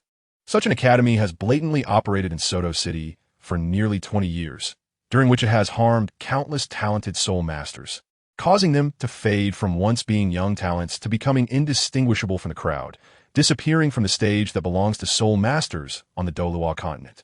Even among the 40 graduates, the only one who has achieved anything is the Qin Ming teacher at the Tiando Royal Academy, while the rest remain without any accomplishments. It is known that the admission standard of the Shrek Academy is that the age cannot exceed 13 years and the soul power must exceed level 20. Of course, after filtering through the other 3 admission criteria, only those with soul power above level 25 remain. A genius who is under 12 years old and has soul power exceeding level 25, even placed in the Spirit Hall, would be considered a key talent in the Golden Generation. Yet this academy has wasted more than 40 such talented soul masters. This is a significant loss for the soul master community, as the Spirit Hall, which maintains the interests of many soul masters. We must come to resolve this den of evil. At the same time, I have also heard that this academy has the audacity to claim that the most outstanding graduates have achieved title Doa status and become elders of the Spirit Hall, with authority only second to the Pope, deceiving people. To maintain the dignity of my Spirit Hall, I should come here today although this was framed as a question. At this moment, whether it was from the old man's tone, the smug expression on his cunning face, or the action of stroking his goatee, it all seemed to convey a fact. Meanwhile, Flander, surrounded by members of the Spirit Hall and forced to stand cautiously behind Salus, felt his blood drain from his face with each word Salus spoke, until finally, his calves trembled uncontrollably and his complexion turned pale, with beads of cold sweat forming on his forehead. It's over. This time, it's really over. He never expected to escape the sword Douluo's scrutiny, to avoid the storm of the duel between two super Douluos, yet still fall into the hands of the Spirit Hall. Damn it. If I find out that it was that little brat who reported me and got me caught, I will make him pay. Sai, it seems that today my Shrek Academy, which has maintained for 20 years and is the culmination of my lifelong efforts, is really going to turn to dust. However, no one at the scene was curious about Flander's inner turmoil because everyone knew their purpose for being there. As for words like maintaining the dignity of the Spirit Hall, those were just excuses to come here. Therefore, even though Salus had just described Shrek Academy as so unbearable, no one even bothered to find out who the real head of this academy was. Originally, Xue Qinghe was watching Salus's performance together with Ning Rongrong and Zhu Zhuqing. But at this moment, he also stood up. First, he cast an apologetic glance at Chen Exen. Then he put away his amiable expression, and his demeanor instantly became serious. As the crown prince of the Tiando Empire, I have recently received reports. According to the reports from the president and students of Sanhui Academy, on that day in the Stardow Forest, they were provoked by Shrek, and, as a result, teacher Yi Zhiqiu passed away on the way back from treatment due to severe injuries. Therefore, I have come here to investigate that day's incident and apprehend the murderer. While this was what he said, in reality, neither Xue Qinghe nor the 500 knights standing beside him had any intention of investigating the case or capturing Zhao Wujie. Everyone present understood that Xue Qinghe was just like Salus, merely using a pretext to fulfill the Tiando royal family scheme. Otherwise, not to mention the entire Douluo continent. Just within the Tiando Empire, where so many soul master deaths occur daily, one has never seen anyone from the Tiando Empire come out to capture the murderer. It remains true that on this Douluo continent, strength is the only law that matters. Upon seeing Xue Qinghe's performance, Chen Xian also nodded slightly in his heart. This Xue Qinghe is quite good, worthy of being Fengji's disciple. At least in terms of cunning, he has already inherited 7 parts of Fengji's true teachings. Seeing the Spirit Hall and the Tiando royal family express their positions in succession, while the 7 Treasures Glazed Tile School, as one of the top 3 sects, had already raised the banner of revenge for the young master, with Sword Do, Chen Xian personally taking action, Yulo Mian, representing the Blue Lightning Tyrant Dragon family, had just stepped forward to speak when his gaze inadvertently swept towards the direction of the Spirit Hall. He saw a familiar figure lying on the ground, unconscious, and a strong sense of disgust instantly emerged in his eyes, along with a surge of anger in his heart. It's that useless Yu Xiaojiang. I never expected to see this useless person today. What bad luck.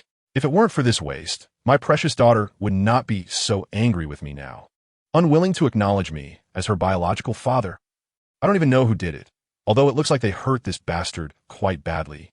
Why didn't they just kill him directly? They sully my eyes. While cursing inwardly, the ill-tempered Douluo man was too lazy to argue with everyone here. He only wanted to complete the task quickly and leave this ominous place. All right, everyone, stop trying to find excuses to bicker. As he spoke, Yuluomon's gaze, sharp as a blade, turned directly towards Tang Hao and the Tang Sen hiding behind him, his expression showing some impatience. Tang Hao, you should understand the purpose of everyone being here right now. Hand over the Xintian treasure record and the cultivation methods of the Tang sect. Yuluo man can represent the Blue Electric Tyrannosaurus family and promise that unless you too provoke our Blue Electric Tyrannosaurus family members, none of our family members will trouble you in the future. The expressions of the other forces changed slightly upon hearing this, but they did not speak, instead directing their gazes toward Tang Hao and his son. Among the crowd, Tang, who, the 3rd-generation disciple from the Haoyan sect, looked at Tang Hao, who was under everyone's scrutiny, with a complex expression. Is that really my second uncle? If the things that Tang San did in his previous life hadn't been exposed, with my second uncle's current strength as a 96th level super Douluo, plus Tang San's talent as a soul master at the age of 32, even the 5th elder, who has the greatest objections against my second uncle's family, shouldn't have stopped them from returning to the sect, right? It's a pity that Tang San's actions in his previous life touched the sect's reverse scale, and now even the Grand Elder is unwilling to accept my second uncle's family. Sighing, Tang Hu then turned to his older brother Tang Long beside him and whispered, "Big brother, do you think we can complete the task assigned by the Grand Elder? I feel like they sent us here more to humiliate my second uncle's family." "Shut up." Tang Long immediately scolded Tang, who in a low voice upon hearing his foolish words. "We are here just to execute a task. Don't think about unnecessary things, got it?" Under the pressure from his brother, Tang Hu quickly scratched the back of his head and chuckled, not thinking about anything else. At this moment, in the center of the scene, after hearing Yulomon's words and seeing the predatory gazes around him, Tang Hao's anger was also ignited.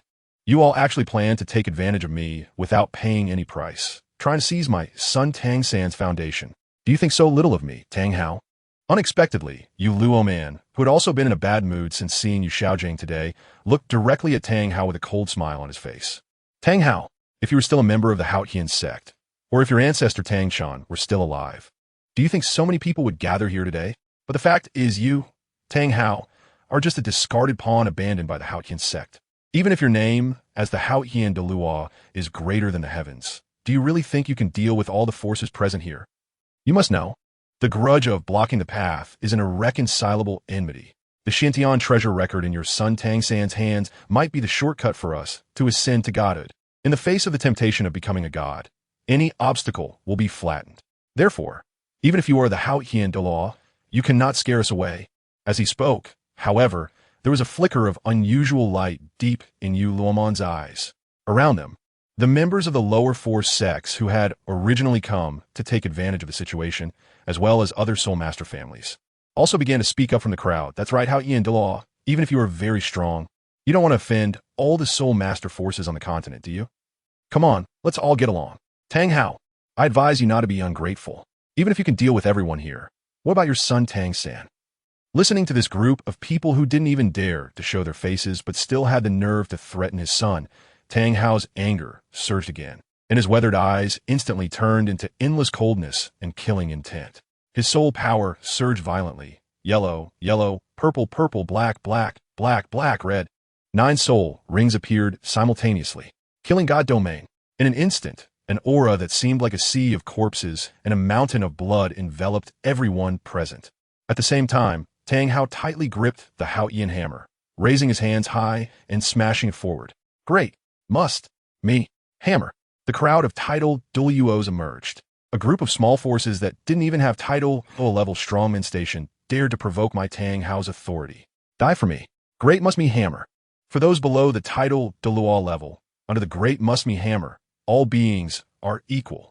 However, whether intentional or not, the positions of everyone in the crowd were almost together with the major forces like the Spirit Hall and the Blue Electric Tyrannosaurus family. Moreover, these major forces curiously did not, as usual, expel others to show their family and sex authority. Therefore, Tang Hao's great must-me hammer almost enveloped everyone sent by the major forces under the attack of the Haotian hammer. "Tang Hao, you dare! Stop! Insolence!" In an instant, several figures suddenly jumped out from the crowd, each surrounded by a terrifying aura, with 9 soul rings swirling beneath them. In an instant, the entire sky was painted in a myriad of colors by countless soul rings. 6 soul skill, breaking the sky dragon roar. 6 soul skill, golden petal flowing clouds. 5th soul skill, go shadow earth abyss hand. As the 6 soul skills lit up in the sky, everyone launched their attacks, charging up against the Haotian hammer above. Boom! With a deafening roar, countless people below were blown around by the wind and pressure generated by the attacks. And many of those with slightly weaker strength were even struck by the earlier loud sound, causing their eardrums to burst, with blood flowing from their ears down their cheeks. On the spot, the sword law, who did not act, was protecting Ning Rongrong, Zhu Zhuqing, and the recently arrived Xue Qinghe, while paying close attention to the results of the battle. The old dragon of the Blue Electric Tyrannosaurus family, the Spirit Hall's Zhu, and the Ghost Douluo. The rumored breaking army Do broke through to title Douluo over 30 years ago, and the Mad Lion Do went into hiding 20 years ago. Goodness, with Tang Hao's hammer down.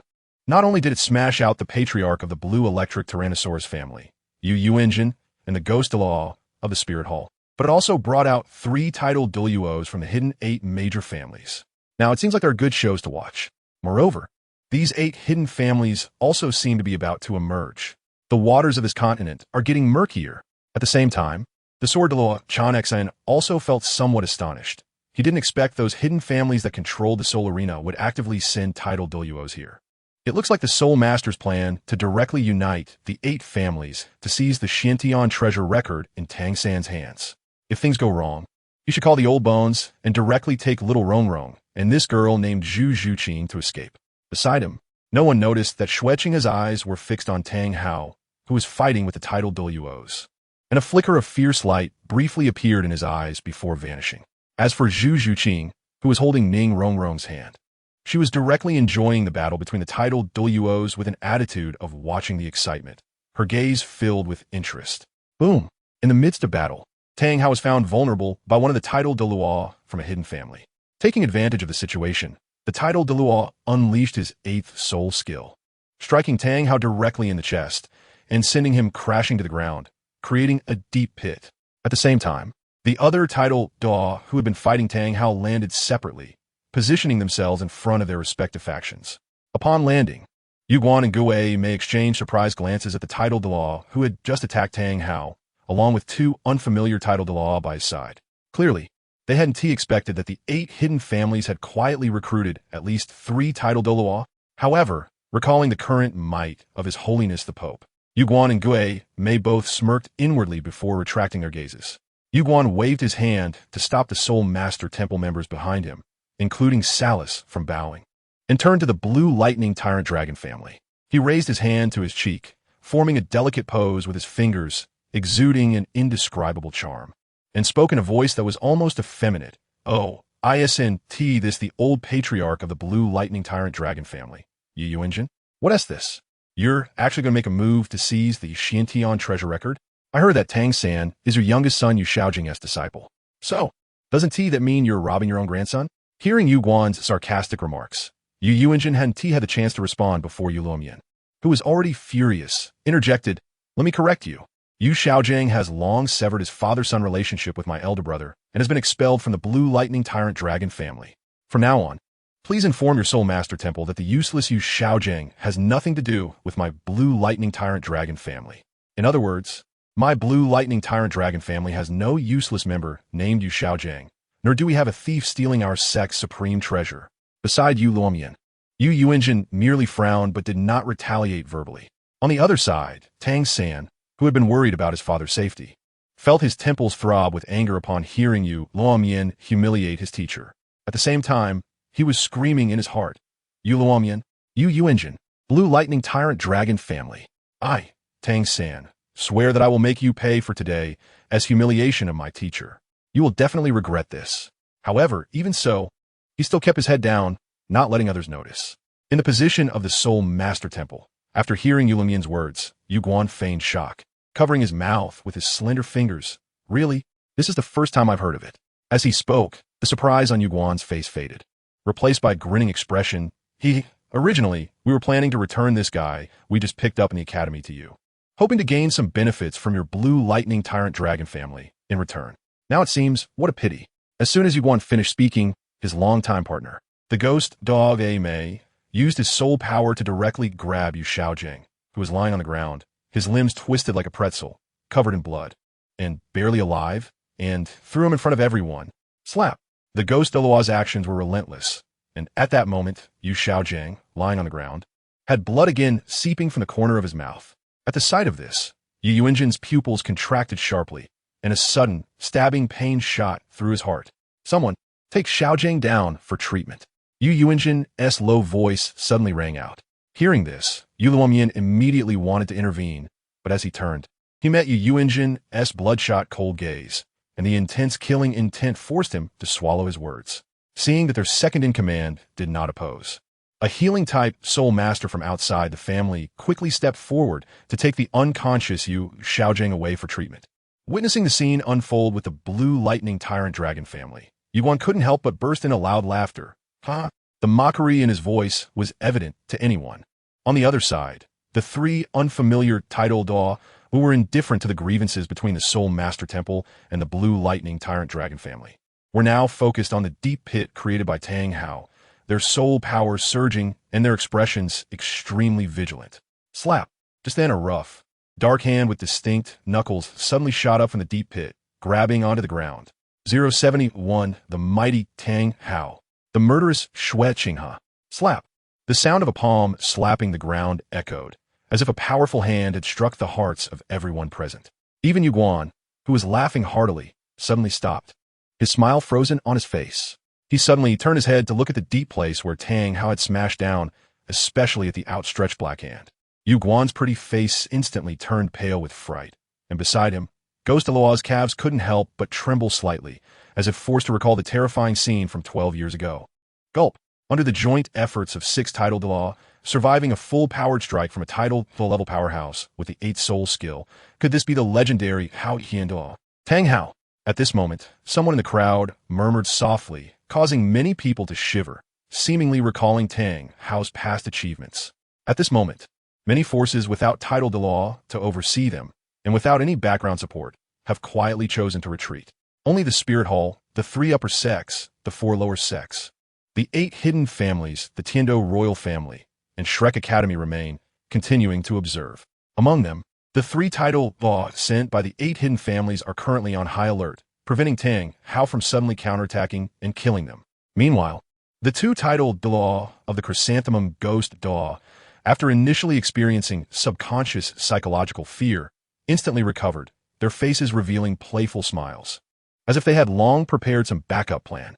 On the side, Yu Yuanzhen, no longer looking at Yu Shao Gang, who is being treated by healing spirit masters not far behind, has also turned to look at the black hand next to the deep pit a few dozen meters away. His aged face calm and unruffled. Sorry, Tang Hao. The item in your son's hand not only strengthens the foundation of a spirit master force and raises the innate spirit power level of a child, but it may also lead us to a hopeless future where soul power could be stuck at its current level for a lifetime, unable to break through and become stronger. Even the 100-level ascension that hasn't appeared for nearly 10,000 years is not out of reach. Whether for my blue lightning tyrant dragon family, for my youngest son, or for myself, I must obtain that Xiantian treasure record. If you want to blame someone, blame your son for having a treasure yet leaking the news. If you want to blame someone, blame you, Tang Hao, for withdrawing from the Haotian sect while lacking the strength to intimidate the masses. As previously stated, in the face of the opportunity to become a 100-level deity, all obstacles will be cleared, and the cultivation of soul power, once reaching the title Douluo level, is not just a matter of one level. Even the promotion of soul power levels becomes incredibly difficult, and it is possible to be stuck at one level for a lifetime without breaking through until death. Every strong individual who has cultivated to the title Douluo level has been a child of destiny, who can calmly accept the outcome of dying without being able to break through their strength level. It is precisely because they are true children of destiny that when the heavenly Tao ranking is broadcasted, they have already compared their cultivation methods upon seeing Tang Sen cultivate the Xiantian skill, subtly sensing that there may be issues with the spirit system and meditation cultivation in this continent. Especially after investigating and learning that Tang Sen often went to the back mountain alone before the age of 6, combined with descriptions from villagers passing by, they quickly deduced from the content exposed by the Heavenly Tao ranking that he was cultivating the Xiantian skill. Moreover, after awakening his martial soul as an ordinary blue silver grass at the age of 6, yet possessing the innate full soul power talent, all major forces instantly analyzed one point. The Xiantian skill can enhance the talent of spirit masters. Faced with this conjecture, even with Tang Hao, the Haotian Douluo, present, the various forces fearlessly chose to take action. In an instant, the scene fell silent, the atmosphere tense to the extreme. Beside the deep pit, looking at the rough, dark hand, Tang San, regaining his senses, was overjoyed and knelt down in front of the deep pit, tears in his eyes, yet with a nervous expression. Dad. Perhaps having heard Tang San's call, in the next moment, a shadow suddenly leaped out from the deep pit and stood behind Tang San. A large hand rested on Tang San's head. Stand up, my son Tang Hao. You never need to kneel at any time, and you certainly cannot cry. Hearing that familiar voice, Tang San immediately stood up, wiped away the tears at the corners of his eyes, and turned around to see Tang Hao, who was unharmed except for a broken appearance. Dad, you're okay. That's great. Looking at Tang San, who was overjoyed to the point of tears. Although he felt slightly uncomfortable hearing the word dad at this moment, he still nodded at Tang San, shielding him behind him, with his aura erupting once again, showing no signs of weakening. The Haotian hammer reappeared, crashing heavily onto the ground, causing cracks to form on the surface, spreading in all directions. Want to kill me? Tang Hao. Want to take my son? Tang Hao? Delusional. Boom. The killing god domain was once again fully unleashed, and within the domain, a thick smell of blood suddenly spread. The ground shook violently, and the entire world seemed to turn blood red. On the opposite side, seeing Tang Hao appear and scathe the others, suppressing their discomfort from the restrained soul power, were all shocked, clearly not expecting Tang Hao to withstand a full force attack from a title Douluo level expert and emerge unharmed. However, in the next moment, whether it was the Chrysanthemum Douluo Yuan, Ghost of Thunder Douluo Yuan Jun, or the 3 unfamiliar title Douluo from the 8 hidden families, a strong killing intent rose in their hearts. So terrifying. At this moment, the 6 of them exchanged a tacit glance, and then instantly summoned their martial souls, charging towards Tang Hao together. Seeing this scene, Tang Hao directly wielded the Hao-Ian hammer and met them head-on, and the two sides once again became embroiled in battle. Not far away, behind Chun Xian, Ning Rongrong, whose face turned pale with fear at the sight of the battle, trembled all over and instinctively turned to look at Zhu Zhuqing beside her. What she saw was that Zhu Zhuqing, who had originally looked cold, now had her eyes shining brightly, staring unblinkingly at the battle ahead. Her beautiful and cold face filled with desire. It seemed she longed to possess the strength of a title Douluo as well. Thinking of her good friend Zhu Zhuqing's identity as a Dou emperor in her previous life, Ning Rongrong suddenly fell silent for a moment, then bit her silver teeth, directly suppressing her fear and facing the terrifying battle scene between the titled Douluos in the distance. Meanwhile, no one noticed that on Ning Rongrong's other side, Xue Qinghe, who was watching the battle ahead with a serious expression, occasionally fixed his gaze on Tang Hao in the midst of the battle, with a murderous intent spreading deep in his eyes.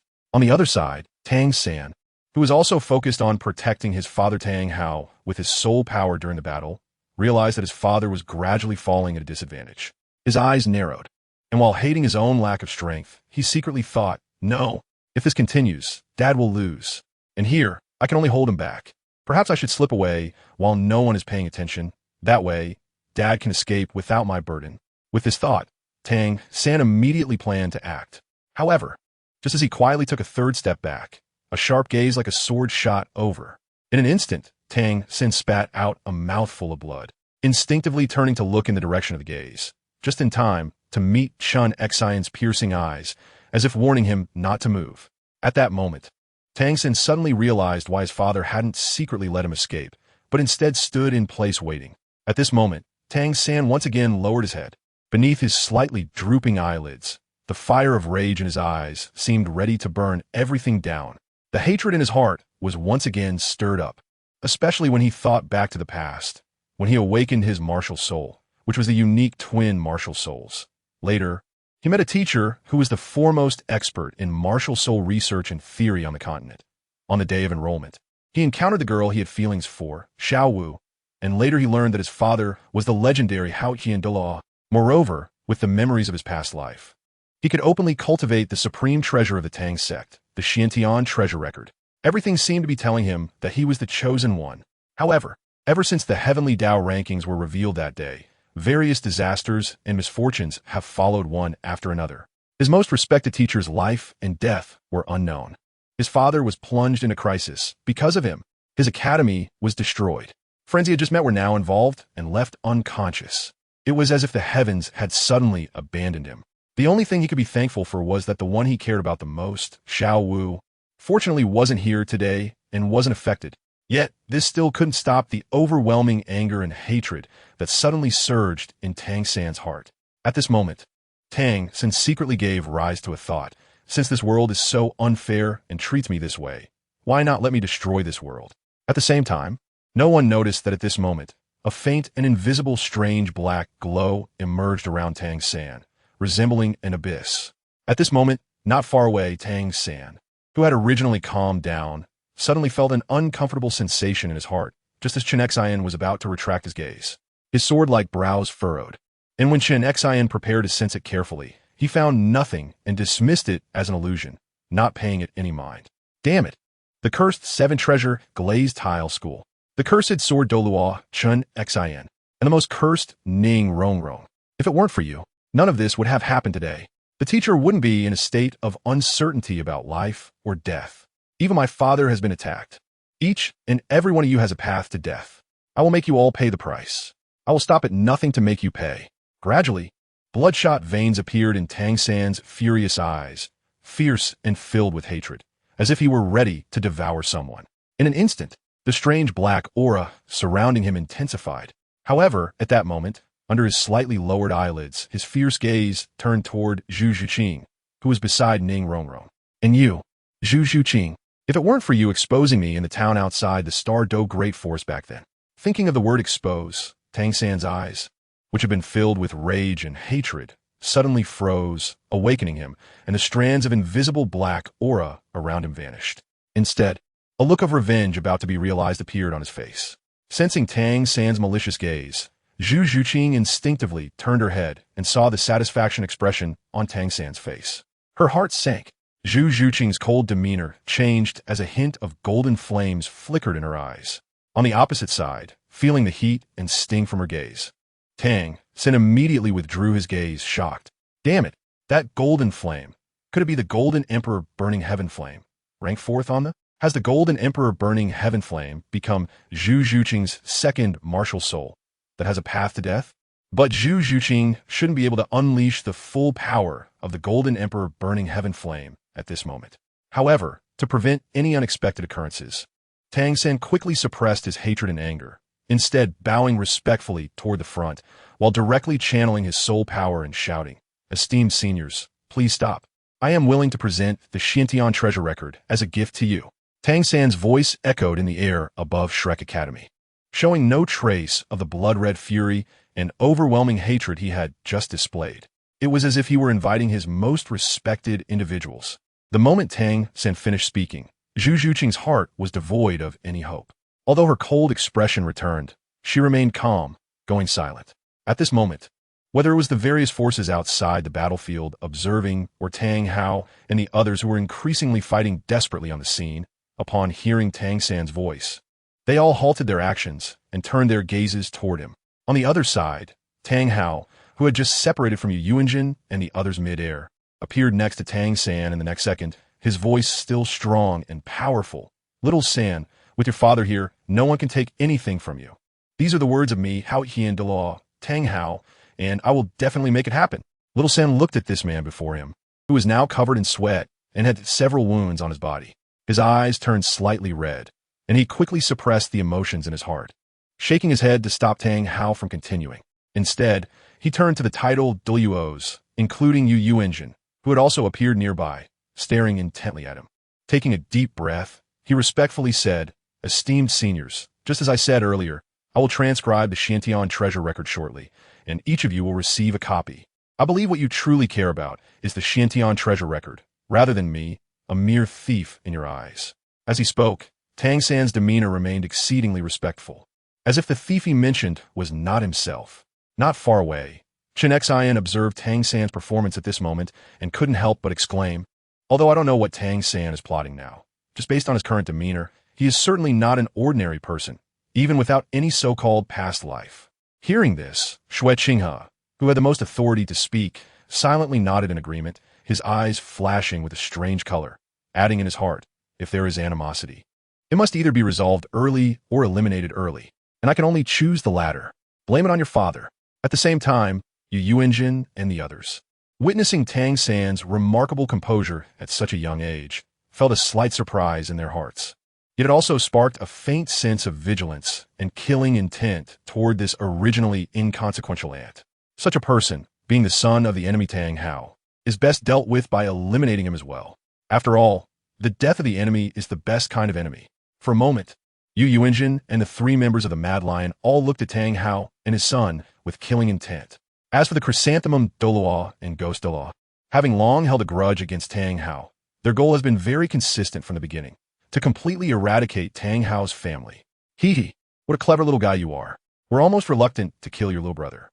With his left hand crossed over his chest and his right hand holding a blooming golden chrysanthemum, Yueguan's face, more beautiful than a woman's, was adorned with a playful smile, as if a pretty neighborly big sister was praising him.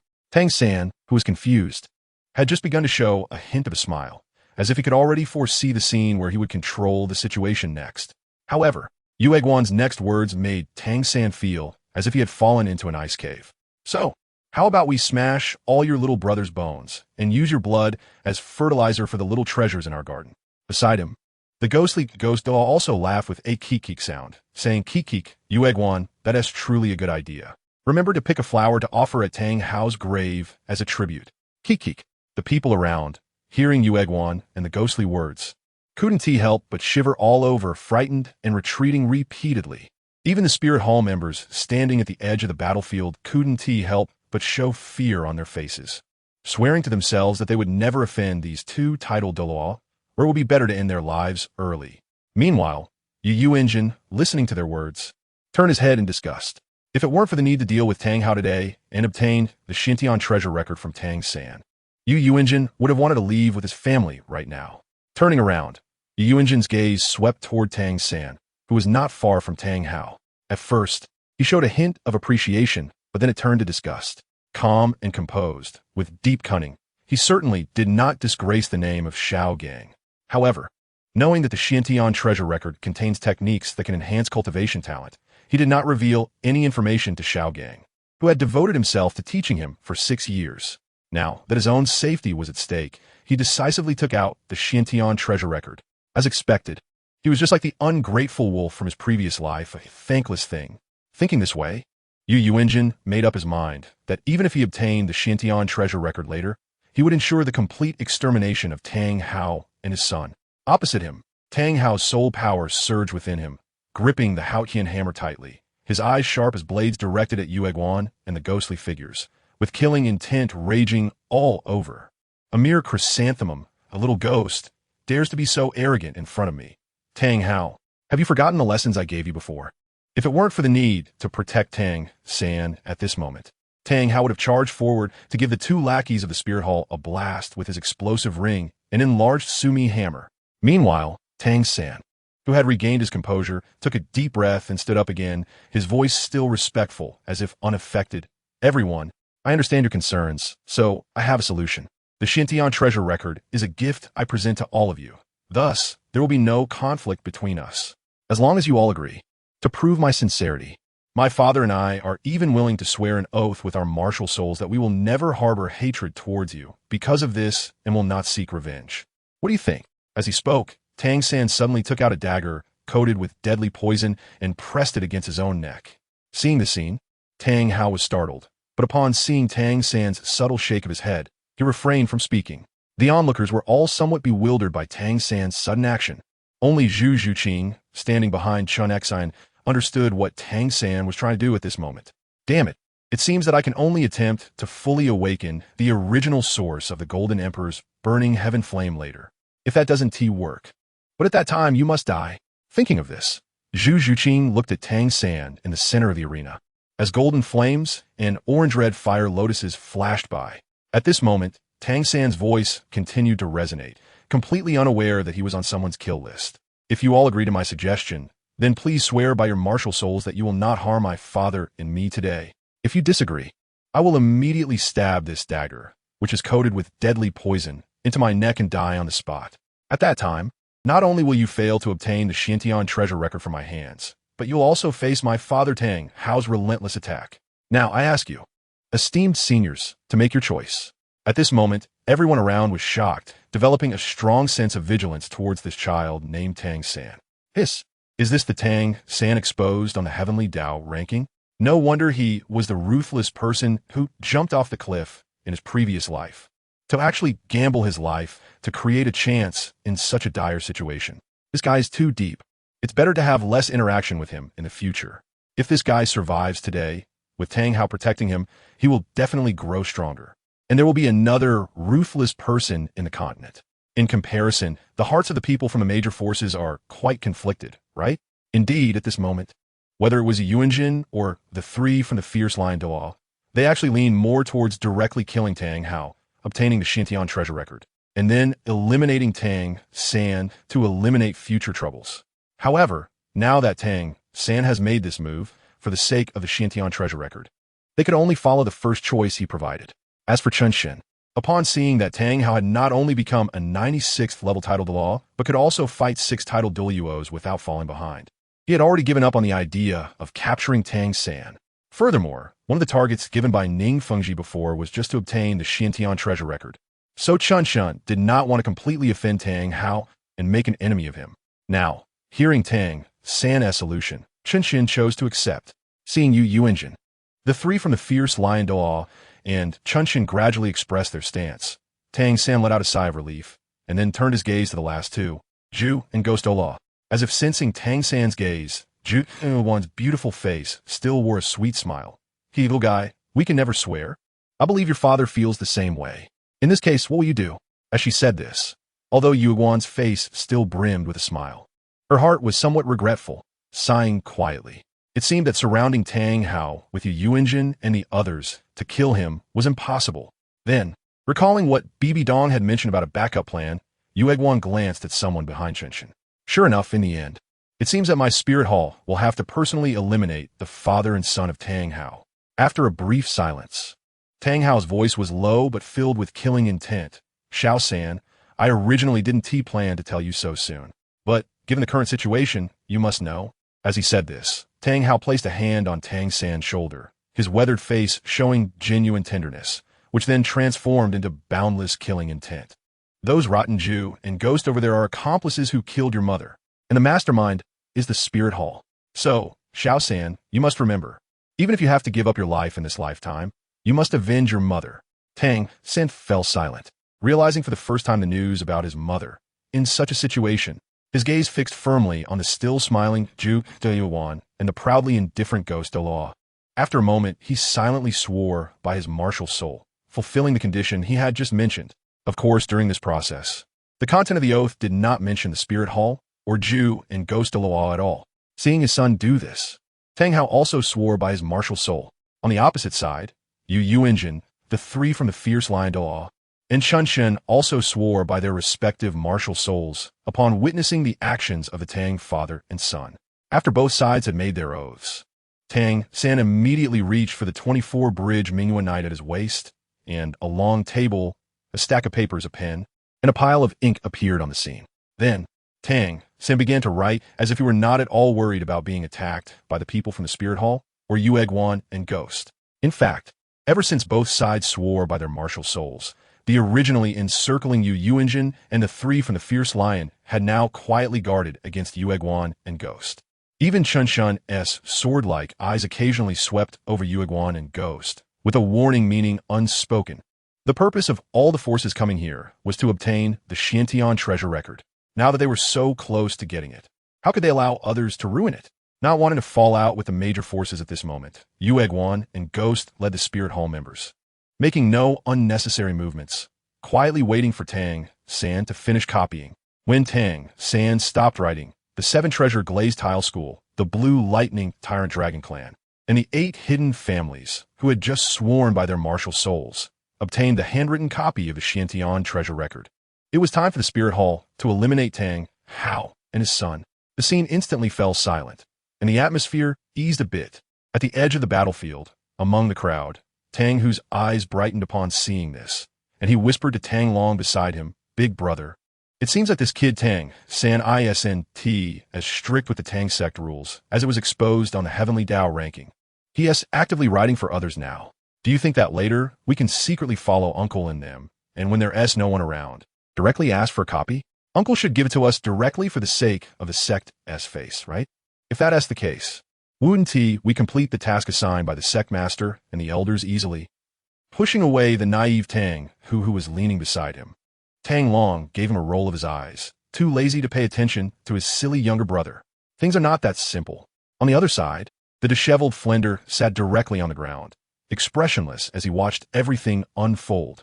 Looking at the Soul Master Academy he had devoted his life to establishing, which had now ceased to exist after the recent battle of titled Douluos. His close friend Yu Xiaojiang had been crippled by someone unknown and was now in urgent care with the Blue Lightning Tyrant Dragon clan. Zhao Wujia had fallen into the original bamboo forest after being pierced in the shoulder by Chun Shin's sword light and had gone missing. Xiao Exan, Liu Song, and many other academy teachers had not been seen since the very beginning. The The students were either lying unconscious beside him or standing in the center of the scene, staring at each other with hostility. Most importantly, the Platinum Bishop from the Spirit Hall had just announced the punishment results for him and Shrek Academy. Dissolve Shrek, and never allow it to be rebuilt in this lifetime. Meanwhile, a fine of 100,000 gold soul coins. At this moment, Flander felt as if his heart was dead. Tears flowed down both sides of his cheek like the soles of shoes. My 100,000 gold soul coins. All my savings. What Flander did not know was that this was still the result of Sorala's, who had a certain status in the Spirit Hall and was aware of some past events between Pope Bibi Dong and Yu Xiaojiang, being lenient towards Flander to please Bibi Dong, considering Yu Xiaojiang's face. Otherwise, Flander might not even have the chance to cry at this moment. Time passed quickly, and 3 hours slipped away in such an atmosphere. With a bang, as the pen fell on the table, the originally impatient crowd brightened up, and all eyes turned toward the long table where Tang San was, laying out the copied Xiantian treasure record on the long table. Tang San finally stood up, raised his head, looked at everyone with a respectful attitude, and said, Mr. Yu Yunjin, the 3 seniors of the Fierce Lion, Senior Chenxian, and Your Highness, the Xiantian treasure record has been copied. You can all come forward to browse and check, and personally try to confirm. After saying this, Tang San took 2 steps back to show that he had no other movements. Then he cast a few glances at Zhu Zhuqing, his eyes filled with ruthlessness and poison.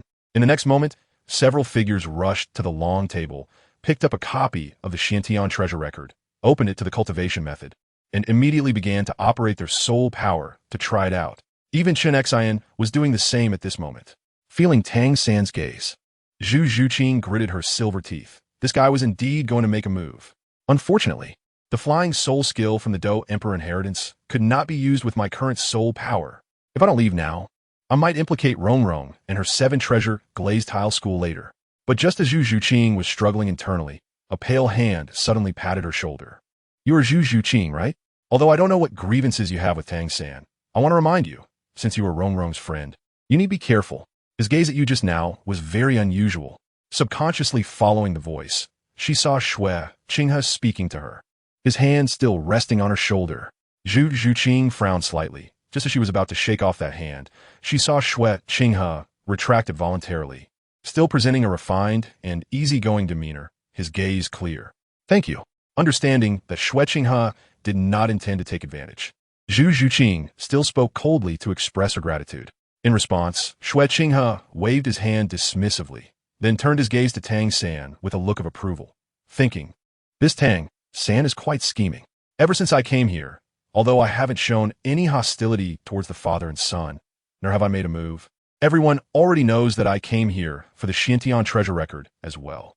However, at this moment, with the 7-treasure glazed tile school, the Blue Lightning Tyrant Dragon Clan, and the hidden 8 great families about to leave, the 2 titled Douluos from the Spirit Hall likely cannot defeat Tang Hao. And the 500 knights I brought pose no threat to the titled Douluo. Yet, even in such circumstances, Tang San is still willing to use a copy of the Xiantian treasure record to curry favor with me and the Tiando royal family I represent. And I must accept this goodwill from Tang San. TSK. This method is not much different from those politicians who have studied this for decades. 075 Tang San's cunning plot exposed. The 5th soul skill shocks the world. While speaking, Shui Qinghe remained as refined and easygoing as ever, walking towards the long table with his hands behind his back. Meanwhile, Zhu Zhuqing's gaze shifted slightly. Then she withdrew her attention from Shui Qinghe's back, realizing that although the Tiando prince Shui Qinghe praised Tang San verbally, he seemed to harbor hostility towards Tang San and his father. Otherwise, he wouldn't have reminded me like that. But why? Just as Zhu Zhuqing furrowed her brows, pondering Shui Qinghe's actions, Ning Rongrong leaned in. Zhuqing, what do you think that big brother Qinghe meant by what he just said? Does he want to befriend Tang San?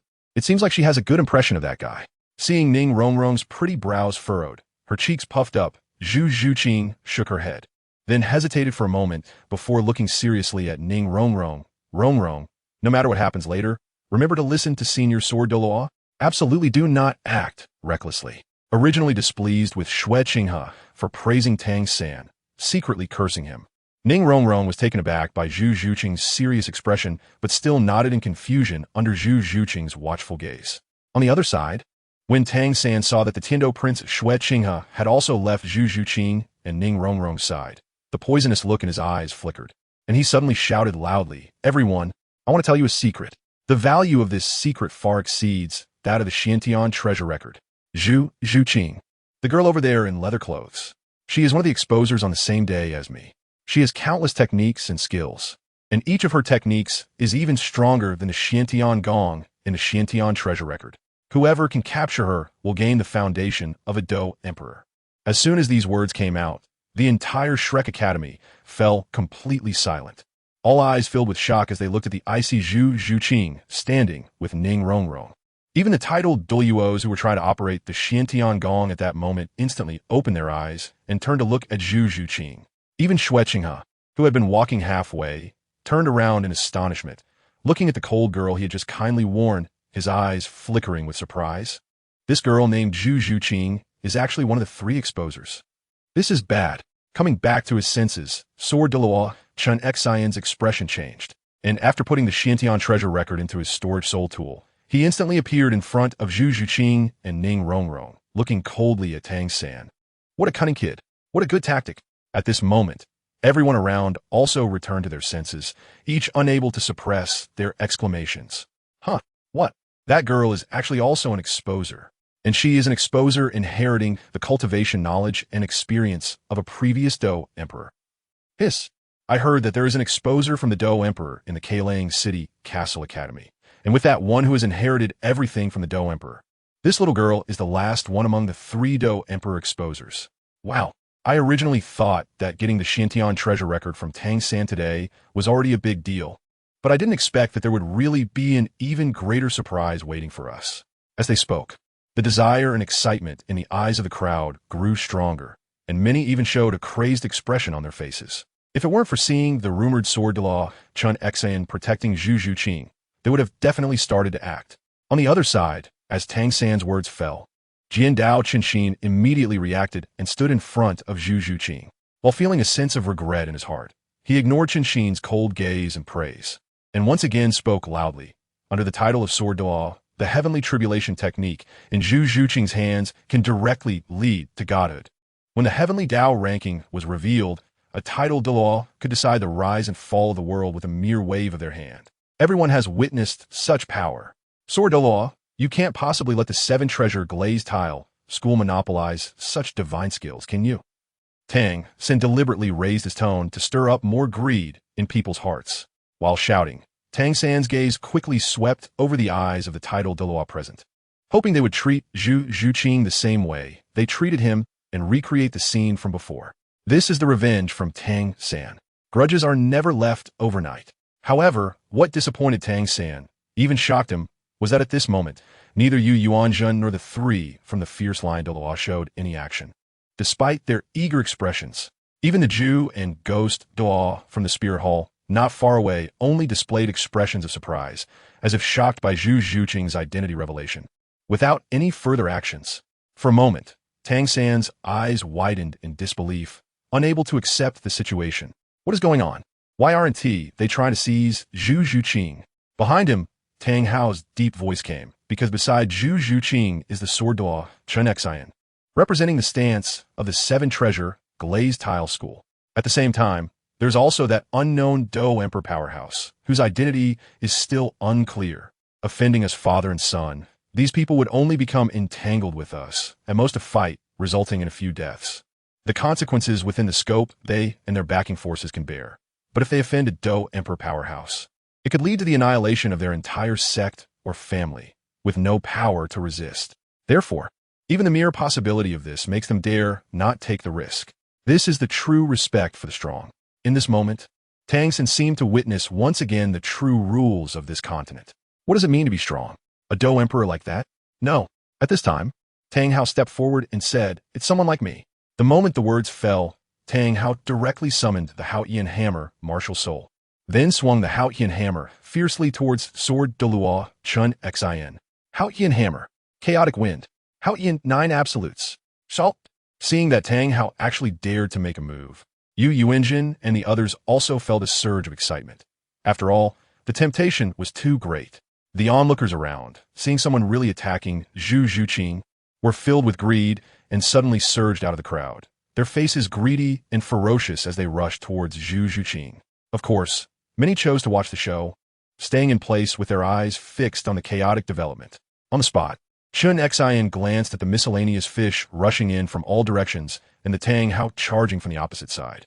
His eyes turned cold as he directly summoned the 7-killing domain. In an instant, centered around Chun Xian within a radius of 30 meters. All Soul Masters suddenly felt their attack power reduced by 90%, their defense reduced by 70%, and their speed also reduced by 70%.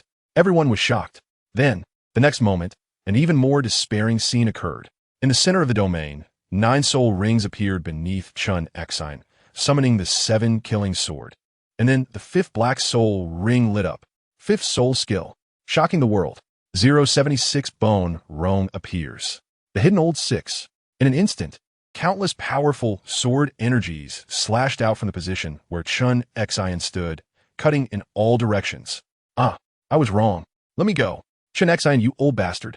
Subsequently, Chun Xian didn't even look at those miscellaneous fish and focused his gaze on the approaching Tang Hao. Boom! At this moment, a blood-red domain filled with blood and the aura of slaughter also unfolded, directly counteracting the negative suppression effect the 7-killing domain had on Tang Hao. Facing his own 5th soul skill, the chaotic wind hammer method, after just 2 hammer strikes, was easily broken through. Moreover, the violent aura from Tang Hao himself surged even more. It was as if he wanted to completely hammer Chun Xian down here. Afraid of you? Seeing Tang Hao make such a move, Chun Xian showed no fear at all. Instead, his sword brows furrowed slightly, confronting Tang Hao's Haoyan hammer head on. 10,000 swords concealed edge. Do not disturb the mortal world. First soul skill. Long sword emerges. Sword energy crisscrossed. Cold light for thousands of miles. Fury strikes the gods and demons. 9th soul skill. God and demon double slash. As Chun Xian leaped into the air, his 1st and 9th soul rings lit up brightly, and he suddenly slashed out with his sword. In an instant, a huge space was released in the sky, shooting out countless beams of sword light, capable of destroying everything. With extremely strong attack power, even directly killing tidal Douluo of the same level. The overwhelming sword light covered Tang Hao, who was hammering down from above. Before the 2 attacks collided, a faint sound of exploding ring seemed to be heard. Boom! With a sound that seemed capable of destroying heaven and earth. The entire town where Shrek Academy was located shook violently, and the invisible shockwave flattened all buildings, trees, and bamboo forests within Shrek. In the next instant, both figures staggered back 3 steps, standing in midair, wiping the blood that trickled from the corner of his mouth. Chun Xian placed his hands behind his back again, his sword gaze fixed on the now gray Tang Hao not far away, as well as the destruction around him, and couldn't help but curse inwardly. Tang Hao and that group of bastards Yu Engine actually held back during the recent battle. No wonder this Tang Hao could fight 6 at once. However, this guy is now fighting hard to seize Zhu Zhuqing. Truly only in the face of absolute interest will he spare no effort and resort to all means. In the next moment, the 2 once again clashed in midair. Below, the spectators who had been intimidated by the slaughter caused by Sword Douluo, Chun Xian now saw that Chun Xian was being held back by Tang Hao, and their ambitions arose again, looking at Zhu Zhuqing, who was standing together with Ning Rongrong like hungry wolves. In the next instant, whoosh, whoosh, whoosh. With the sound of breaking wind, several shadowy figures rapidly approached. In the center of the scene, Zhu Zhuqing, the target, was not at all flustered. She even comforted Ning Rongrong, who was tightly standing next to her. Then, turning around, her cold face was filled with vigilance, and a golden flame flickered in her eyes. However, at this moment, a cheerful laugh suddenly rang out from the void. How can I let you bunch of miscellaneous fish bully my little Rongrong and her friends? As the words fell, a crack suddenly appeared in the void in front of Zhu Zhuqing and Ning Rongrong, quickly expanding into a passage that could accommodate a person. Immediately after, a tall figure with disheveled hair walked out from it. Grandpa Bone. Seeing this figure, the originally tense Ning Rongrong immediately cheered with joy. The person was none other than Bone Douluo. Bone Rong. Turning around, Bone Rong directly turned his back to the surrounding incoming figures, affectionately rubbing Ning Rongrong's little head. A kind smile on his face. Little Rongrong, have you missed your Grandpa Bone in these days since leaving the sect? Ning Rongrong's little face was full of happiness and joy, nodding her little head repeatedly. If it weren't for being in the middle of the battlefield at this moment, and fearing to drag Bone Rong down. She might have directly pounced on him to cuddle and act cute.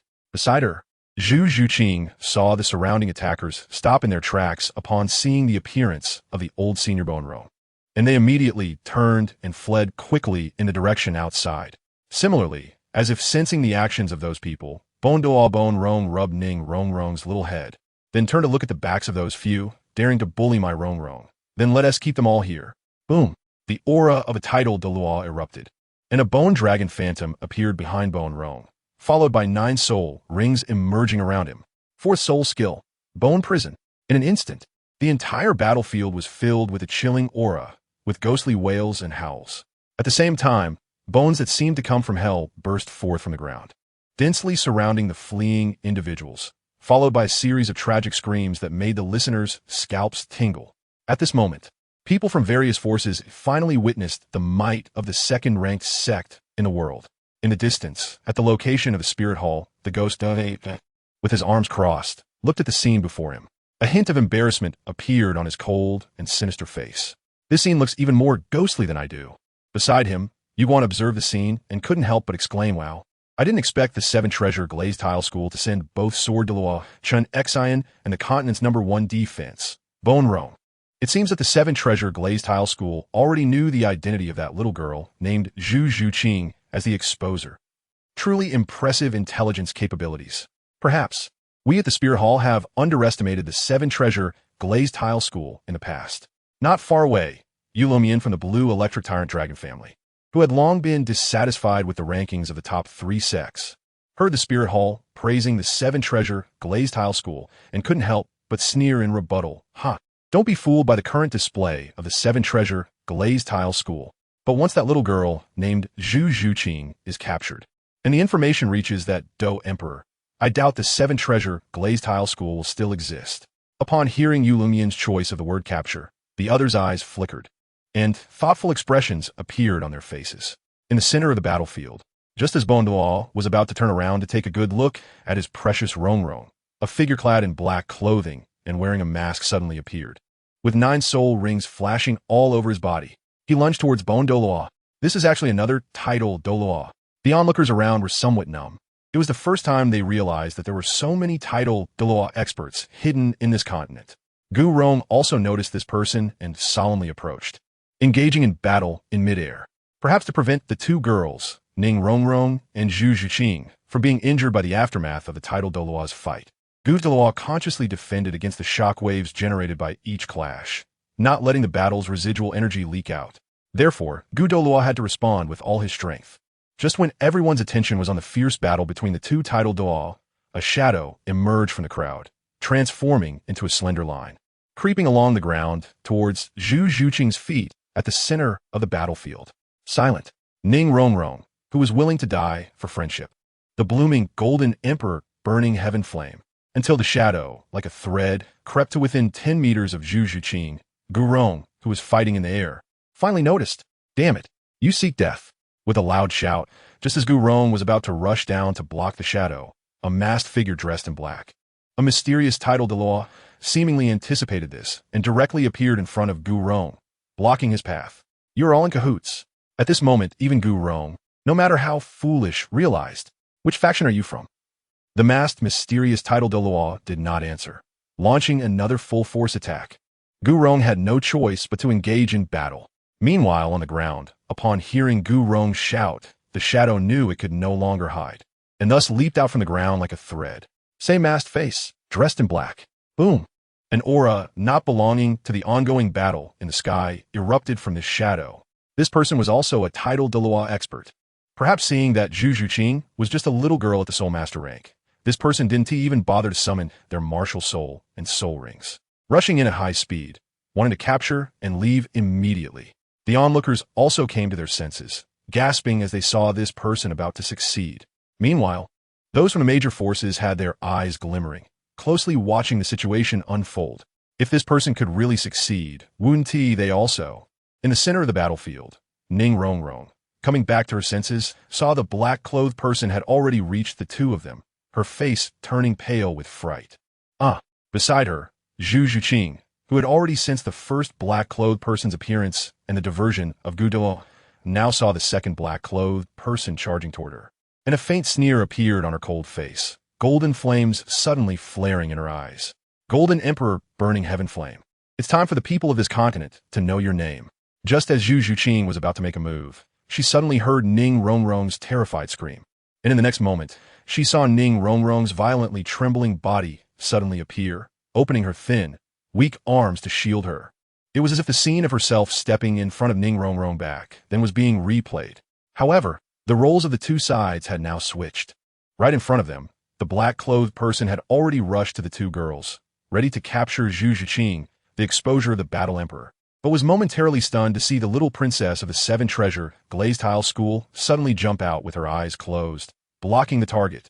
Reacting, the black-clothed person's eyes behind the mask flashed with cold light, and the raised right hand glinted with sharp coldness, then fiercely swung down, slicing through the air.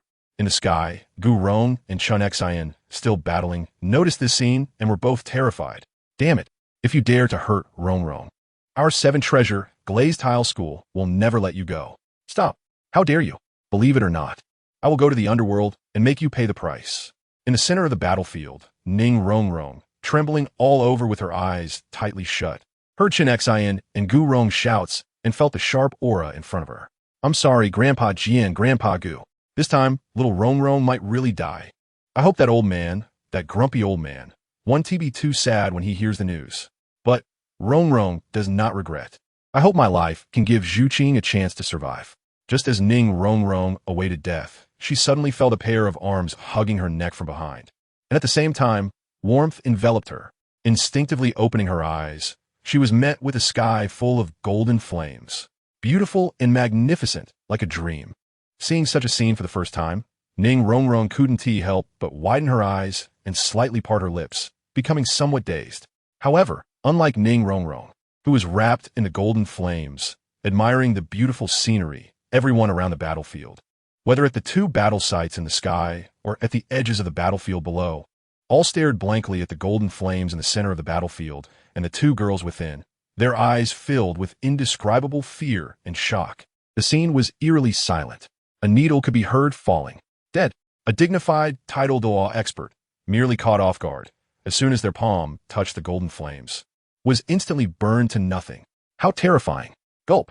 It was unclear who swallowed hard in fear, the sound reaching every person's ears. Yet, at this moment, no one mocked him. Instead, they all came to their senses and hurriedly retreated a few steps. Is this the Golden Emperor burning heaven flame exposed on the heavenly ranking? It's truly terrifying. A titled Douluo expert was burned to nothing just by touching the Golden Emperor burning heaven flame? How terrifying is that? I remember now. The exposer of the Golden Emperor burning heaven flame seems to be the woman known as Gu Xin in her past life, the Battle Emperor. That is to say, this little girl named Zhu Zhuqing is the reincarnation of Gu Suner. Now that you mention it, I remember that the one on the heavenly ranking, Gu Sun, besides her identity and means, is also very clever. And this Zhu Zhuqing clearly has the ability to kill Douluo from the start. Yet she kept it hidden until that black-clothed person approached before unleashing this ability to kill her enemy. Truly clever as always. In midair, the other black-clothed person, seeing his companion meet such a fate, already had the intention to retreat. But just as he was about to escape, he was blocked by Douluo Gu Rong, who had also come back to his senses, his face filled with a mix of luck and anger, and the two engaged in battle once more. On the other side, Tang Hao saw that Zhu Zhuqing not only had not been captured, but also possessed the means to counterkill a titled Douluo, causing alarm bells to ring in his heart. Immediately, the killing intent intensified. His cold gaze locked onto Zhu Zhuqing. Today, this girl must be eliminated. Otherwise, both he and his son would be in real danger. He needed to find an opportunity for a lethal strike. Just as he thought this and was about to act, he was blocked by Chun Xian, who also reacted. Tang Hao, your opponent is me. With no choice, Tang Hao had to engage in battle with Chun Xian once more. Below, Ning Rongrong, who was originally admiring the beautiful scene of golden flames filling the sky, suddenly saw the flames dissipate in an instant and the beautiful scenery vanished. At the same time, she felt a weight on her back. Instinctively turning her head, she saw Zhu Zhuqing, pale and leaning against her back. Her expression changed, and just as she was about to speak, she realized and immediately covered her mouth. whispering, "Zhuqing, what's wrong?" 078 old 6 reappears. 3 seals combined. "Zhuqing, are you okay?" Ning Rongrong's voice was filled with anxiety. At this moment, Zhuqing, with a pale complexion, opened and closed her mouth as if she had said something. But apart from Ning Rongrong, no one else could hear her. However, those with sharp eyes around noticed Zhuqing's pale face, and they began to discuss again. Realizing that with her current soul sovereign cultivation, summoning the Golden Emperor's burning heaven flame was still too much for her. Indeed, it seemed that she could only manage a single strike. As a result, the terrifying threat brought by this young girl, who had not yet fully grown, would be significantly reduced. In the sky, Tang Hao, who was engaged in battle, also noticed Zhuqing's current state and couldn't help but feel a surge of joy in his heart. Then, his expression turned fierce as the 7th black soul ring and the 9th red soul ring on his body suddenly shone brightly. 7th soul skill, Hao Ian True Body. 9th soul skill, Ling Tian Strike. Seeing this, Chun Exine, who did not dare to be careless, immediately unleashed his 7th soul skill, 7 Kill True Body, and his 9th soul skill, Divine Demon 2 Strikes, towards Tang Hao. However, unexpectedly, Tang Hao's massive shadow suddenly threw out the Hao Ian Hammer shadow. But the target was not Chun Exine's 7 Kill True Body, but the 2 girls Zhuqing below on the battlefield. Meanwhile, Tang Hao himself quickly dodged Chun Exine's 9th soul skill with the support of the 2nd soul bone skill from the blue Silver Emperor's right leg bone. "Oh no! Old bone!" Chun Exine shouted loudly upon seeing this. On the other side, Bone Douluo Gurong, who was preparing to kill the masked man in black, instinctively moved his body when he heard Chun Exine shout, using spatial teleportation to appear in mid-air between the Hao Ian Hammer shadow and the 2 girls Zhuqing. His 7th soul ring and 9th soul ring flickered in succession. 7th soul skill, Ancient Dragon True Body.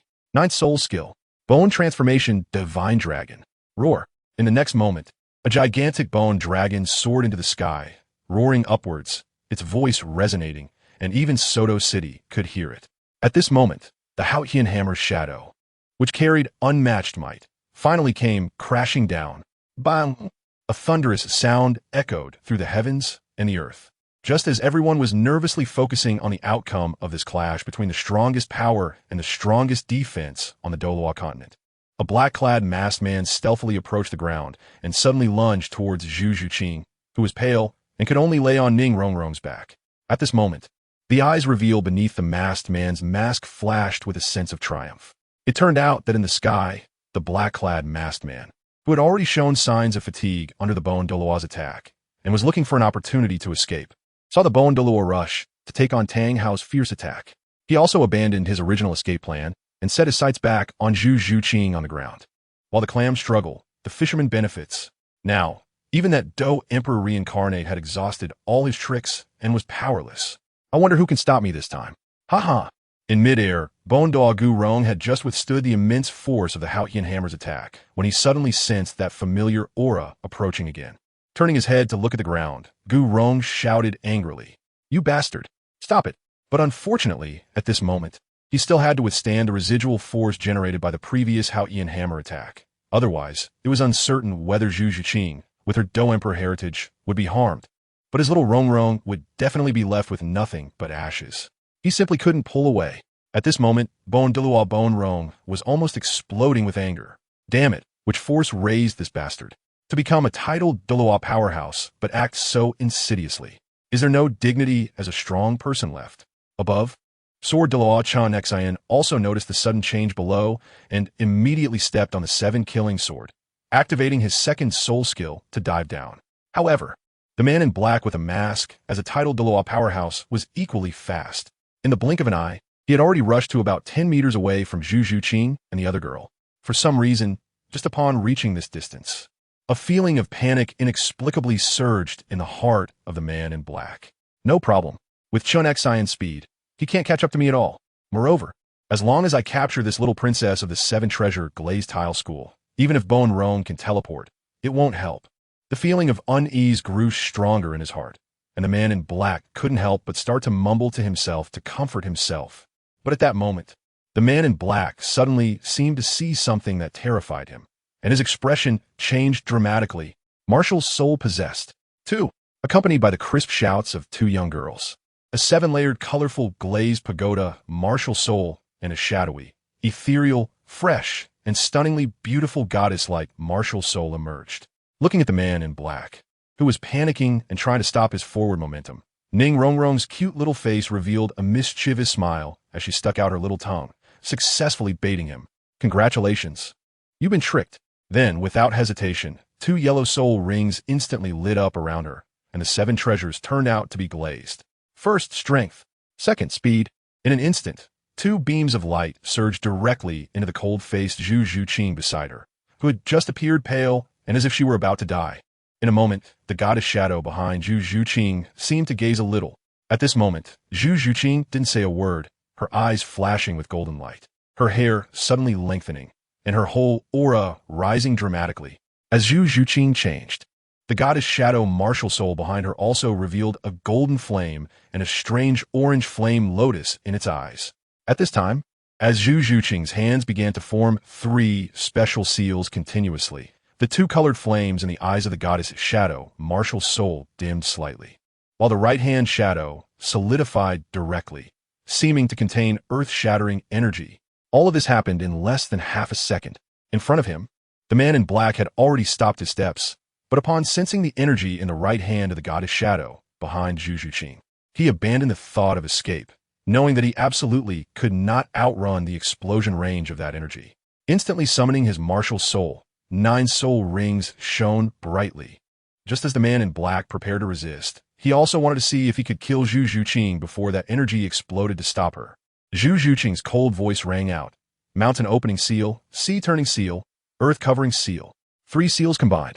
In an instant, the goddess shadow behind Zhu Zhuqing suddenly pushed her right palm towards the man in black, who was several meters away.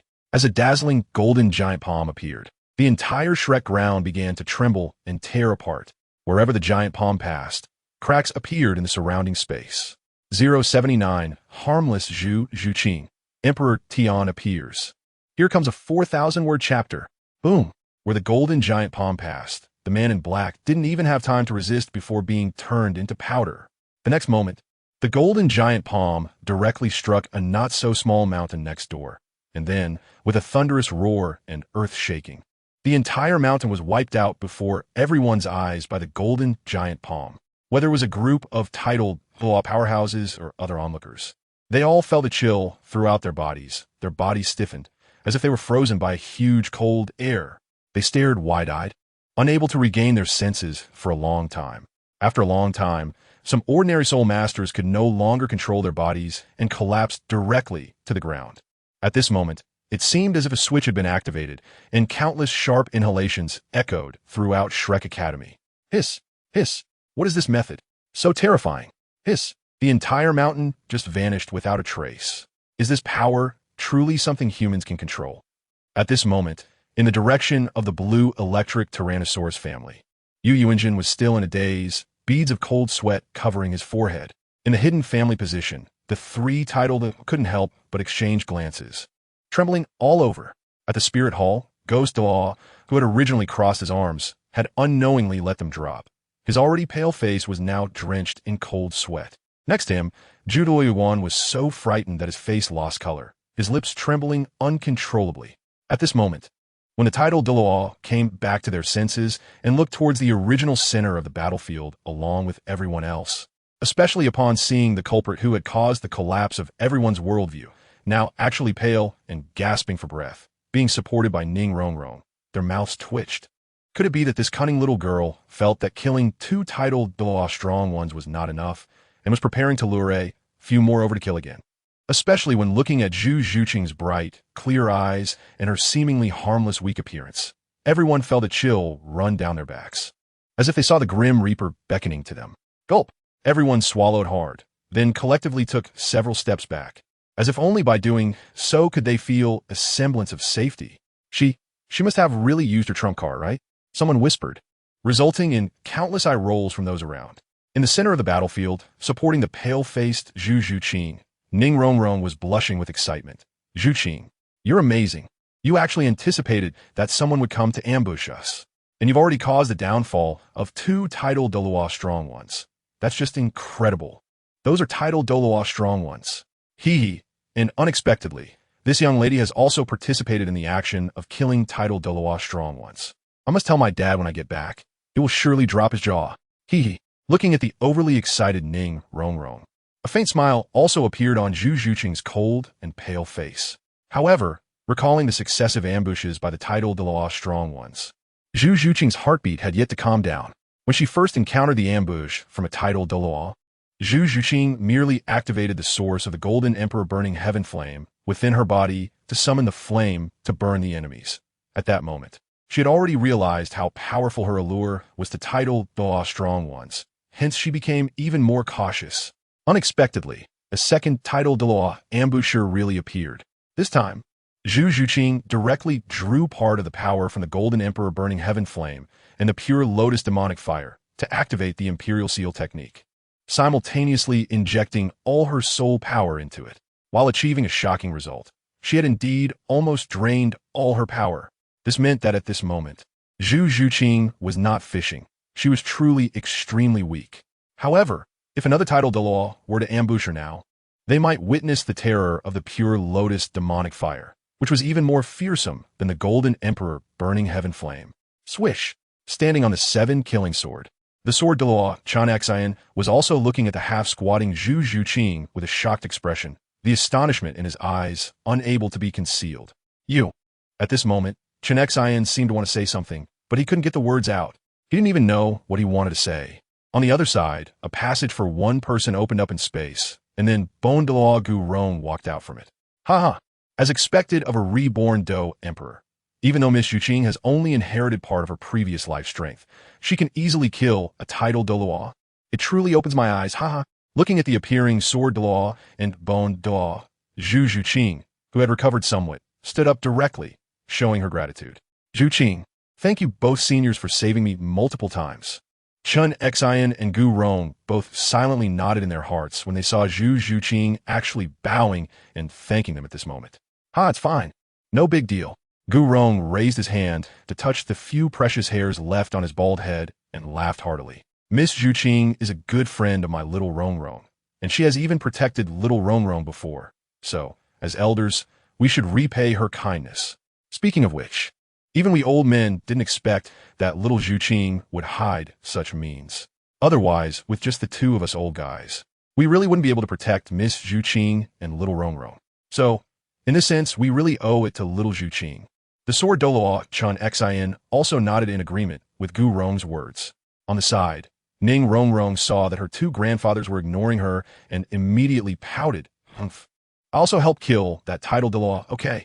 Grandpa Bone, Grandpa Jian, how can you ignore me? I'm angry. Seeing the jealous Ning Rongrong, a smile appeared on Zhu Zhuqing's cold and beautiful face. Yes, it's also thanks to Rongrong's cooperation that we were able to successfully kill that titled Douluo. Hearing Zhu Zhuqing's words, Ning Rongrong immediately beamed with joy, hugging Zhu Zhuqing's arm and not letting go. Seeing Ning Rongrong getting so close to Zhu Zhuqing, Chun Xian and Gu Rong exchanged glances, both thinking at the same time, is this still the little witch from the sect? When did she become so easy to talk to? The two, confused, temporarily set aside their doubts and turned their gaze towards Tang Hao, who had already landed beside Tang San in the distance, with a face full of cold smiles. At this moment, Tang Hao, standing next to Tang San, ignored the gazes of Chun Xian and Gu Rong, but instead fixed his eyes on Zhu Zhuqing, feeling a sigh of frustration in his heart. Damn. It seems that I won't be able to kill this girl named Zhu Zhuqing today. The future might be troublesome. Forget it. Let's talk about future matters later.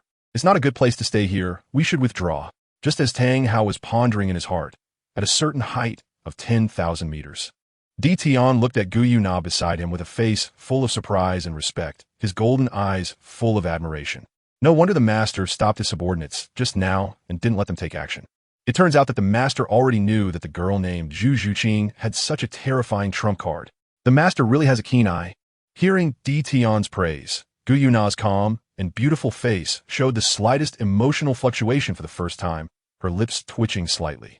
Gu Yuna only guessed that as a reborn Do Emperor, she would have some means of countering enemies. She just wanted to see it for herself. Who would have thought it would be such a terrifying trump card? In fact, even if Zhu Zhuqing had no trump card, with Gu Yuna's strength, She could have saved her at the last moment. Therefore, in some ways, Zhu Zhuqing was never in any real danger. Unable to bear TheYoung's admiring gaze, Gu Yuna's eyes swept over Tang Hao and Tang San, who were preparing to escape below, and she directly spoke, TheYoung. Do you remember the task I gave you before? Now that the good show is over, you should be ready to take action. Otherwise, that guy's going to run away. Hearing Gu Yuna's words, TheYoung immediately looked down at Tang Hao and saw that he had indeed grabbed Tang San's shoulder and was preparing to flee. How could I let you leave so easily? Leave your right leg behind. Divine ability, Dragon God Claw. Suddenly, the entire sky became overcast, lightning flashed, and thunder rumbled. And the wind howled. On the ground, just as Tang Hao had grabbed Tang San's shoulder and was about to run, his heart suddenly raced violently, as if a great terror was about to descend upon him, especially when he felt the familiar deathly aura from a few days ago suddenly appear. Tang Hao's face changed instantly, and without saying a word, he pulled Tang San and desperately fled towards Shrek. Around the battlefield, everyone was still curious about why the weather suddenly changed and why the previously invincible Tang Hao was directly fleeing, discussing it among themselves when a cold snort suddenly came from the sky. On the ground, as Tang Hao was running frantically, he heard the familiar cold snort again, and his rough, dark face instantly turned pale, moving his feet even faster. But at that moment, a massive black dragon claw appeared out of nowhere, and then, under the astonished gazes of everyone below, the giant black dragon claw directly reached for the direction in which Tang Hao was fleeing. Soon after, people only vaguely heard words like exploding ring and great samurai hammer, followed by a loud booming sound and the faint sound of Tang Hao's wailing. On the ground, Xue Qinghe, who was also stunned by this sudden change, snapped back to reality the moment he heard Tang Hao's wailing, and immediately signaled to two figures in the crowd behind him, and then felt it wasn't safe enough. He directly turned his head towards the direction of the Wuhuan Hall's Ju Gue Douluo and sent a voice transmission. In an instant, four figures disappeared without anyone noticing. Only then did Xue Qinghe let out a sigh of relief, and then he looked up at the sky, wanting to know which bull or ghost had descended this time. In the sky, TheYoung, holding a bloodied human thigh, turned to Gu Yuna beside him with a puzzled expression. Master, why didn't you let me directly kill that Tang San father and son? At this moment, Gu Yuna's expression returned to her previous indifference, looking up at the starry sky as if she could see the divine realm. For some reason, at the moment you were about to kill Tang San and his son, I suddenly felt a sense of foreboding in my heart. It seems that if we kill them now, we will face great terror. I think it must be that Shuragai has done something to that Tang San. Moreover, even that Tang Hao has problems. He also cannot die in our hands. Otherwise, it will immediately attract Shura's attention and possibly the entire divine realm's attention. Hearing this, TheYoung's heart tightened, and just as he was about to continue asking, he saw Gu Yuna had already withdrawn her gaze. Looking down, let's go, TheYoung. We should go meet this reborn Do Emperor below. Saying this, Gu Yuna raised her jade-white hand and gently grasped at the space in front of her. And in an instant, a spatial passage formed. With light steps, Gu Yuna walked directly into it. Beside her, TheYoung saw this, swallowed his doubts, and also followed suit, carrying the bloodied thigh. As the two figures disappeared, the spatial passage closed and merged into the space. On the ground, in the center of the battlefield, not far in front of Zhu Zhuqing and the others, a spatial passage suddenly appeared, immediately attracting everyone's attention. Is this a spatial passage? Isn't that the skill of Bone Douluo? Another powerful being who controls space has descended. Are we about to witness another battle? Even Shun Xian and Ning Rongrong looked at Bone Douluo Gu Rong beside them in surprise. After seeing Gu Rong's serious expression, they confirmed that it wasn't Gu Rong's doing, and immediately, several people went on high alert. At this moment, under everyone's gaze, two figures, one tall and one short, walked out from the spatial passage. Looking at these two figures, everyone wore puzzled expressions. Who are they? Does anyone recognize them? No, they must be from some hidden sect or force. How many more powerful beings are hidden on this continent? Is this still the continent I am familiar with? Wait, look at that black-clad man holding that leg. It seems to be Tang Hao's right leg. Upon hearing this, everyone looked towards the leg in the black-clad man's hand, followed by a series of gasps. Hiss. It's real. Look at the clothing. It definitely is Tang Hao's leg. This means that the earlier black dragon claw attack was this person's doing. At that moment, TheYoung, who was not far from Zhu Zhuqing and the others, suddenly erupted with his full aura. In an instant, Everyone except for Zhu Zhuqing, Ning Rongrong, Chun Xian, and Gu Rong, who were deliberately bypassed, were forced to kneel on the ground by this aura. Everyone, the good show for today ends here. You may leave now. After saying this, TheYoung retracted his aura belonging to a top demigod. 080 Trading. Shifting blame. 5,000-word chapter. Powerful. Incomparably powerful. At this moment, everyone around had expressions of shock, their faces filled with disbelief, and they immediately turned to leave without any hesitation. Even those titled Douluo powerhouses were no exception.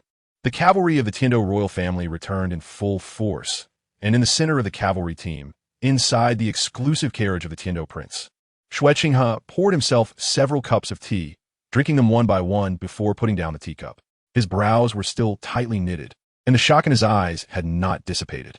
I thought that apart from that guy who inherited the title of Do Emperor a few days ago, the strongest should be my grandfather. But the aura that the big man just unleashed was clearly much stronger than my grandfather. Could that big man be some kind of deity descended to the world? But he doesn't show any signs of divine power that I have ever sensed. Clearly still belonging to the realm of mortal beings. However, the woman who appeared alongside the black-clad man, the more Xue Qinghe thought about it, the deeper his brows furrowed, and he began to feel inexplicably anxious. He immediately took out paper and pen to detail the events that occurred today at Shrek and his guesses, and after hesitating for a moment, he copied a second copy. He then knocked on the carriage door, and one of the drivers immediately entered, kneeling on one knee and awaiting orders. Deliver these 2 letters to the offering hall and the Pope hall, respectively. Xue Qinghe's voice echoed in the driver's mind. The driver showed no sign of surprise, took the letters with both hands, and then exited, until the carriage door closed again. Xue Qinghe rubbed his brow, revealing a fleeting, delicate expression. Lowering his arms, Xue Qinghe gazed at the rapidly passing scenery outside the window, unable to help but murmur with the exposure of the heavenly Tao ranking and the appearance of the exposer. This continent has started to change from what it used to be. All kinds of monsters have appeared, and hidden forces and powerful beings are also surfacing. A chaotic era is about to arrive. Now, what I need to do most is to quickly increase my strength. Perhaps only by inheriting the divine position can I lead the spirit hall to suppress this continent again and restore the past peace. Upon thinking of this, a fierce light flickered in Xue Qinghe's eyes. No, I can't keep playing this role-playing game with those old guys. I need to speed up my actions. A few minutes ago, just as TheYoung was about to confront Tang Hao and his son, in another small world, in midair, a figure clad in blood-red battle armor suddenly swung the blood-colored long sword in his hand, and in an instant, a razor-sharp blood-colored sword light swept down toward the countless people below who were in despair. Shura, you shall die. How can scum like you become deities? The heavens are unjust. I hate this. In the sky, the blood-colored figure was indifferent, not caring about the wails of the people below before their deaths. Defying the rule of the gods, not believing in the gods, you are asking for death. I, Shura, sentence you to death. With the words of the Shura god, the cries and curses from below had all vanished, and the entire land was enveloped in a thick smell of blood.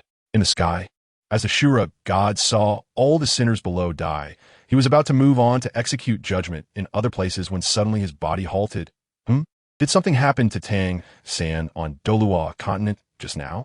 Instantly, the Shura god closed his eyes and carefully sensed the residual power left on Tang San. After a moment, he suddenly opened his eyes wide. What is going on? The fortune on Tang San has already diminished by 1/3. Damn it. Even with my backup plan, I cannot ascertain the specific situation across different worlds. Tang San must not have any accidents. It seems I need to quickly complete the judgment task for those sinners in this world. With this thought, the blood-colored aura around the Shura god intensified, and he suddenly flew in a certain direction. Wherever he passed, the sky left a trail of blood, as if this world was being wounded. On Douluo continent, outside Soto City, behind Shrek Academy, after everyone had left, Chun Xian and Gu Rong protected Ning Rongrong and Zhu Zhuqing behind them, watching the back of the black-clad man with great vigilance. In his childhood, Chun Xian followed his father, the West Departure Sword Saint, the 98th level Supreme Douluo Chen Jinjun, to challenge the Spirit Hall's Grand Offering, who held a series of titles such as Invincible in the Sky and Demigod, the 99th level Extreme Douluo Qian Daolu. Therefore, Chun Xian always remembered the aura of a powerhouse like Qian Daolu. However, the aura that the black-clad man in front of him just unleashed was even more powerful than what he remembered from Qian Daolu fighting with with all his might. Knowing that he and Gu Rong could not possibly be the opponent of such a powerhouse, Chen Xin subtly signaled Gu Rong with his eyes. Years of close friendship allowed Gu Rong to instantly understand the meaning expressed in Chen Xin's gaze. If a battle breaks out later, I will unleash my full power to create an opportunity for you to directly open the spatial passage and take Xiao Rongrong and Zhu Zhuqing away. Gu Rong hesitated for a moment, then his gaze steadied, and he slightly nodded in agreement with Chen Xin's plan. After completing the eye exchange, Gu Rong steeled himself and stepped forward, not knowing what brings you here, senior. Perhaps hearing the voice of Bone Banyan, Gu Yana and TheYoung turned around at the same time, looking at Ning Rongrong and Zhu Zhuqing, who were hiding behind, as well as Chen Xin and Bone Banyan, who were on high alert in front. All of them were solemnly gazing at him. TheYoung raised an eyebrow, and a playful smile appeared on his dignified face. Then, under the astonished gazes of the four, TheYoung turned sideways and bowed to Gu Yuna beside him. Master. In an instant, the shock in the hearts of Chen Xin and the others escalated as they cast incredulous looks at the figure beside TheYoung. With silver long hair casually draped behind, an absolutely beautiful face with eyes that seemed to see through people's hearts, a cold expression, and a white dress gently fluttering. She looked like a girl of only 11 or 12. Being respectfully called master by such a terrifyingly powerful figure as TheYoung. What is the true identity of this girl? Could it be that there is a soul master force even more powerful than the spirit hall hidden in this continent? At this moment, under the astonished gaze of Chen Xin and the others, Gu Yuna waved her small hand, signaling TheYoung to stand up. Her purple eyes directly locked onto Zhu Zhuqing behind Chen Xin and Gu Rong, her voice cold and devoid of any emotion. Miss Zhuqing, hello. Let me introduce myself. My name is Gu Yuna, and I am the sovereign of all soul beasts on this continent. This beside me is the beast god TheYoung of the Stardow Forest, with an 800,000-year cultivation. As for his strength level, there's no need for an introduction. Upon hearing Gu Yuna's words, everyone felt a jolt in their hearts, and their expressions changed instantly. A 100,000-year soul beast can be on par with a title de law, so an 800,000-year beast god TheYoung must be comparable to a deity, right? No wonder the aura that erupted just now was so terrifyingly unparalleled. Moreover, this girl who looks to be only 11 or 12 years old is actually the ruler of all soul beasts. To be able to dominate a group that truly embodies the law of the jungle to the extreme, Gu Yuna's strength must be above that of the beast god TheYoung. At this moment, Bone Banyan and Dust Heart couldn't help but glance at each other again, directly abandoning their previous plan. In front of such a powerful being, running away is completely meaningless. Moreover, in this situation, aside from fleeing to that Do Emperor powerhouse, even if they ran to the Spear Hall, the outcome might not change at all. The two exchanged bitter smiles. However, behind them, Zhu Zhuqing had now recovered from the initial shock, and her expression returned to normal. After all, although the 800,000-year beast god sounds terrifying, when compared to the aura just unleashed and the various levels of powerhouses she had experienced as a Do Emperor, Zhu Zhuqing realized that it was only comparable to a high-level Do Wang. With that in mind, the soul beast sovereign beside her, named Gu Yuna, couldn't be that strong either, as long as she could activate the pure lotus demon fire origin within her body. Zhu Zhuqing's mindset became even calmer. But wait, aren't soul beasts supposed to be only at the 100,000-year level? After reaching the 100,000-year level, do they either die or transform into human forms? Perhaps seeing the calm expression on her good friend Zhu Zhuqing's face, Ning Rongrong, who was originally terrified, quickly regained her composure and then couldn't suppress her curiosity, directly asking. Moreover, I heard that after transforming into a human, you have to start over. So do you still count as soul beasts in your current forms? In front of them, Chen Xin and Gu Rong listened to their little which speaking out of curiosity, and their expressions turned tense, fearing that these two god-level soul beasts might suddenly attack. Perhaps they couldn't defeat the two beasts in front of them, but they absolutely wouldn't let their little witch die in front of their eyes. Under the anxious gazes of the two, Gu Yuna slightly furrowed her brows, and the moment they saw this, Gu Rong and Chen Xion's hearts jumped to their throats. Then, perhaps considering that Ning Rongrong was Zhu Zhuqing's close friend, Gu Yuna turned to look at TheYoung beside her and gave him a signal, meaning for him to explain.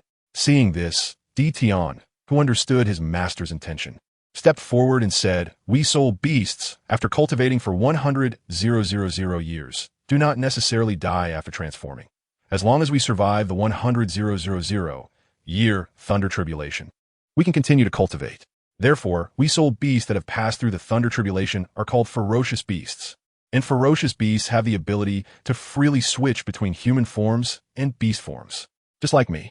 In fact, TheYoung was also hiding many important pieces of information, such as ferocious beasts needing to undergo a thunder tribulation every 100,000 years, and that the tribulation becomes increasingly terrifying as their cultivation improves. Not to mention that Douluo is actually a divine beast, and these secrets TheYoung naturally couldn't reveal. On the other side, Chun Xin and the others had shocked and bewildered expressions, clearly learning about these secrets for the first time. At this moment, Zhu Zhuqing, who had long realized that the two opponents were targeting her, stepped forward with a similarly cold expression. "Is your target me? Could it be that you soul beasts and fierce beasts want to capture me and obtain the techniques and skills hidden within the legacy of the Do Emperor from my mouth?" As soon as these words were spoken, Ning Rongrong behind her instinctively summoned the 7-treasure glazed tile pagoda. Seeing this, Chun Xin and Gu Rong exchanged glances in silence, then also summoned their respective martial souls, completing the martial soul possession. Upon seeing Chun Xin and Gu Rong daring to show hostility towards their master, a thick murderous aura appeared in Emperor Tian's golden eyes. Just as he was about to unleash his aura to crush the two opponents, he saw Gu Yunao wave her hand to stop him. At this, Emperor Tian retracted his murderous intent. "Miss Zhuqing, please rest assured. Although we are also interested in those so-called heavenly-level techniques and skills, our purpose in this journey is not for them. Moreover, with the watchful eyes of that Do Emperor expert, no creature on this continent, including the gods of the divine realm, can harm you." The gaze of a Do Emperor expert. Does that mean that expert has been watching the other two all along? Isn't this the lie spread by that brat named you by to deceive everyone? At this moment, Chun Xin and Gu Rong felt completely numb from the shock of today's events. Although Zhu Zhuqing was slightly shocked by Gu Yuna's words, she wasn't too surprised. After all, the other two individuals from the previous life revealed by the heavenly Tao list, whether it was Xiao Yin or Queen Medusa, were truly loyal and righteous people. No matter how they turned out in this life after reincarnation, as long as they inherited all the memories and emotions of their past lives, they would inevitably be influenced by their former selves. Zhu Zhuqing had long suspected this. At this moment, Zhu Zhuqing was even more curious. Since the other party was not coveting her Do Emperor Foundation, what exactly were they looking for? "What is your purpose in seeking me?" Suddenly, Gu Yuna raised her hand, and a powerful divine force enveloped everyone present, making it impossible for anyone, except those with strength surpassing Gu Yuna and who were specifically watching her, to hear the contents of the conversation inside. "We have come here to ask you for something, or rather, to complete a transaction with you. Surely you, who have inherited the Do Emperor Foundation, have also discovered the problems in the cultivation system of this continent. There are shackles within your soul master's martial souls, and the so-called soul power that you cultivate seems to be like a floating weed without roots, fundamentally lacking a foundation, thus making it nearly impossible to cultivate to the title Douluo level. The soul rings generated within our soul beasts are the keys to unlocking the shackles that exist within your martial souls. At the same time, the time we soul beasts spend on cultivation does not equate to the strength we gain, and all of this is actually manipulated by behind-the-scenes mastermind, whose purpose is to completely eliminate you humans while also blocking your cultivation talents, severing your paths to cultivation.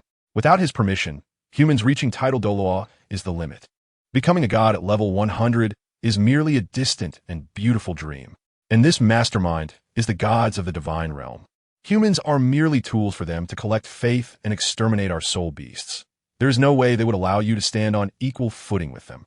The reason for exterminating soul beasts is that they fear the emergence of divine beasts among us soul beasts that could rival the divine king and overthrow their rule. After explaining the relationship between the gods and the soul beasts of Douluo continent, Gu Yuna continued, "Thus, we hope that after Miss Zhuqing, as a reincarnated Do Emperor, and young friend you by grow up, you can create a cultivation method that can break the shackles of your human martial souls, and create a method that accelerates the cultivation of our soul beasts. As part of the transaction, both TheYoung and I are willing to personally protect your safety. And if you need soul rings, I can also offer sacrifices from soul beasts beyond their lifespan until you grow into soul sage powerhouses. How about it? They were stunned. Chun Xian and Gu Rong were now completely numb from the shocking revelations about the divine realm and the issues with the soul master cultivation system mentioned by Gu Yuna. Although they had vaguely sensed that there seemed to be some issues with their cultivation to title Douluo, they had never imagined that it was due to the manipulations of the gods in the divine realm, aimed at completely severing their paths as soul masters. At this moment, the image and status of the deities in the hearts of the two were completely shattered. Beside them, Ning Rongrong's little face was already puffed up with anger. HMPF. No wonder our 7-treasure, glazed tile martial soul can only be cultivated as soul saint. It turns out it's all the gods from the divine realm messing around. HMPF. What kind of deity is this? If I encounter those so-called deities, I'll smash your heads with the 7-treasure, glazed tile. HMPF. On the opposite side, TheYoung looked at the cute little human girl in front of him with a strange expression, giving a thumbs up in his heart. At the same time, he thought to himself, good ambition. However, although the gods of the divine realm modified the martial soul cultivation system, adding a shackle to human martial souls, the problems that exist with martial souls themselves do not seem to be caused by the gods. Is this what humans call shifting blame? However, as long as the target is the gods of the divine realm, then this kind of shifting blame is truly beneficial. Beside Ning Rongrong, Zhu Zhuqing, after listening to Gu Yuna's narration, firmly remembered a name, Yu Bai? Is this the reincarnation of that Xiao Yan? From Gu Yuna's words, it seems that he is not very old. I wonder what he looks like. The earlobes slightly flushed. Zhu Zhuqing hurriedly discarded those inexplicable thoughts in her mind, pondered for a moment, and slowly nodded in agreement. With these two protecting her, those powerful forces should not sneak attack me again, right? Seeing Zhu Zhuqing nodding in agreement, a hint of joy also appeared in Gu Yuna's indifferent eyes, and then she said, if that's the case, then let's go. First, let's go meet the last reincarnator, the reincarnation of that flame emperor, Yu Bai. 081 Qianren Shuef. One of them is destined to belong to me. 5,000-word chapter. Upon hearing Gu Yuna mention going to meet Yu Bai right now, Zhu Zhuqing, who had originally appeared cold, suddenly felt flustered inside, somewhat at a loss. Beside her, Ning Rongrong heard Gu Yuna's words, and her beautiful big eyes immediately rolled around. Yu Bai is that reincarnation of the Flame Emperor, Zhuqing, is the reincarnation of that Gu Suner. In their previous life, they were not only childhood sweethearts, but ended up as a true couple. So, if Zhuqing goes to meet that Yu Bai, isn't it to rekindle their old relationship? Wow, is a transtemporal romance about to be revealed? Wait a minute. If that's the case, isn't Dai Mubai, that great lecher, going to be greened? Should his name be changed to Green Tiger? Serve him right. Thinking of this, Ning Rongrong couldn't help but laugh out loud. Tee. After seeing everyone staring at her, Ning Rongrong quickly suppressed her laughter and looked at Zhu Zhuqing beside her, her little face full of pleading, and said pitifully, Zhuqing, I can't bear to be separated from you. Please take me with you. Originally, Zhu Zhuqing, who was feeling inexplicably flustered about meeting Yu Bai, was looking for someone familiar to accompany her, and upon hearing Ning Rongrong's words, the two immediately hit off. Gu Yuna had no objections to bringing one more person along. Only Chun Xian and Gu Rong both had helpless expressions at this moment. This little witch really forgot about the two grandfathers just to join in the fun. At the same time, Chun Xian also had no plan to take out the letter Ning Fengji had written for Ning Rongrong and Zhu Zhuqing, given the current situation. If he dared to mention transferring to Castle Academy, these two might directly tear him and the old bones apart, perhaps not yet fully prepared to meet that Yu Bai. Zhu Zhuqing directly stopped Gu Yuna from opening the spatial passage and instead called for a carriage to go to Soto City. Before leaving, Zhu Zhuqing specifically sought out the original Shrek Academy's dean, Flinder, and took back the tuition fee of 100 gold soul coins that she had paid initially.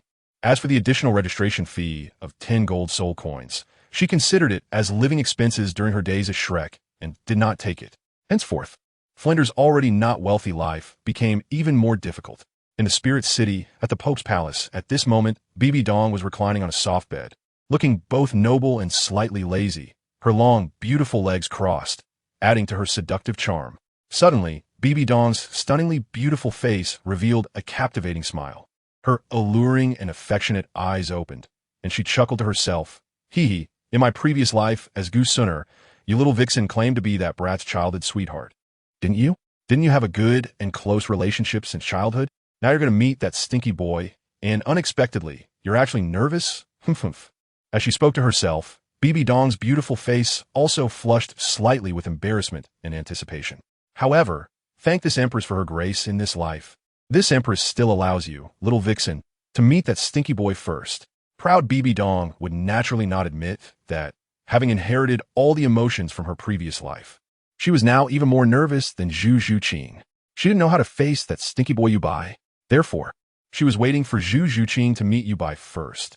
And after watching their encounter, Bibi Dong would then decide how to meet Yubai.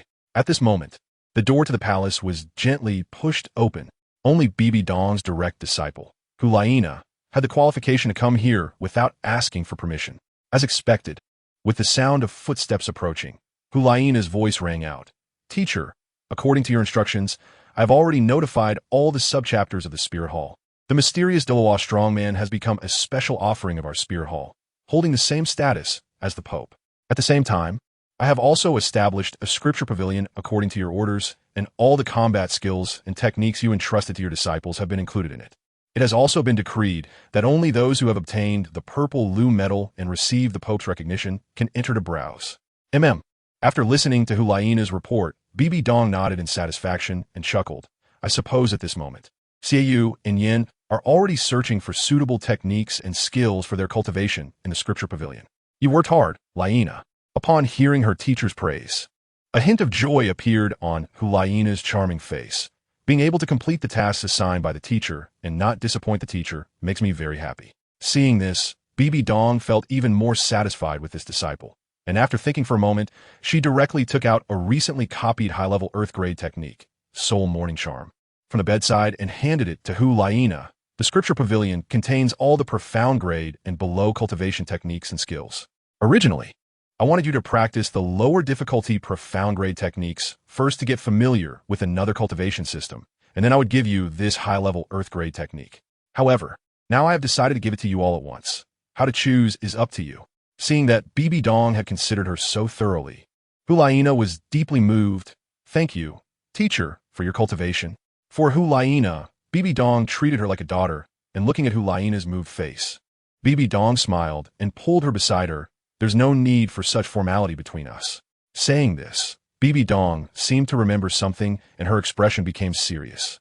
By the way, Laina, there's something I need to tell you in advance.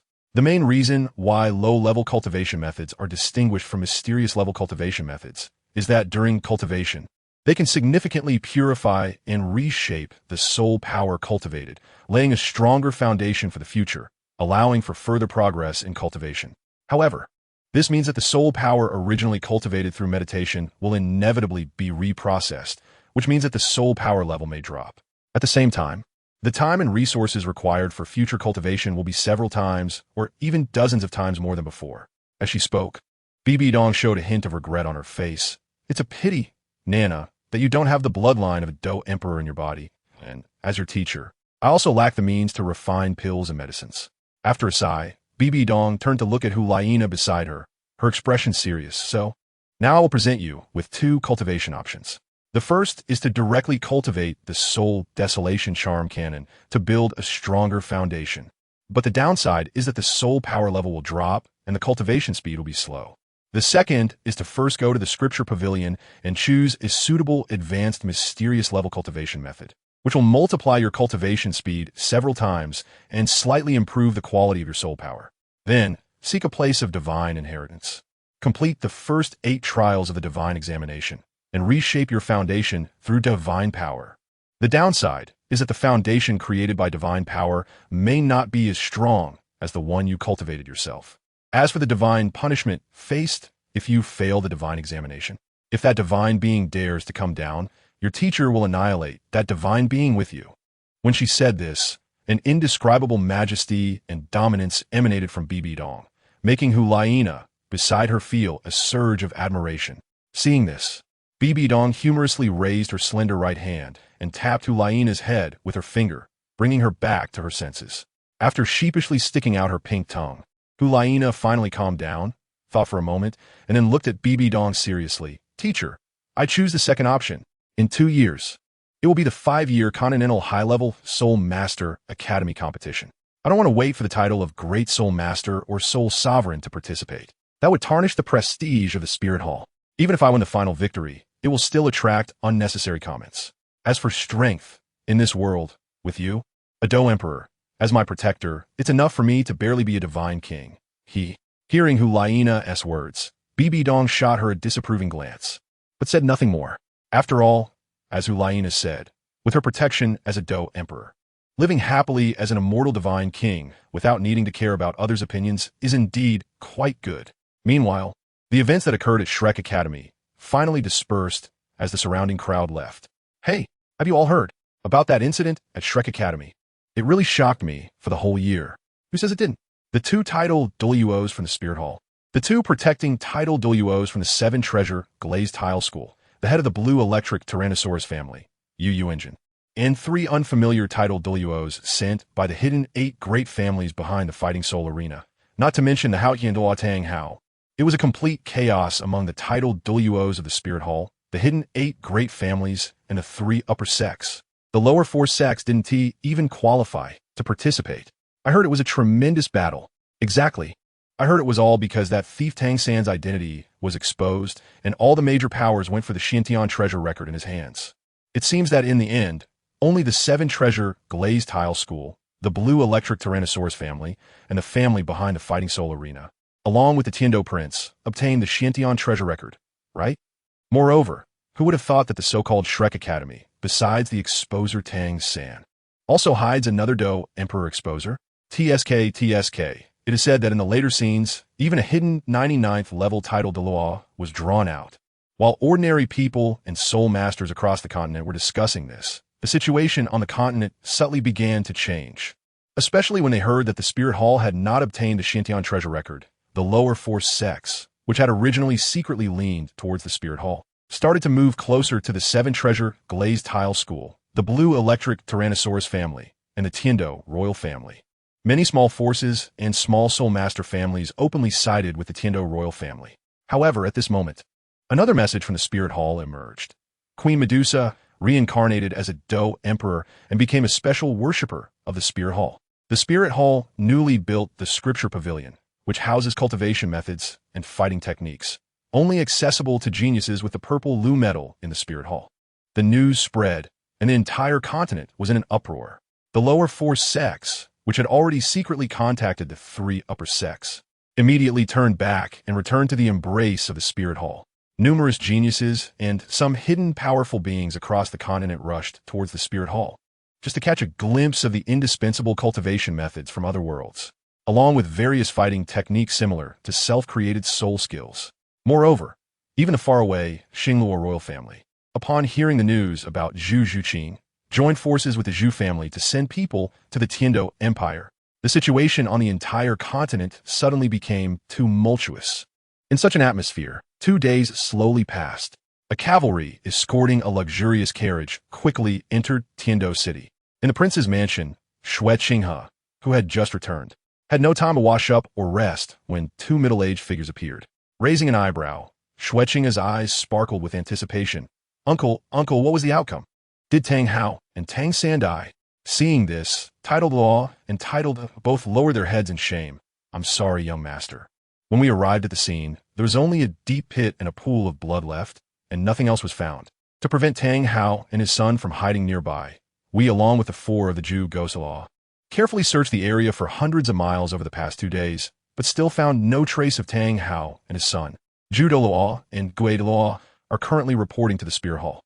Hearing this, the smile in Xue Qinghe's eyes gradually faded, but he still pretended to be carefree and comforted the 2. In that case, let it be. It can only be said that Tang Hao and his son are fated to survive. You 2 uncles have worked hard. You can go rest now.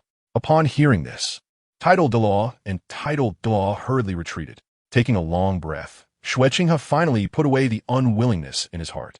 Just after washing up, he was about to head to the Tiando Royal Palace to report the journey to Emperor Shui when another figure in black suddenly appeared beside him. Kneeling on one knee and directly reporting, "Young master, the person you asked us to monitor, Douluo, has news.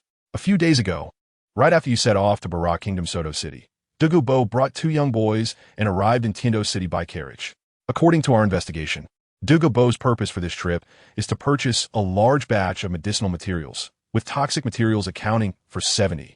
Moreover, 2 days ago, Douluo went to the Tindo Royal Academy to pick up his granddaughter, TheYoung. They have not left yet, because they learned from the Tindo City auction house that a special herb they need will be auctioned tonight. After hearing the report, Xueqing's eyes brightened, and he quickly turned around to face the informant kneeling on one knee, eagerly asking, "What do those two boys look like? Is Yu Bai among them?" "Sorry," the intelligence officer said, noticing that Xueqing cared so much. "Those two boys have been wearing masks from beginning to end, so we can't know. However, one of the boys' figures is about 80% similar to what we've gathered about Yu Bai."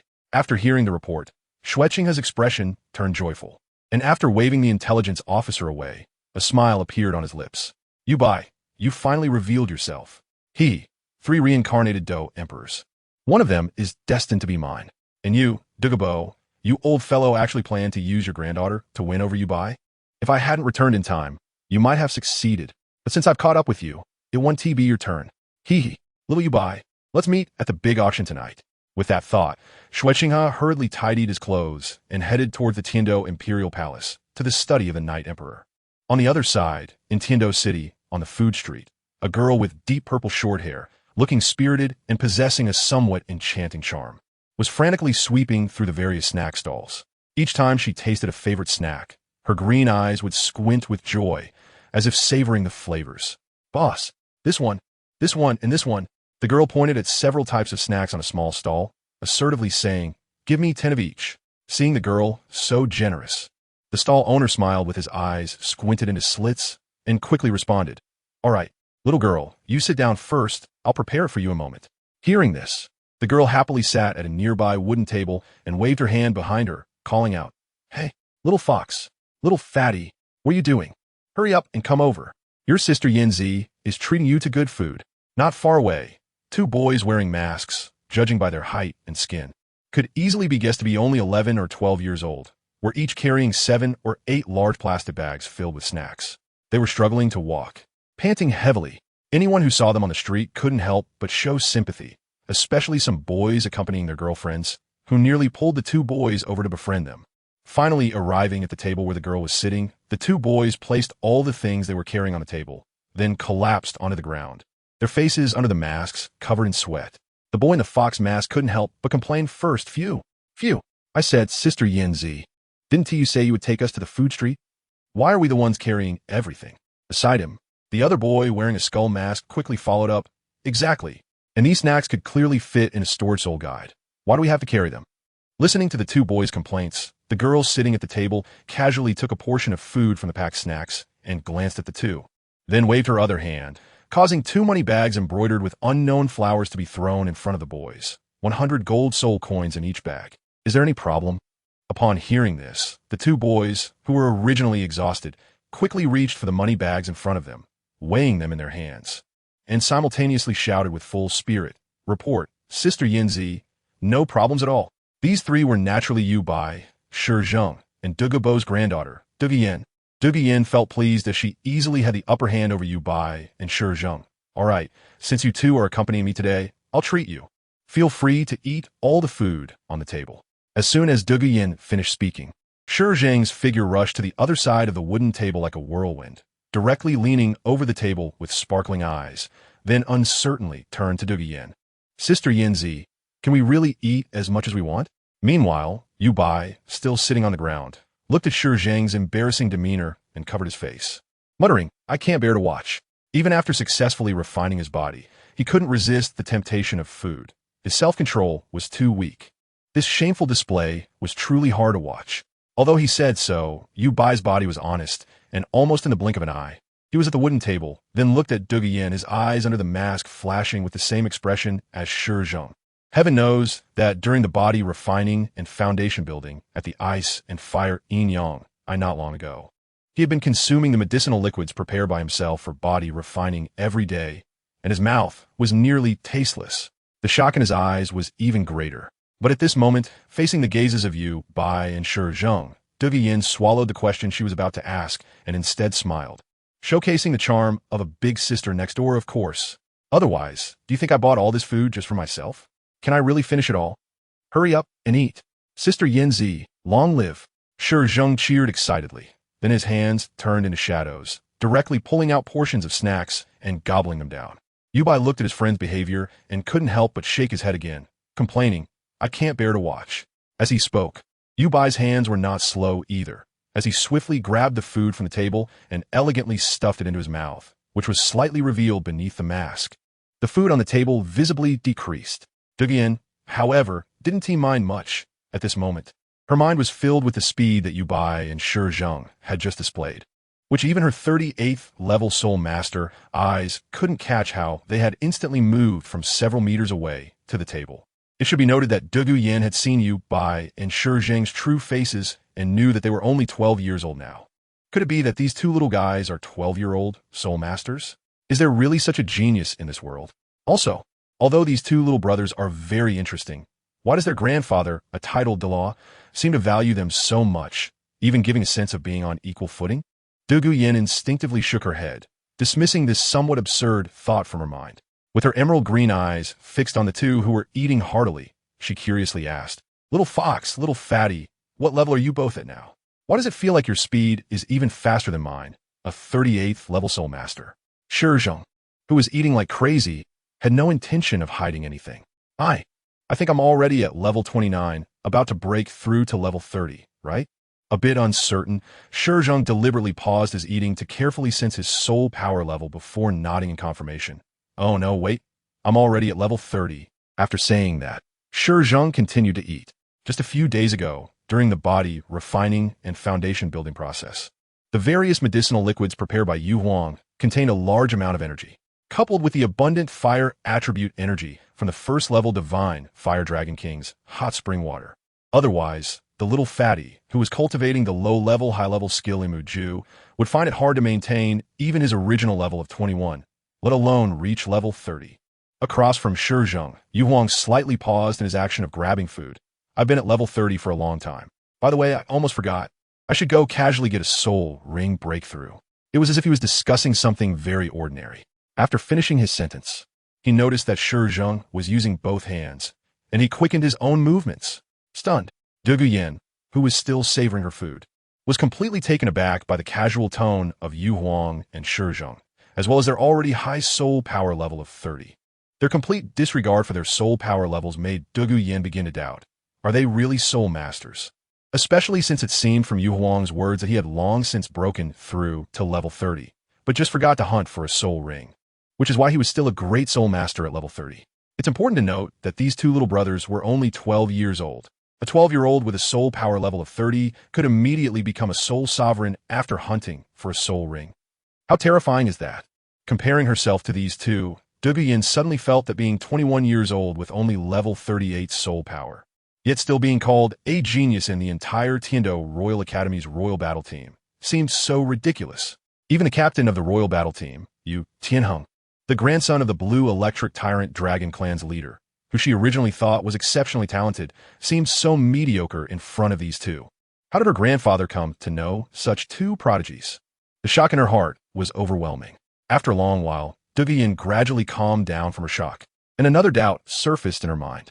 But that doesn't make sense. Although you are both geniuses, you are still only great soul masters with level 30 soul power. How can your speed be faster than mine, a 38th level soul sovereign? Could it be that you two are following the path of pure agility soul masters? The so-called pure agility soul masters are those who give up all attack, defense, control, and support to pursue the ultimate speed. Hearing Duguyan's question, little fatty Shi Zheng answered without thinking, My martial soul is food-related as for speed. As he spoke, Shi Zheng seemed to sense something unusual. His eating action paused, and he looked up at TheYoung, signaling something with his gaze. At this moment, TheYoung seemed to finally understand why Dugubo wanted Duguyan to spend these few days getting close to him and Shi Zheng while he himself was nowhere to be found. It turned out that Dugubo hadn't told Duguyan about their matters, so he wanted to take this opportunity for himself. The sect master of the Other Shore sect, to clarify things with Duguyan and invite her to join their Other Shore sect. Thinking about Duguyan and Tianheng's relationship, TheYoung instantly understood everything. And you keep calling me little fox. I see you're the real old fox. You actually calculated to use me, a 12-year-old comrade, to help you fend off the thunder. Old Poison, you really are sly. While cursing Douluo's operations in his heart, Yu Huang rolled his eyes and then looked at Dugu Yin with a nonchalant expression, speaking casually. My martial soul is the longevity sword, which should be considered a strong attack type. As for why our speed is so fast, that's naturally because our other shore sect cultivation method is unique. By the way, after tonight's auction, we'll be heading back. We'll take you with us, Sister Yin, and I believe very soon. Wait. Dugu Yin, who was getting increasingly uneasy, finally reacted, her pretty face filled with confusion. Other shore sect? What kind of sect is that? Why have I never heard of it? And Little Fox, you just said we... Does that mean I'm also part of the other shore sect? How come I didn't know? The look of bewilderment on Yu Huang's face deepened. The other shore sect is a sect that was just established by me, Little Fatty, and your grandfather. I'm the sect master, while Little Fatty and your grandfather are the elders. By the way, your grandfather also included you in the sect back then, so you're currently the first and only disciple of the sect. What? Don't you know, Sister Yin? After hearing this, Dugu Yin's pretty face visibly darkened, and she exuded a palpable aura of danger. It's important to know that on the Douluo continent, joining a sect or family force is a very serious matter. It's somewhat similar to the martial arts world, where once you join a sect, you cannot easily leave. Otherwise, you will not only face punishment, but also be despised by everyone in the Jianghu. On the Douluo continent, the rules are even stricter.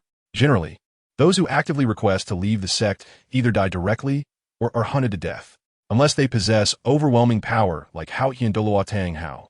Once you join a sect, to prevent spies sent by rival sect from stealing the sect's secrets, and to prevent one's own sect's secrets from being exposed, it is strictly forbidden for disciples to secretly date members of other sects except for arranged marriages.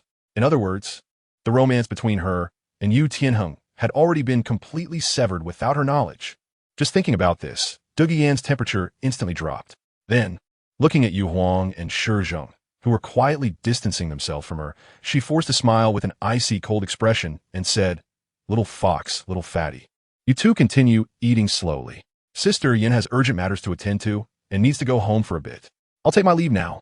After saying that, she stood up, placed a few gold soul coins on the table for the busy owner, and with an aura of coldness surrounding her, walked towards the direction of the Dugu residence.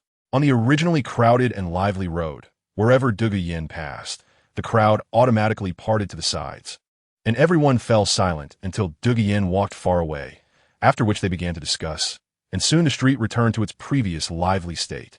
At the stall, Yu Bai watched as Dugu Yin disappeared into the distance. After pulling out a skewer of candied hawthorn from the side and biting into one, he smacked his lips and said, Old Poison, it's better for you to bear this thunder yourself. Next to him, the chubby Shi Zhong, who had also picked up a skewer of candied hawthorn to eat, nodded in agreement. After all, with our small frames, we can't withstand this thunder. 083, Sister Schwer. The strange acting Dugu. Crunch, crunch, Xiaobai, I think we don't need to go back right now.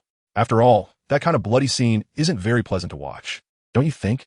Crunch, crunch. The sect master believes Elder Shi is right, so I suggest that after we finish eating, we take a good stroll around this heavenly fighting city and wait for Elder Dugu before the auction house opens. Crunch, crunch. Good idea, sect master. Crunch, crunch. That's settled then. Perhaps due to their body training, the food intake of Yu Bai and the chubby one increased significantly. Then, under the astonished gaze of the stall owner, they not only finished all the delicious food that was hanging up, but also stuffed all the 10 portions of snacks he had just made into their bellies. Finally, under the stall owner's gaze, which was as if he were looking at gods, they swaggered away, each carrying a stick filled with candied hawthorns. Are these two gluttons reincarnated? Time passed slowly, and the sky gradually darkened. However, at this moment, the entire heavenly fighting city didn't become quiet. Instead, the crowd surged onto the streets as if nightlife had begun. Inside Heavenly Fighting City, all the streets were brightly lit. Various vendors that were not seen during the day also began to set up stalls on both sides of the streets, showcasing all sorts of goods. Two figures wearing masks approached 2 streets away from the Heavenly Fighting Auction House, each carrying a stick with only a few candied hawthorns left. Turning to look at the bustling, prosperous streets and the flowing crowds, the chubby one suddenly sighed deeply. Hey, this entire afternoon, we've almost wandered through half of Heavenly Fighting City, but we haven't come across a single scene of a young master teasing a virtuous girl. As a food-type soul master, I finally have combat power and want to try the heroic rescue trope from novels, and then perform a pledge of love scene. At that time, I would need to worry about the second half of my life. Such a pity, such a pity. Beside him, Yubai scoffed, in my opinion. You should be grateful that I helped you successfully build your foundation. Otherwise, with your original figure, even if you really went to rescue a beauty, you might end up only getting a thank you. Young master, I have no way to repay you. I can only be a horse or an ox in my next life to repay your kindness. As soon as these words were spoken, a melodious laugh immediately came from behind them. Ha! Hearing this laugh, Yubai and the chubby one stopped in their tracks, curiously turning around to see a figure completely cloaked in a black robe, currently covering her mouth with her hand, laughing so much that she shook all over. Yubai immediately noticed that the exposed hand of this woman was as white as jade, and her fingers were slender and long, leading him to judge that she should be from some noble or soul master family. You are, before Yubai could ask. The woman in front of him stretched out her hands and pulled down the black robe on her head. The next moment, both of them revealed a look of amazement behind their masks. The chubby one couldn't help but exclaim, "What a beautiful sister." Yubai also nodded silently.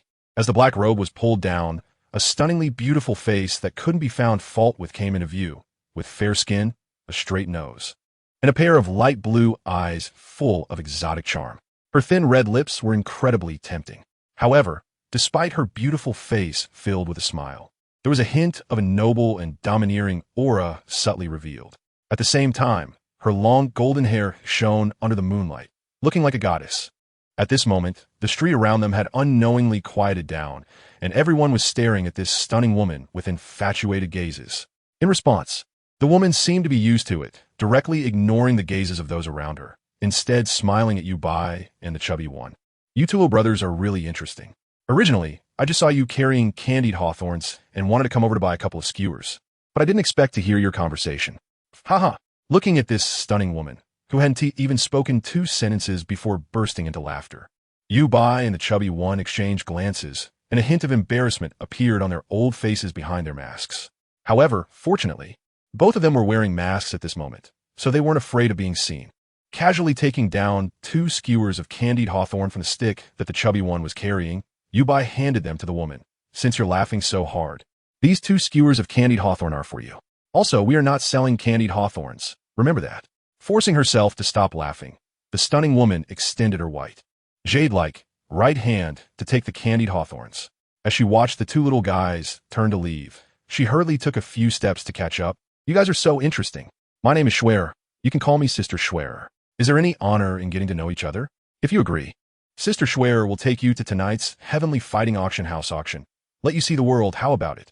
If you come across anything you like, I can buy it for you. What do you think? Are you interested? Just call me Sister Schwerer.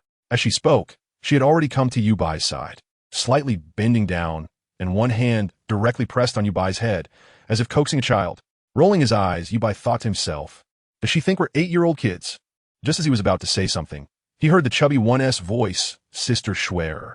Just call me Chubby. Hiss. Yubai inhaled sharply, turning to look at his buddy beside him, his eyes revealing an incredulous expression. What is wrong with you, Chubby? I've never seen you so sweet-talking before. Weren't you the one who used to hide far away from beautiful girls? Could it be that this is the legendary mask effect? Once the mask is on, no one loves. It directly exposes that lewd and reserved true self. Just as Yubai was incredulously looking at the chubby one, he was met with the chubby one's eye roll, followed by blinking eyes, as if saying, don't hold back. Such a big beauty, it's obvious she's interested in you. Hurry up and thank me for creating this opportunity for you. Understanding the meaning expressed in Shi Zheng's eyes, Yubai gave him an exasperated glare. At that moment, the woman who called herself Schwerer laughed cheerfully. So Chubby, Sister Schwerer acknowledges you as my little brother. When we go to the auction house later, if you see anything you like, Sister Schwerer will buy it for you. Yubai clearly saw that upon hearing this, the chubby one's eyes sparkled with excitement. Just as Yubai was about to scold the chubby kid for being useless and easily bought off, he felt a gentle force on his head, turning it to the side, right into the face of an extraordinarily beautiful visage, from which he could even faintly smell a pleasant fragrance. The chubby kid had already agreed. And what about you, little brother?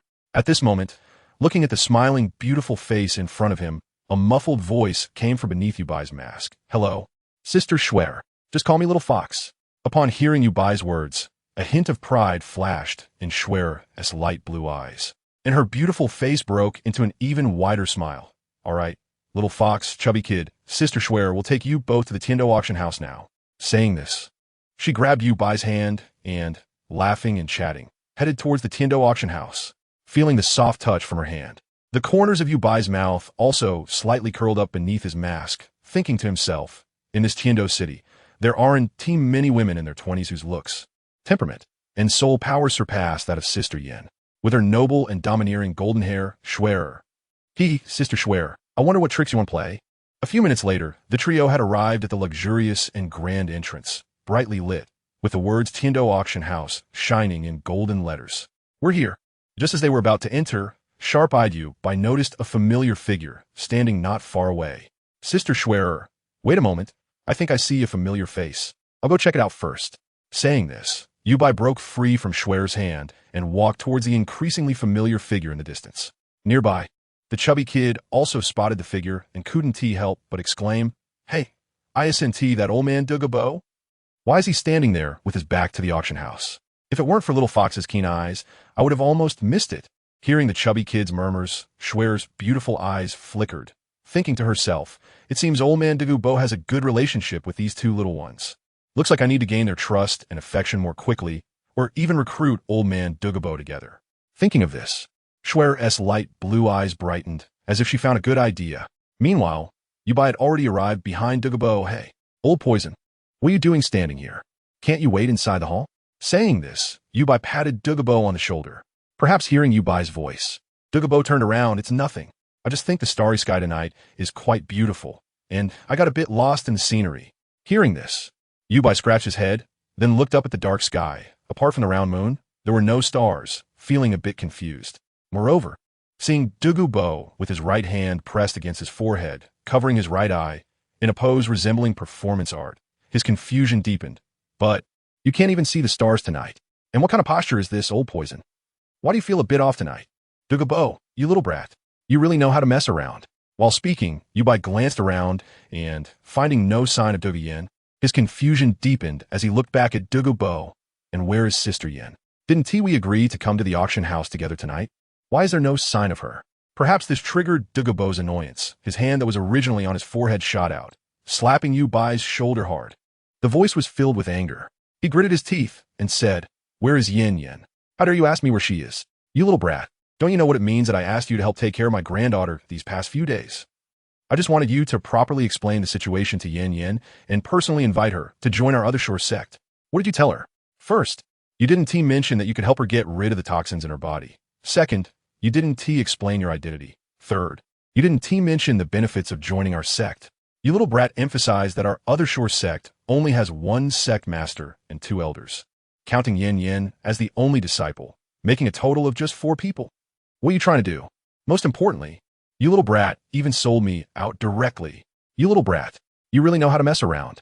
Looking at Douluo, who was gritting his teeth in front of him, Yu Bai suddenly remembered what had happened during the day. Just as a hint of guilt rose on his face, he inadvertently noticed the petite bruise on Douluo's right eye, looking like a panda eye from a punch by a girl. Wait a minute. As if recalling something, Yu Bai could no longer contain his laughter and burst out, Old poison you. This is killing me. Ha. In an instant, Yu Bai's loud laughter not only attracted the attention of Schwer and the chubby kid not far away, but also caught the notice of many others who were about to enter the auction house. Except for the chubby kid and Schwer, who already knew Douluo's identity. The rest could only see an old man with white hair who seemed to have been punched in the eye by a little girl. Some mischievous individuals immediately began to laugh lewdly. Oh, so he was beaten by a little girl. This old man is something else. At such an old age. Still playing around. TSK. Impressive. Old lecherous rogue. Hearing the voices behind him, the chubby kid, who was also laughing, suddenly froze, his heart sinking. Oh no. Sure enough, having already been laughed at by Yu Bai in front of everyone, Douluo was somewhat embarrassed and angry.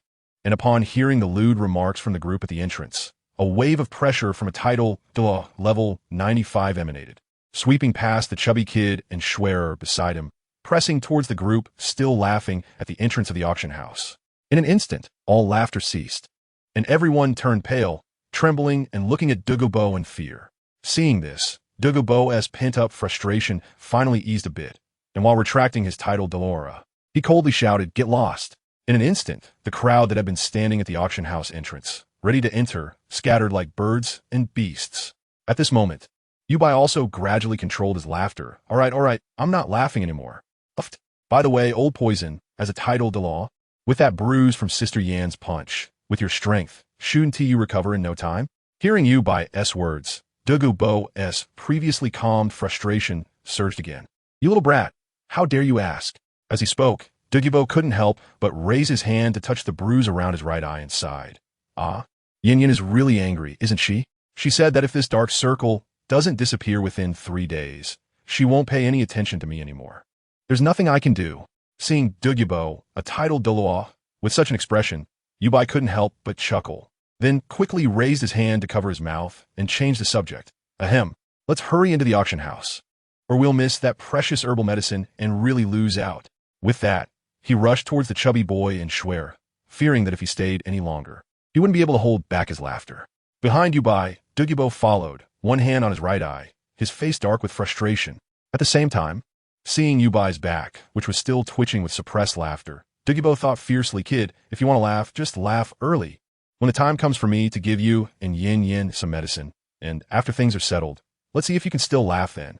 Just as Douluo was brewing these sinister thoughts, the two of them had already arrived in front of the chubby boy and Schwer. The moment he saw Schwer's appearance, even Douluo, who had seen countless beauties over the past century, couldn't help but exclaim inwardly, "What a beautiful woman!" Perhaps due to the intuition of a strong person. When he saw Schwer, Douluo's eyes narrowed slightly. "What a stunning young lady, I wonder who you are?" While speaking, Douluo subtly glanced at Yubai beside him and secretly transmitted, "Kid, this girl is not simple. I can't even detect her strength. Be careful." Then, Douluo saw Yubai wink at him, leaving him somewhat puzzled. At this moment, Schwer suddenly stepped forward and respectfully greeted Douluo. "Greetings, Poison Douluo. You can call me Schwer." Schwer was the newly acknowledged sister of the little fox and the chubby boy, and she originally planned to take them to the auction house to see the world and buy them some things they liked. However, Schwer didn't expect that her two younger brothers were already familiar with the Poison Douluo and had agreed to meet here. Since that was the case, Schwer boldly suggested, "How about we all go together?" As she spoke, a strong look of shock appeared in Schwer's light blue eyes, and she thought to herself, "Isn't it said that Poison Douluo only has level 91 soul power, making him the weakest title Douluo? Why does this person feel stronger than me than some level 95 title Douluo?" As she thought this, a flash of lightning suddenly crossed her mind, and under her slightly lowered eyelids, her light blue eyes glanced at Yubai beside her, feeling a great shock. Although Douluo didn't understand what Yubai's wink meant, he knew that this little fox had already noticed something unusual about the girl in front of them, but had not directly exposed it, likely for his own reasons. Therefore, Douluo nodded at Schwer's greeting, allowing her to rise. "Then let's hurry in." At this moment, Yubai directly took the chubby boy and walked towards the entrance of the auction house. If they didn't participate in the auction soon, the items would really be gone. Seeing this, Douluo and Schwer also said no more and followed along. Upon entering the hall, Douluo initially wanted to show his identity's purple gold card, but, remembering the bruise around his right eye, he switched to a normal gold card that stored 10,000 gold soul coins. After passing the auction house's financial verification, he was led to the second-floor auction center by the staff. The architectural style of the auction center resembled a grand auditorium. The layout was similar to the soul fighting platform, with a circular stage in the center and concentric rings of seats arranged radially around it. It was divided into 5 major sections, with the 3 rows closest to the stage being red, followed by black, purple, yellow, and white. Those with verified assets of 10,000 gold soul coins could only sit in the outermost, most ordinary white VIP seats. Perhaps to avoid attracting attention during the auction, Douluo threw his identity's purple gold card, which at least stored tens of millions of gold soul coins, to Yubai and then hid in a corner. Amused by Douluo, this proud old man, Yubai then shifted his gaze to the auction scene on the circular stage below. Friends and distinguished guests. Next up is the weapon Swallowtail Sacred Spear, personally designed and crafted by Master Lu Gao, one of the 3 great craftsmen. After the auctioneer's explanation and promotion, the people in the front rows had already shouted a terrifying price of 1,500,000 gold soul coins. Yubai couldn't help but click his tongue in amazement and sighed, as expected of the wicked rich. They casually shout out millions of gold soul coins. They really don't care. The chubby boy beside him looked equally stunned, nodding repeatedly. Yeah, look at us. We almost exhausted ourselves just to spend 500 gold soul coins to accompany Sister Yinzi shopping. And these people are tossing out millions of gold soul coins. TSK, TSK.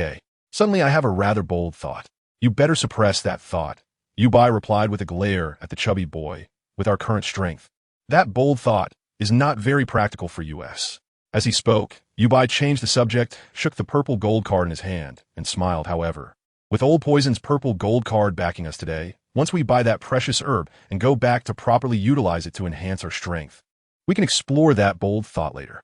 Listening to the conversation between the two little guys beside her, Schwerer felt a mix of amusement and exasperation. She then reached out and ruffled Yubai's silvery hair. Can't you two be a bit more upright? Why are you always thinking about such nonsense? Also, don't think about letting Poison Douluo spend money. Didn't I tell you before we came? As long as you call me Sister Schwerer today at the auction, you can have whatever you want, and I'll pay for it. Buying aphrodisiacs? Fourth Prince Avalanche. After 2 more rounds of the auction, seeing that they still hadn't come across the items they were looking for, Schwerer and Yubai started talking again. By the way, little fox, judging by your aura, you should also be a soul master, right? A big event happened in the soul master world a couple of days ago, and the dynamics among the forces on the entire Douluo continent have begun to change. I wonder if you've heard about it? As soon as she mentioned this, not only did Yubai beside Schwerer look curious, but even Douluo, who was squatting in the corner not far away, perked up his ears. Sister Schwerer, we've both been busy cultivating these past few days and haven't paid attention to the outside world. We don't know what big event happened. The chubby boy Shijing's eyes sparkled with curiosity. Sister Schwerer, could you tell us about it? Thus, Schwerer recounted the events that had taken place in Shrek 2 days ago in detail. When she reached the tense parts, Yubai instinctively felt nervous for Zhu Zhuqing. After all, not to mention that Zhu Zhuqing was someone he admired in his past life. Now, with the title of husband and wife in the previous life between them, it was only natural to feel anxious. Finally, all the forces retreated. However, according to the information I've received in the past couple of days, the major forces that possess the Xiantian treasure record are not only using it to win over other forces, but more importantly, they are researching which cultivation methods recorded in the Xiantian treasure record to study. Perhaps having witnessed the terrifying combat skills of Zhu Zhuqing, these forces are now also attempting to cultivate and rewrite the Xiantian skill, aiming to elevate its level and create new techniques. It's heard that some forces have already succeeded, significantly increasing their soul power cultivation speed. They have already allocated part of their power to experiment with improvements on techniques like the Xianyu hand and ghost eye illusion.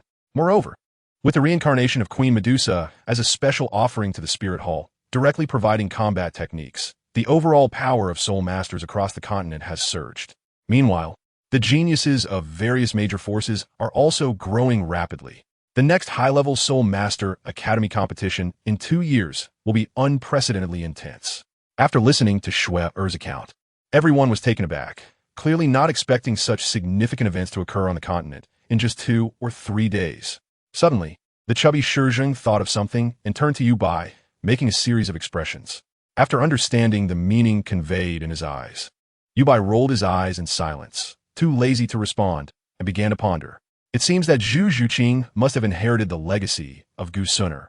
As for the one in the Spirit Hall who has inherited everything from Queen Medusa, we don't even know who that is. And then there's Tang Hao and his son. Given Tang Hao's current state, the most likely scenario is that he is taking Tang San to the Blue-Silver Forest to awaken the Blue-Silver Emperor bloodline, thus transforming himself and enhancing his talent before participating in the upcoming Great World Competition. There are also the Black Dragon Claw and the last appearances of the silver-haired, purple-eyed girl and the man in black. Could they be the Silver Dragon King and the Beast God Emperor Tian combination? They have also emerged. And as for the various major forces, they will likely use the Xiantian treasure record as a foundation to create all sorts of techniques and combat skills within these 2 years, right? It seems that the great chaos era on this continent is about to arrive.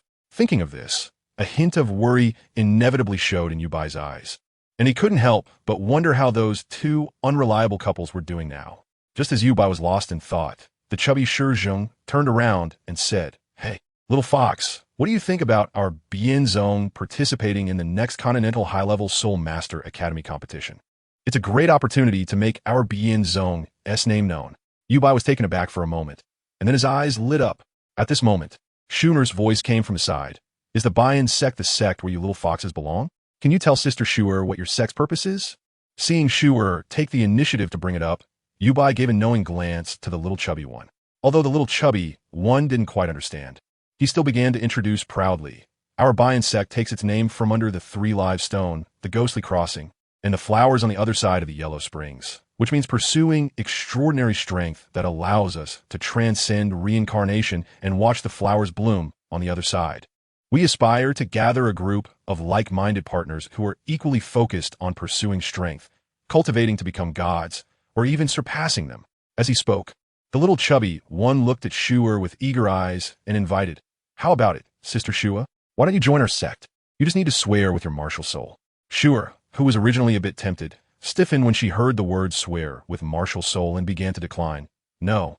Thank you for your kindness, little chubby one. But Sister Schuer is tied up with mundane affairs and simply doesn't have the time to focus on cultivation like you do." Upon hearing this, the little chubby one looked quite regretful. Just then, on the auction stage below, the auctioneer finally brought out what Yubai had been waiting for.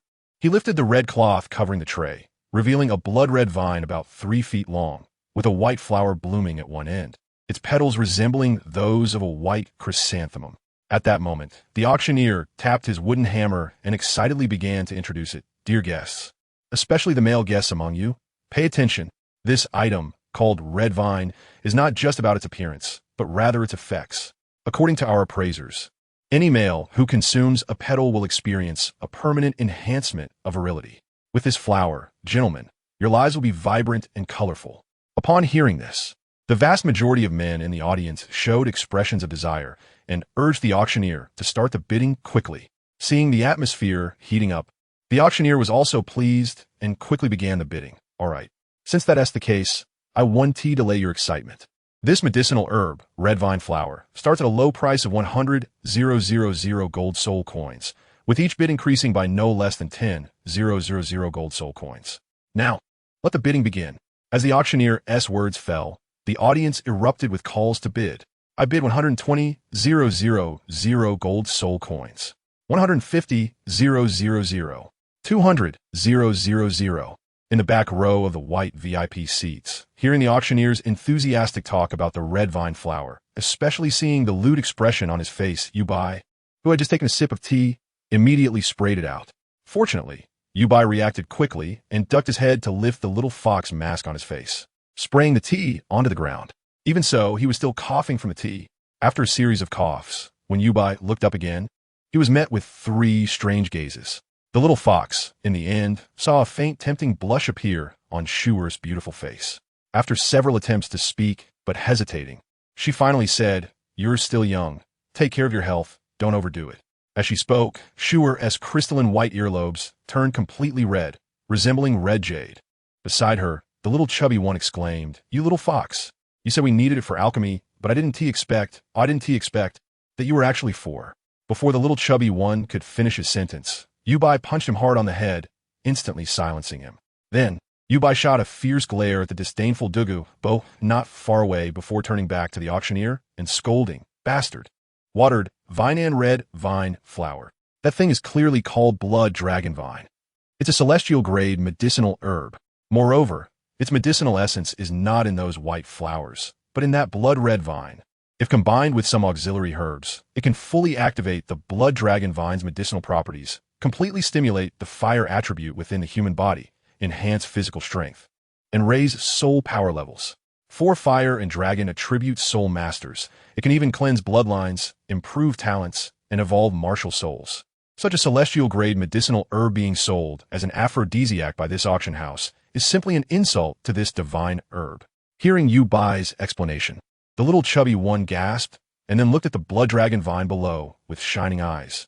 Meanwhile, Schuer was gazing at the boy beside her with sparkling eyes, her desire to claim Yubai for herself growing stronger. If she could obtain the assistance of this little guy, even without considering the future potential of attaining Do Emperor strength, it would not be difficult to conquer the entire Douluo continent. At this moment, Yubai was still unaware of what the people beside him were thinking. Instead, he looked at the bidding, which had already reached a terrifying price of 650,000 gold soul coins, and when the auctioneer seemed ready to hammer down the bid, he felt a bit restless. The thought of such a precious medicine being used as an aphrodisiac by these ignorant people made Yubai feel a bit sad. So he directly shouted, 1,000,000 gold soul coins. As soon as he said this, the entire auction house erupted in a frenzy, turning to look back at him. TSK, spending 1,000,000 gold soul coins to buy this red vine flower. This kid seems to be some rich young master. Oh, look at the beauty beside the masked boy. Such beauty, even I have never seen before. No wonder that kid needs to buy red vine flower. Huh, just afraid he has the money to buy, but not the life to use it. How dare he compete with the fourth prince Shuebing for something he has done for? Just as the crowd was murmuring, a raucous voice rang out. You bastard. How dare you steal something that belongs to this prince? Do you want to die? With that, a disheveled young man in the front row of the red seats suddenly turned around, his fierce gaze directed at Yubai and the others. This person was none other than the fourth prince of Tiando, known throughout the Tiando Empire as a notorious scoundrel, Shuebing. As the crowd saw the furious Shuebing turn around and direct his gaze at Yubai and the others, they couldn't help but show gleeful expressions. However, the next scene left everyone dumbfounded. The originally furious Shuebing, as soon as he locked his crazy dog-like gaze on Yubai and the others, was about to curse. But the moment his eyes met Shuer's stunning face, he revealed a foolish expression. When Shuebing's eyes met Shuer's light blue ones, he suddenly felt a chill run down his spine, shivered from the bottom of his heart, and immediately turned around, no longer speaking. In just a few seconds, Avalanche's sudden change of demeanor left everyone stunned. Originally, Yubai thought they were really going to enact the Klitsch D drama of auctions and wealthy playboys, entangled in a complicated plot. Unexpectedly, before he could even speak, Avalanche wilted, which left Yubai, who was ready to experience the thrill of playing the pig to eat the tiger, greatly disappointed. TSK, casually glancing at the slightly squinted eyes of Shui Er beside him, Yubai couldn't help but click his tongue in his heart. At the other VIP seats, everyone immediately withdrew their gazes, not daring to look back at Yubai and the others. Soon, the auction house staff respectfully brought over the dragon blood vine, and after Shui Er paid first, everyone was just about to leave the auction house when they saw the auction house bring out a very nice cauldron, which they also bid for considering the upcoming alchemy needs. After leaving the auction house, Douluo had already vanished. That old poison master was still so concerned about his image.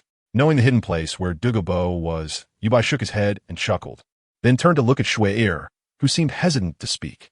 Sister Shui Er, do you have something to say? The nearby chubby Shijing also cast a puzzled glance.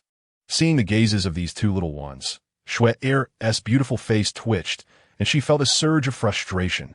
These two little brats. I spent over 1,000,000 gold soul coins on you, yet these two little rascals didn't even hint at treating me to a meal. How can I continue to build a relationship and then recruit this little brat Yubai? Cursing in her heart, Shui Er suddenly had a brainwave in response to Yubai and the others' gazes, and a look of difficulty appeared on her stunningly beautiful face. You guys, you bought medicinal materials and a medicinal cauldron, and considering the little fox's apparent knowledge of medicinal materials earlier, you're not preparing to refine medicine, are you? Don't be nervous. I just want to ask if you'd be interested in collaborating with me, your sister. After saying that, Shui Er looked at Yubai with expectation, thinking to herself, as long as we interact frequently, this young lady will definitely be able to recruit you, a little brat. At this moment, no one knew what kind of expression was hidden beneath Yubai's fox mask. They only heard his somewhat vigilant voice, Sister Shui Er. What exactly is your identity? Not only do you have such a terrifying intelligence network, but you can also analyze our plans. And you can casually take out 1,000,000 gold soul coins. You're probably not an ordinary person, right? Hearing the cautious words from this little fox in front of her, Shui Er couldn't help but secretly admire his vigilance, then showed a hesitant expression as if pondering something. After a moment, she seemed to lay her cards on the table. All right, since you are my younger brothers, I don't mind telling you too. I am Li Shui Er, a member of the Li family, one of the hidden families supporting all the great soul fighting arenas on the continent. You, as soul masters, should know about the situation of the great soul fighting arena. If we can do business with medicinal pills there, we will definitely make a fortune. Moreover, as one of the families behind the great soul fighting arena, our Li family is fully capable of establishing a department. They're specifically responsible for purchasing various medicinal materials for your other shore sex alchemy needs. What do you think of this win-win deal? Li Shui Er. Yubai blinked, somewhat confused, but soon reacted, narrowing his eyes beneath the mask and immediately becoming enthusiastic. So Sister Shui Air is from the family behind the great soul fighting arena. No wonder she is so wealthy. And her intelligence capabilities are outstanding. Moreover, Sister Shui Air's proposal seems quite good. We will bring the news back to the sect. And such a win-win business will definitely be agreed upon by the elders and the sect master. Seeing Yubai say this, a charming smile appeared on Li Shui Air's stunning face. After they agreed to contact each other in the Great Soul Fighting Arena in Tiando City to complete the subsequent transactions, Yubai left with the chubby Shizheng. On the spot, until she watched Yubai and the others completely leave, Li Shui Air could barely maintain her smile, scolding with a laugh. Sure enough, just a little fox. When it comes to lying, he doesn't even draft a script, not even blushing. A sect elder and sect master? Don't think this young lady doesn't know. That broken sect of yours has only 4 people, including Douluo. After scolding, Li Shui Air's face once again showed pride and satisfaction, her light blue eyes exuding confidence. Indeed, a little brat is still a little brat. Even with the inheritance of the former Flame Emperor, he is still just a little brat. He can still be easily controlled by this young lady. Next time we meet will be when I recruit you. Just wait. After a moment of muttering to herself, Li Shui Air retracted her smile, her whole body starting to exude a noble and domineering aura. Uncle Cuttlefish, go to the Li family among the hidden families. On the other side, also on the way to Douluo's residence, a smile appeared at the corner of Yubai's mouth beneath the mask, thinking to himself, this really is a fun game. At this moment, they had arrived at the residential area, and the roads became quieter. Hey, little fox, that woman should already know your true identity. Should I go and eliminate her now? As the words fell, Douluo's figure appeared beside Yubai and the others, exuding a fierce aura. Little chubby Shizheng's expression also changed at the words, turning to look at Yubai, who suddenly showed a hint of killing intent. Completely different from the innocent look he had when calling Shui Air's sister earlier. Yes, Xiaobai, your identity cannot be exposed. Just now, that Li Shui Air also mentioned your previous wife Gu Sun'er's reincarnation. When Zhu Zhuqing was exposed, there was a chaotic scene with 7 or 8 titled Douluos fighting. At that time, even the old poison master couldn't protect us.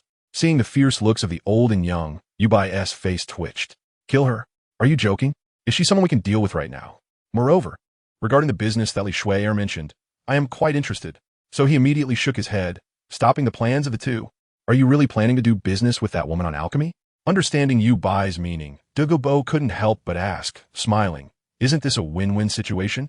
Yubai didn't turn back, continuing, as for the so-called crisis, old poison master, if even Zhu Zhuqing has inherited the source martial soul of the... Then as for this so-called flame emperor, have I inherited the source? As he spoke, Yubai turned around, and the green fire lotus slowly spun in his eyes.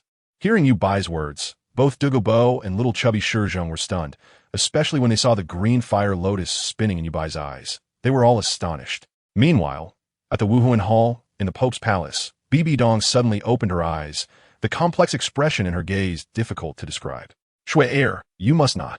Although Bibi Dong had not favored her daughter in the past 20 years, she had secretly kept an eye on her. Therefore, Bibi Dong herself perhaps understood her better than Xianren Xue. With the power of her soul, Bibi Dong observed everything that happened today at the auction house in Heavendo City very clearly, and she was feeling somewhat worried at this moment. On the other side, Yubai, the chubby boy, and the 4 others, including Douluo and the still angry Dougayen, had already returned to the Eye of Ice and Fire under the cover of night. The first thing they did upon arrival was to address the soul ring issue for Yubai and the chubby boy. Before hunting for soul rings, Yubai took out the large cauldron he had bought from the auction house and casually tossed it near the fire eye. Then, from a many divine-grade medicinal herbs growing in the Eye of Ice and Fire, he found autumn water gaze due in the 9th grade spiritual material, soul condensing flower. He combined these with the medicinal materials he had just bought in Heavendo City and tossed them into the cauldron. Under the curious gazes of the others, he began his first alchemy journey. Boom! Yubai directly completed the possession of his second martial soul, Flame Eye, and a small group of blue lotus core fire began to burn fiercely in the cauldron under the gaze of the Flame Eye. At the same time, Yubai's spiritual power also extended, enveloping the entire cauldron. Following that, one by one, the medicinal materials were sent into the cauldron in a flowing manner, while he recalled all the steps of alchemy in his mind, perfectly following the steps from his memory. After more than 10 minutes, as Yubai executed the final alchemical technique, an enticing medicinal fragrance wafted from the cauldron. The others merely inhaled the aroma and felt a rush of clarity, as if their spirits had been uplifted. Sensing this fragrant pill, a smile crept onto Yubai's lips. Then, as he performed the final hand gesture, 8 green pills flew directly from the cauldron into Yubai's hands. Looking at the 7 or 8 pill rings on each pill, Yubai couldn't help but sigh. It seemed that his strength was still too weak, leading to a lack of control over the alchemy process. With the inheritance of the Flame Emperor, he had only managed to produce 8 pill patterns for a mere second-grade soul condensing pill, falling short of the ultimate 9 patterns. It seemed he needed to practice alchemy techniques more in the future. After a sigh, Yubai directly tossed 2 of the pills to the chubby boy, Shizheng, while Douluo and his grandson each took 2, leaving 2 for himself. These were second-grade soul condensing pills that could enhance soul power. Chubby, after you take them, you'll have a good chance of absorbing a 10,000-year soul ring for your 3rd soul ring. Whoa, why did my soul ring lose its color? A 10,000-year 3rd ring? Hearing Yubai's casual words, both the chubby boy Shizheng and Douluo, who was observing and learning from Yubai's alchemy, as well as Douluo, who was also examining the 2 beautiful green pills with 9 patterns in her hands, were all taken aback. They instinctively tightened their grip on the soul-condensing pills, as if afraid of dropping them. Xiaobai, you're not joking with me, right? The chubby boy was still in disbelief. I know that only soul kings can absorb a 10,000-year soul ring. Can my 100-pound body really absorb a 10,000-year 3rd ring? What if I explode? Beside them, the now-recovered Douluo had a serious expression on his face. Little fox, this is no joke. Absorbing a 10,000-year soul ring requires not only the physical strength to match or exceed that of a soul king, but also to avoid the resentment contained in the soul ring after the 10,000-year soul beast's death. Once a soul master absorbs it, they will face the impact of soul oscillation. If they can't withstand it, they could either fail to absorb the soul ring and never step into the soul king realm again, or suffer a soul collapse and die on the spot. Upon hearing this, the chubby boy turned pale. Douluo, standing nearby, also looked at Yubai with concern, with a speechless roll of her eyes. Yubai glanced at the chubby boy. Chubby, do you think I had you train your body for nothing a while back? If you don't use soul power and just rely on your physical combat with your current physical strength, it wouldn't be difficult to take down any soul king in a frontal battle. As he spoke, Yubai's tone shifted as he looked at Douluo. As for you, old poison, regarding your claim that absorbing a soul ring will lead to residual soul oscillation, don't you think there's a residual soul residing in one of your 9 soul rings? This was also something Yubai discovered after inheriting Xiao Yan's cultivation experience. In fact, every soul beast that dies contains the remnant soul of that soul beast within the soul ring it produces. However, the souls of soul beasts under 10,000 years are not very solid. The remnant souls produced after death merely reside in the soul rings in a dormant energy form and cannot awaken like those of soul beasts over 10,000 years old. The energy of their souls is so powerful that it can not only awaken them, but also launch an attack on the spiritual sea when absorbing the soul ring. Whenever a soul master absorbs a soul ring, their martial soul interacts with the remnant soul energy of the soul beast within the ring, resulting in a soul skill that combines the characteristics of both the soul master's martial soul and the soul beast. Furthermore, Yubai speculated that this might actually be a method of the divine realm. In this Douluo continent, in any major world of cultivation, beings like soul masters are either long ago possessed by the souls of soul beasts or struck dead by lightning during the tribulation. There is no possibility of survival. Of course, Yubai would never share this last thought with Xiaopeng Dun and the others. After listening to Yubai's explanation about the soul beasts and soul rings, Douluo, Xiaopeng Dun, and Douluo were all taken aback, and then they felt a chill run through their bodies. After all, who would have thought that within each of their soul rings, there were still remnant souls of soul beasts residing, following them all the time? In response, Yubai chuckled and clapped his hands, assuring them that since they were all part of his Bianzong, he would naturally resolve these troubles for them. Saying this, Yubai looked at Xiaopeng Dun and gestured for him to summon his martial soul. Upon hearing Yubai's words, Xiaopeng Dun immediately summoned his martial soul, Jerky, without any hesitation. At the same time, 2 white to transparent soul rings rose brightly. What the heck? Why did my soul ring lose its color? Yubai covered his ears as he looked at the shocked Xiaopeng Dun and the equally stunned and curious Douluo and Douluo beside him. Don't worry, Xiaopeng Dun. The current color of your soul ring is actually its true original color. This is the result of refining the remnant soul within the soul ring using the fire ice spring water a few days ago during the fire refining foundation. As for the effect of the soul skill, it no longer needs to consume a fixed amount of soul power to release a soul skill of fixed effect size. Instead, the effect of the soul skill can be as powerful as the amount of soul power used. Of course, the limit of this effect is the original effect of the soul skill. This means that in the future, when releasing soul skills, they can save a lot of unnecessary soul power according to specific situations. Manipulating soul skills will also become more effortless. Listening to Bai's explanation, the three in front of him all showed joy on their faces, especially Douluo, this titled Douluo during battle.